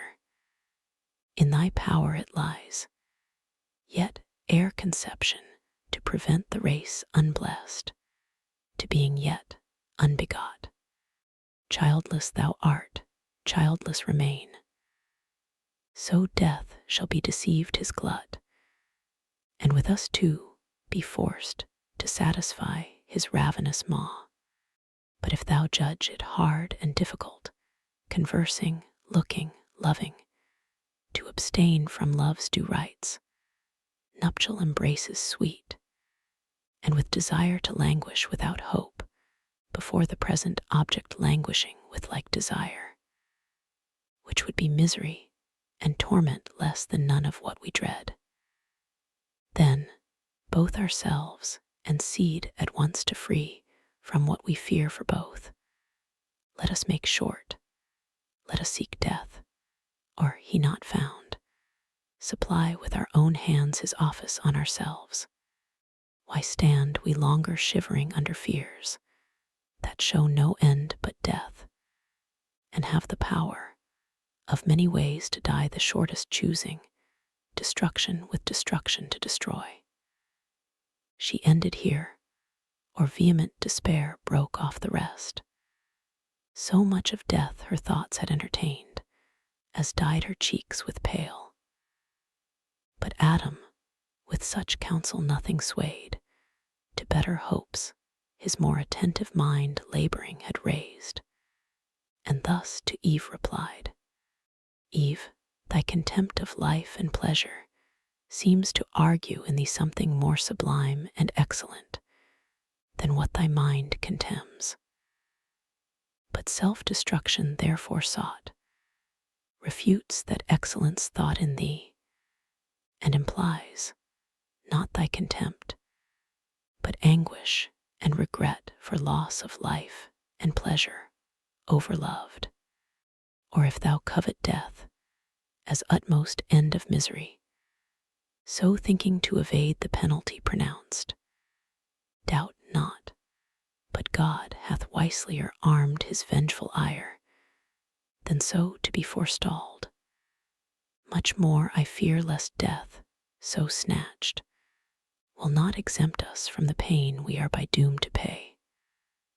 Rather, such acts of contumacy will provoke the highest to make death in us live.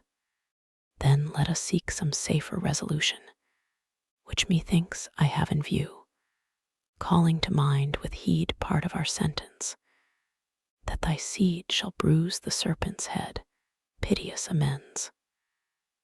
Unless be meant, whom I conjecture our grand foe, Satan, who, in the serpent, hath contrived against us this deceit. To crush his head would be revenge indeed, which will be lost by death brought on ourselves, or childless days resolved, as thou proposest.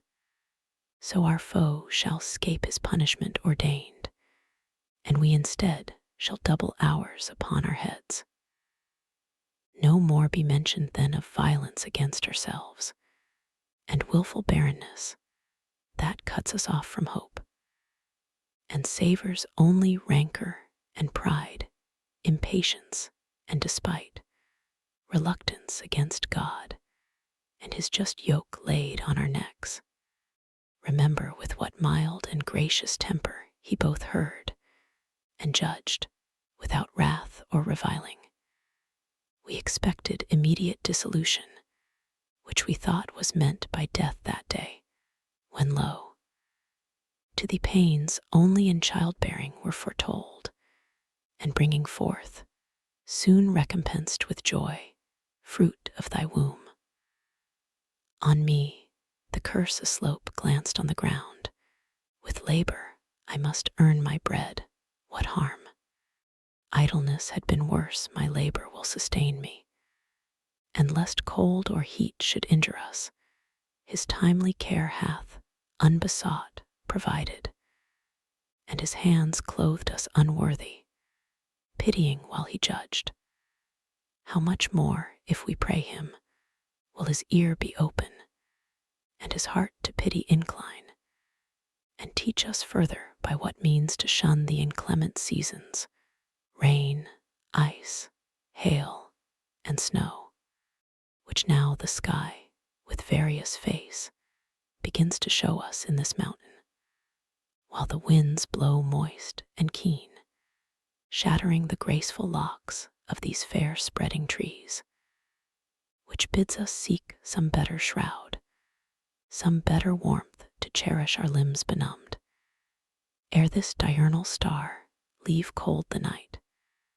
How we his gathered beams reflected may with matter sear foment, or, by collision of two bodies, grind the air a trite to fire, as late the clouds justling, or pushed with winds, rude in their shock, tine the slant lightning, whose thwart flame, driven down, kindles the gummy bark of fir or pine, and sends a comfortable heat from far, which might supply the sun.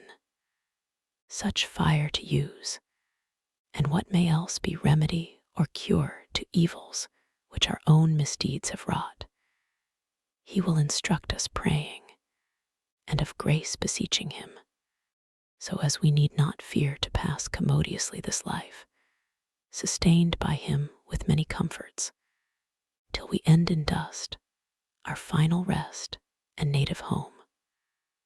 What better can we do than to the place repairing where he judged us, prostrate fall before him reverent, and there confess humbly our faults, and pardon beg, with tears watering the ground, and with our sighs the air frequenting, sent from hearts contrite, in sign of sorrow unfeigned, and humiliation meek. Undoubtedly he will relent, and turn from his displeasure, in whose look serene, when angry most he seemed and most severe, what else but favor, grace, and mercy shone? So spake our father penitent, nor Eve felt less remorse. They forthwith to the place repairing where he judged them, prostrate fell before him reverent, and both confessed humbly their faults, and pardon begged, with tears watering the ground, and with their sighs the air frequenting, sent from hearts contrite, in sign of sorrow unfeigned, and humiliation meek. Book 11. Thus they in lowliest plight, repentant stood praying, for from the mercy seat, above prevenient grace descending, had removed the stony from their hearts, and made new flesh regenerate grow instead. That sighs now breathed unutterable, which the spirit of prayer inspired, and winged for heaven with speedier flight than loudest oratory. Yet their port not of mean suitors, nor important less seemed their petition than when the ancient pair in fables old, less ancient yet than these, Deucalion and chaste Pyrrha, to restore the race of mankind drowned, before the shrine of Themis stood devout. To heaven their prayers flew up, nor missed the way, by envious winds blown vagabond or frustrate. In they passed dimensionless through heavenly doors, then clad with incense, where the golden altar fumed by their great intercessor, came in sight before the Father's throne. Them the glad Son presenting, thus to intercede began. See, Father, what first fruits on earth are sprung from thy implanted grace in man. These sighs and prayers, which in this golden censer mixed with incense, I thy priest before thee bring, fruits of more pleasing savor, from thy seed sown with contrition in his heart, than those which, his own hand manuring, all the trees of paradise could have produced, ere fallen from innocence. Now therefore bend thine ear to supplication. Hear his sighs, though mute, unskilful with what words to pray. Let me interpret for him me, his advocate and propitiation. All his works on me, good or not good, engraft. My merit those shall perfect, and for these my death shall pay. Accept me, and in me, from these receive the smell of peace toward mankind. Let him live before thee reconciled, at least his days numbered, though sad, till death his doom, which I to mitigate thus plead, not to reverse, to better life shall yield him, where with me all my redeemed may dwell in joy and bliss, made one with me, as I with thee am one. To whom the Father, without cloud, serene, all thy request for man, accepted Son, obtain. All thy request was my decree, but longer in that paradise to dwell, the law I gave to nature him forbids. Those pure immortal elements, that know no gross, no unharmonious mixture foul, eject him, tainted now, and purge him off as a distemper gross, to air as gross, and mortal food, as may dispose him best for dissolution wrought by sin, that first distempered all things, and of incorrupt corrupted. I at first with two fair gifts created him endowed with happiness and immortality. That fondly lost, this other served but to eternize woe, till I provided death. So death becomes his final remedy, and after life, tried in sharp tribulation, and refined by faith and faithful works, to second life, waked in the renovation of the just, resigns him up with heaven and earth renewed. But let us call to synod all the blessed through heaven's wide bounds. From them I will not hide my judgments. How with mankind I proceed, as how with peccant angels late they saw, and in their state, though firm, stood more confirmed. He ended, and the sun gave signal high to the bright minister that watched. He blew his trumpet, heard in Oreb since perhaps when God descended, and perhaps once more to sound a general doom. The angelic blast filled all the regions, from their blissful bowers of amaranthine shade, fountain or spring, by the waters of life, where'er they sat in fellowships of joy. The sons of light hasted, resorting to the summons high, and took their seats, till from his throne supreme the Almighty thus pronounced his sovereign will. O sons, like one of us man is become to know both good and evil, since his taste of that defended fruit. But let him boast his knowledge of good lost, and evil got happier. Had it sufficed him to have known good by itself, and evil not at all. He sorrows now, repents, and prays contrite, my motions in him longer than they move. His heart I know, how variable and vain, self-left. Lest therefore his now bolder hand reach also of the tree of life, and eat, and live forever, dream at least to live forever, to remove him I decree, and send him from the garden forth, to till the ground whence he was taken, fitter soil. Michael, this my behest have thou in charge. Take to thee from among the cherubim thy choice of flaming warriors, lest the fiend, or in behalf of man, or to invade vacant possession, some new trouble raise.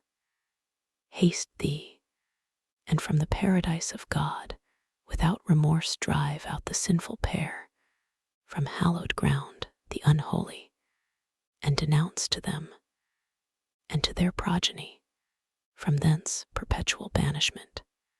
Yet lest they faint at the sad sentence rigorously urged, for I behold them softened, and with tears bewailing their excess, all terror hide. If patiently thy bidding they obey, dismiss them not disconsolate, reveal to Adam what shall come in future days, as I shall thee enlighten. Intermix my covenant in the woman's seed renewed. So send them forth, though sorrowing, yet in peace. And on the east side of the garden place, where entrance up from Eden easiest climbs, cherubic watch, and of a sword the flame wide waving, all approach far off to fright, and guard all passage to the tree of life, lest paradise a receptacle prove to spirits foul, and all my trees their prey, with whose stolen fruit man once more to delude. He ceased, and the archangelic power prepared for swift descent, with him the cohort bright of watchful cherubim.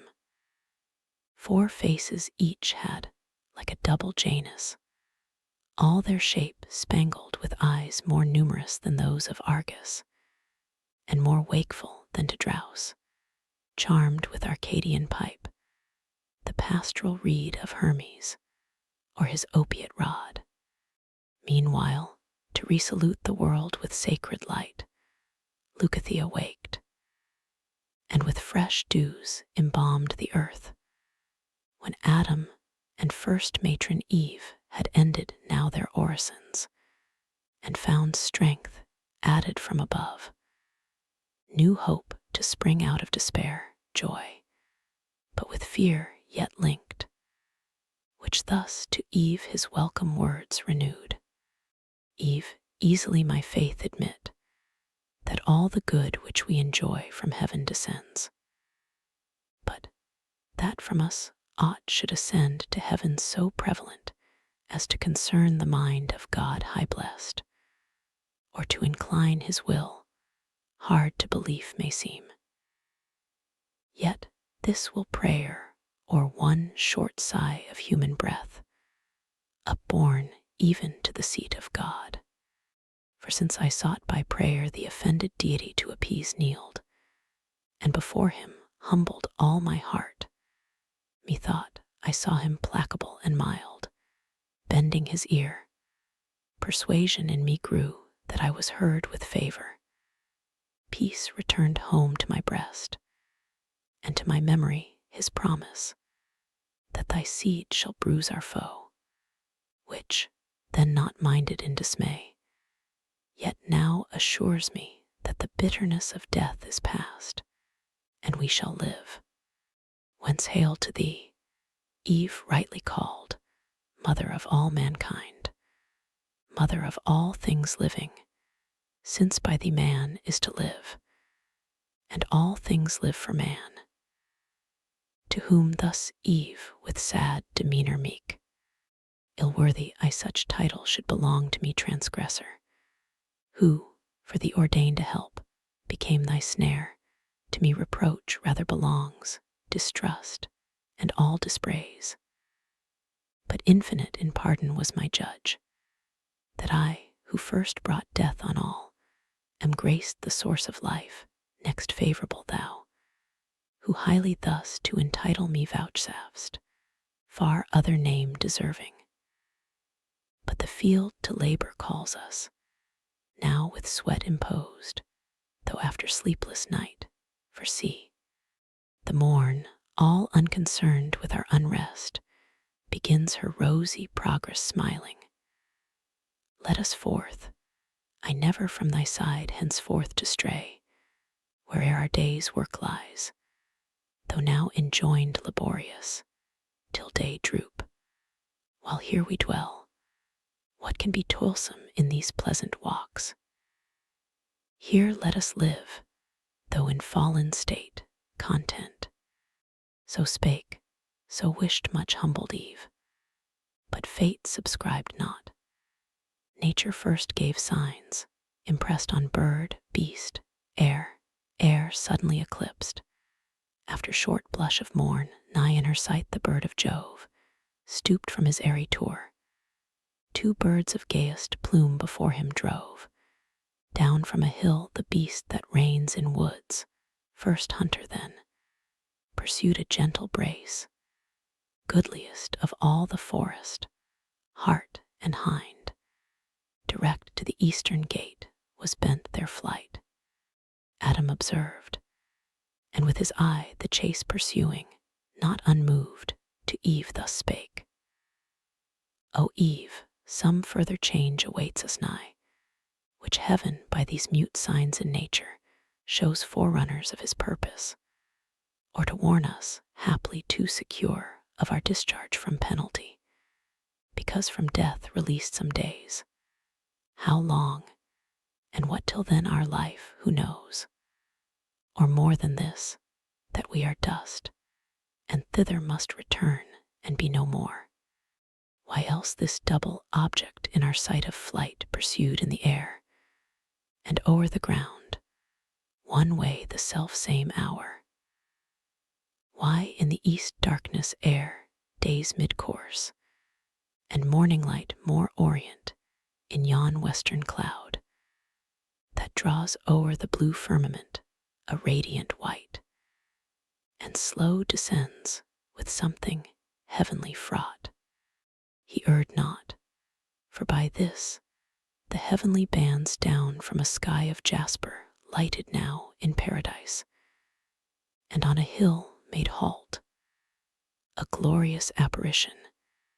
Had not doubt and carnal fear that day dimmed Adam's eye, not that more glorious, when the angels met Jacob in Mahanaim, where he saw the field pavilioned with his guardians bright, nor that, which on the flaming mount appeared in Dothan, covered with a camp of fire, against the Syrian king, who to surprise one man, assassin-like, had levied war unproclaimed. The princely hierarch in their bright stand there left his powers, to seize possession of the garden.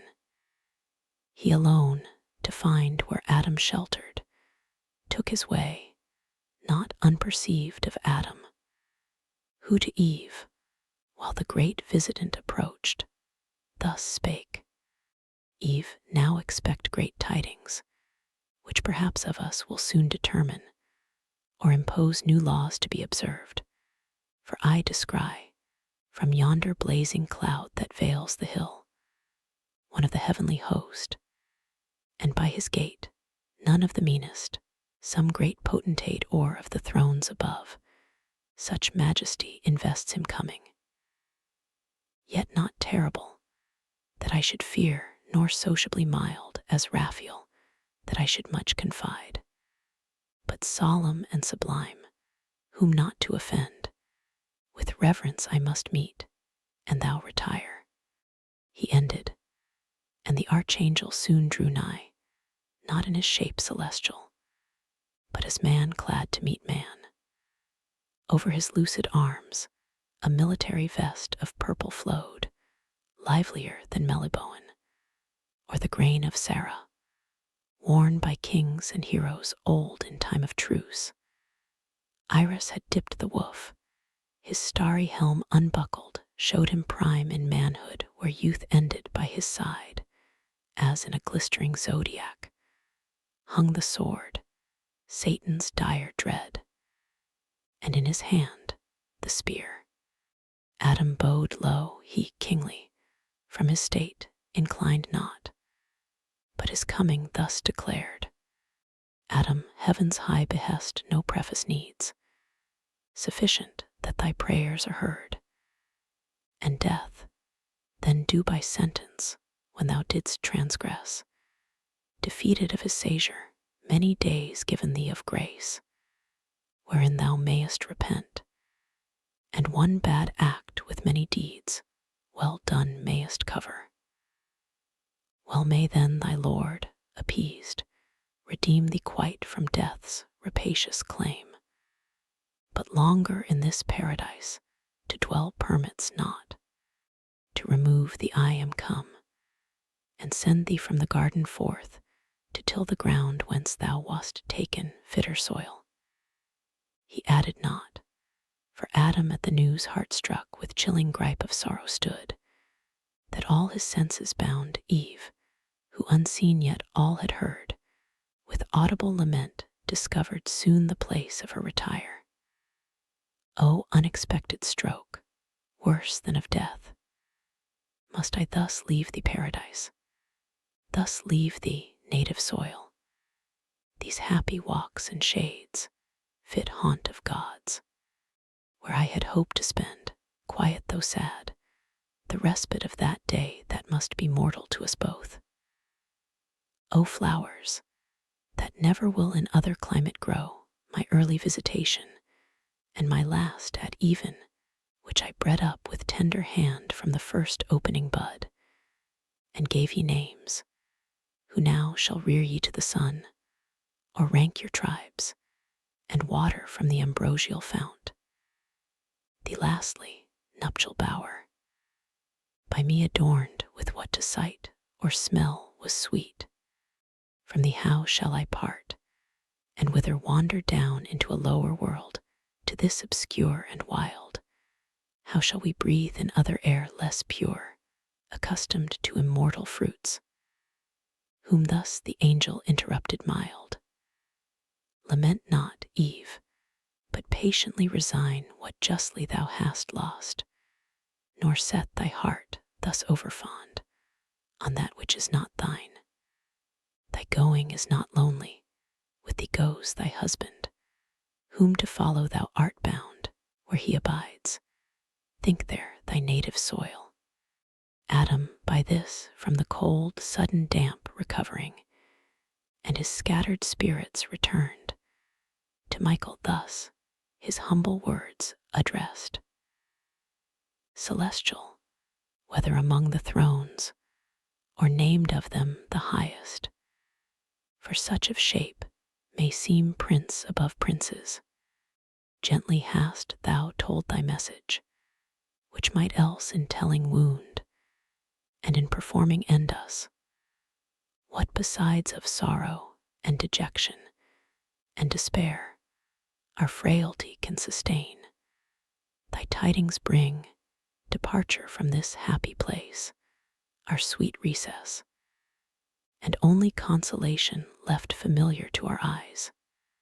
All places else inhospitable appear, and desolate, nor knowing us, nor known. And if by prayer incessant I could hope to change the will of him who all things can, I would not cease to weary him with my assiduous cries. But prayer against his absolute decree no more avails than breath against the wind, blown stifling back on him that breathes it forth. Therefore to his great bidding I submit. This most afflicts me, that departing hence, as from his face I shall be hid, deprived his blessed countenance.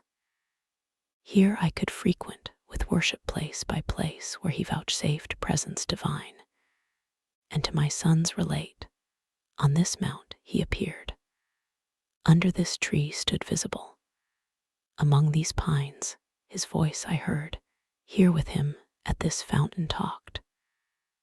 So many grateful altars I would rear of grassy turf, and pile up every stone of luster from the brook, in memory, or monument to ages, and thereon offer sweet-smelling gums, and fruits, and flowers. In yonder nether world where shall I seek his bright appearances, or footstep trace?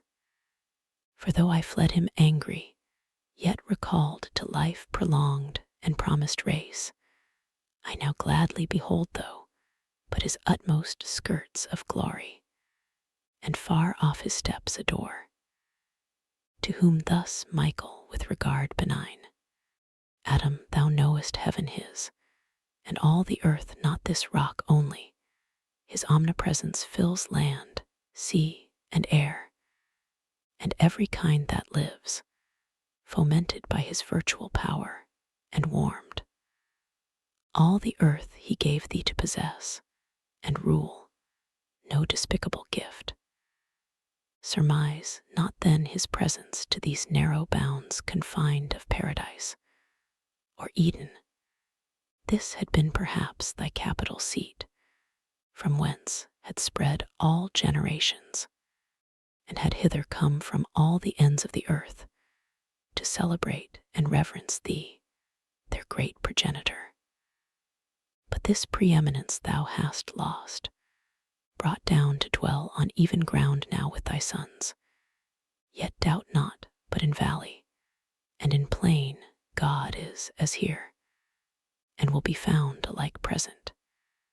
And of his presence many a sign still following thee, still compassing thee round with goodness and paternal love, his face express, and of his steps the track divine, which that thou mayest believe, and be confirmed ere thou from hence depart. No, I am sent to show thee what shall come in future days to thee, and to thy offspring. Good with bad expect to hear, supernal grace contending with sinfulness of men, thereby to learn true patience, and to temper joy with fear, and pious sorrow, equally inured by moderation, either state to bear, prosperous or adverse. So shalt thou lead safest thy life, and best prepared endure thy mortal passage when it comes. Ascend this hill, let Eve, for I have drenched her eyes, here sleep below, while thou to foresight wakest, as once thou slept'st, while she to life was formed. To whom thus Adam gratefully replied, Ascend, I follow thee, safe guide, the path thou leadest me, and to the hand of heaven submit, however chastening, to the evil turn my obvious breast, arming to overcome by suffering, and earn rest from labor won, if so I may attain. So both ascend in the visions of God. It was a hill, of paradise the highest, from whose top the hemisphere of earth, in clearest ken, stretched out to the amplest reach of prospect lay. Not higher that hill, nor wider looking round, whereon, for different cause, the tempter set our second Adam in the wilderness, to show him all earth's kingdoms, and their glory. His eye might there command wherever stood city of old or modern fame, the seat of mightiest empire, from the destined walls of Cambalu, seat of Katian Khan, and Samarcand by Oxus, Temir's throne, to Paquin of Sinian kings, and thence to Agra and Lahore of great Mogul, down to the golden Chersonese, or where the Persian in Ecbatana sat, or since in Ispahan, or where the Russian Caesar in Moscow, or the Sultan in Byzance, Turkestan born.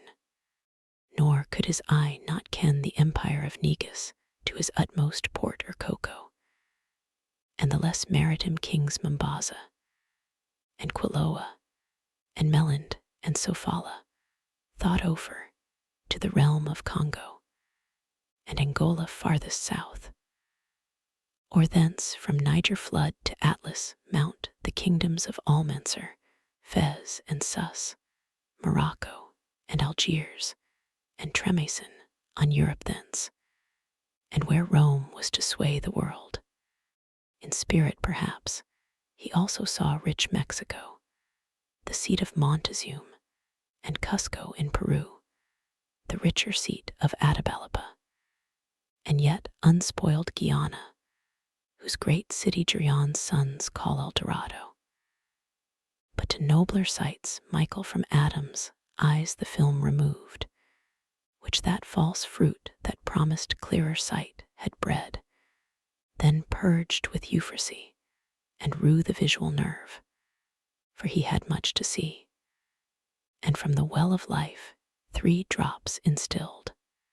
So deep the power of these ingredients pierced, even to the inmost seat of mental sight, that Adam, now enforced to close his eyes, sunk down, and all his spirits became entranced.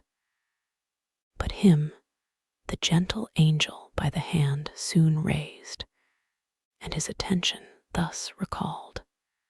Adam, now ope thine eyes, and first behold the effects which thy original crime hath wrought in some to spring from thee, who never touched the accepted tree, nor with the snake conspired, nor sinned thy sin, yet from that sin derive corruption, to bring forth more violent deeds.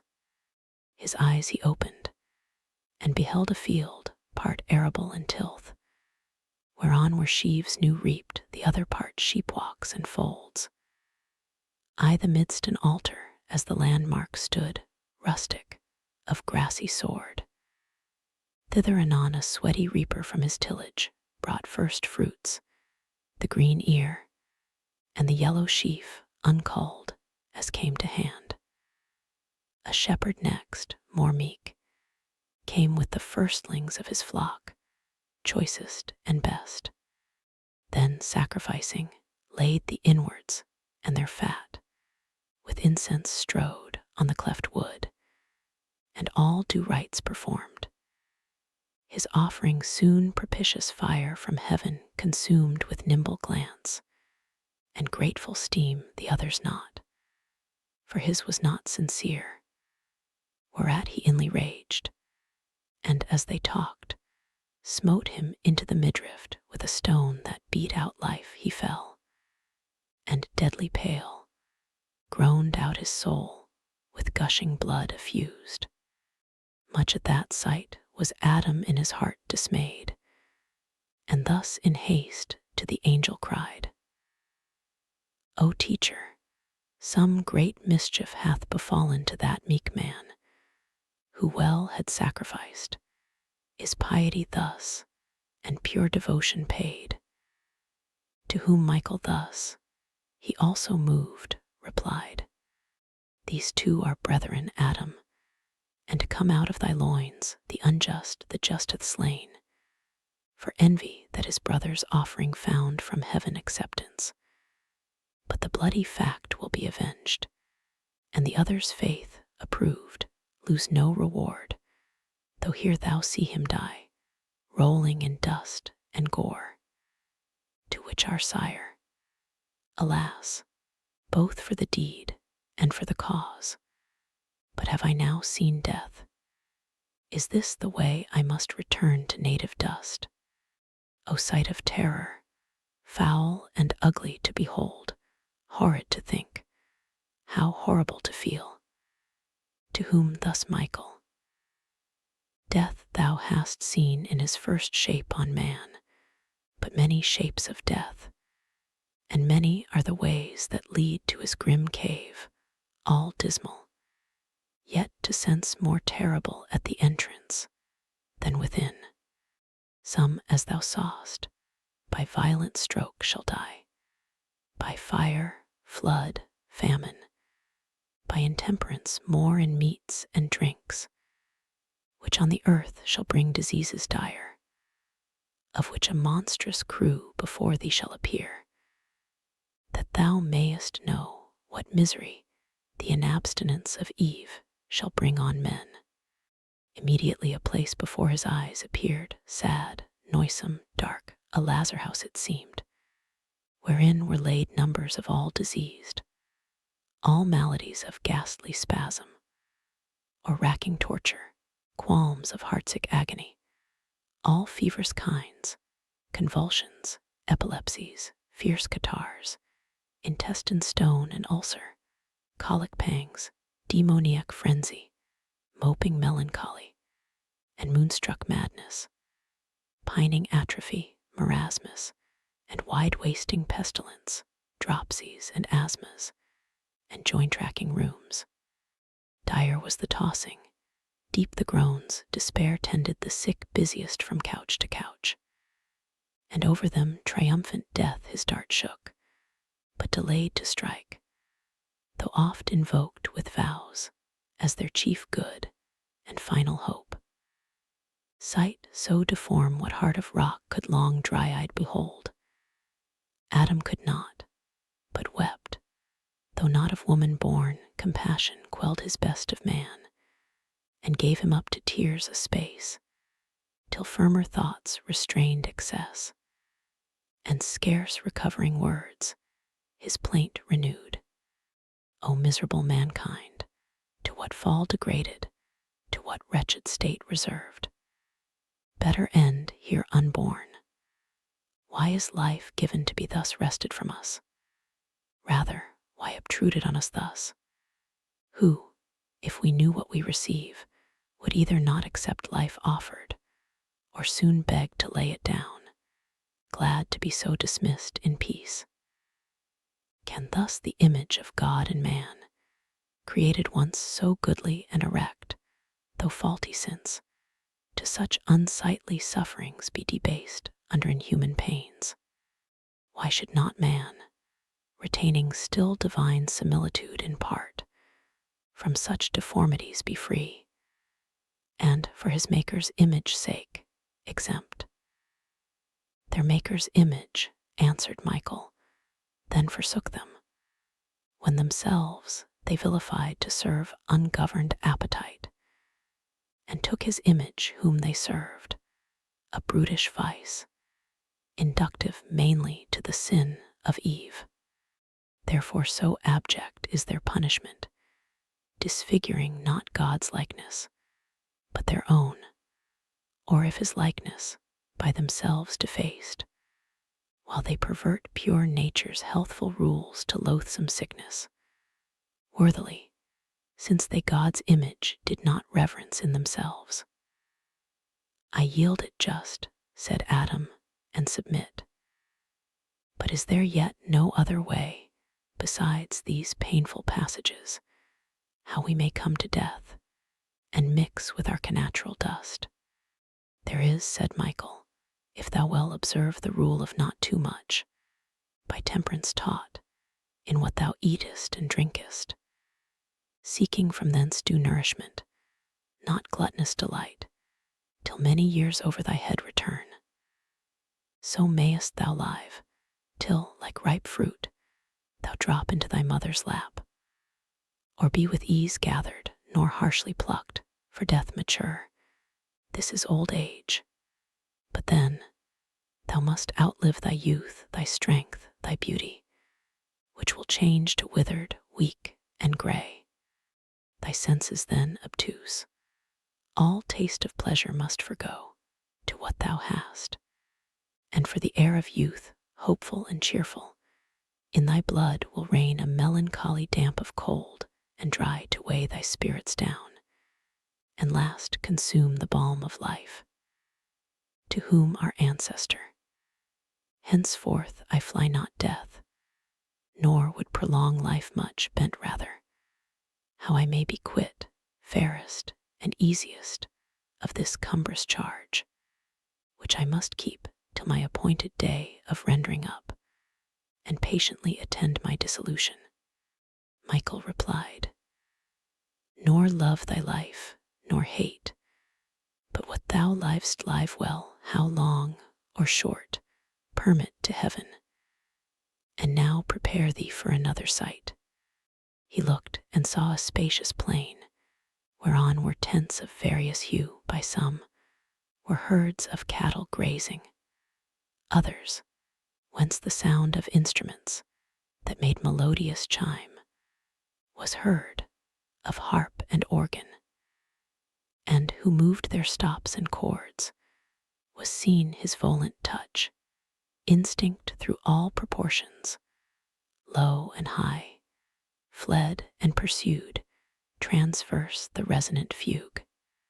In other parts stood one who, at the forge laboring, two massy clods of iron and brass had melted, whether found where casual fire had wasted woods on mountain, or in vale, down to the veins of earth, thence gliding hot to some cave's mouth, or whether washed by stream from underground, the liquid ore he drained into fit molds prepared, from which he formed first his own tools, then what might else be wrought fusel or graven in metal.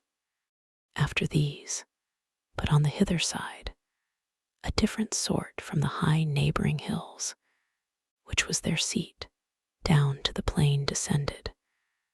By their guise just men they seemed, and all their study bent to worship God aright, and know his works not hid, nor those things last, which might preserve freedom and peace to men. They on the plain long had not walked, when from the tents, behold, a bevy of fair women, richly gay in gems and wanton dress, to the harp they sung soft amorous ditties, and in dance came on. The men, though grave, eyed them, and let their eyes rove without rein, till in the amorous net fast caught they liked, and each his liking chose. And now of love they treat, till the evening star, love's harbinger, appeared. Then, all in heat, they light the nuptial torch, and bid invoke Hymen. Then first to marriage rites invoked, with feast and music all the tents resound. Such happy interview, and fair event of love and youth not lost, songs, garlands, flowers, and charming symphonies, attached the heart of Adam, soon inclined to admit delight, the bent of nature, which he thus expressed. True opener of mine eyes, prime angel blessed, much better seems this vision, and more hope of peaceful days portends, than those two past. Those were of hate and death, or pain much worse. Here nature seems fulfilled in all her ends. To whom thus Michael, judge not what is best by pleasure, though to nature seeming meet, created as thou art, to nobler end holy and pure, conformity divine. Those tents thou saw'st so pleasant were the tents of wickedness, wherein shall dwell his race who slew his brother. Studious they appear of arts that polish life, inventors rare, unmindful of their maker, though his spirit taught them. But they his gifts acknowledged none, yet they a beauteous offspring shall beget.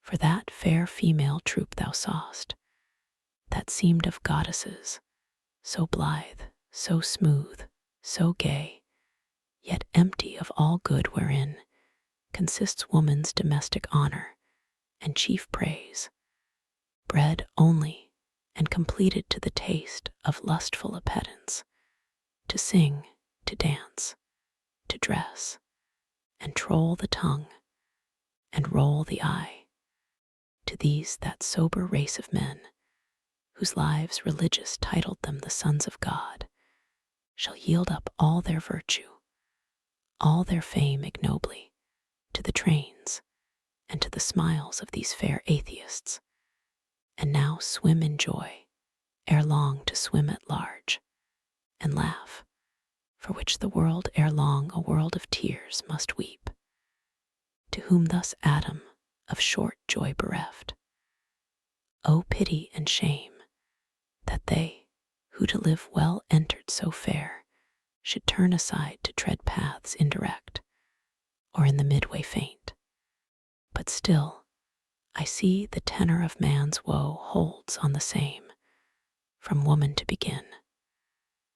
From man's effeminate slackness it begins, said the angel, who should better hold his place by wisdom and superior gifts received. But now prepare thee for another scene. He looked and saw wide territory spread before him, towns and rural works between, cities of men with lofty gates and towers, concourse in arms, fierce faces threatening war, giants of mighty bone and bold emprise, part wield their arms, part curb the foaming steed, single or in array of battle ranged both horse and foot, nor idly mustering stood. One way a band select from forage drives a herd of beeves, fair oxen and fair kine, from a fat meadow ground, or fleecy flock, ewes and their bleating lambs over the plain, their booty. Scarce with life the shepherds fly, but call in aid, which makes a bloody fray. With cruel tournament the squadrons join, where cattle pastured late, now scattered lies with carcasses and arms the ensanguined field, deserted. Others to a city strong lay siege, encamped, by battery, scale, and mine, assaulting. Others from the wall defend with dart and javelin, stones, and sulphurous fire, on each hand slaughter and gigantic deeds. In other part, the sceptred heralds call to council. In the city gates, anon grey-headed men and grave, with warriors mixed, assemble and harangues are heard. But soon in factious opposition, till at last, of middle age one rising, eminent in wise deport, spake much of right and wrong, of justice or religion, truth and peace, and judgment from above. Him old and young exploded, and had seized with violent hands, had not a cloud descending snatched him thence unseen amid the throng. Though violence proceeded, and oppression and sword law through all the plain, and refuge none was found. Adam was all in tears, and to his guide lamenting turned full sad. Oh, what are these, death's ministers, not men, who thus deal death inhumanly to men, and multiply 10,000-fold the sin of him who slew his brother? For of whom such massacre make they? But of their brethren, men of men. But who was that just man, whom had not heaven rescued, had in his righteousness been lost, to whom thus Michael, these are the product of those ill-mated marriages thou saw'st, where good with bad were matched, who of themselves abhor to join, and, by imprudence mixed, produce prodigious births of body or mind. Such were these giants, men of high renown, for in those days might only shall be admired, and valor and heroic virtue called, to overcome in battle, and subdue nations, and bring home spoils with infinite manslaughter, shall be held the highest pitch of human glory, and for glory done of triumph, to be styled great conquerors, patrons of mankind, gods, and sons of gods, destroyers rightly are called, and plagues of men. Thus fame shall be achieved, renown on earth, and what most merits fame, in silence hid. But he, the seventh from thee, whom thou beheldst the only righteous in a world perverse, and therefore hated, therefore so beset with foes, for daring single to be just, and utter odious truth, that God would come to judge them with his saints.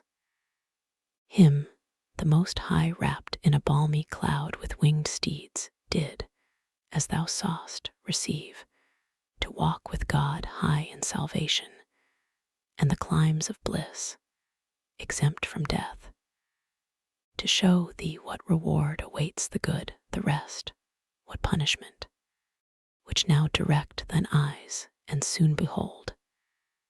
He looked, and saw the face of things quite changed.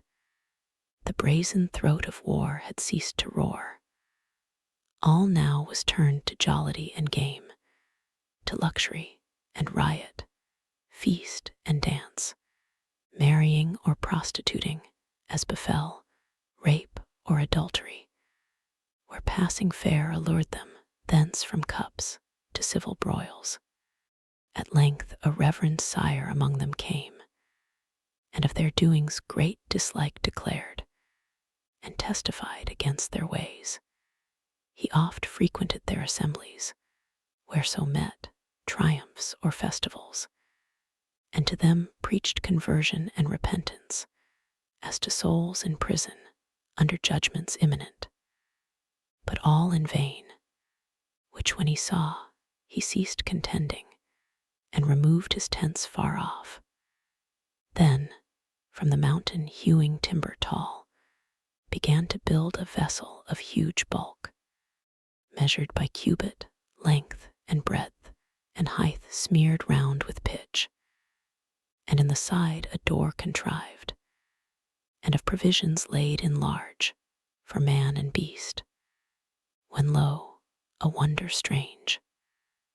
Of every beast and bird and insect small came sevens and pairs, and entered in as taught their order. Last the sire and his 3 sons, with their 4 wives, and God made fast the door. Meanwhile the south wind rose, and with black wings wide hovering, all the clouds together drove from under heaven, the hills to their supply vapor, and exhalation dusk and moist, sent up Amen. And now the thickened sky like a dark ceiling stood, down rushed the rain impetuous, and continued, till the earth no more was seen. The floating vessel swum uplifted, and secure with beaked prow rode tilting o'er the waves.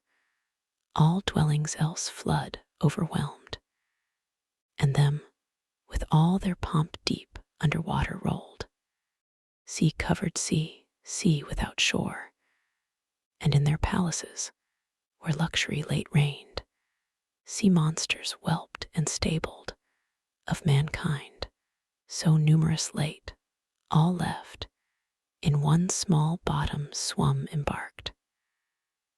How didst thou grieve then, Adam, to behold the end of all thy offspring, end so sad, depopulation, the another flood, of tears and sorrow a flood, thee also drowned, and sunk thee as thy sons, till, gently reared by the angel, on thy feet thou stoodest at last, though comfortless, as when a father mourns his children, all in view destroyed at once, and scarce to the angel utteredst thus thy plaint.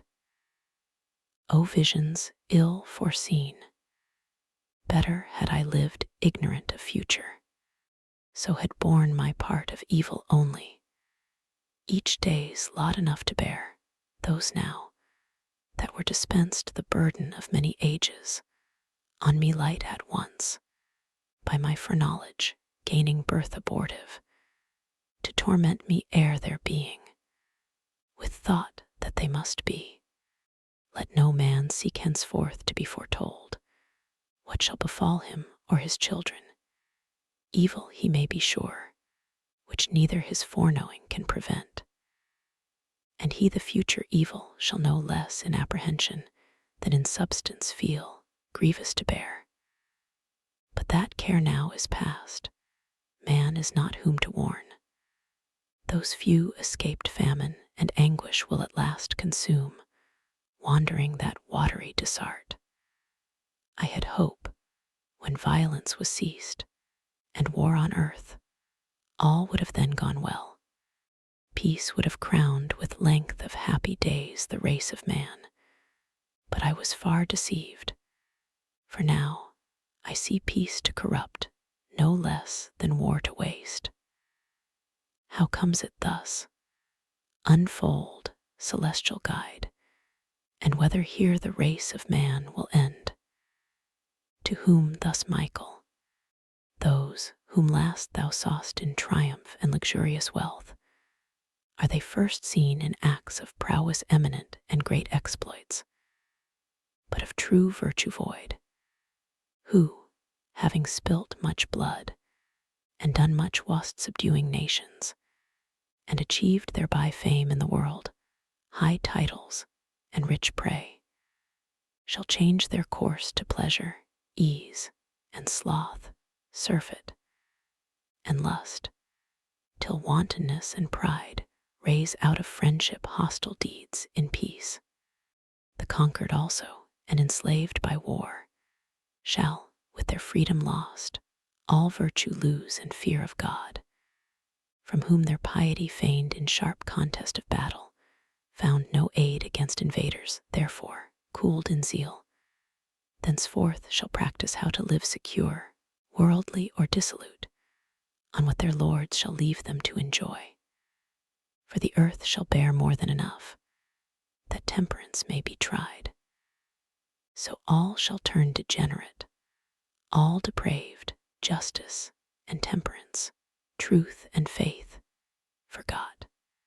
One man except, the only son of light in a dark age, against example good, against allurement, custom, and a world offended, fearless of reproach and scorn, or violence, he of their wicked ways shall them admonish, and before them set the paths of righteousness. How much more safe and full of peace, denouncing wrath to come on their impenitence, and shall return of them derided, but of God observed the one just man alive. By his command shall build a wondrous ark, as thou beheldst, to save himself, and household, from amidst a world devote to universal wrack.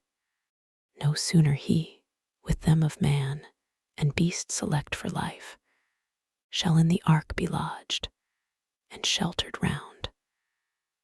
But all the cataracts of heaven set open on the earth shall pour rain, day and night.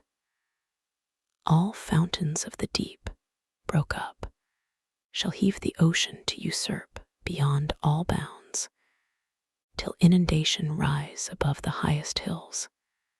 Then shall this mount of paradise by might of waves be moved out of his place, pushed by the horned flood, with all his verdure spoiled, and trees adrift, down the great river to the opening gulf, and there take root an island salt and bare, the haunt of seals and orcs and sea-mew's clang, to teach thee that God attributes to place no sanctity, if none be thither brought by men who there frequent, or therein dwell.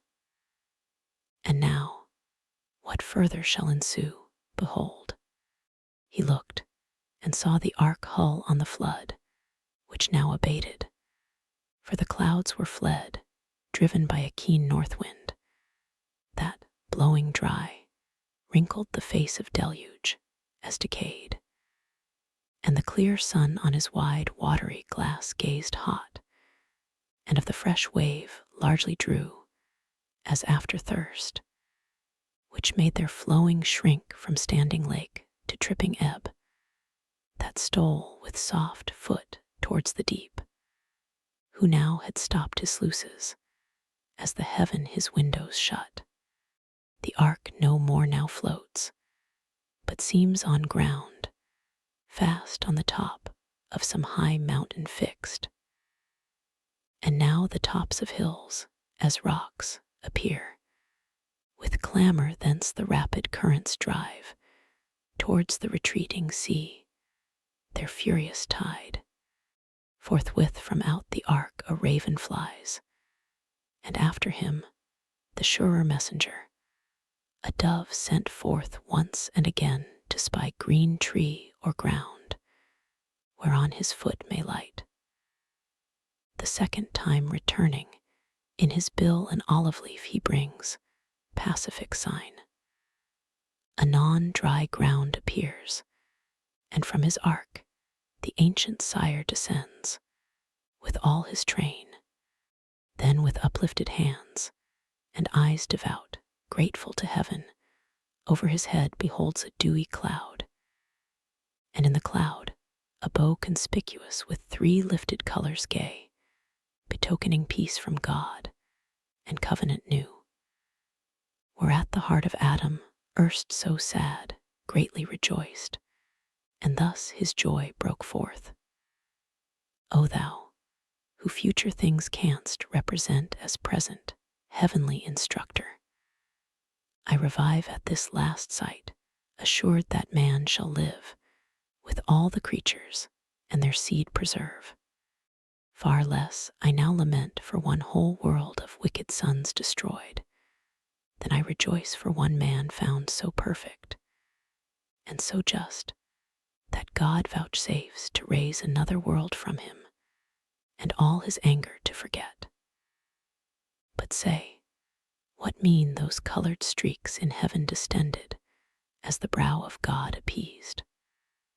Or serve they as a flowery verge, to bind the fluid skirts of that same watery cloud, lest it again dissolve, and shower the earth, to whom the archangel, dexterously thou aimest, so willingly doth God remit his ire, though late repenting him of man depraved, grieved at his heart, when looking down, he saw the whole earth filled with violence, and all flesh corrupting each their way. Yet, those removed, such grace shall one just man find in his sight, that he relents not to blot out mankind, and makes a covenant never to destroy the earth again by flood, nor let the sea surpass his bounds, nor rain to drown the world, with man therein or beast. But when he brings over the earth a cloud, will therein set his triple-colored bow, whereon to look, and call to mind his covenant. Day and night, seed time and harvest, heat and hoary frost, shall hold their course, till fire purge all things new, both heaven and earth, wherein the just shall dwell. Book 12. As one who in his journey bates at noon, though bent on speed, so here the archangel paused betwixt the world destroyed and world restored. If Adam aught perhaps might interpose, then, with transitions sweet, new speech resumes. Thus thou hast seen one world begin and end, and man, as from a second stock, proceed. Much thou hast yet to see, but I perceive thy mortal sight to fail. Objects divine must needs impair and weary human sense. Henceforth, what is to come I will relate. Thou therefore give due audience and attend this second source of men, while yet but few, and while the dread of judgment past remains fresh in their minds, fearing the deity, with some regard to what is just and right shall lead their lives, and multiply apace, laboring the soil, and reaping plenteous crop, corn, wine, and oil, and from the herd or flock, oft sacrificing bullock, lamb, or kid, with large wine offerings poured, and sacred feast, shall spend their days in joy unblamed, and dwell long time in peace, by families and tribes, under paternal rule, till one shall rise of proud, ambitious heart, who, not content with fair equality, fraternal state, will arrogate dominion undeserved over his brethren, and quite dispossess conquered and law of nature from the earth, hunting, and men not beasts shall be his game with war, and hostile snare, such as refuse subjection to his empire tyrannous. A mighty hunter, thence he shall be styled before the Lord, as in despite of heaven, or from heaven, claiming second sovereignty, and from rebellion shall derive his name, though of rebellion others he accuse.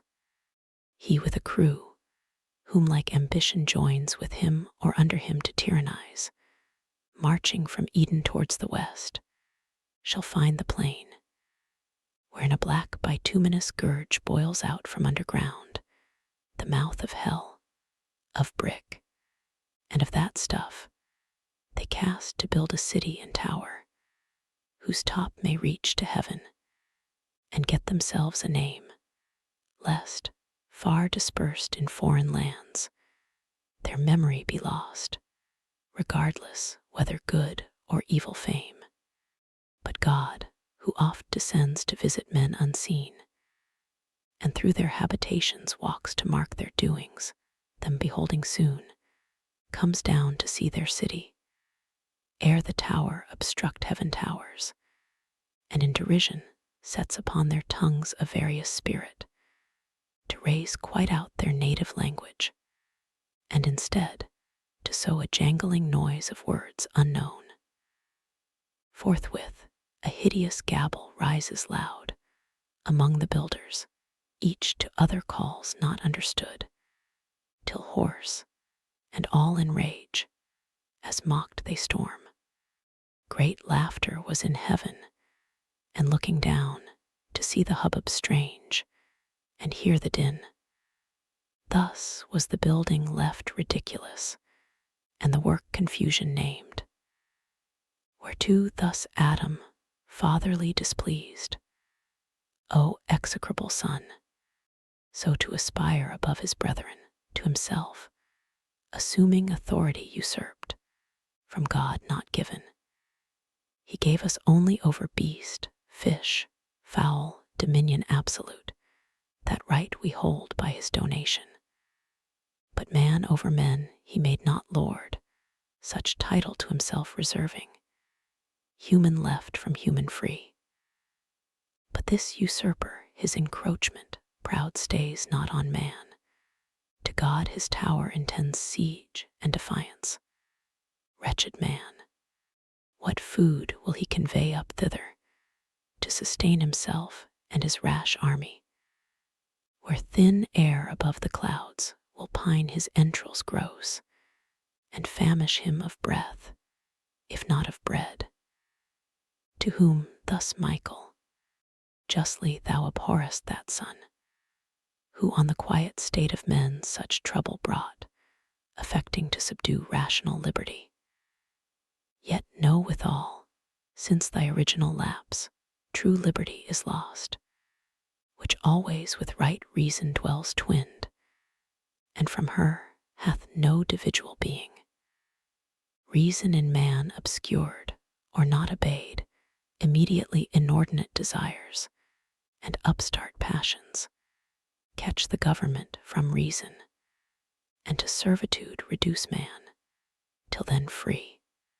Therefore, since he permits within himself unworthy powers to reign over free reason, God, in judgment just, subjects him from without to violent lords, who oft as undeservedly enthrall his outward freedom. Tyranny must be, though to the tyrant thereby no excuse.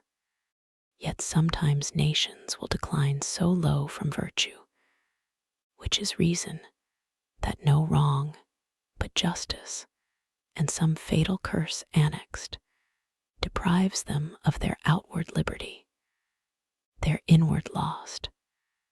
Witness the irreverent son of him who built the ark, who, for the shame done to his father, heard this heavy curse, servant of servants, on his vicious race.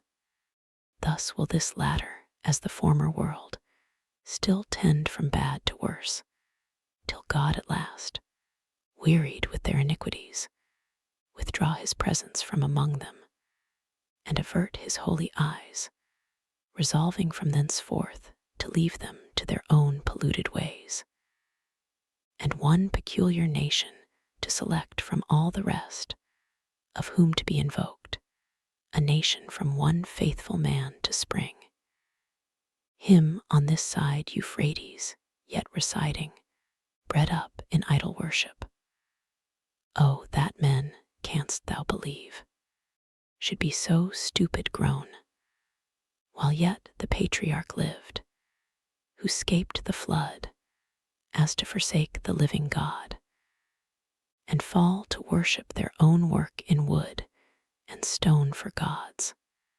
Yet him God the Most High vouchsafes to call by vision from his father's house, his kindred and false gods, into a land which he will show him, and from him will raise a mighty nation, and upon him shower his benediction so, that in his seed all nations shall be blessed. He straight obeys, not knowing to what land, yet firm believes. I see him, but thou canst not, with what faith he leaves his gods, his friends, and native soil, of Chaldea, passing now the ford to Haran.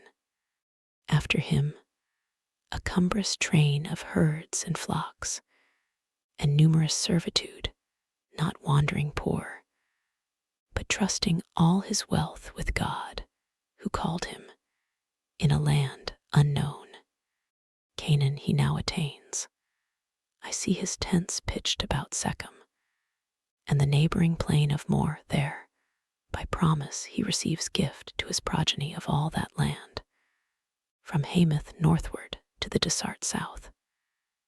Things by their names I call, though yet unnamed, from Hermon east to the great western sea, Mount Hermon, yonder sea, each place behold in prospect, as I point them on the shore Mount Carmel. Here, the double-founted stream, Jordan, true limit eastward, but his sons shall dwell to senior, that long ridge of hills. This ponder, that all nations of the earth shall in his seed be blessed. By that seed is meant thy great deliverer, who shall bruise the serpent's head, whereof to thee anon plainlier shall be revealed. This patriarch blessed, whom faithful Abraham due time shall call a son, and of his son a grandchild, leaves like him in faith, in wisdom and renown.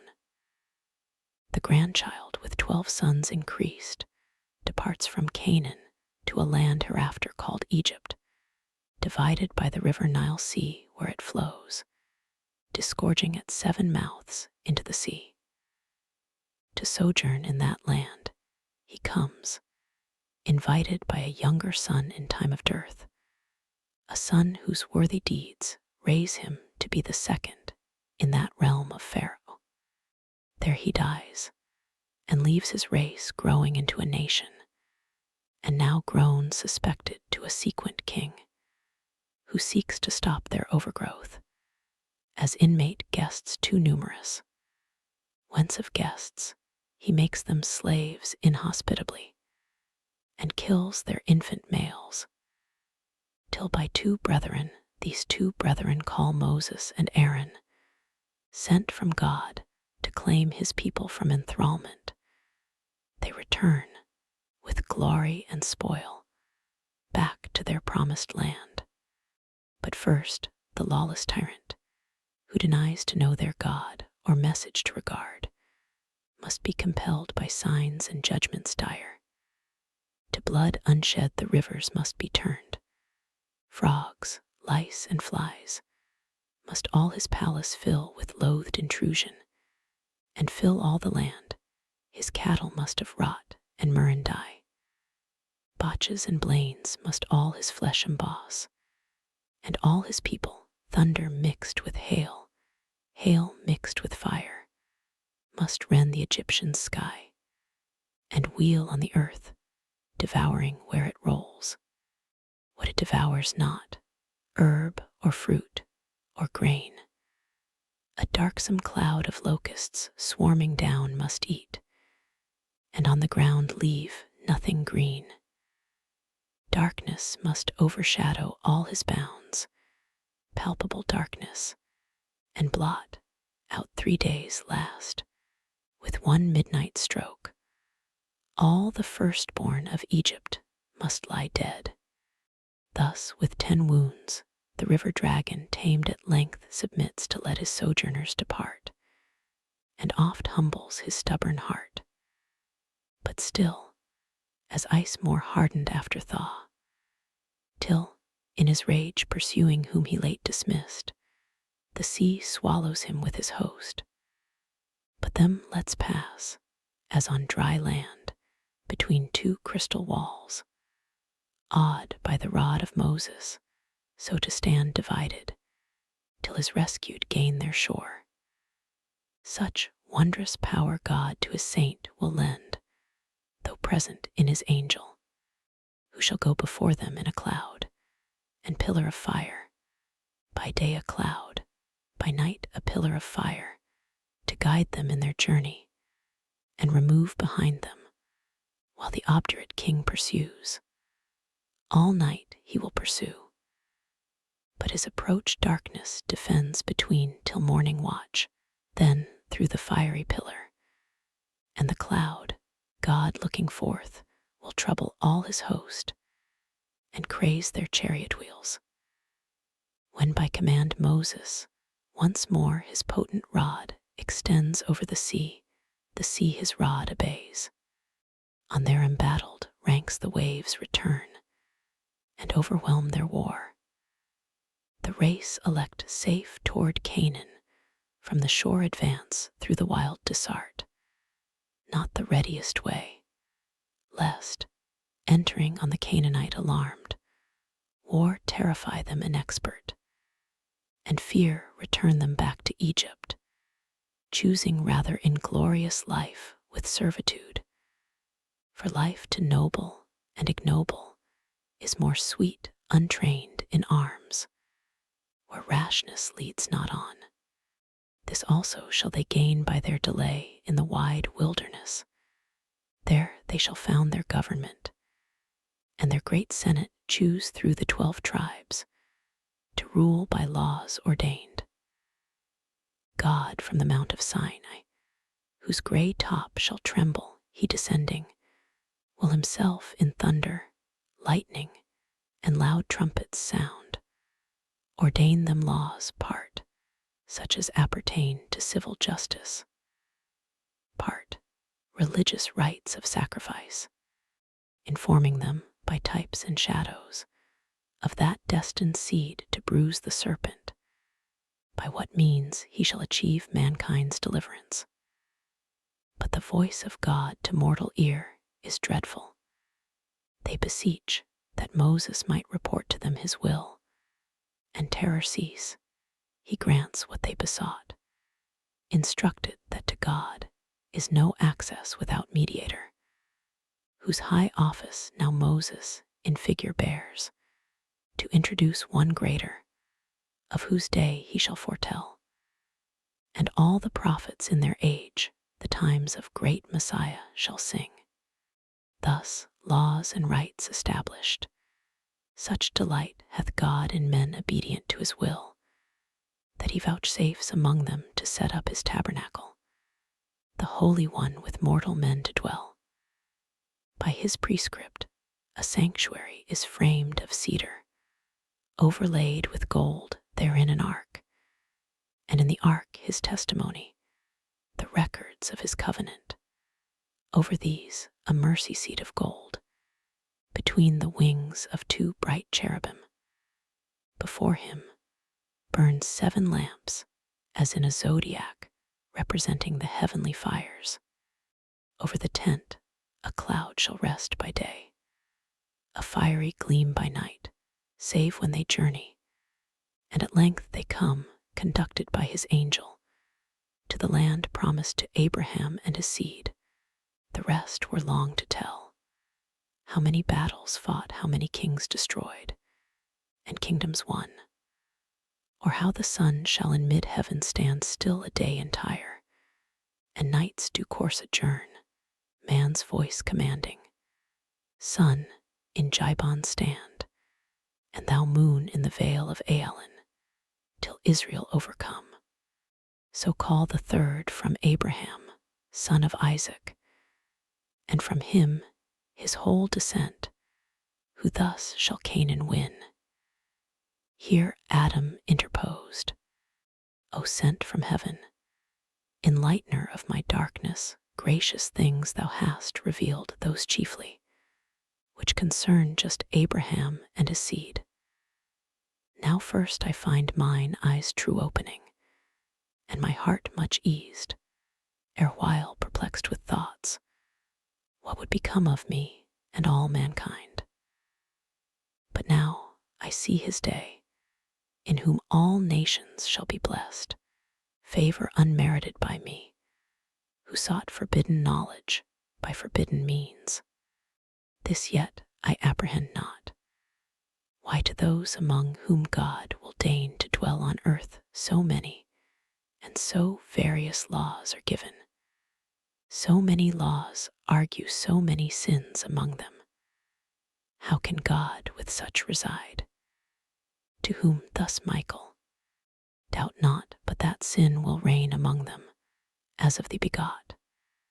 And therefore was law given them, to evince their natural pravity, by stirring up sin against law to fight, that when they see law can discover sin, but not remove, save by those shadowy expiations weak, the blood of bulls and goats, they may conclude some blood more precious must be paid for man, just for unjust, that, in such righteousness to them by faith imputed, they may find justification towards God, and peace of conscience, which the law by ceremonies cannot appease, nor man the mortal part perform, and not performing cannot live. So law appears imperfect, and but given with purpose to resign them in full time up to a better covenant, disciplined from shadowy types to truth, from flesh to spirit, from imposition of strict laws to free acceptance of large grace, from servile fear to filial, works of law to works of faith.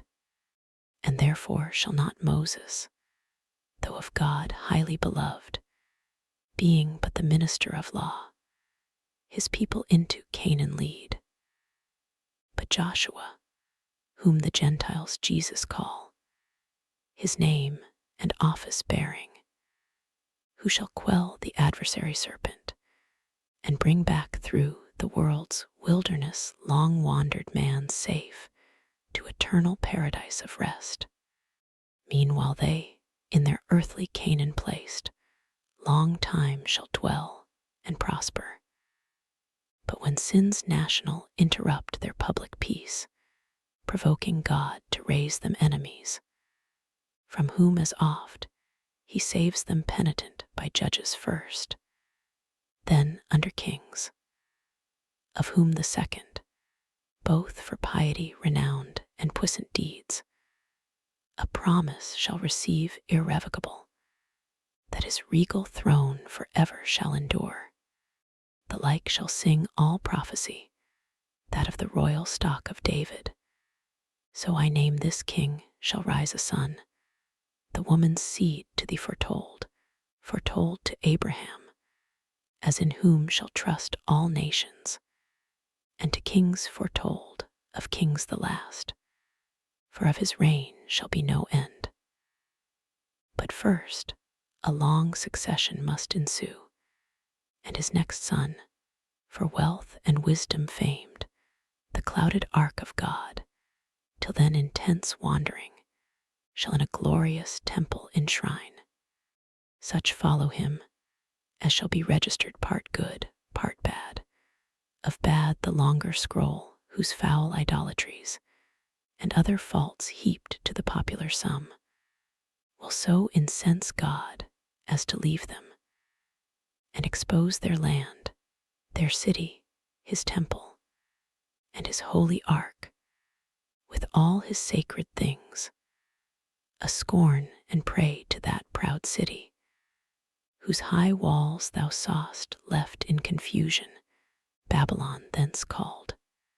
There in captivity he lets them dwell the space of 70 years, then brings them back, remembering mercy, and his covenant sworn to David, stablished as the days of heaven, returned from Babylon by leave of kings their lords, whom God disposed, the house of God they first re-edify, and for a while in mean estate live moderate, till, grown in wealth and multitude, factious they grow.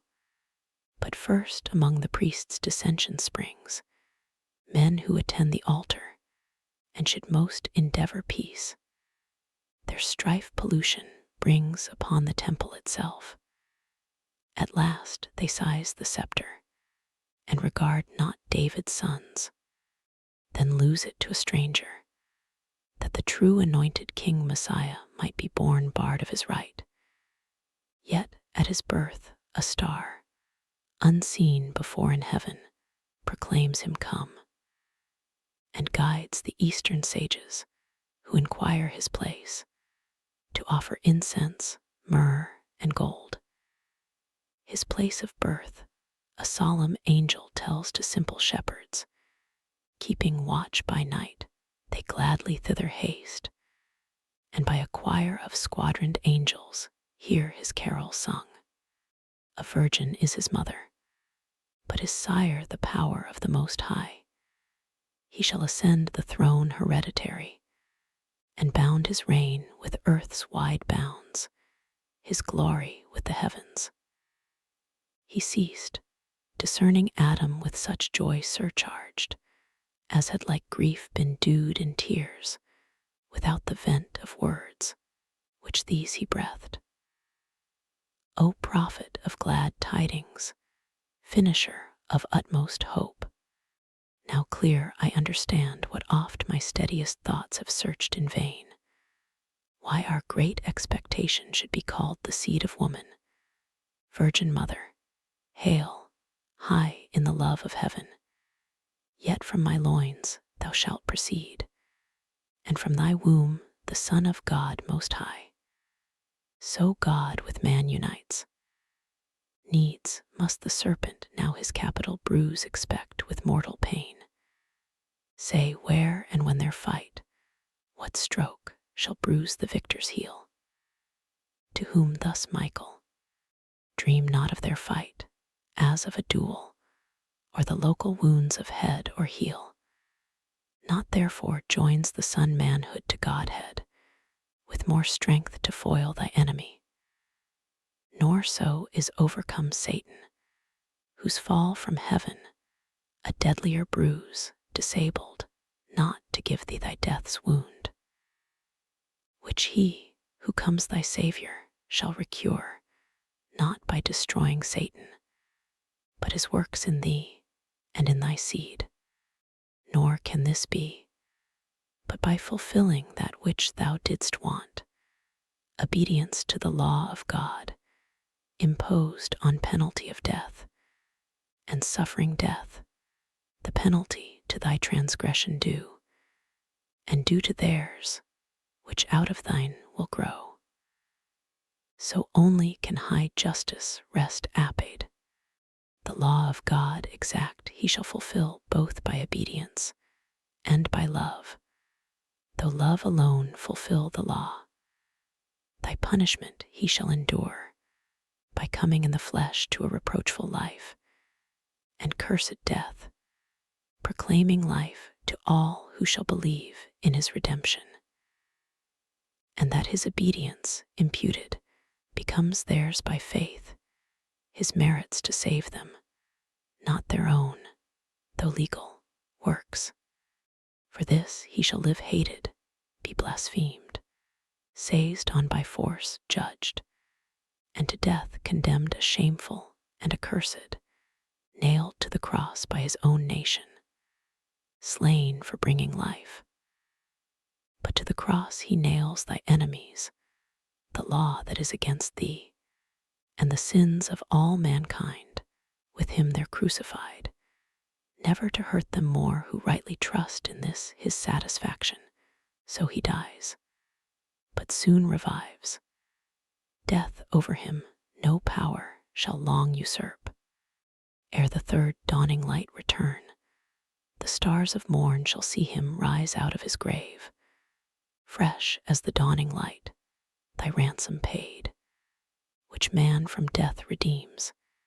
His death for man, as many as offered life neglect not, and the benefit embrace by faith not void of works. This godlike act annuls thy doom, the death thou shouldest have died, in sin forever lost from life. This act shall bruise the head of Satan, crush his strength, defeating sin and death, his two main arms, and fix far deeper in his head their stings than temporal death shall bruise the victor's heel, or theirs whom he redeems, a death like sleep, a gentle wafting to immortal life. Nor after resurrection shall he stay longer on earth than certain times to appear to his disciples, men who in his life still followed him. To them shall leave in charge to teach all nations what of him they learned and his salvation. Them who shall believe, baptizing in the profluent stream, the sign of washing them from guilt of sin to life pure, and in mind prepared, if so befall, for death, like that which the Redeemer died.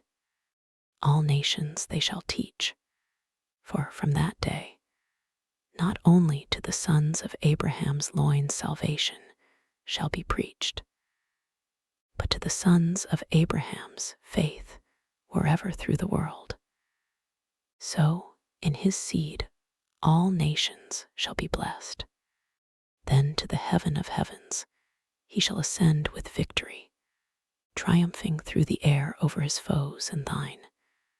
There shall surprise the serpent, prince of air, and drag in chains through all his realm, and their confounded leave, then enter into glory, and resume his seat at God's right hand, exalted high above all names in heaven.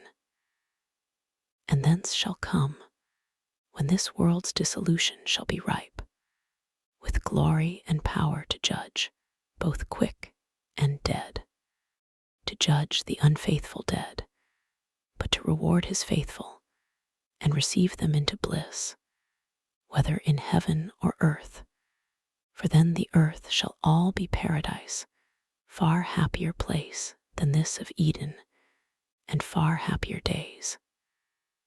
So spake the Archangel Michael, then paused, as at the world's great period, and our sire, replete with joy and wonder, thus replied: O goodness infinite, goodness immense, that all this good of evil shall produce, and evil turn to good, more wonderful than that which by creation first brought forth light out of darkness.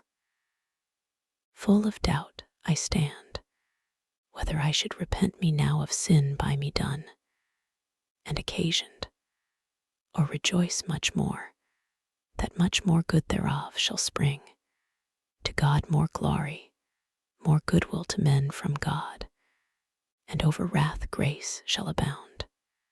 But say, if our deliverer up to heaven must reascend, what will betide the few his faithful, left among the unfaithful herd, the enemies of truth?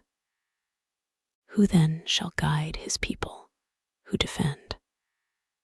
Will they not deal worse with his followers than with him they dealt?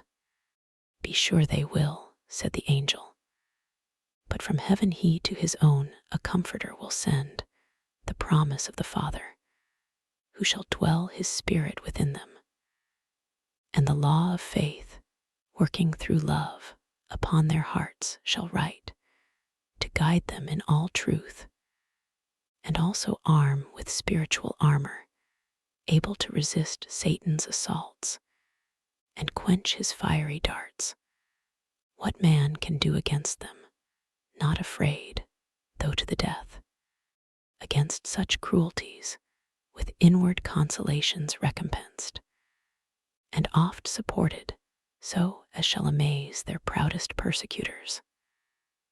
For the Spirit, poured first on his apostles, whom he sends to evangelize the nations, then on all baptized, shall them with wondrous gifts endue to speak all tongues, and do all miracles, as did their Lord before them. Thus they win great numbers of each nation to receive with joy the tidings brought from heaven. At length their ministry performed, and race well run, their doctrine and their story written left, they die.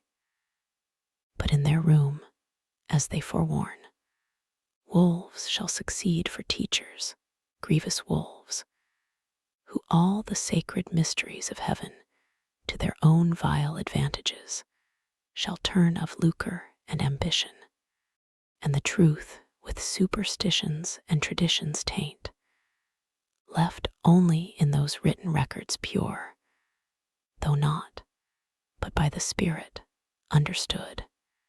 Then shall they seek to avail themselves of names, places, and titles, and with these to join secular power, though feigning still to act by spiritual, to themselves appropriating the Spirit of God, promised alike and given to all believers. And from that pretense, spiritual laws by carnal power shall force on every conscience, laws which none shall find left them enrolled, or what the Spirit within shall on the heart engrave. What will they then but force the Spirit of grace itself, and bind his consort liberty? What but unbuild his living temples, built by faith to stand, their own faith, not another's? For on earth, who against faith and conscience can be heard infallible? Yet many will presume, whence heavy persecution shall arise on all, who in the worship persevere of spirit and truth. The rest, far greater part, will deem in outward rites and specious forms religion satisfied. Truth shall retire bestuck with slanderous darts, and works of faith rarely be found. So shall the world go on to good malignant, to bad men benign, under her own weight groaning, till the day appear of respiration to the just, and vengeance to the wicked, at return of him so lately promised to thy aid, the woman's seed, obscurely then foretold, now ampler known thy Saviour and thy Lord last in the clouds, from heaven to be revealed in glory of the Father, to dissolve Satan with his perverted world. Then raise from the conflagrant mass, purged and refined, new heavens, new earth, ages of endless date, founded in righteousness and peace and love, to bring forth fruits, joy, and eternal bliss. He ended, and thus Adam last replied, how soon hath thy prediction, seer blessed, measured this transient world, the race of time, till time stand fixed. Beyond is all abyss, eternity, whose end no eye can reach. Greatly instructed, I shall hence depart, greatly in peace of thought, and have my fill of knowledge, what this vessel can contain, beyond which was my folly to aspire. Henceforth I learn that to obey is best, and love with fear the only God, to walk as in his presence, ever to observe his providence, and on him sole depend, merciful over all his works, with good still overcoming evil, and by small accomplishing great things, by things deemed weak subverting worldly strong, and worldly wise by simply meek. That suffering for truth's sake is fortitude to highest victory, and to the faithful, death the gate of life. Taught this by his example, whom I now acknowledge my Redeemer, ever blessed, to whom thus also the angel last replied, this having learned, thou hast attained the sum of wisdom, hope no higher, though all the stars thou knewest by name, and all the ethereal powers, all secrets of the deep, all nature's works, or works of God in heaven, air, earth, or sea, and all the riches of this world enjoyedst, and all the rule, one empire, only add deeds to thy knowledge answerable, add faith, add virtue, patience, temperance, add love, by name to come called charity, the soul of all the rest. Then wilt thou not be loth to leave this paradise, but shalt possess a paradise within thee, happier far. Let us descend now therefore from this top of speculation, for the hour precise exacts our parting hence, and see the guards, by me encamped on yonder hill, expect their motion, at whose front a flaming sword, in signal of remove, waves fiercely round. We may no longer stay. Go, waken Eve, her also I with gentle dreams have calmed portending good, and all her spirits composed to meek submission. Thou, at season fit, let her with thee partake what thou hast heard, chiefly what may concern her faith to know, the great deliverance by her seed to come for by the woman's seed on all mankind, that ye may live, which will be many days, both in one faith unanimous, though sad with cause for evils past, yet much more cheered with meditation on the happy end. He ended, and they both descend the hill descended, Adam to the bower, where Eve lay sleeping, ran before, but found her waked. And thus with words not sad she him received, whence thou returnest, and whither wentest, I know, for God is also in sleep, and dreams advise, which he hath sent propitious, some great good presaging, since with sorrow and heart's distress wearied I fell asleep. But now lead on, in me is no delay, with thee to go, is to stay here, without thee here to stay, is to go hence unwilling. Thou to me art all things under heaven, all places thou, who for my wilful crime art banished hence. This further consolation, yet secure I carry hence, though all by me is lost. Such favor I unworthy am vouchsafed. By me the promised seed shall all restore. So spake our mother Eve, and Adam heard well pleased, but answered not. For now too nigh the archangel stood, and from the other hill to their fixed station, all in bright array the cherubim descended, on the ground gliding meteorous, as evening mist risen from a river o'er the marish glides, and gathers ground fast at the laborer's heel homeward returning. High in front advanced, the brandished sword of God before them blazed, fierce as a comet, which with torrid heat and vapor as the Libyan air adust, began to parch that temperate clime. Whereat in either hand the hastening angel caught our lingering parents, and to the eastern gate led them direct, and down the cliff as fast to the subjected plain, then disappeared. They looking back, all the eastern side beheld of paradise, so late their happy seat, waved over by that flaming brand, the gate with dreadful faces thronged, and fiery arms. Some natural tears they dropped, but wiped them soon. The world was all before them, where to choose their place of rest, and Providence their guide. They, hand in hand, with wandering steps and slow, through Eden took their solitary way.